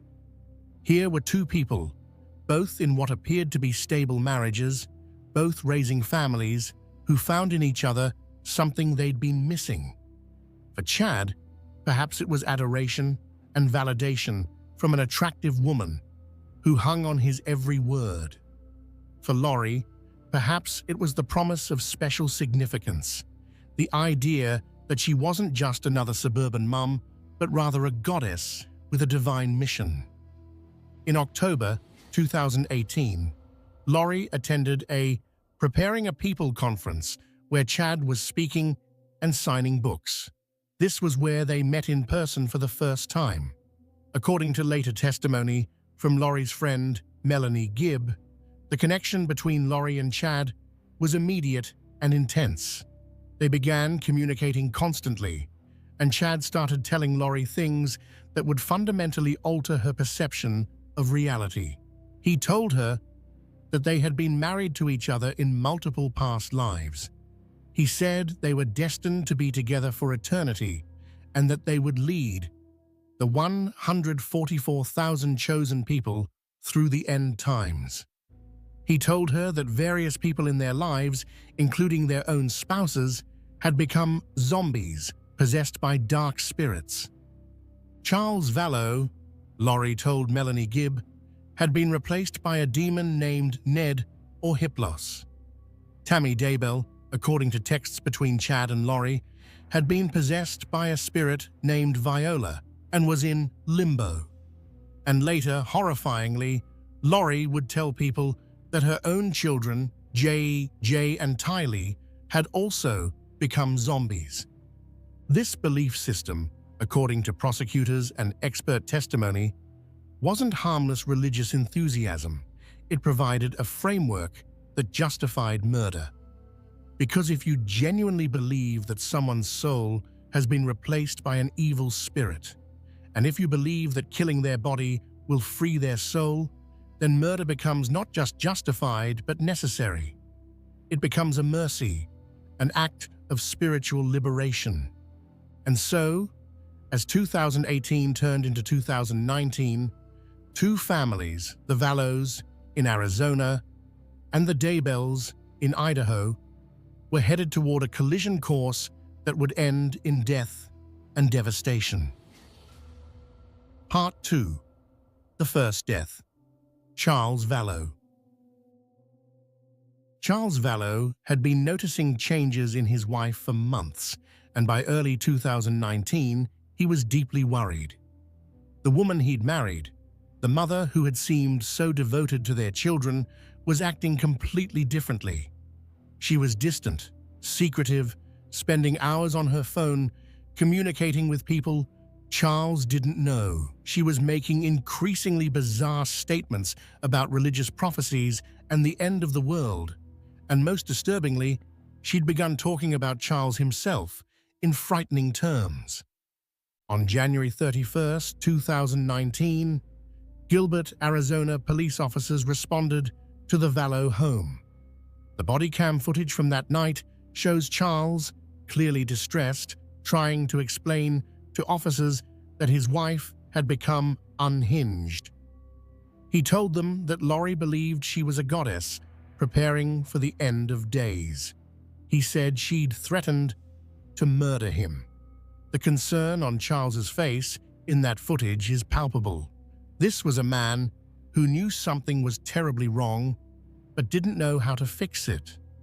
On February 5, 2019, Charles filed for divorce from Lori. In the court documents, he explicitly stated that he feared for his own safety and for the safety of the children. He was, it seems, one of the few people who truly recognized the danger Lori posed. But then, inexplicably, in the following month, Charles dismissed the divorce proceedings. Perhaps Lori had reassured him that things would get better. Perhaps he hoped that whatever phase she was going through would pass. Perhaps he simply loved her enough to keep trying. Whatever his reasons, it was a decision that would cost him his life. Later investigation would reveal that Charles had learned of Lori's infidelity with Chad Daybell 12 days before his death. On June 29, 2019, Charles sent an email to Tammy Daybell, Chad's wife, attempting to warn her about what was happening. "Tammy, my name is Charles Vallow," the email read. "I have some vital and disturbing information regarding your husband and my wife Lori. This is your work email, so I'll wait to send you the evidence. That is very disturbing. You may call or email me from the address where you can receive the information. I apologize to be the one sending this, but something has to be done." Evidence found during the investigation suggests that Tammy opened this email and then deleted it, blocking Charles's email address. Whether she showed it to Chad, whether they discussed it, whether she believed it or dismissed it as the ravings of a jealous husband, we don't know. But she knew. Tammy Daybell knew, more than 3 months before her own death, that her husband was involved with another woman, and that woman was planning something terrible. Police documents would later show that at this point, text messages between Chad and Lori were increasingly frequent and increasingly focused on the people they saw as obstacles. They texted about death percentages for Tammy. They discussed Charles being possessed. They talked about people being in limbo. And they communicated using burner phones, suggesting they knew what they were discussing needed to be kept secret. On July 1, 2019, Charles informed Lori that he was planning to meet with Tammy Daybell in person to tell her about the affair. This appears to have been a tipping point. If Tammy knew and believed Charles, if she took action, divorced Chad, exposed the affair publicly, it would ruin everything. And so, investigators believe, Lori and her brother Alex Cox began planning Charles's murder. On the morning of July the 11th, 2019, Charles went to Lori's house in Chandler, Arizona, intending to pick up JJ for school. What happened next was captured in various ways, through witness statements, 911 calls, and police body cam footage, and the official story is that Charles Vallow died in an act of self-defense. But investigators would later conclude the evidence suggested something far more sinister. According to Alex Cox's account to police, Charles came at him with a baseball bat, hitting him in the back of the head. Alex said he grabbed his gun and shot Charles twice in the chest, killing him in self-defense. But there are problems with this story. Witnesses reported seeing Charles arguing with Lori and Tylee before Alex appeared. Tylee herself told police that Charles had hit Alex with the bat, corroborating her uncle's story. But years later, investigators would question whether she'd been coached or threatened into supporting the narrative. When police arrived, they found Charles Vallow's body on the floor. He was 48 years old. Alex Cox appeared calm, cooperative, answering questions and insisting it had been self-defense. Lori seemed shaken, but not devastated, not in the way you'd expect from a wife who just watched her husband die violently.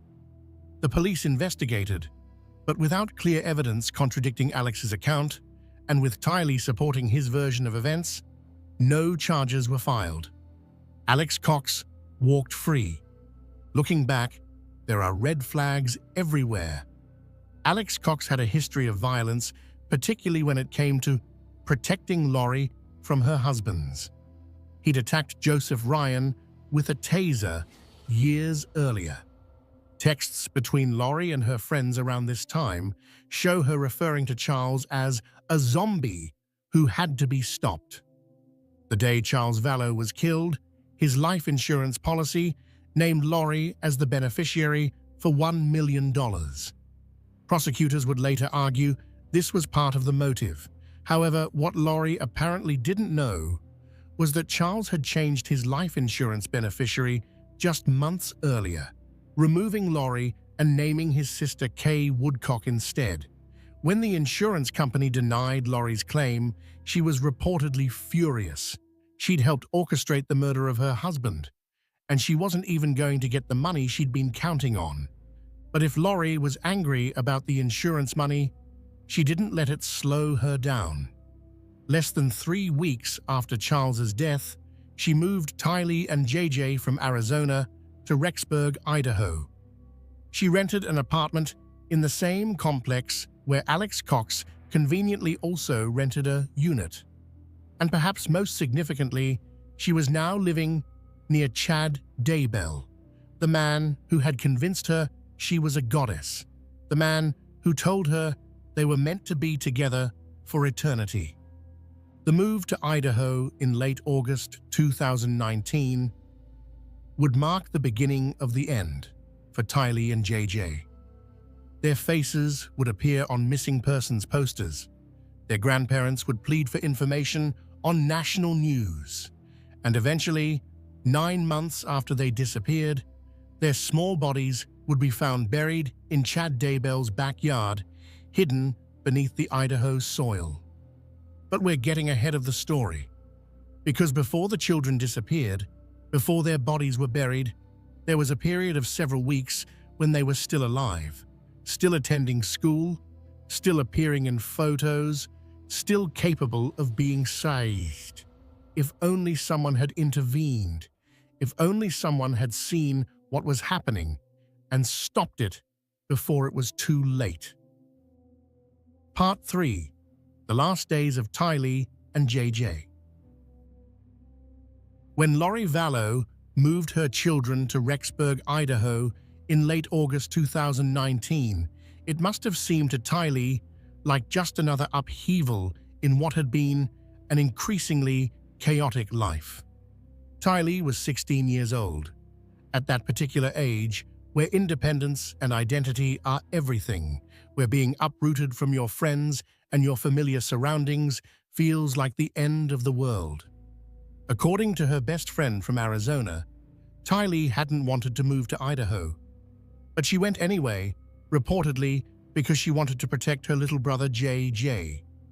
JJ was 7 years old, an autistic child who thrived on routine and stability. The move to Idaho disrupted his entire world. He'd been attending Lawrence Institute for Education in Gilbert, Arizona, where teachers and staff understood his needs and worked with him patiently. Now he was being enrolled in Kennedy Elementary School in Rexburg, in a completely new environment with people who didn't know him. Tylee had been attending Perry High School in Gilbert. Whether she was ever enrolled in a high school in Idaho isn't entirely clear from the records, but what is clear is that her time in Rexburg would be measured in days, not months or years. On September 8, 2019, Lori took Tylee and JJ on what would be their last family trip.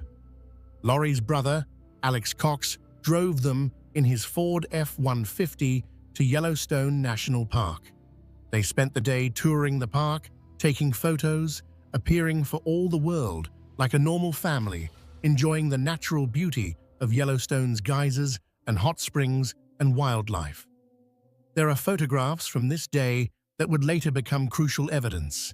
Images of Tylee smiling, images of her wearing a necklace with a distinctive silver charm, images of JJ looking happy despite the upheaval in his life.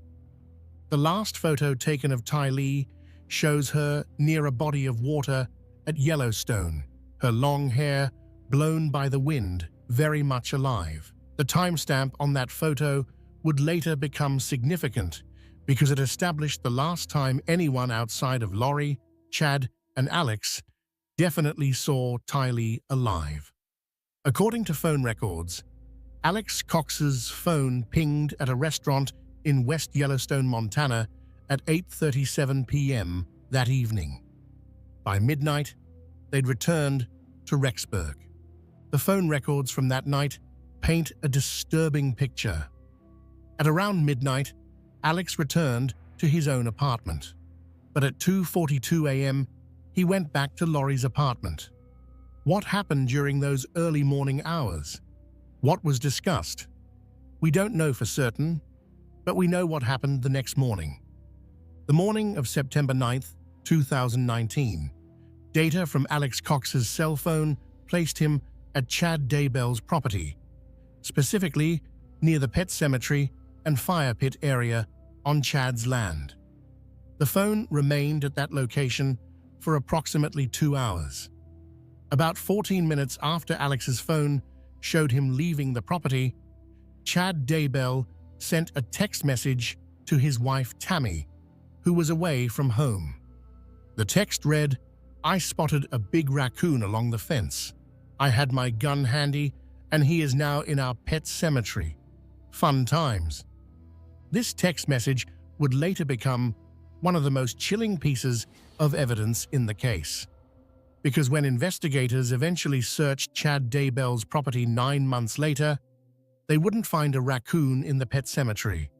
They would find the remains of 16-year-old Tylee Ryan, dismembered, burned, and buried in a shallow grave.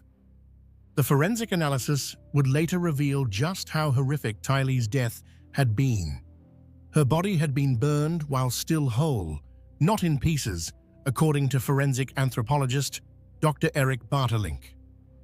Large parts of her remains were missing, including her arms, legs, and portions of her ribs.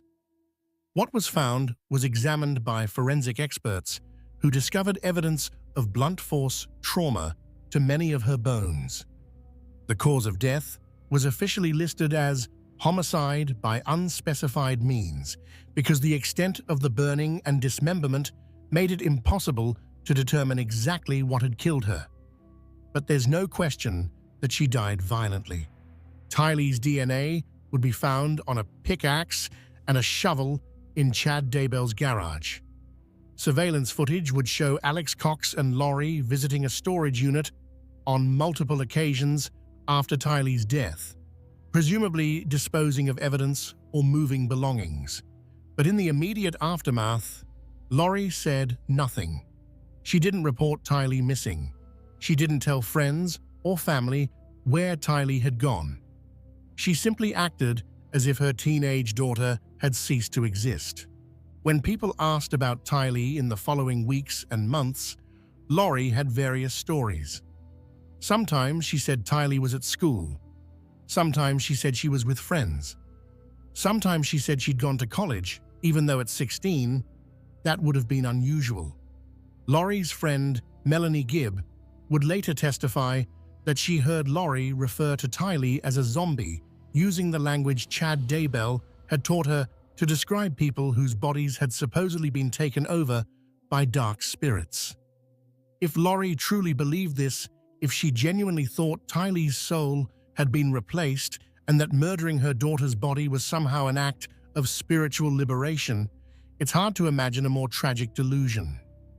But whatever happened to Tylee in Chad Daybell's backyard on that September morning in 2019, one thing is certain: she was gone. And soon, her little brother would follow.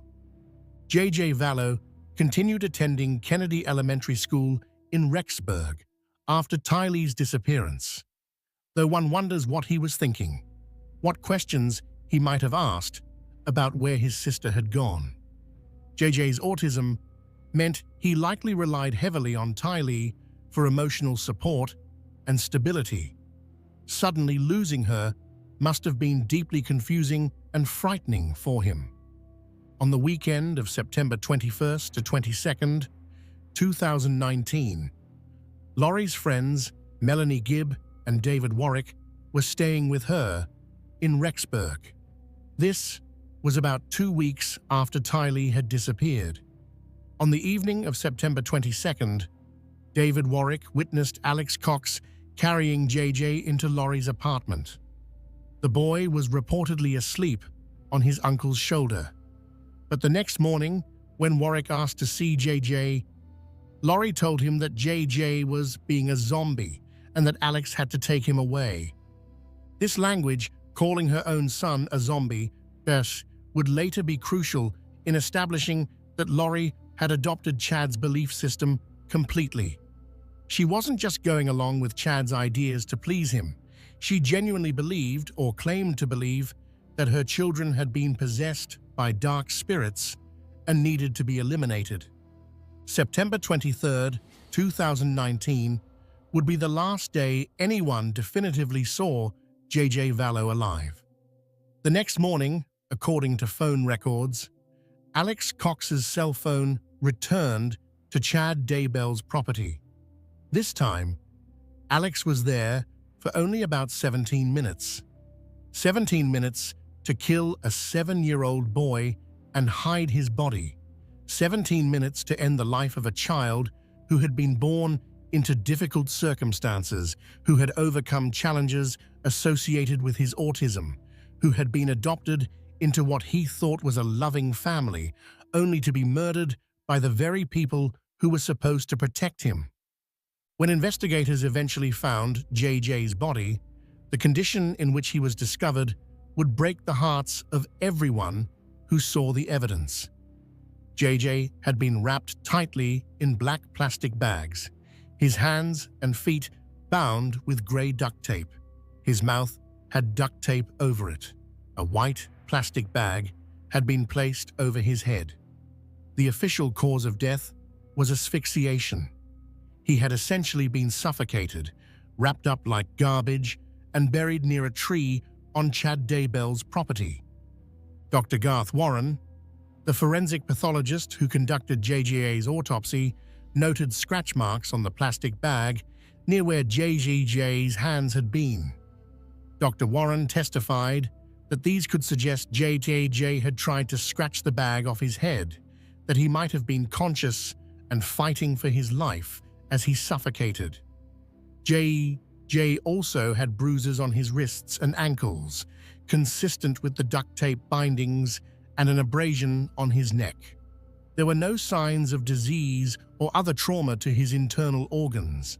A healthy 7-year-old boy killed for no reason other than his mother's twisted beliefs and her desire to be with a man who told her she was special. The last time anyone took a photo of JJ was at Yellowstone on September 8, 2019. In that photo, he's wearing his characteristic smile, his hair neatly combed, looking like any other little boy on vacation with his family. 2 weeks later, he would be dead, his body hidden beneath Idaho's soil, while his mother and her lover carried on as if he'd never existed. On October 29, 2019, Lori officially withdrew JJ from Kennedy Elementary School, telling administrators he would be homeschooled. This was approximately 5 weeks after JJ had been killed and buried. There were no records of any homeschooling arrangements at any of Lori's residences. No school district ever received requests for JJ's academic records. It was a lie, one of many Lori would tell, as she tried to cover up what she'd done. But by late October 2019, Lori had bigger concerns than explaining where her children had gone, because Chad Daybell's wife Tammy was about to become the next victim. Part 4. Tammy Daybell's death. Tammy Douglas. Daybell had been married to Chad for 28 years. They'd raised 5 children together. They'd built a life centered around their faith, their family, and their small publishing company. Friends and co-workers universally described Tammy as healthy, active, and engaged with life. She worked as a librarian at Central Elementary School. She attended high-intensity fitness classes regularly. She was taking a clogging class. Several people who exercised with Tammy in the months before her death described her as fit and able to keep up with vigorous workouts without difficulty.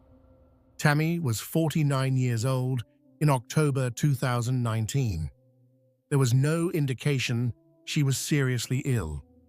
She hadn't expressed concerns about her health to her friends. She seemed to have years ahead of her to watch her children grow up, to welcome grandchildren, to continue the life she'd built. But Chad Daybell and Lori Vallow had other plans, because as long as Tammy was alive, Chad couldn't marry Lori. And according to the belief system they'd constructed, being together for eternity required eliminating anyone who stood in their way. On October 9, 2019, Tammy called 911. The call was frightening. She reported that a masked man had approached her in her driveway and shot at her with what she thought was a paintball gun. She posted about the experience on Facebook afterward, saying she had no idea who the person was or why they would shoot at her. This incident was terrifying enough on its own, but court documents would later indicate that the masked man had been Alex Cox and that his paintball gun was actually a real firearm. The shot had missed. Whether deliberately or because Alex's aim was off, we don't know. But it was an assassination attempt, the first of what would turn out to be several efforts to kill Tammy.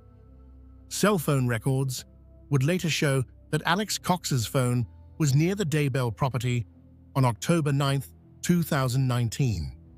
And text messages between Lori and Chad reveal that Lori called an unnamed individual that day and said he can't do anything right.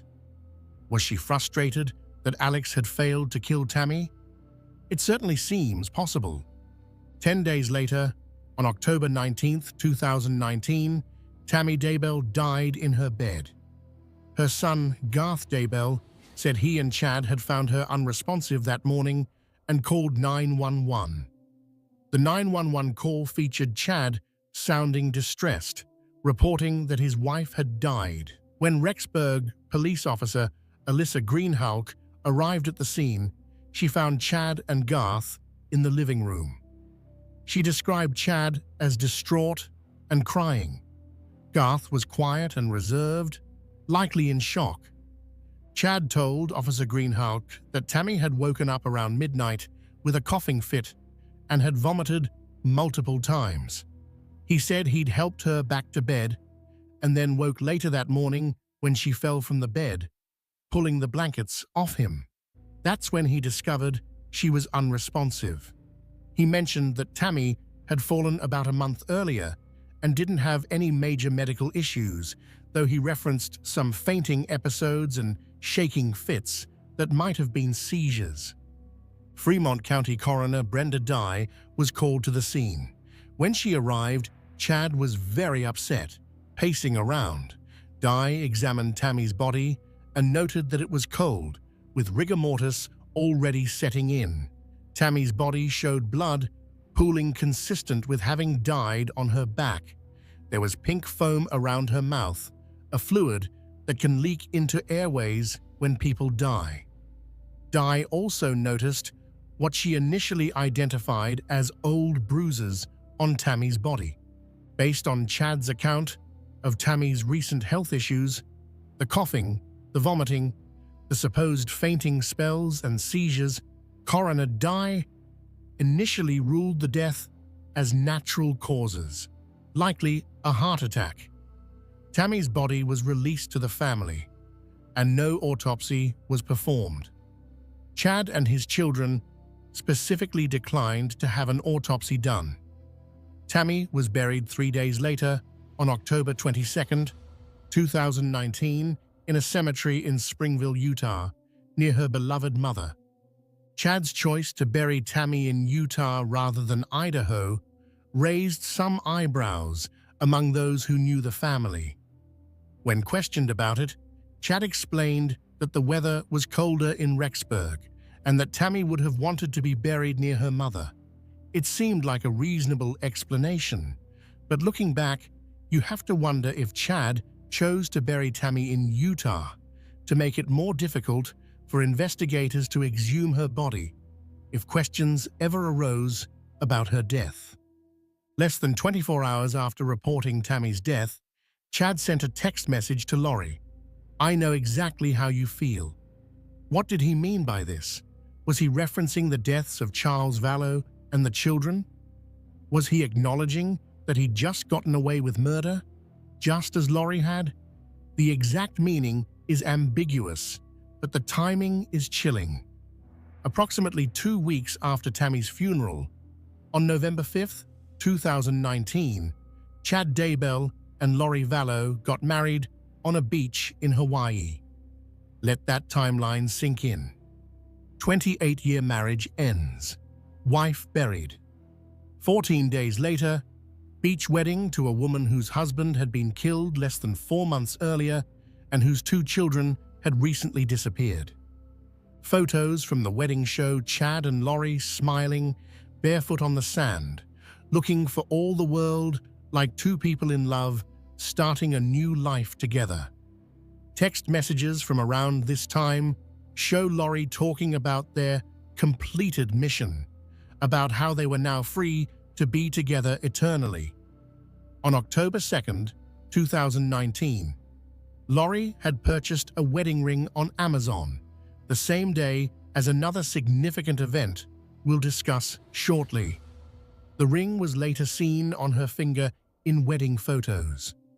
Chad's adult children, Emma, Seth, Mark, Leah, and Garth, were apparently not invited to their father's quick remarriage. In fact, most of the family seemed to have been kept in the dark about how fast Chad had moved on.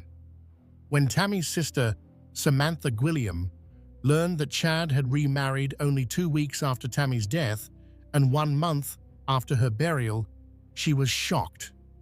Chad had told Samantha that his new wife's name was Lori Ryan, using her daughter's last name, not Vallow, and that her previous husband had died of a heart attack. He also told Samantha that Lori had no children, that they would be empty nesters. This was a lie, of course. Lori had 4 living children at the time of this conversation, her adult son Colby, and the now deceased Tylee and JJ. Even if Chad believed Tylee and JJ were dead, which he certainly should have, since their bodies were buried in his backyard, telling family members that Lori had no children was a calculated deception designed to prevent questions about where those children might be. Chad and Lori returned from their Hawaiian honeymoon and settled into what they apparently thought would be their new life together. They'd eliminated the obstacles. They'd gotten away with murder. They were free to lead their 144,000 followers into the apocalypse, which, according to Chad's prophecy, would arrive on July 22, 2020. But they'd made a crucial miscalculation. They'd forgotten about JJ's grandparents, Kay and Larry Woodcock. Part 5. The Search for the Missing Children. Kay Woodcock was Charles Vallow's sister, and her bond with JJJ went back to his earliest days. When JJ was born with drugs in his system due to his biological parents' substance abuse issues, Kay and her husband Larry had stepped in immediately. For nearly 10 months, they'd cared for this tiny, vulnerable infant, watching him overcome his difficult start, celebrating every milestone. When Charles and Laurie adopted JJ in 2013, Kay had been relieved and happy. She knew her grandson would be raised by her brother, a man she trusted completely, and his wife, who at that time seemed to be a devoted mother. Kay had watched JJ grow from that fragile newborn into a bright, energetic boy. Yes, he had autism, which meant he experienced the world differently than neurotypical children. He needed structure, routine, patience, but he was also funny, affectionate, and full of life. Kay loved him fiercely, as grandmothers do, and made it a point to stay actively involved in his life even though she lived in a different state. After Charles's death, in July 2019, Kay's concern for JJ intensified. Charles had been JJ's advocate, his protector, the parent who truly understood how to care for him. With Charles gone, killed in circumstances that seemed suspicious even if the police had ruled it self-defense, Kay worried about whether JJ would continue to get the care and attention he needed. She tried to maintain regular contact with him, calling frequently to hear his voice, to let him know his grandma loved him, to make sure he was okay. But in the months after Charles's death, something changed. Kay's phone calls with JJ became less and less frequent. At first, when Kay would call, Laurie would answer and explain that JJ wasn't available. He was at school, learning and playing with other children. He was sleeping, tired from a busy day. He was playing with his toys and couldn't come to the phone right now. These seemed like reasonable excuses. Children have routines, activities, nap times. Kay understood this, but as weeks turned into months, and Kay still couldn't actually speak to JJ, the excuses started seeming less reasonable and more like evasions. Why was JJ never available? Why couldn't Laurie schedule a time for Kay to call when JJ would be free? Why did every attempt to connect with her grandson result in another excuse, another delay, another promise that next time she'd be able to talk to him? Kay's worry transformed into alarm. Something was wrong. She couldn't quite articulate what, but her grandmother's instinct was screaming that JJ was in danger. She shared her concerns with Larry, and together they decided they needed to take action. If Laurie wouldn't let them talk to JJ, if she kept making excuses and putting them off, then they needed someone with authority to check on the boy and make sure he was safe. On November 26, 2019, Kay and her husband, Larry Woodcock, asked Rexburg police to conduct a welfare check on JJ. This simple request, grandparents worried about their grandson, asking police to make sure he was okay, would set in motion a chain of events that would eventually expose the full scope of Laurie and Chad's crimes. When Rexburg police arrived at Laurie's apartment on November 26th, she lied to them. She told officers that JJ was in Arizona, staying with her friend Melanie Gibb. The officers had no reason not to believe her. They noted her statement and left, presumably intending to follow up with Melanie Gibb to confirm JJ's whereabouts. But Lori knew the lie would unravel quickly, so she called Melanie Gibb and asked her to lie to the police if they contacted her, to say that JJ was with her even though he wasn't. Melanie Gibb initially went along with this, but the weight of the lie gnawed at her conscience. The next day, Melanie called the Rexburg police and told them the truth. JJ Vallow was not with her. She had no idea where JJ was. Police immediately returned to Lori's apartment to question her again, but Lori and Chad had fled. The apartment was hastily cleared out, with belongings left behind, half-packed bags on the beds. Rexburg police obtained a search warrant for the apartment, and what they found, or rather, what they didn't find, was deeply troubling. There was no sign that a 7-year-old autistic boy had ever lived there. No toys, no adaptive equipment, no medication, nothing that suggested JJ's presence. As police continued their investigation, they realized that not only was JJ missing, but so was Tylee. When had anyone last seen her? The last confirmed sighting was the photo from Yellowstone National Park on September 8, 2019. That was over 2 months ago, and now both children were gone. Their mother had lied to police and disappeared, and no one could provide any credible information about where the children might be. On December 20th, 2019, Rexburg police held a press conference announcing that 7-year-old Joshua JJ Vallow and 16-year-old Tylee Ryan were missing and believed to be in danger. The police released photos of both children, appealing to the public for any information. The case immediately captured national attention.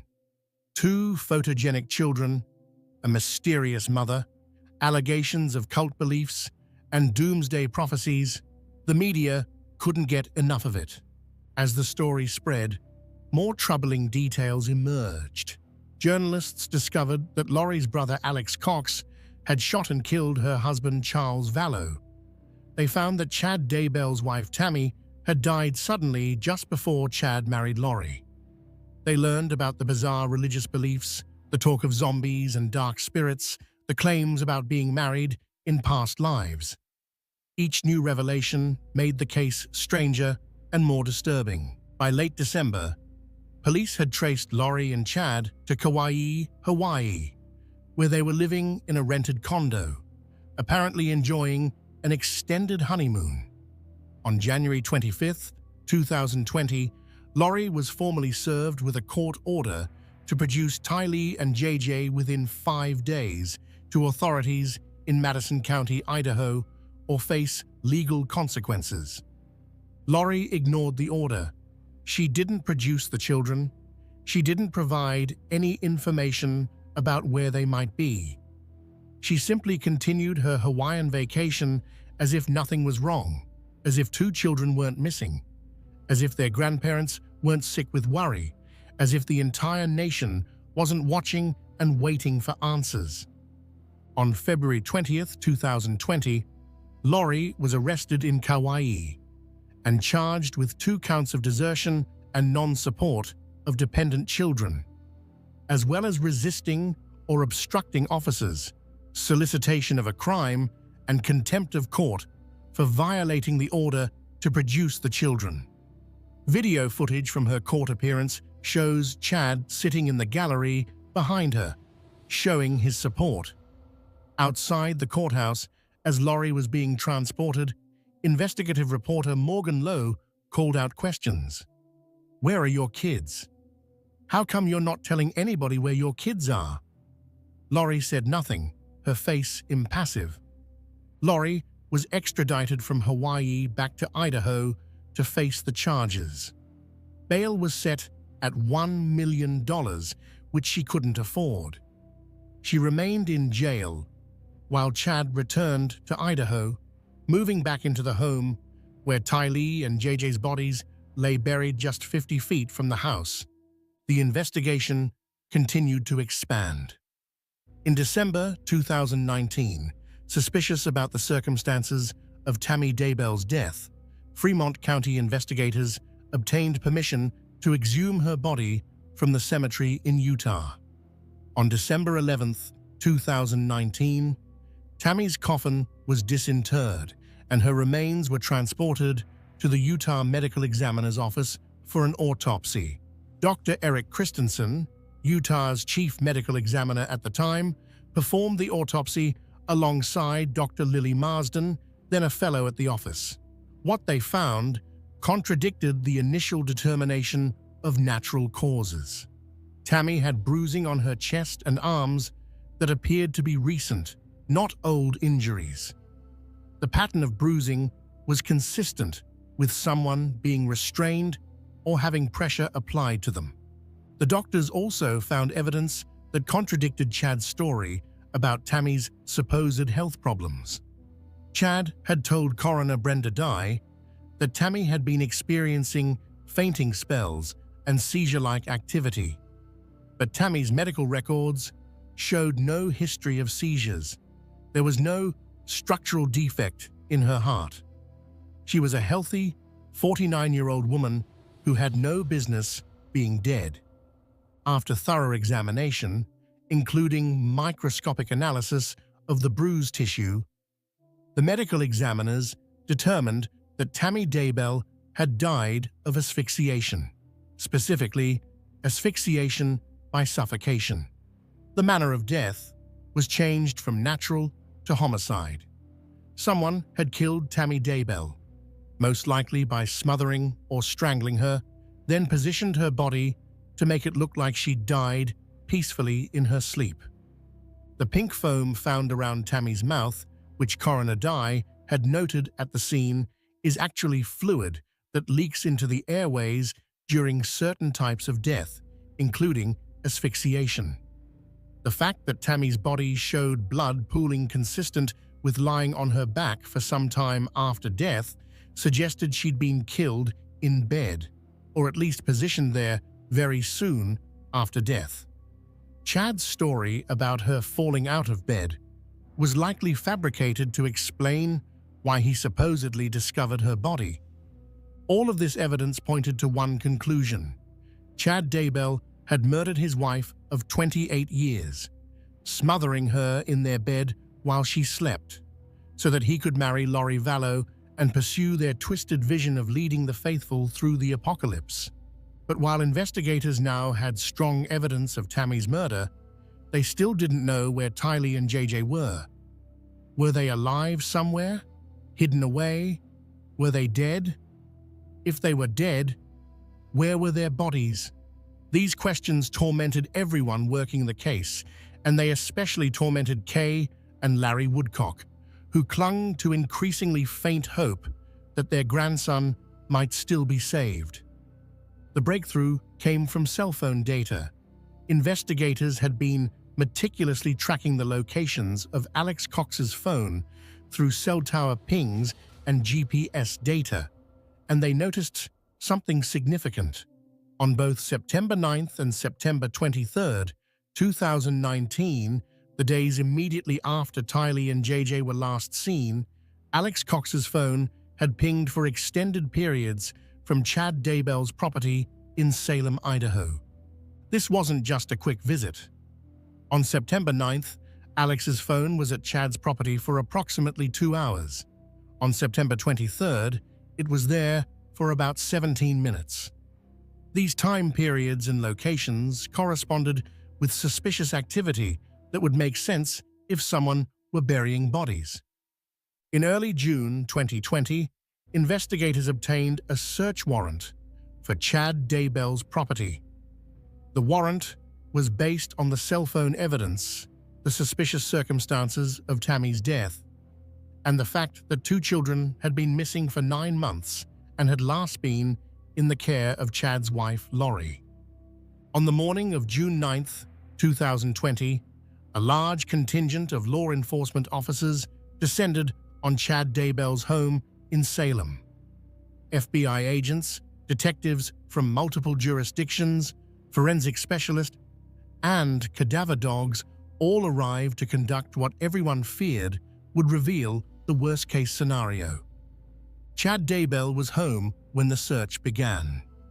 He asked to contact his attorney and then sat in his car, watching as investigators began marking off areas of interest in his backyard.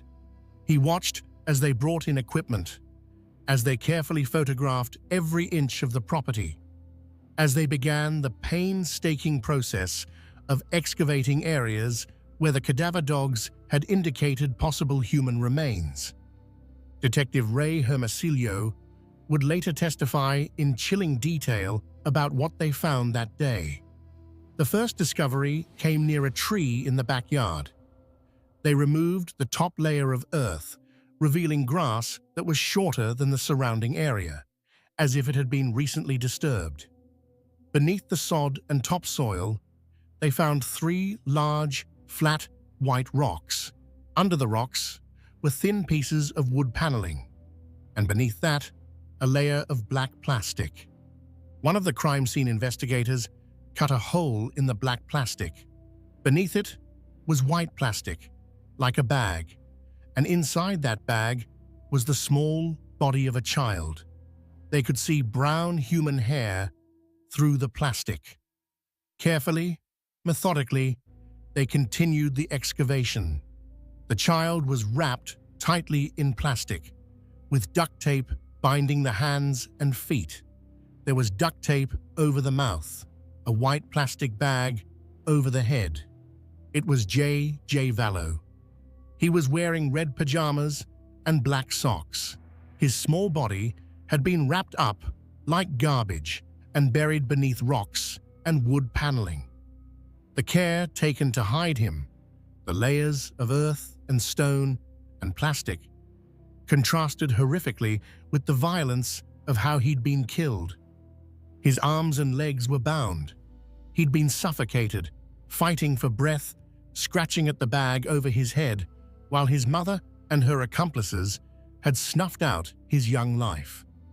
As investigators continued searching the property, they made a second, equally horrific discovery. In an area Chad had described as a pet cemetery, where Chad had supposedly buried a raccoon back in September, they found something far worse than animal remains.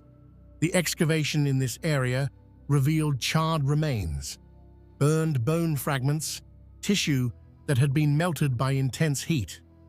As they carefully sifted through the burned material, they found what had once been a 16-year-old girl. Tylee Ryan's body had been dismembered and burned, her remains mixed with soil and ash. Among the burned material, they found a melted green bucket and a distinctive silver charm, the same charm Tylee had been wearing in the photos from Yellowstone on September 8, 2019. FBI Special Agent Steve Daniels testified that about 14 minutes after Alex Cox's phone left the property on September 9th, Chad Daybell had sent the text to his wife about shooting a raccoon for the pet cemetery. The spelling error, raccoon instead of raccoon, seemed almost insulting, as if Chad couldn't even be bothered to spell-check his cover story for murdering a child. The condition of Tylee's remains was beyond disturbing. Forensic anthropologist Dr. Angie Christensen received more than 100 bone fragments from Tylee's body for analysis. Major parts of the skeleton were represented: the skull, arms, legs, pelvis, but many parts were missing, presumably destroyed by the fire or still buried somewhere on the property. Many of the bones showed evidence of blunt force trauma. The body had been burned whole, not in pieces, based on the burn patterns, and there was no evidence in the toxicology that Tylee had been alive when she was burned. A small mercy in an otherwise unimaginably cruel death. The moment Jay's body was confirmed as found, someone apparently radioed Chad Daybell's daughter Emma, where Chad had been waiting. Detective Eric Wheeler testified that he saw Chad's daughter Emma approach the car where Chad sat handcuffed, crying as Chad told her how to access his bank account. "I'm sorry," he was overheard saying to her. Then Chad drove away from his daughter's house at a high rate of speed.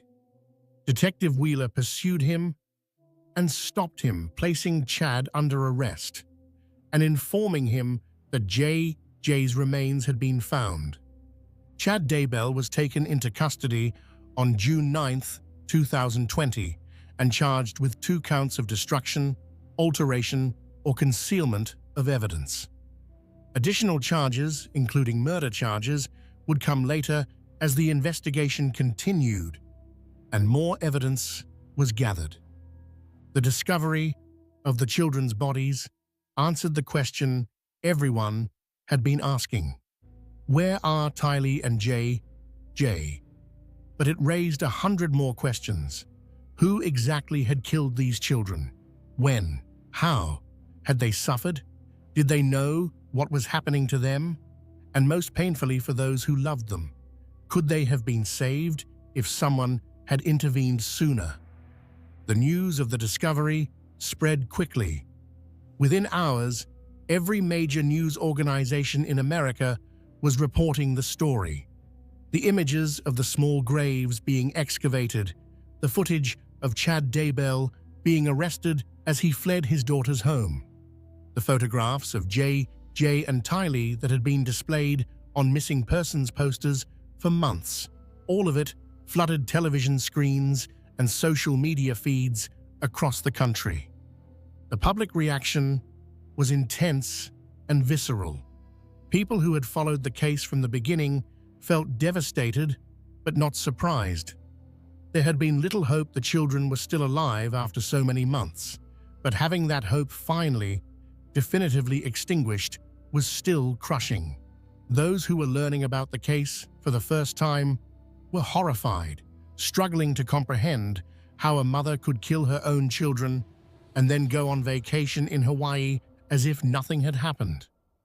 The Rexburg community, where Chad had lived and where his property had become a crime scene, was shaken. This was a small town, a place where people knew their neighbors, where this sort of thing wasn't supposed to happen. Residents had to grapple with the fact that 2 children had been buried just yards from a home in their community for 9 months, while everyone went about their daily lives, completely unaware of the horror that lay hidden beneath the Idaho soil. For law enforcement, the discovery was both vindicating and heartbreaking. The investigators who had worked tirelessly for months, following leads, analyzing phone records, building their case, had suspected all along that the children were dead. The cell phone evidence had pointed to Chad's property specifically, but suspecting something and confirming it are 2 different things. Finding the actual bodies, seeing the condition they were in, understanding the violence that had been inflicted on these innocent children. It affected even the most experienced officers. FBI Special Agent Steve Daniels, who had been part of the excavation team, would later testify about the process of uncovering the burial sites. The testimony was clinical, professional, necessary for the legal proceedings. But behind the clinical language, you could sense the emotional weight of what these investigators had experienced. They'd gone to work that morning hoping they wouldn't find what they suspected they'd find. And then they found it anyway. 2 children, murdered and buried, hidden away like they'd never mattered at all. Kay and Larry Woodcock received the news at their home. They'd known on some level that this was the likely outcome. As the months had passed with no sign of J.G., hope had faded. But knowing something intellectually and having it confirmed are 2 different experiences. When the official confirmation came that the remains were indeed their grandson and his sister, the grief that had been building for months finally crashed over them like a wave. Larry Woodcock would later describe the moment in interviews and court testimony. The sense of helplessness, of having tried everything to save JJ and failed. The rage at Lori for what she'd done. The questions that would haunt them forever about whether there was something more they could have done, some action they could have taken that might have changed the outcome. These are the burdens that victims' families carry, the what-ifs and if-onlys that can never be answered satisfactorily. Tammy Daybell's family also received confirmation that day that their worst fears were justified. Tammy's death, which had initially seemed natural, which they grieved as a tragic but ultimately unremarkable loss, had in fact been murder. Their father, son-in-law, brother-in-law, the man they'd known for decades, had killed her. And then he'd remarried so quickly, had carried on with his new life, while Tammy lay in her grave, had been living in a house just 50 yards from where two children's bodies were buried. The betrayal was unfathomable. In the days following June 9, 2020, more details about the condition of the remains began to leak out through court filings and law enforcement statements. The public learned that J.J. had been bound and wrapped in plastic, his mouth taped shut. People learned that Tylee's remains had been burned and dismembered. These details, while necessary for the criminal cases, were agonizing for those who had cared about the children. It's one thing to know someone has been killed. It's another thing entirely to learn the specific, horrific details of how they died. The location of the burials on Chad's property also raised questions about who else might have known. Chad's adult children lived in the area and visited the property. Had they noticed anything suspicious? The pet cemetery where Tylee was buried? Had anyone questioned the story about the raccoon? The tree where JJ was found? Had anyone noticed the disturbed earth, the grass that was shorter than the surrounding area? Investigators would interview Chad's children extensively. The children maintained that they'd had no idea about the burials, that their father had kept them completely in the dark. Some of them initially defended Chad, insisting he was being framed, that there must be some explanation other than their father being a murderer. Over time, as more evidence emerged, some of the children would come to accept the reality of what Chad had done. Others would struggle with that acceptance for much longer. The property itself became a focal point for both media attention and criminal investigation. Aerial footage showed the entire layout: the house where Chad and Tammy had lived, the backyard where the children were buried, the outbuildings and grounds.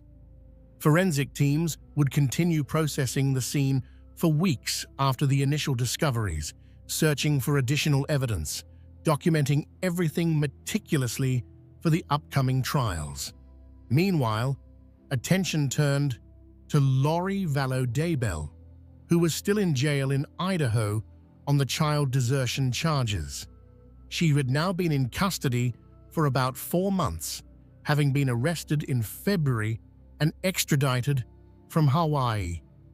The discovery of the bodies on her husband's property, while not immediately changing her charges, obviously pointed toward far more serious crimes. But building murder cases takes time.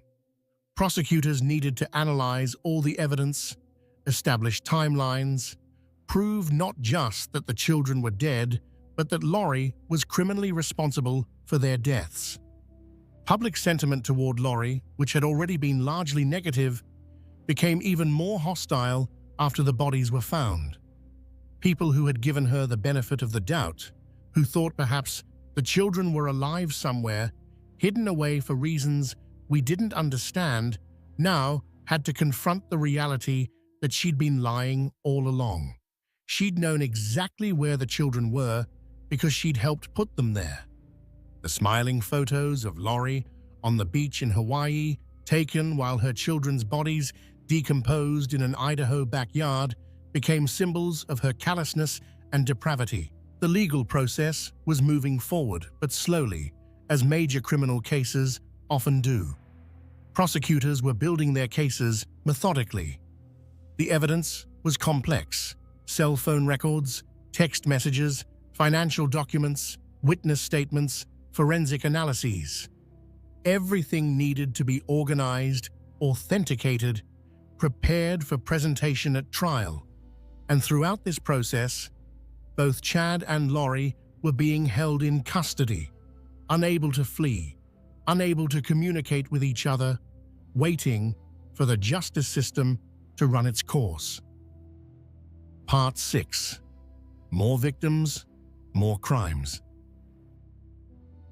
As investigators dug deeper into the history of Lori Vallow and Chad Daybell, they began to realize that the murders of Tylee, JJ, and Tammy were not isolated incidents. There were other suspicious deaths, other attempted murders, a whole constellation of violence orbiting around this couple and their twisted beliefs.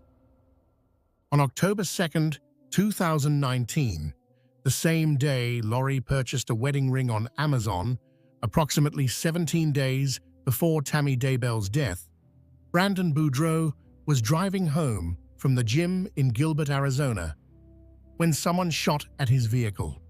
The bullet missed his head by mere inches, striking the car instead. Brandon was the ex-husband of Lori's niece, Melanie Pawlowski. The shooter was driving a Jeep registered to the now-deceased Charles Vallow. Brandon survived the assassination attempt, but it was terrifyingly close. Investigators believe Alex Cox was the shooter, following orders or suggestions from Lori as part of a broader pattern of eliminating people who were seen as obstacles or threats. Brandon had been going through a contentious divorce with Melanie Pawlowski, and prosecutors would later allege that Lori hoped to access Brandon's money through her niece Melanie if Brandon were dead. Then there's the death of Alex Cox himself. On December 12, 2019, just weeks after Tylee and JJ had been killed and buried, shortly after Lori and Chad had fled to Hawaii, Alex Cox was found unresponsive on his bathroom floor in Gilbert, Arizona. He was rushed to the hospital but pronounced dead. He was 51 years old. The Maricopa County Medical Examiner conducted an autopsy and extensive toxicology testing. The primary cause of death was determined to be bilateral pulmonary thromboemboly, essentially blood clots that had become wedged in arteries in his lungs. The medical examiner also noted atherosclerotic and hypertensive cardiovascular disease, meaning plaque buildup in arteries and high blood pressure. Based on this evidence, Alex Cox's death was officially ruled natural causes.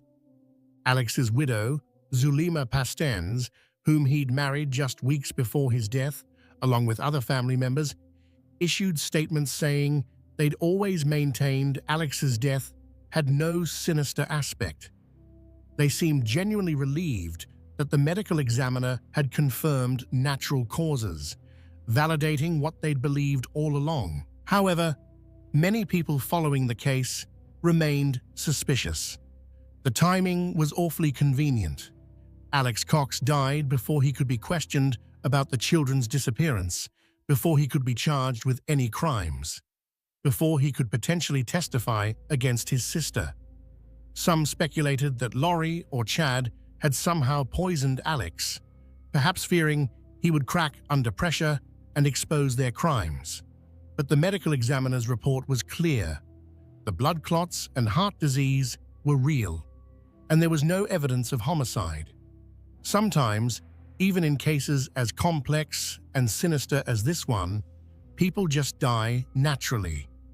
Before he died, Alex Cox had been given a patriarchal blessing by Chad Daybell on November 24, 2019. This recording, later found on Lori's iCloud account, featured Chad telling Alex that he had assisted Chad and Lori in ways that can never be repaid. Chad called Alex a prophet and a hero, predicting he would have a future as a messenger of the Lord. The blessing had no official standing in the LDS Church. Chad had been excommunicated and had no authority to give such blessings, But to Alex, it apparently meant everything. He died believing he'd done the right thing, that he'd helped his sister fulfill a divine mission. The investigation also revealed other suspicious circumstances.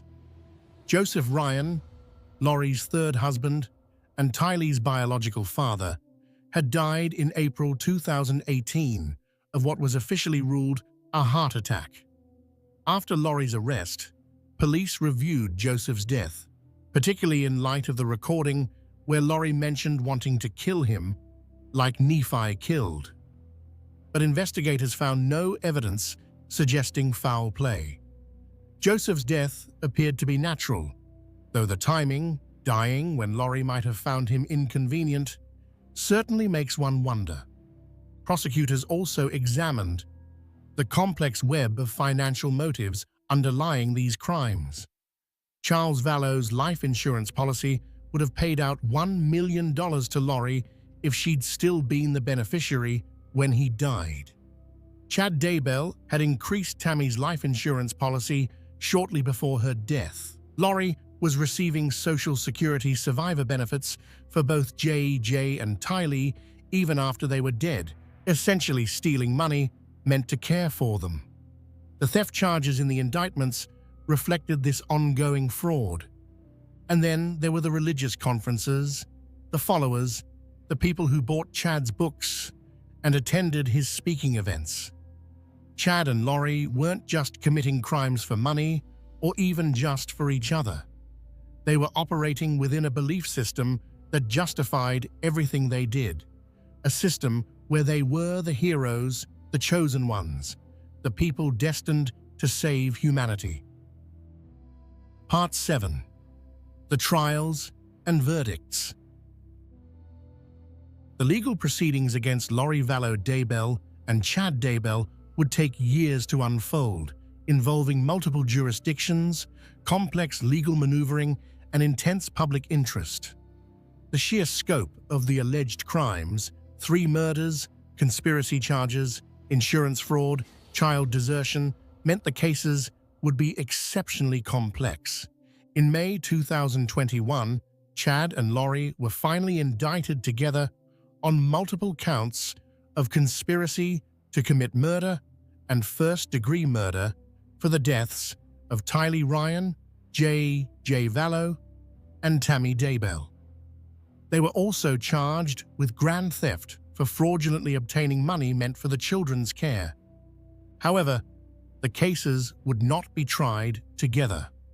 At Chad's request, and due to concerns about his ability to receive a fair trial if tried jointly with his wife, the judge severed the cases.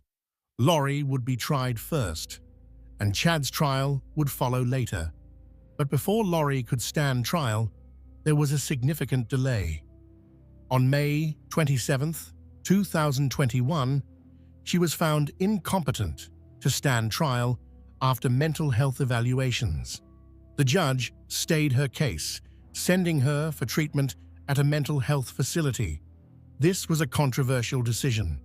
Was Lori genuinely mentally ill, suffering from delusions that prevented her from understanding the proceedings? Or was she malingering, pretending to be incompetent to delay her trial? Mental health experts disagreed, but eventually, Lori was restored to competency and deemed fit to stand trial. Lori Vallow Daybell's trial began on April 3, 2023 in Ada County, Idaho. The case had been moved from Fremont County due to concerns about finding an impartial jury, given the extensive pre-trial publicity. Judge Stephen Boyce presided over the proceedings, which would last several weeks and feature testimony from dozens of witnesses. The prosecution, led by Fremont County Prosecutor Lindsay Blake and Madison County Prosecutor Rob Wood, laid out a methodical case. They presented the cell phone evidence showing Alex Cox at Chad's property on the days the children disappeared. They showed text messages between Lori and Chad discussing dark spirits and zombies and death percentages. They called Melanie Gibb, Lori's former best friend, who testified about the bizarre religious beliefs and about hearing Lori refer to her own children as zombies. They presented the autopsy evidence, including the horrific photographs of how JJ and Tylee's bodies had been found. The atmosphere in the courtroom throughout the trial was heavy with emotion and significance. This wasn't just another criminal trial. This was a case that had captured national attention, that had sparked conversations about religious extremism, maternal love, and the capacity for human evil. Every seat in the gallery was filled every day. Reporters from major news organizations documented every moment. And watching it all were the people who had loved the victims, family members seeking justice and answers. The prosecution's opening statement set the tone for everything that would follow. Lindsay Blake stood before the jury and methodically laid out what the state intended to prove. She explained how Lori and Chad had developed a twisted belief system based on Chad's teachings about dark spirits and zombies. She described how this belief system had been used to justify removing anyone who stood in the way of their relationship. She walked through the timeline. Charles Vallow's death in July 2019, Tylee's disappearance in September, JJ's disappearance later that same month, Tammy's death in October, and then the wedding in Hawaii just 2 weeks after Tammy's funeral. Blake pulled no punches in describing what the evidence would show. She told the jury about the cell phone data that would place Alex Cox at Chad's property when the children vanished. She described the text messages that would reveal the couple's mindset. She warned them about the graphic photographs they would see. Images of JJ wrapped in plastic and duct tape, images of Tylee's burned and dismembered remains. This wasn't going to be an easy trial to sit through, Blake acknowledged, but it was necessary if justice was going to be served. The defense's opening statement, delivered by Jim Archibald, attempted to create reasonable doubt. Archibald acknowledged that terrible things had happened. No one disputed that the children were dead, that they'd been found on Chad's property. But he argued that the prosecution hadn't proven Lori herself had killed anyone. He suggested that Alex Cox, who had conveniently died before he could be charged or testify, might have been acting alone or primarily responsible. He emphasized that believing in unusual religious ideas, even very unusual ones, wasn't the same as committing murder. The prosecution had to prove beyond reasonable doubt that Lori had actually committed these crimes, not just that she had bizarre beliefs or that she'd acted suspiciously afterward. The prosecution then began presenting their case witness by witness, building methodically toward the most damaging evidence. Early witnesses established the timeline and basic facts. Law enforcement officers testified about responding to Lori's apartment when Kay Woodcock had requested the welfare check, about how Lori had lied about JJ's whereabouts, about how the apartment had been hastily abandoned when police started asking questions. Relatives of the victims testified, their pain evident even as they tried to maintain composure on the stand. Charles Vallow's sister, Kay Woodcock, described her efforts to maintain contact with JG after Charles's death, her growing alarm when she couldn't reach him, her desperate hope, even as months passed, that he might still be alive somewhere. Her testimony was heartbreaking, particularly when prosecutors asked her to identify photographs of JJ alive in happier times, and then the photographs from the crime scene. Kay broke down sobbing, unable to continue for several minutes. Colby Ryan, Lori's adult son from an earlier marriage, testified about the last time he'd spoken with his brother JJ and his sister Tylee. He described how Lori had lied to him about how Charles Vallow died, initially telling him it was a heart attack before the truth about the shooting came out. He talked about trying to reach his siblings after they'd moved to Idaho, about getting evasive answers from his mother, about the growing sense that something was terribly wrong. Watching Colby testify was perhaps one of the most poignant moments of the trial. A son forced to testify against his mother in a case involving the murders of his siblings. The complexity of his emotions was visible on his face throughout his testimony. April Raymond, who had been Lori's close friend in Hawaii before the move to Idaho, testified about how Lori had changed over time. April described the Lori she'd first met in 2015, a devoted mother who seemed to do everything for her children, who was patient with JJ despite the extra demands his autism placed on her, who appeared to love Tylee deeply. Then April described the transformation that began around 2018 to 2019 after Lori became involved with Chad Daybell's teachings, the increasingly bizarre conversations about zombies and dark spirits, the growing distance between Lori and Charles, the sense that Lori was becoming someone April didn't recognize anymore. April's testimony was important because it established that this wasn't a woman who had always been capable of murder. Something had changed, and that something appeared to be her involvement with Chad Daybell. Then came Melanie Gibb, one of the prosecution's star witnesses. Melanie had been Lori's best friend during the critical period when everything fell apart.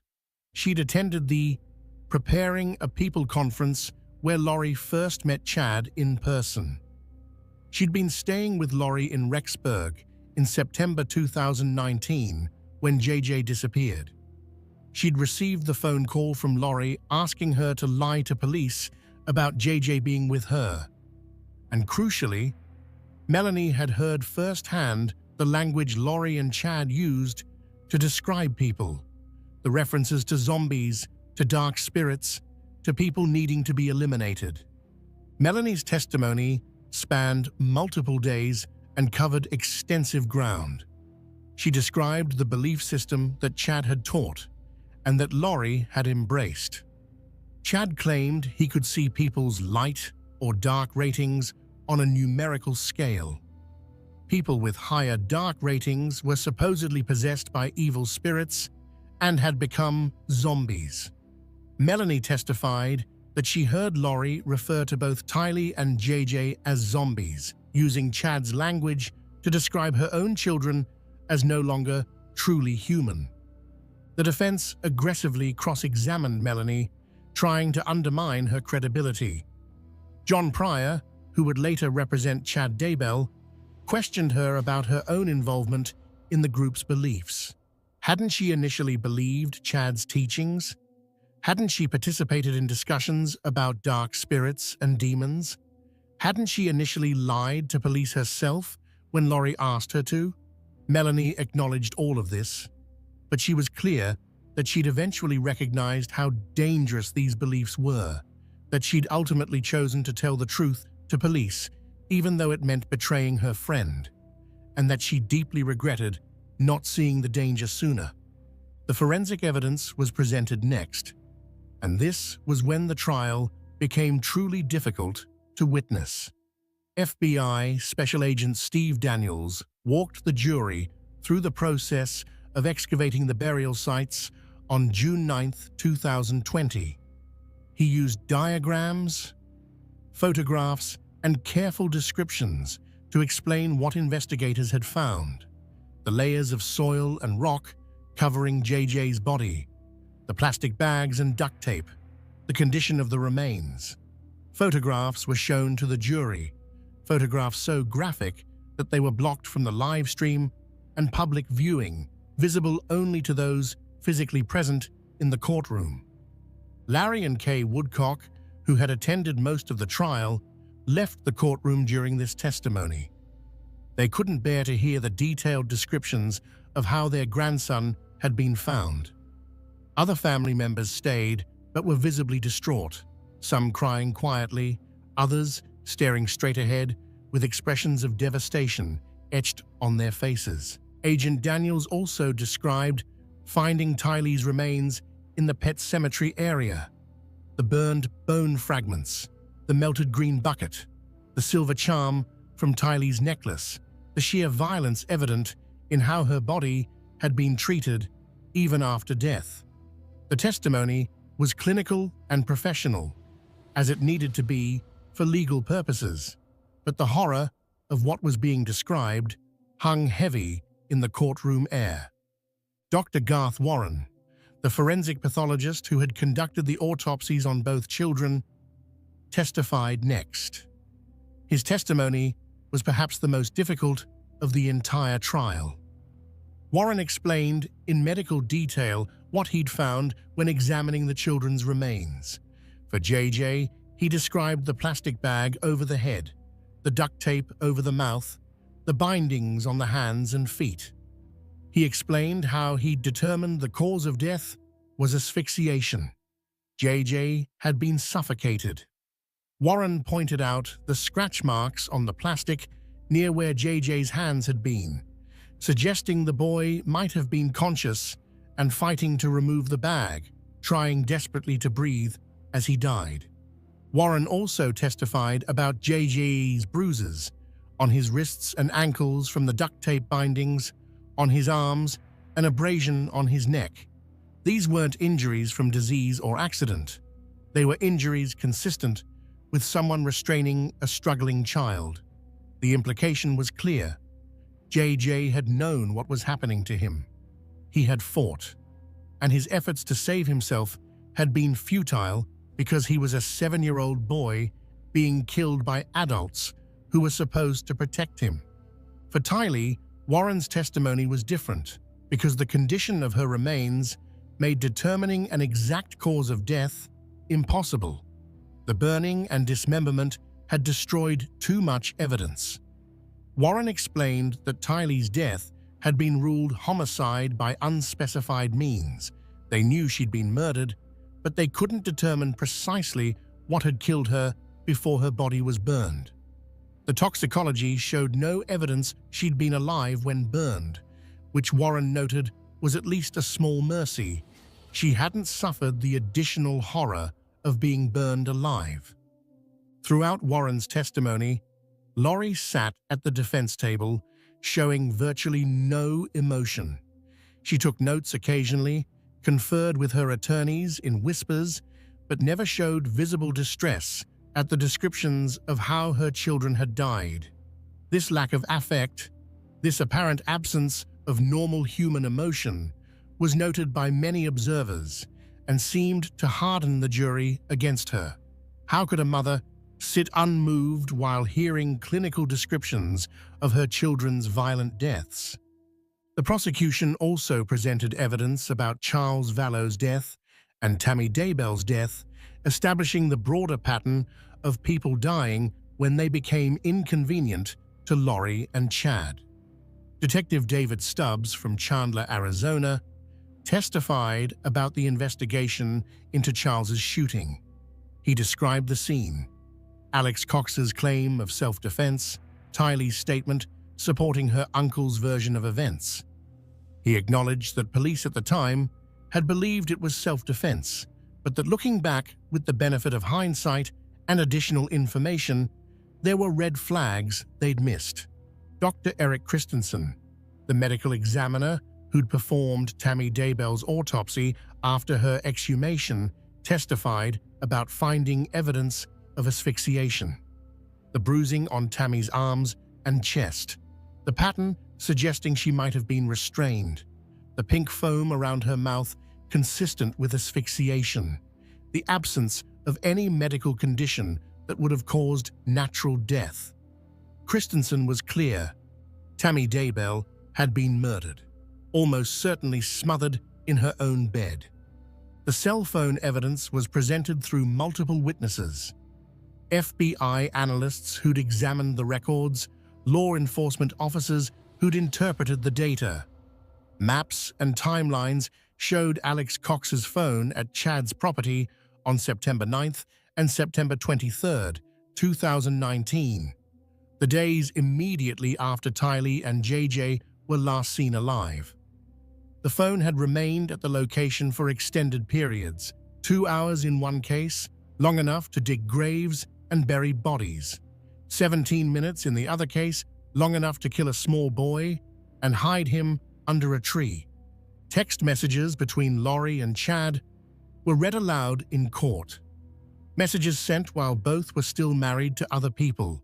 Romantic messages declaring their eternal love, but also more disturbing messages about death percentages, about dark spirits, about people being possessed. One particularly chilling exchange occurred shortly after Charles Vallow's death.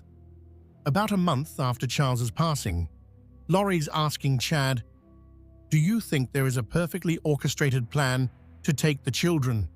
Blake told the jury, displaying the message. "There is a plan being orchestrated for the children," Chad replied. "I was shown last night how it fit together again." This message, sent before the children disappeared, suggested premeditation. It showed that Lori and Chad had been discussing what to do about the children, that there was a plan, that Chad was claiming divine revelation about how this plan would unfold. It was exactly the kind of evidence prosecutors needed to prove conspiracy and premeditation rather than impulsive killings. Financial evidence was also presented. Records showing that Lori had continued collecting Social Security survivor benefits for both JJ and Tylee even after they were dead. The amounts were substantial, thousands of dollars over the months the children were missing. This wasn't just murder, it was also theft, fraud, a betrayal of the children's memory for money. The prosecution argued this showed Lori's motivation was partly financial, that she wanted the children gone so she could be with Chad, but she also wanted to continue profiting from their deaths. Evidence about Charles Vallow's life insurance came in as well. The $1 million policy that Lori thought she'd inherit, but that Charles had changed to name his sister Kay as beneficiary instead. Text messages and conversations suggested Lori had been counting on that money, that she'd been furious when she learned she wouldn't receive it. This, prosecutors argued, showed another pattern: killing for money that didn't always materialize, but that didn't stop the killing. As the prosecution's case drew to a close, they presented their final witness, a summary witness who tied everything together, showing the jury how all these individual pieces of evidence fit into a coherent narrative. Then they rested, confident they'd proven their case beyond reasonable doubt. The defense's case was much shorter. They called relatively few witnesses, mostly focused on trying to cast doubt on specific pieces of evidence, or to suggest that Alex Cox, now conveniently dead and unable to defend himself, had been the primary actor. They pointed out repeatedly that there was no physical evidence directly linking Lori to the killings, no DNA, no murder weapons with her fingerprints, no witness who saw her personally harm the children. But this argument largely fell flat because the circumstantial evidence was so overwhelming. Lori didn't need to personally kill the children to be guilty of their murders. The law recognizes that people who plan murders, who conspire with others to carry them out, who help cover up the crimes afterward, are just as guilty as the person who physically commits the act. And the evidence showed Lori doing all of those things, calling her children zombies, lying about their whereabouts, collecting their benefits after death, fleeing to Hawaii, showing no concern about finding them when police came asking. Colby Ryan, Lori's adult son from an earlier marriage, testified. He spoke about the last time he'd talked to his brother JJ and his sister Tylee. He told the jury how Lori had lied to him about how Charles Vallow died, initially telling him it was a heart attack, then never addressing why she'd lied even when he directly asked her about it. Watching Colby testify was heartbreaking. a young man trying to make sense of how his mother could have done such terrible things to his siblings. Kay and Larry Woodcock attended much of the trial, sitting through testimony about how their beloved grandson had been killed and buried. There were moments when Larry had to leave the courtroom overcome with grief. Kay's face throughout the trial showed the devastating impact of the case. A grandmother who had tried to protect her grandson, who had raised the alarm when she couldn't reach him, but who had ultimately been unable to save him. Laurie's defense attorneys, led by Jim Archibald, had a nearly impossible task. The evidence against their client was overwhelming. Their strategy seemed to be to suggest that Alex Cox was responsible for the murders, that Laurie might have known about them afterward but hadn't directly participated, and that the prosecution hadn't proven beyond reasonable doubt that Laurie herself had killed anyone. But this defense fell apart under scrutiny. Even if Laurie hadn't physically killed the children herself, the evidence showed she'd been complicit. She'd called them zombies. She'd lied about their whereabouts. She'd fled when police came asking questions. She'd collected their Social Security benefits after they were dead. And perhaps most damningly, she'd shown no emotion, no remorse, no grief. She'd gone to Hawaii and gotten married while her children's bodies decomposed in Chad Daybell's backyard. On May 12, 2023, after deliberating for about 7 hours, the jury returned its verdict. Laurie Vallow Daybell was found guilty on all charges. 2 counts of first-degree murder for JJ and Tylee, 3 counts of conspiracy to commit murder for JJ, Tylee and Tammy, and grand theft. The courtroom was silent as the verdicts were read. Laurie showed no visible reaction. On July 31, 2023, Judge Boyce sentenced Laurie Vallow Daybell to life in prison without the possibility of parole. The judge imposed multiple life sentences to run consecutively, one for each murder, meaning even if one conviction was somehow overturned, she would still face life in prison for the others. Laurie would never be free again. But the legal saga wasn't over. After her Idaho convictions, Laurie was extradited to Arizona to face additional charges related to Charles Vallow's death and the attempted murder of Brandon Boudreaux. These trials would take place in 2025. In the Arizona proceedings, Laurie made the unusual and ill-advised decision to represent herself. Despite having court-appointed attorneys available, she chose to conduct her own defense, leading to multiple contentious exchanges with the judge and prosecutors. On April 22, 2025, after about 3 hours of jury deliberation, she was found guilty of conspiring to murder Charles Vallow. Then, on June 12, 2025, she was found guilty of conspiring to murder Brandon Boudreaux.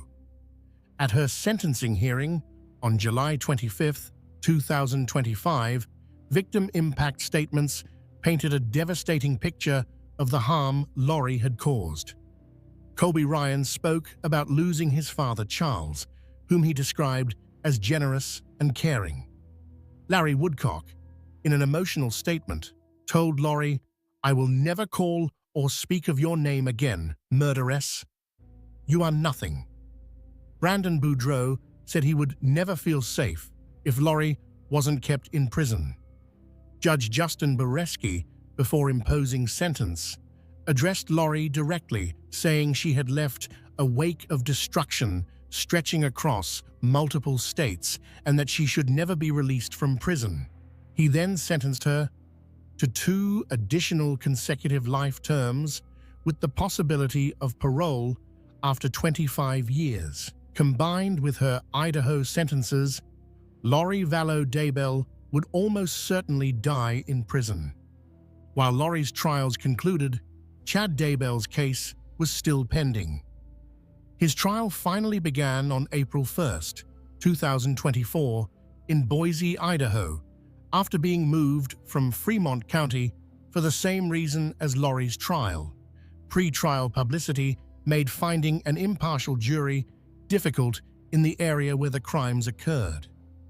The prosecution's case against Chad followed a similar structure to Lori's trial, but with some key differences.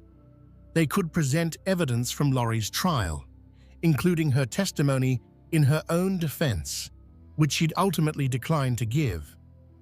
They had additional time to analyze evidence and build their case. And crucially, Chad was facing the death penalty, which Lori had avoided due to procedural issues with evidence disclosure. The trial lasted about 8 weeks, from jury selection through closing arguments. Prosecutors Rob Wood and Lindsay Blake again led the case for the state, presenting the same methodical evidence: cell phone data, text messages, testimony from Chad's own children, autopsy results, and the terrible photographs from June 9, 2020, when the bodies were discovered. Chad's defense attorney, John Pryor, argued that his client had been manipulated by Lori, that she had created the person who committed these crimes. He suggested that Chad was fundamentally a good man who had been corrupted by his relationship with Lori. He emphasized that there was no physical evidence directly tying Chad to the murders. No DNA, no murder weapons with his fingerprints, nothing that proved beyond doubt that Chad himself had killed anyone. But the circumstantial evidence was damning. The children were buried on Chad's property. Chad had texted about a raccoon for the pet cemetery on the very morning Tylee was killed and buried there. Chad had increased Tammy's life insurance shortly before her death. Chad had married Lori mere weeks after Tammy died, and Chad had shown no emotion throughout the trial, never shed a tear looking at photographs of dead children buried in his backyard. On May 30th, 2024, after less than 6 hours of deliberation, the jury found Chad Daybell guilty on all 8 charges. 3 counts of first-degree murder for Tylee, JJ, and Tammy, 3 counts of conspiracy to commit murder, and 2 counts of insurance fraud. His face remained largely expressionless as the verdicts were read. The trial then moved to the penalty phase, where the jury would decide whether Chad should receive the death penalty or life in prison. Prosecutors argued that the murders were especially heinous, atrocious, and cruel, manifesting exceptional depravity. They pointed out that Chad had exhibited utter disregard for human life and had shown a propensity to commit murder that would likely constitute a continuing threat to society. In a stunning decision, Chad chose not to present any mitigating evidence during the penalty phase. He waived his right to have his attorneys present reasons why he should not be sentenced to death.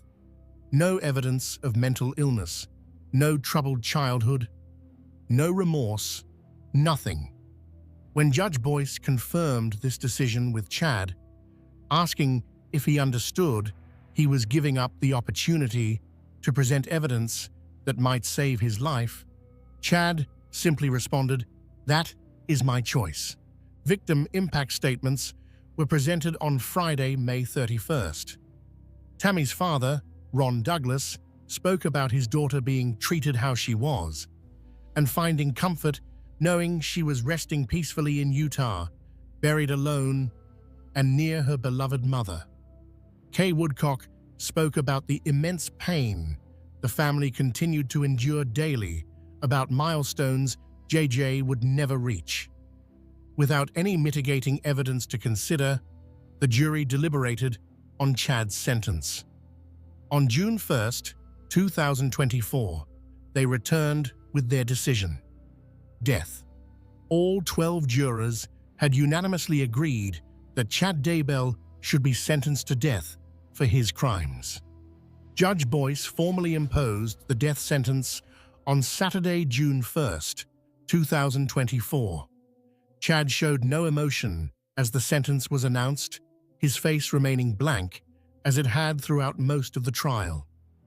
He was also sentenced to 15 years for the insurance fraud charges. He now sits on Idaho's death row, the 9th inmate awaiting execution in that state. Both Chad and Lori have filed appeals of their convictions and sentences.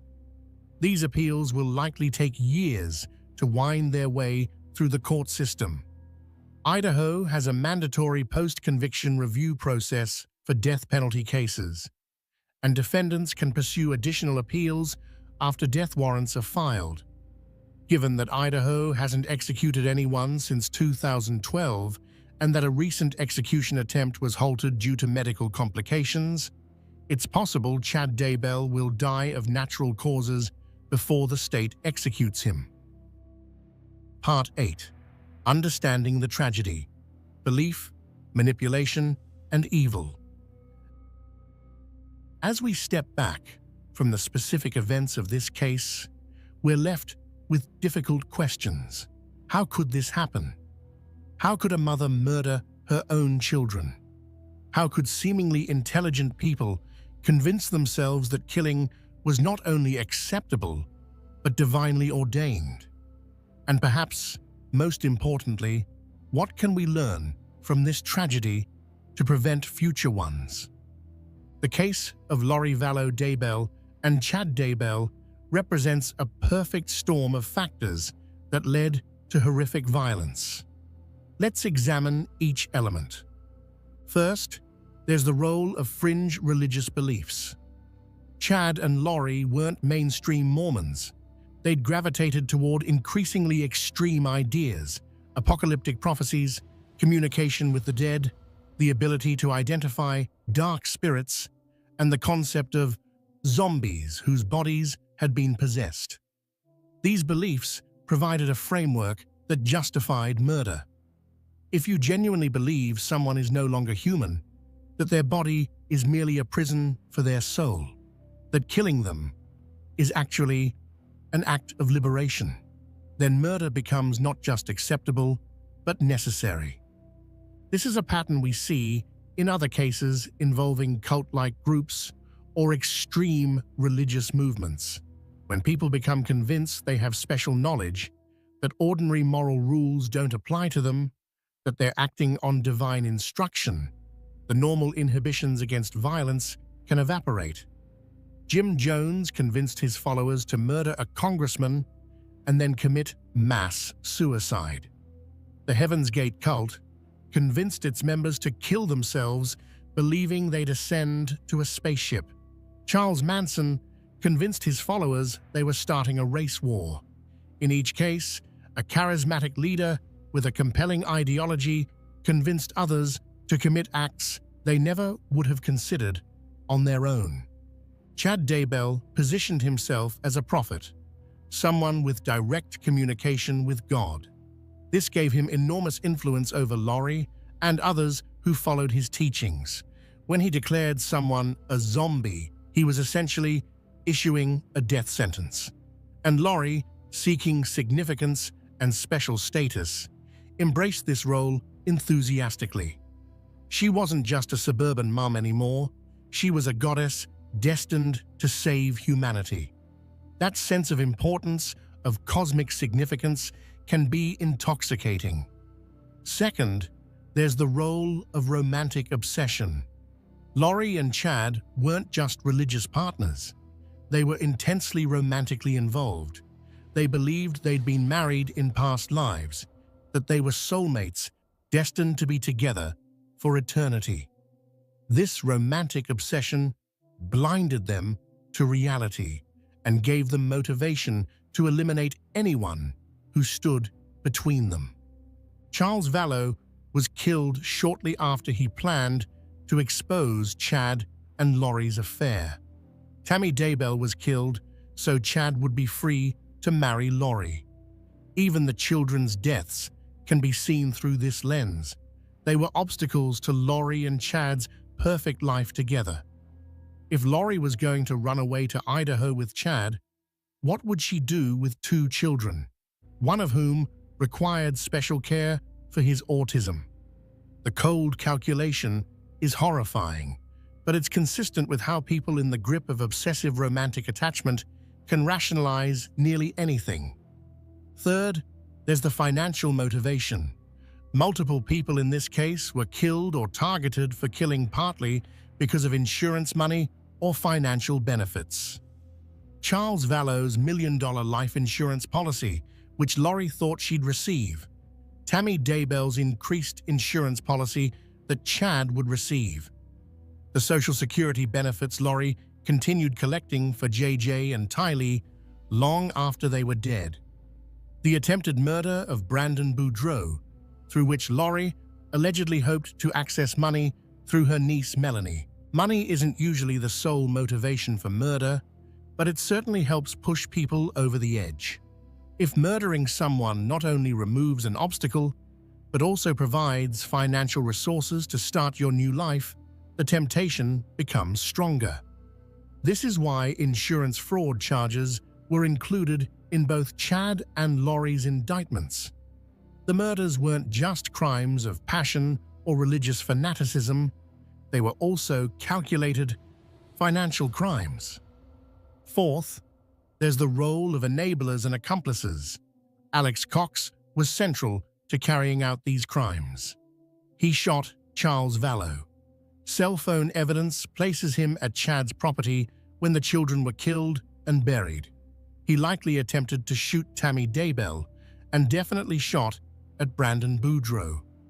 Without Alex's willingness to commit violence on his sister's behalf, many of these crimes might never have occurred. Alex's relationship with Lori was unusual.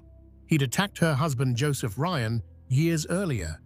Based on his pattern of behavior, investigators believed he was utterly devoted to her in a way that went beyond normal sibling loyalty.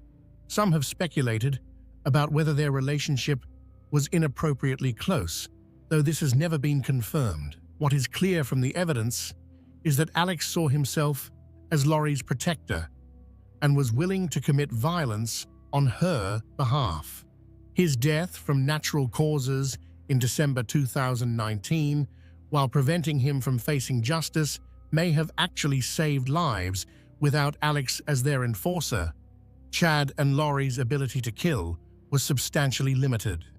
There were also other people in Chad and Lori's orbit who didn't directly participate in crimes but who enabled their behavior through passive acceptance. Melanie Gibb heard them talking about zombies and dark spirits, but didn't immediately alert authorities.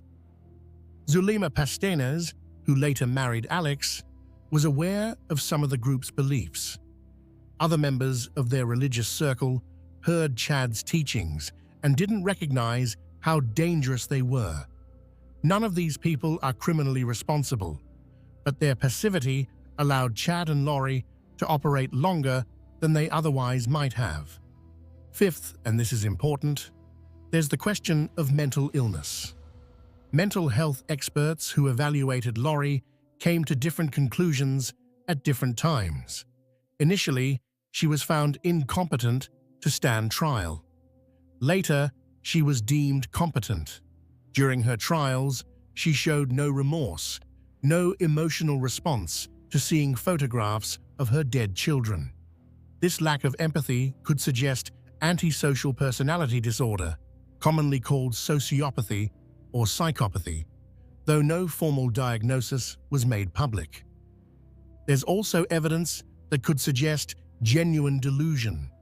Lori's behavior became increasingly bizarre, starting around 2018 to 2019. Friends described a dramatic change in her personality.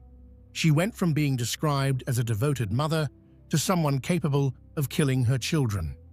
This rapid personality change could indicate a psychotic break or the development of a delusional disorder, though experts disagreed on this assessment.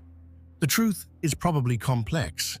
Lori may have been predisposed to certain personality traits, narcissism, lack of empathy, a need for admiration and significance that made her vulnerable to Chad's manipulative ideology. Then, immersed in his teachings, she may have developed genuine delusional beliefs that reinforced what she already wanted to believe, that she was special, that ordinary rules didn't apply to her, that killing was justified. However, prosecutors successfully argued she understood the wrongfulness of her actions, which is why she was found competent to stand trial. Sixth, there were numerous system failures that allowed these crimes to occur. When Charles Vallow went to the police in early 2019, telling them his wife had threatened to kill him and that he feared for the children's safety, police took a report but didn't take immediate protective action. Charles was killed less than 6 months later. Could police have done more to protect him? Perhaps, though it's also true that domestic violence situations are notoriously difficult to manage, and police often can't act without clear evidence of imminent danger. When Alex Cox shot Charles Vallow, claiming self-defense, police investigated but decided not to file charges. Was this the right decision? In hindsight, knowing what we know now, it seems like a tragic error, but at the time, Alex's story was supported by Tylee's statement, and there may not have been sufficient evidence to prove it wasn't self-defense. Still, one wonders if more aggressive investigation might have uncovered evidence of premeditation. When Tammy Daybell died suddenly, the coroner accepted Chad's explanation and ruled it natural causes without an autopsy. This was a mistake, though an understandable one. Tammy's family declined an autopsy. Chad presented a plausible story about her health issues, and nothing immediately suggested foul play. But if an autopsy had been performed in October 2019, Tammy's death would have been ruled a homicide. Chad would have been arrested, and Tylee and JJ might still have been alive to testify against their mother. These weren't malicious failures. They were failures of training, of imagination, of resources, of protocols. Police, coroners, social workers, they're all dealing with countless cases, limited budgets, incomplete information. They can't investigate every death as if it might be murder. They can't remove children from their parents based solely on bizarre religious beliefs without evidence of actual abuse. The systems did what systems do. They followed established procedures, made decisions based on available evidence, and moved on to the next case. But the consequences of these failures were catastrophic. 3 people were murdered who might have been saved if someone in authority had connected the dots earlier, had taken the warning seriously, had looked deeper when something seemed off. Part 9. The Victims. Remembering Tylee, JJ, and Tammy.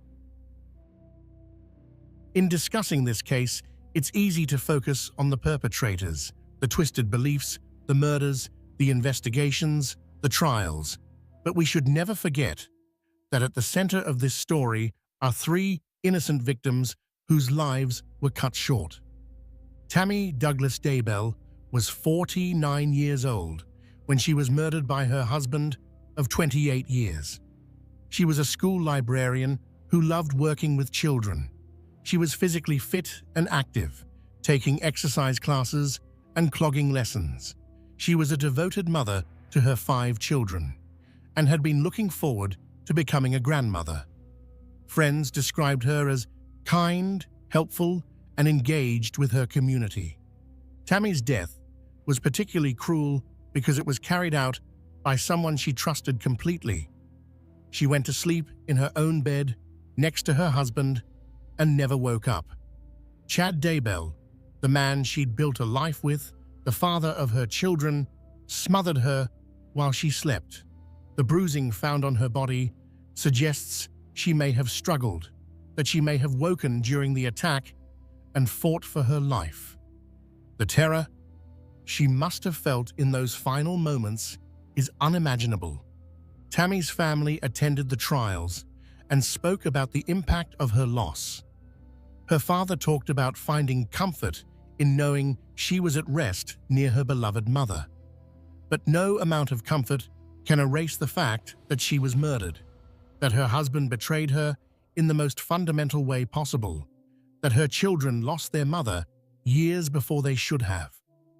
Tylee Ashlyn Ryan was 16 years old when she was killed. She was a teenager with a sharp sense of humor, according to those who knew her. She loved Chipotle. She loved driving her Jeep. She was at that age where young people are figuring out who they are, what they want from life, what kind of person they want to become. All of that potential was stolen from her. Tylee's life had been difficult even before her murder. Her biological father, Joseph Ryan, had a contentious relationship with her mother. Tylee was caught in the middle of their custody battle, subjected to allegations and counter-allegations. When Joseph died in 2018, Tylee lost her father. When Charles Vallow was killed in 2019, she lost her stepfather. She witnessed Charles's shooting and may have been coerced into supporting Alex Cox's self-defense story.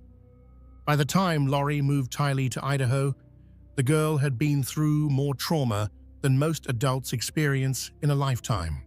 And then, on September 9th, 2019, she was killed, her body dismembered and burned, buried in a pet cemetery like she was nothing.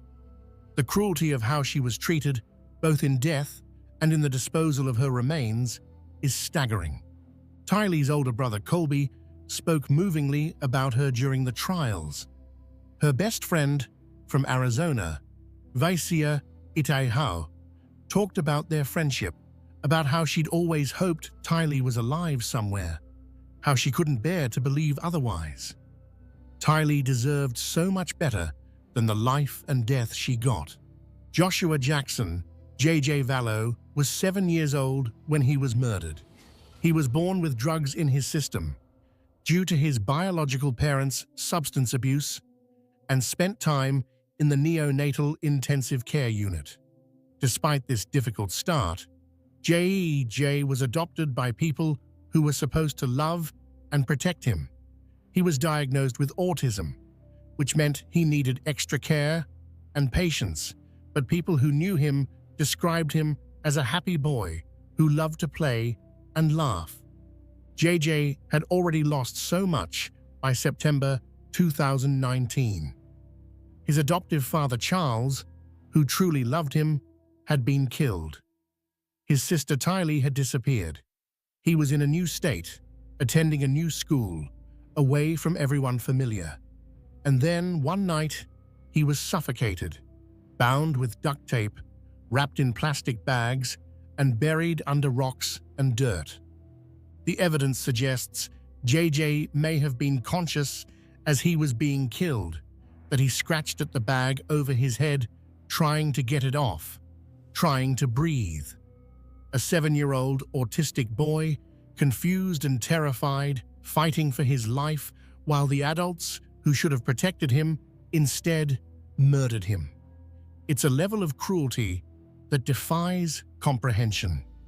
JJ's grandparents, Kay and Larry Woodcock, became the public face of the search for him. They never gave up hoping he'd be found alive, even as months passed, with no word. When his body was discovered, Larry could barely contain his grief in the courtroom. Kay spoke about milestones J.E. would never reach: birthdays, first days of school, graduations, all stolen from him. In remembering these victims, we honor their lives, not just their deaths. Tammy was a woman who dedicated her career to helping children learn. Tylee was a teenager with her whole life ahead of her. JJ was a little boy who deserved love and care. They were real people with hopes and dreams, and people who loved them. They weren't zombies, they weren't obstacles. They were human beings with inherent value and dignity. And while nothing can bring them back, While no amount of justice can undo what was done to them, we can at least ensure they're remembered not as victims in a sensational true crime case, but as individuals who mattered, whose lives had meaning beyond the circumstances of their deaths. Part 10. Lessons and Implications. As we reach the end of this long journey through one of the most disturbing true crime cases in recent American history, it's worth asking, what can we learn from the tragedy of Lori Vallow Daybell and Chad Daybell?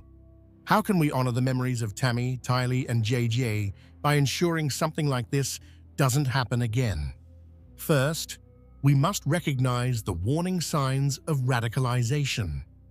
When someone you know begins expressing increasingly extreme beliefs, especially beliefs that dehumanize others or that claim special knowledge that justifies harming people, that's a red flag. Chad Daybell's teachings about zombies and dark spirits weren't harmless religious enthusiasm. They were a framework for murder. If someone in your life starts talking about people as if they're not fully human, as if killing them would be justified or even necessary, that person may be dangerous. The challenge is distinguishing between unusual but harmless beliefs and genuinely dangerous ideology. Plenty of people hold unconventional religious or spiritual views without becoming violent. The key warning signs include dehumanizing language towards specific people, claims of divine authority to harm others, increasing isolation from friends and family who question the beliefs, and escalating rhetoric about taking action against those deemed evil or possessed.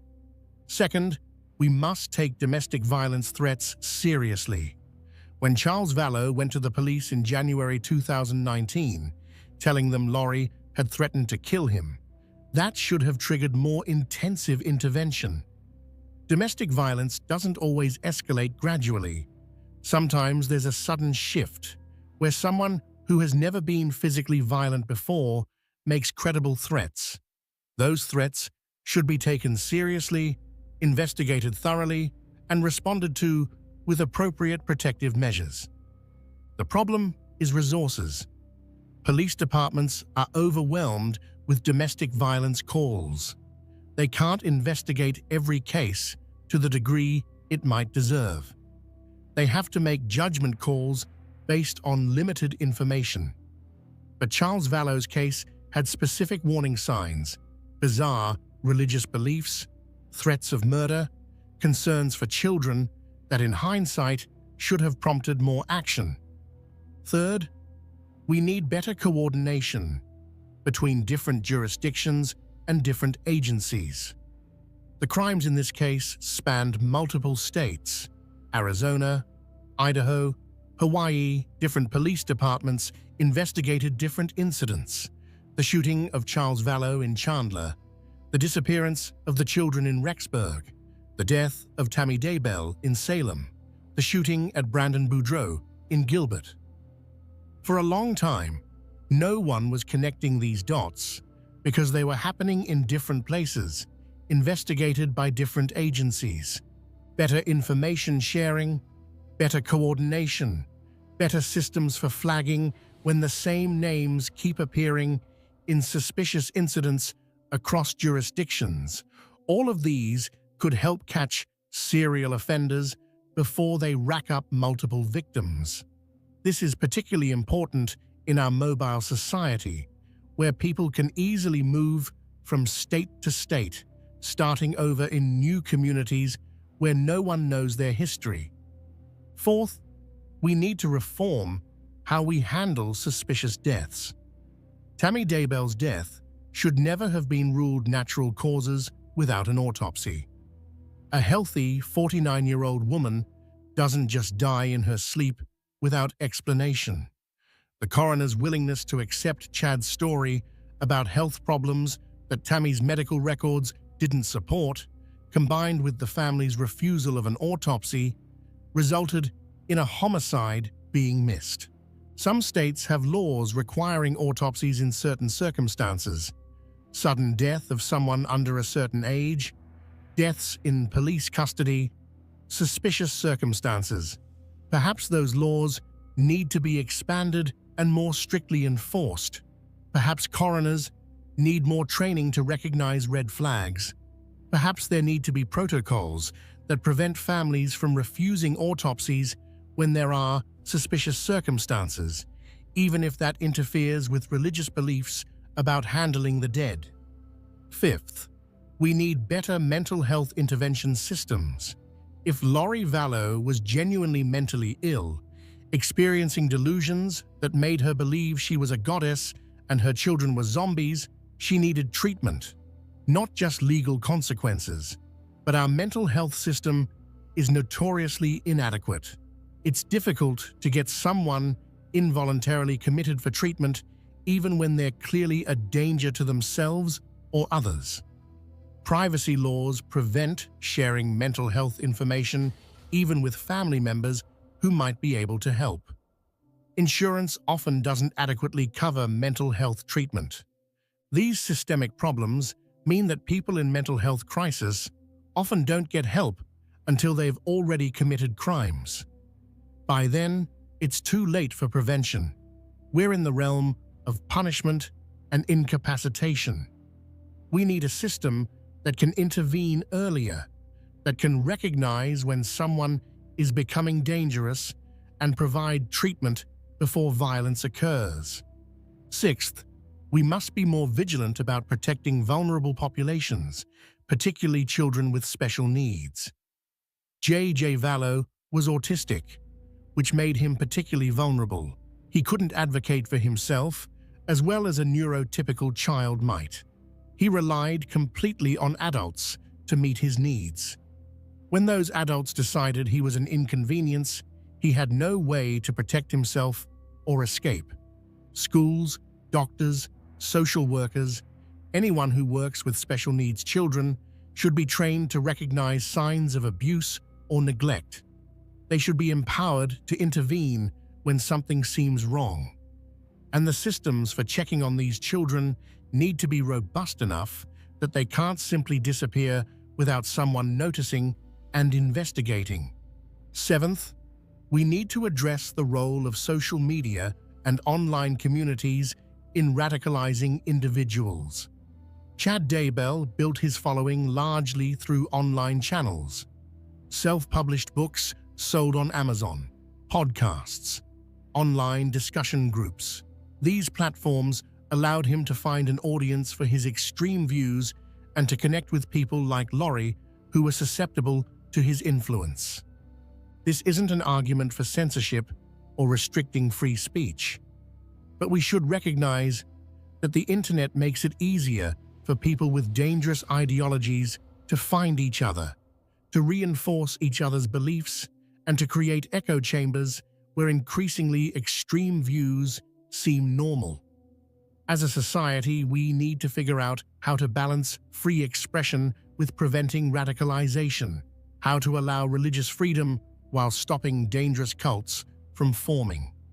Finally, and perhaps most importantly, we need to rebuild community connections that might catch warning signs early.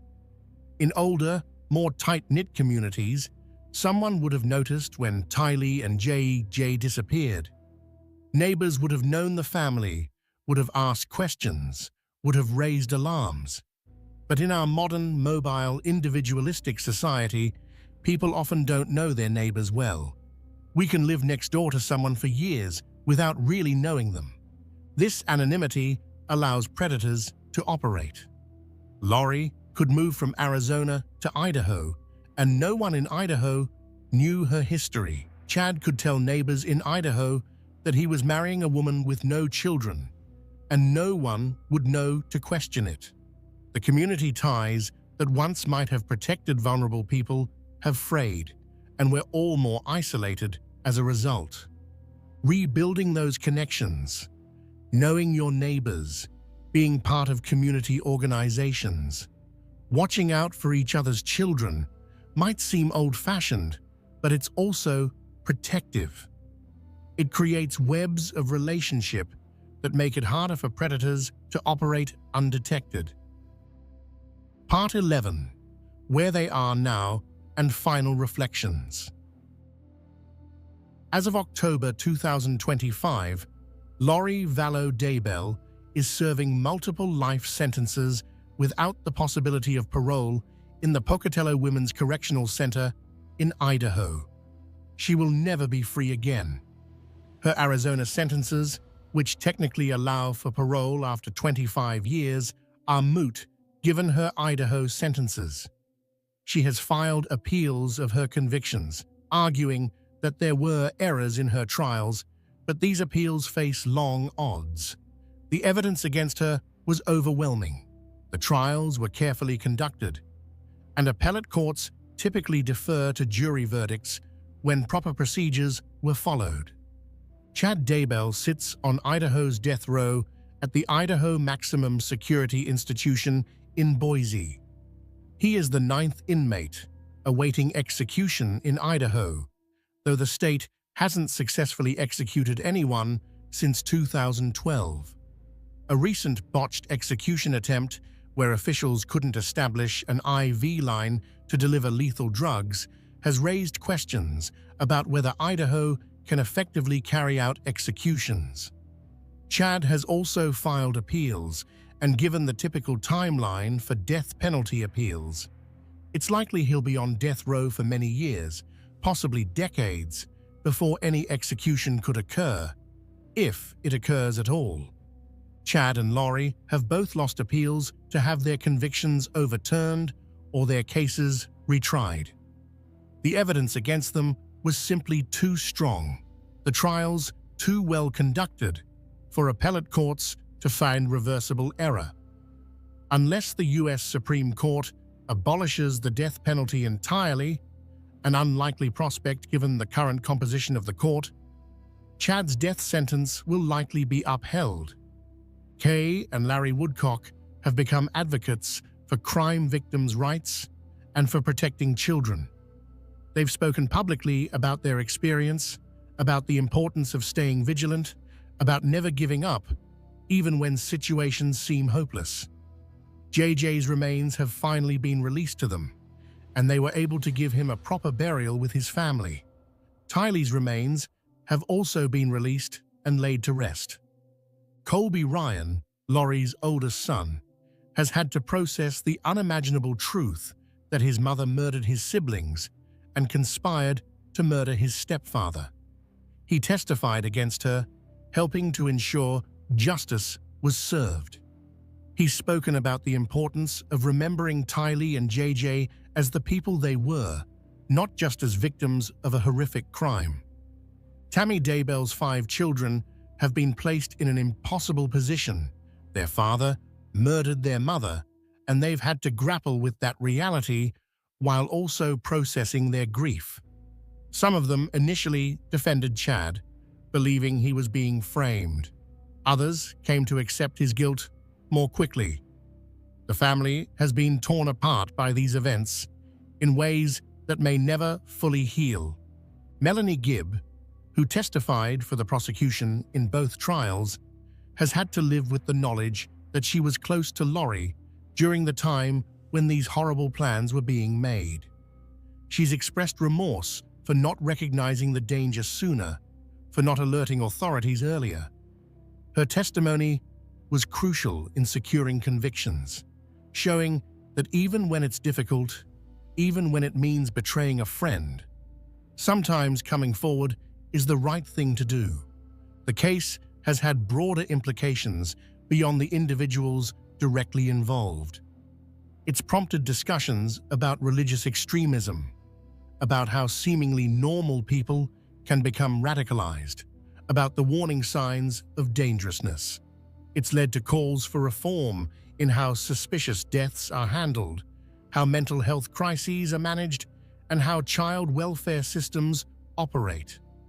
The case has also become a cautionary tale about the power of delusion and the danger of believing you're above ordinary moral rules. Chad and Lori convinced themselves they were special, chosen by God, destined for great things.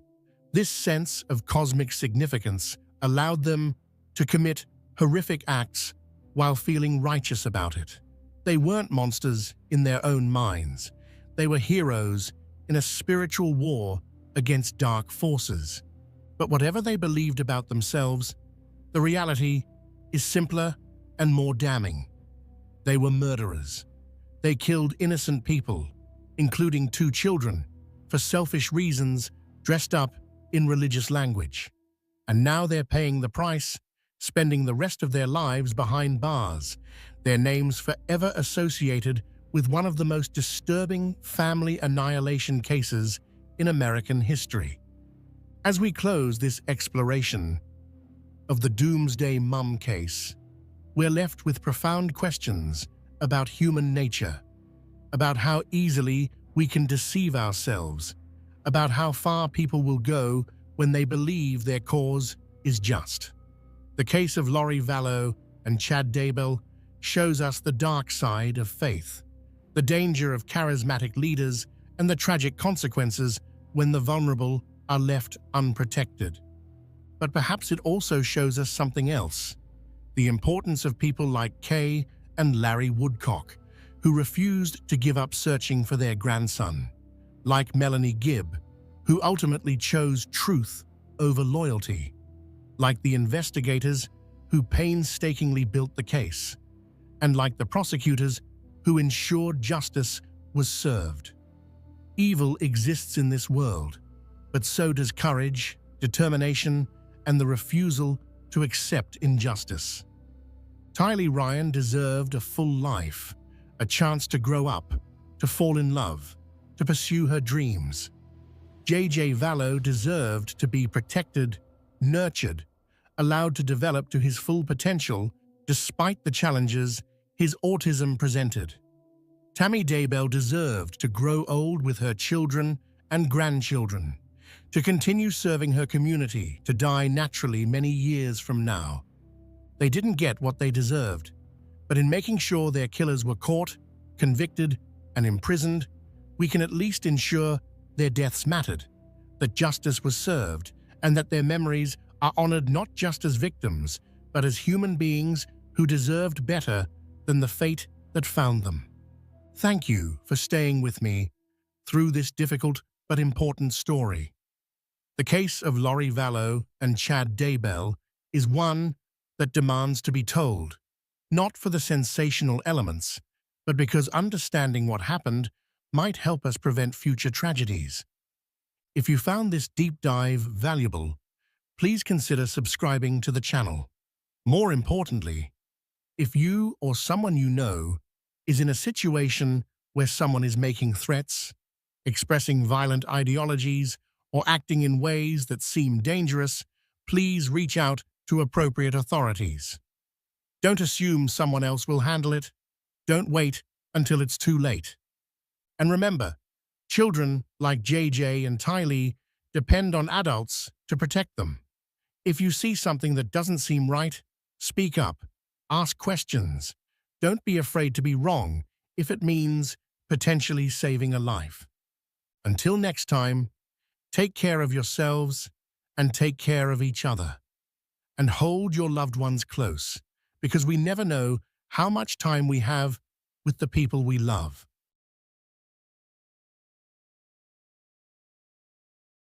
The Gilgo Beach Murders, a decade-long hunt for Long Island's serial killer. Hey everyone, welcome back to the channel. Today we're diving into one of the most complex and haunting serial killer cases in recent American history. This is the story of the Gilgo Beach Murders, a case that spans more than 3 decades, involves at least 11 victims, and took investigators over 13 years to make an arrest. It's a story about vulnerable women whose lives were tragically cut short, about a community living in fear, and about how modern forensic technology and dogged police work finally brought answers to families who had waited far too long for justice. So settle in, get comfortable, and let's explore this deeply troubling case together. The discovery December 2010. The story of the Gilgo Beach murders begins, oddly enough, with a different case entirely. On a cold December morning in 2010, Suffolk County Police Officer John Mallia and his cadaver dog Blue were searching the thick brush along Ocean Parkway on Long Island's South Shore. They weren't looking for the remains that would make international headlines. They were searching for Shannon Gilbert, a 24-year-old woman from New Jersey who had vanished 7 months earlier after making a frantic 22-minute call to emergency services. Ocean Parkway is a desolate stretch of road that runs along the barrier beaches of Long Island's southern coast. It's a place where the Atlantic Ocean meets marshland and dense, almost impenetrable brush. The vegetation grows thick and wild here, creating a natural screen that had for years concealed secrets that would shock the nation. On December 11, 2010, Officer Mallia and Blue were moving slowly along the north side of Ocean Parkway, staying close to the shoulder as they searched. Despite a light dusting of snow and vegetation so thick it seemed impossible to penetrate, Blue suddenly alerted to a scent. The dog led Mallia to a skeleton wrapped in disintegrating burlap.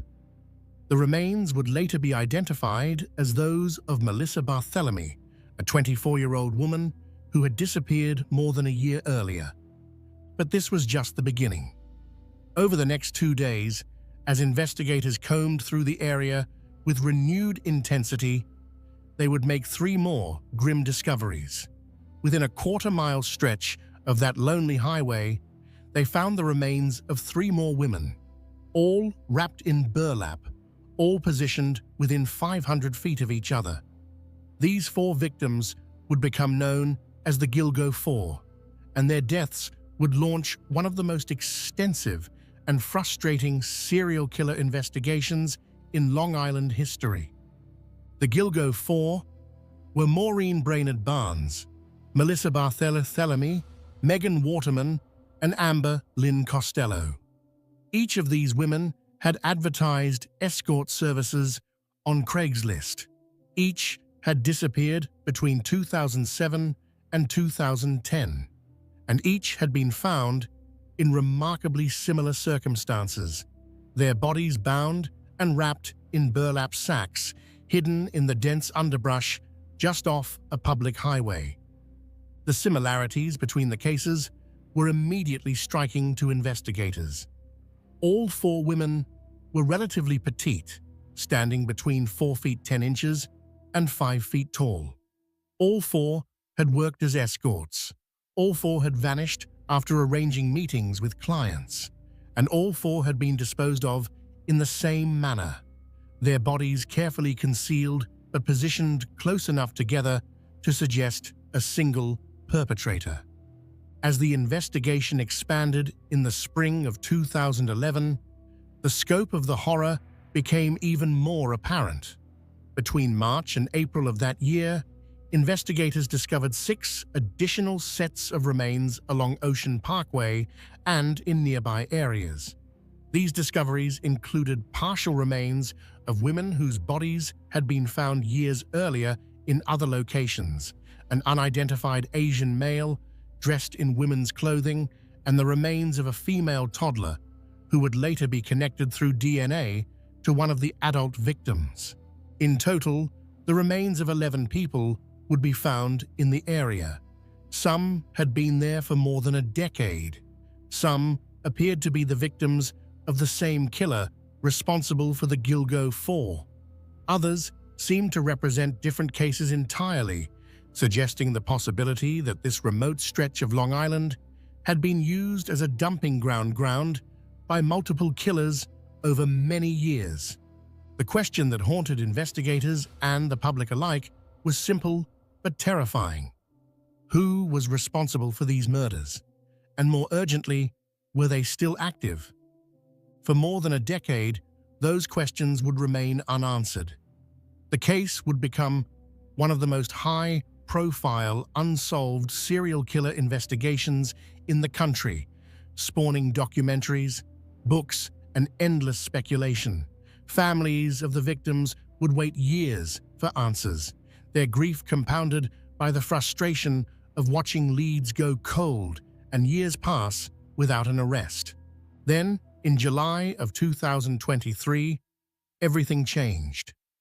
Police arrested Rex Heuermann, a 59-year-old architect from Massapequa Park, Long Island, charging him with the murders of 3 of the Gilgo Four.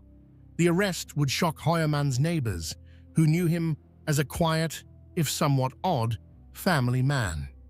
It would bring a measure of closure to families who had waited more than a decade for justice, and it would reveal the story of an investigation that had combined old-fashioned police work with cutting-edge forensic technology to finally identify a suspect. But even with Heuermann's arrest, questions remain. He has been charged with 7 murders as of December 2024, but investigators believe he may be responsible for more. The full story of what happened along that desolate stretch of Ocean Parkway may never be completely known. This is the story of the Gilgo Beach murders. It's a story about the victims whose lives were tragically cut short, about the investigators who refused to give up even when leads went cold, and about how modern forensic science helped solve a case that had seemed unsolvable for more than 13 years. The Gilgo Four, lives cut short. To understand the Gilgo Beach case, we need to understand who these women were. They weren't just statistics or case files, they were daughters, sisters, mothers, and friends. Each had dreams and struggles, each had people who loved them, and each deserved so much better than the fate that befell them. Maureen Brainard Barnes, the first victim. Maureen Brainard Barnes was 25 years old when she disappeared on July 9, 2007. She was a mother of 2 young children and lived in Norwich, Connecticut. Like many single mothers, Maureen struggled financially, working seasonal jobs and doing whatever she could to provide for her family. When those legitimate options weren't enough, she had turned to sex work, traveling periodically to Manhattan to work as an escort. Maureen was petite, standing just 4 feet 11 inches tall, with a warm smile that her family remembers fondly. She would typically take an Amtrak train from New London, Connecticut, to Grand Central Terminal in Manhattan, where she would check into one of several hotels she regularly used. She would stay for a few days, advertise her services on websites like Craigslist and Backpage under the names Juliana or Marie, and then return home to her children. On July 6, 2007, Maureen made what would be her final trip to Manhattan. She checked into the Super 8 Motel at 59 West 46th Street in Midtown. She had been in contact with friends and family, and everything seemed normal. On July 9th, she called a friend in Connecticut and mentioned that she had an out call, meaning she was meeting a client at a location outside the hotel. That was the last time anyone heard from Maureen. Her friend reported her missing to the Norwich Police Department on July 14th, when Maureen failed to return home or make contact. The NYPD assisted with the investigation, eventually taking it over entirely as weeks turned into months, with no sign of Maureen. Her remains would be found on December 13th, 2010, more than 3 years after her disappearance, making her the first of the Gilgo Four to vanish, but one of the last to be discovered. She was found on the north side of Ocean Parkway, wrapped in burlap, positioned among the 3 other victims whose discoveries would follow within hours. Maureen left behind 2 children and family members who would spend years searching for answers about what happened. When Rex Heuermann was finally arrested in July 2023, her family was among those who publicly expressed both relief that an arrest had been made and continued grief over a loss that could never be undone. Maureen's daughter, Nicolette Brainard Barnes, was only 7 years old when her mother disappeared. Years later, she would speak publicly about how her mother's murder changed the trajectory of her entire life, robbing her of the chance to know who her mother would have become and depriving her of the normal childhood she deserved. Melissa Barthelemy, taunting phone calls. Melissa Barthelemy was 24 years old when she vanished on July 12, 2009. She lived in a basement apartment on Underhill Avenue in the Bronx, New York, and like the other victims, she worked as an escort, advertising her services on websites including Adult Friend Finder. At 4 feet 10 inches tall, Melissa was petite and vulnerable looking, though friends described her as having a strong personality and determination. She had moved to New York City from Buffalo with dreams of making a better life for herself. When those dreams proved harder to realize than she'd hoped, she turned to sex work to make ends meet. The night of July 12, 2009, Melissa told a friend she was going to meet a client on Long Island and would return the next morning. Cell phone records would later show that she traveled from the Bronx to Manhattan, most likely by taxi, before heading east toward Long Island. After that night, she was never seen again. Her mother reported her missing on July 18th, but what happened next would add an especially cruel dimension to the case. About a week after Melissa disappeared, her younger sister, then just 15 years old, began receiving phone calls from someone using Melissa's cell phone. The caller, a man, taunted the teenage girl, making crude sexual comments and boasting that he had killed Melissa. These calls would come in a total of 7 times between July and August 2009. The caller would ask the teenager if she was a prostitute, like her sister, make obscene sexual remarks, and laugh at the family's anguish. Police were able to trace some of these calls, determining that they were made from areas near Times Square and Madison Square Garden in Manhattan, as well as from Massapequa, Long Island, the area where Rex Heuermann lived. The phone calls stopped after approximately a month, but the psychological damage to Melissa's family was immense. Her little sister had to live with the knowledge that the man who had killed her sibling had taken pleasure in tormenting her, had derived some sick satisfaction from hearing the fear and grief in her voice. Melissa's remains were found on December 11, 2010, the first of the Gilgo Four to be discovered. She had been dead for more than a year, her body wrapped in burlap and hidden in the thick brush along Ocean Parkway, within sight of the highway, but concealed well enough that dozens of cars had likely passed by every day without anyone noticing what lay just feet away. The phone calls to Melissa's sister would become a crucial piece of evidence in the eventual case against Rex Heuermann. Family members who heard recordings of the calls later reported believing they recognized Heuermann's voice in a YouTube interview that surfaced after his arrest, though voice identification has not been forensically confirmed in court. Megan Waterman, a young mother. Megan Waterman was just 22 years old when she disappeared on June 6, 2010. Originally from Maine, Megan had a 3-year-old daughter whom she loved deeply. Friends and family said that despite her struggles, Megan was devoted to her child and would call regularly to check in, even when she was away working.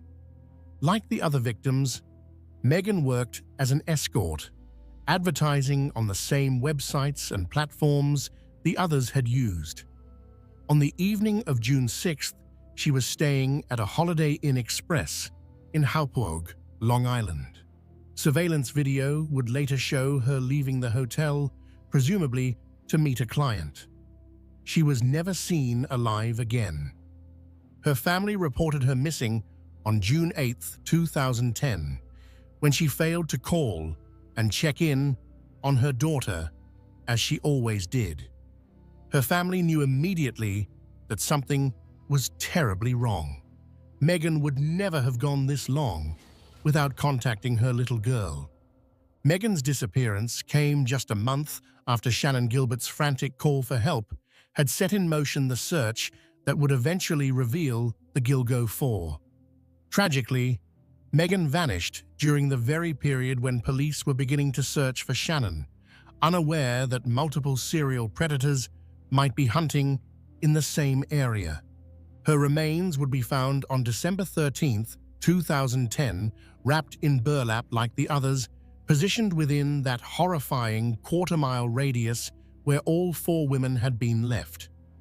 Cell phone records would later show that Megan's phone had traveled to Massapequa Park, with the last known location pinging in that area around 3 in the morning on June 6th, shortly before she disappeared.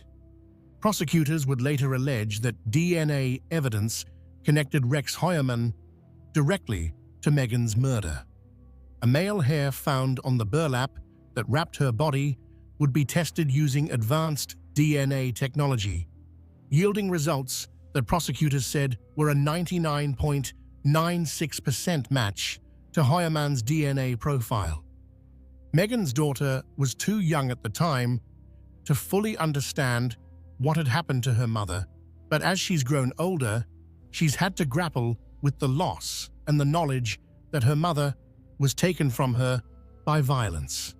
Victims' rights attorney Gloria Allred, who has represented several of the families, has spoken about the long-lasting trauma inflicted not just on the direct victims, but on the children, siblings, and parents left behind. Amber Lynn Costello, the last of the four. Amber Lynn Costello was 27 years old when she vanished on September 2, 2010. She lived at 1112 America Avenue in West Babylon, Long Island, sharing a home with 2 men and another woman, all of whom struggled with heroin addiction. Amber, who stood just 4 feet 11 inches tall, worked as an escort to support her addiction and help her roommates do the same. Despite her struggles, people who knew Amber described her as kind and caring. She had multiple tattoos, including one that read "Chaos" on her neck, a butterfly on her lower back, and the name Margaret on her leg. These tattoos would later help investigators identify her remains. On the evening of September the 2nd, Amber arranged to meet a client who would be picking her up from her home. Her roommate, Dave Schuller, later told police that he had seen Amber get into a vehicle driven by a large man he described as looking like an ogre. The man was driving a dark green first-generation Chevrolet Avalanche, a distinctive pickup truck with a unique design. Schuller's description would prove crucial years later when investigators were trying to piece together the identity of the killer. The vehicle he described was relatively uncommon, and the physical description he gave of a very large man, over 6 feet 4 inches tall, with dark bushy hair and large oval-style glasses from the 1970s era, matched Rex Heuermann almost perfectly. Amber never returned home that night. Her roommates, despite their own issues, reported her missing when they realized something was wrong. They knew Amber's routine, knew she would always come back, or at least call to check in. When she didn't, they knew to worry. Her remains were found on December 13, 2010, the same day as Megan Waterman's and Maureen Brainerd Barnes's remains were discovered. Like the others, she was wrapped in burlap, positioned within that narrow stretch of Ocean Parkway that would become synonymous with horror. DNA evidence would later connect Rex Heuermann to Amber's murder as well. Hairs recovered from her body would be tested and compared to DNA samples obtained from Heuermann's family members, yielding matches that prosecutors argued could only be explained by Heuermann's direct contact with the victims. All four of these women shared striking similarities. They were all petite, all in their 20s, all worked as escorts, all advertised online, and all had contacted their killer through those advertisements. They all vanished while meeting clients in the Long Island area, and they were all found in the same manner, their bodies bound and wrapped in burlap, hidden but not so well hidden that they couldn't eventually be found. The question that hung over the investigation for years was, who had done this? Who had targeted these women specifically, and why? Beyond the Gilgo Four, the other victims. While the Gilgo Four captured the most attention, they weren't the only victims whose remains were found along Ocean Parkway and in nearby areas during the expanded search. Between March and April of 2011, as police continued searching for Shannan Gilbert, they made a series of additional discoveries that both complicated the investigation and suggested the possibility that multiple killers might have been operating in the area. Jessica Taylor, a body in two places. Jessica Taylor was 20 years old and living in Manhattan when she disappeared on July 21, 2003. She worked as an escort in New York City, advertising her services online like many of the other victims. Her disappearance initially generated little attention, one more missing person in a city where people vanished with disturbing regularity. On July 26, 2003, just 5 days after her disappearance, a hunter's dog discovered her remains in a wooded area in Manorville, Long Island, approximately 45 miles east of Gilgo Beach. But what was found was not a complete body. Jessica's torso had been discovered atop a pile of scrap wood at the end of a paved access road. Her head, arms, and legs were missing. A tattoo on her torso had been mutilated with a sharp instrument, apparently in an attempt to make identification more difficult. Plastic sheeting was found underneath the torso, and the dismemberment showed signs of being done with skill, suggesting the killer had some knowledge of anatomy, or at least had planned the disposal carefully. The mutilation of the tattoo was particularly chilling, suggesting a killer who was thinking ahead about how investigators might identify the victim. For years, Jessica Taylor remained a mystery, a partial Jane Doe whose identity wasn't confirmed until later. Then, on March 29, 2011, during the expanded search for Shannan Gilbert, investigators made a startling discovery. They found additional remains along Ocean Parkway, about 3 miles east of where the Gilgo Four had been found. These remains included a skull, forearm, and hands. DNA testing would confirm that these remains also belonged to Jessica Taylor. The discovery meant that Jessica's killer had disposed of different parts of her body in 2 different locations,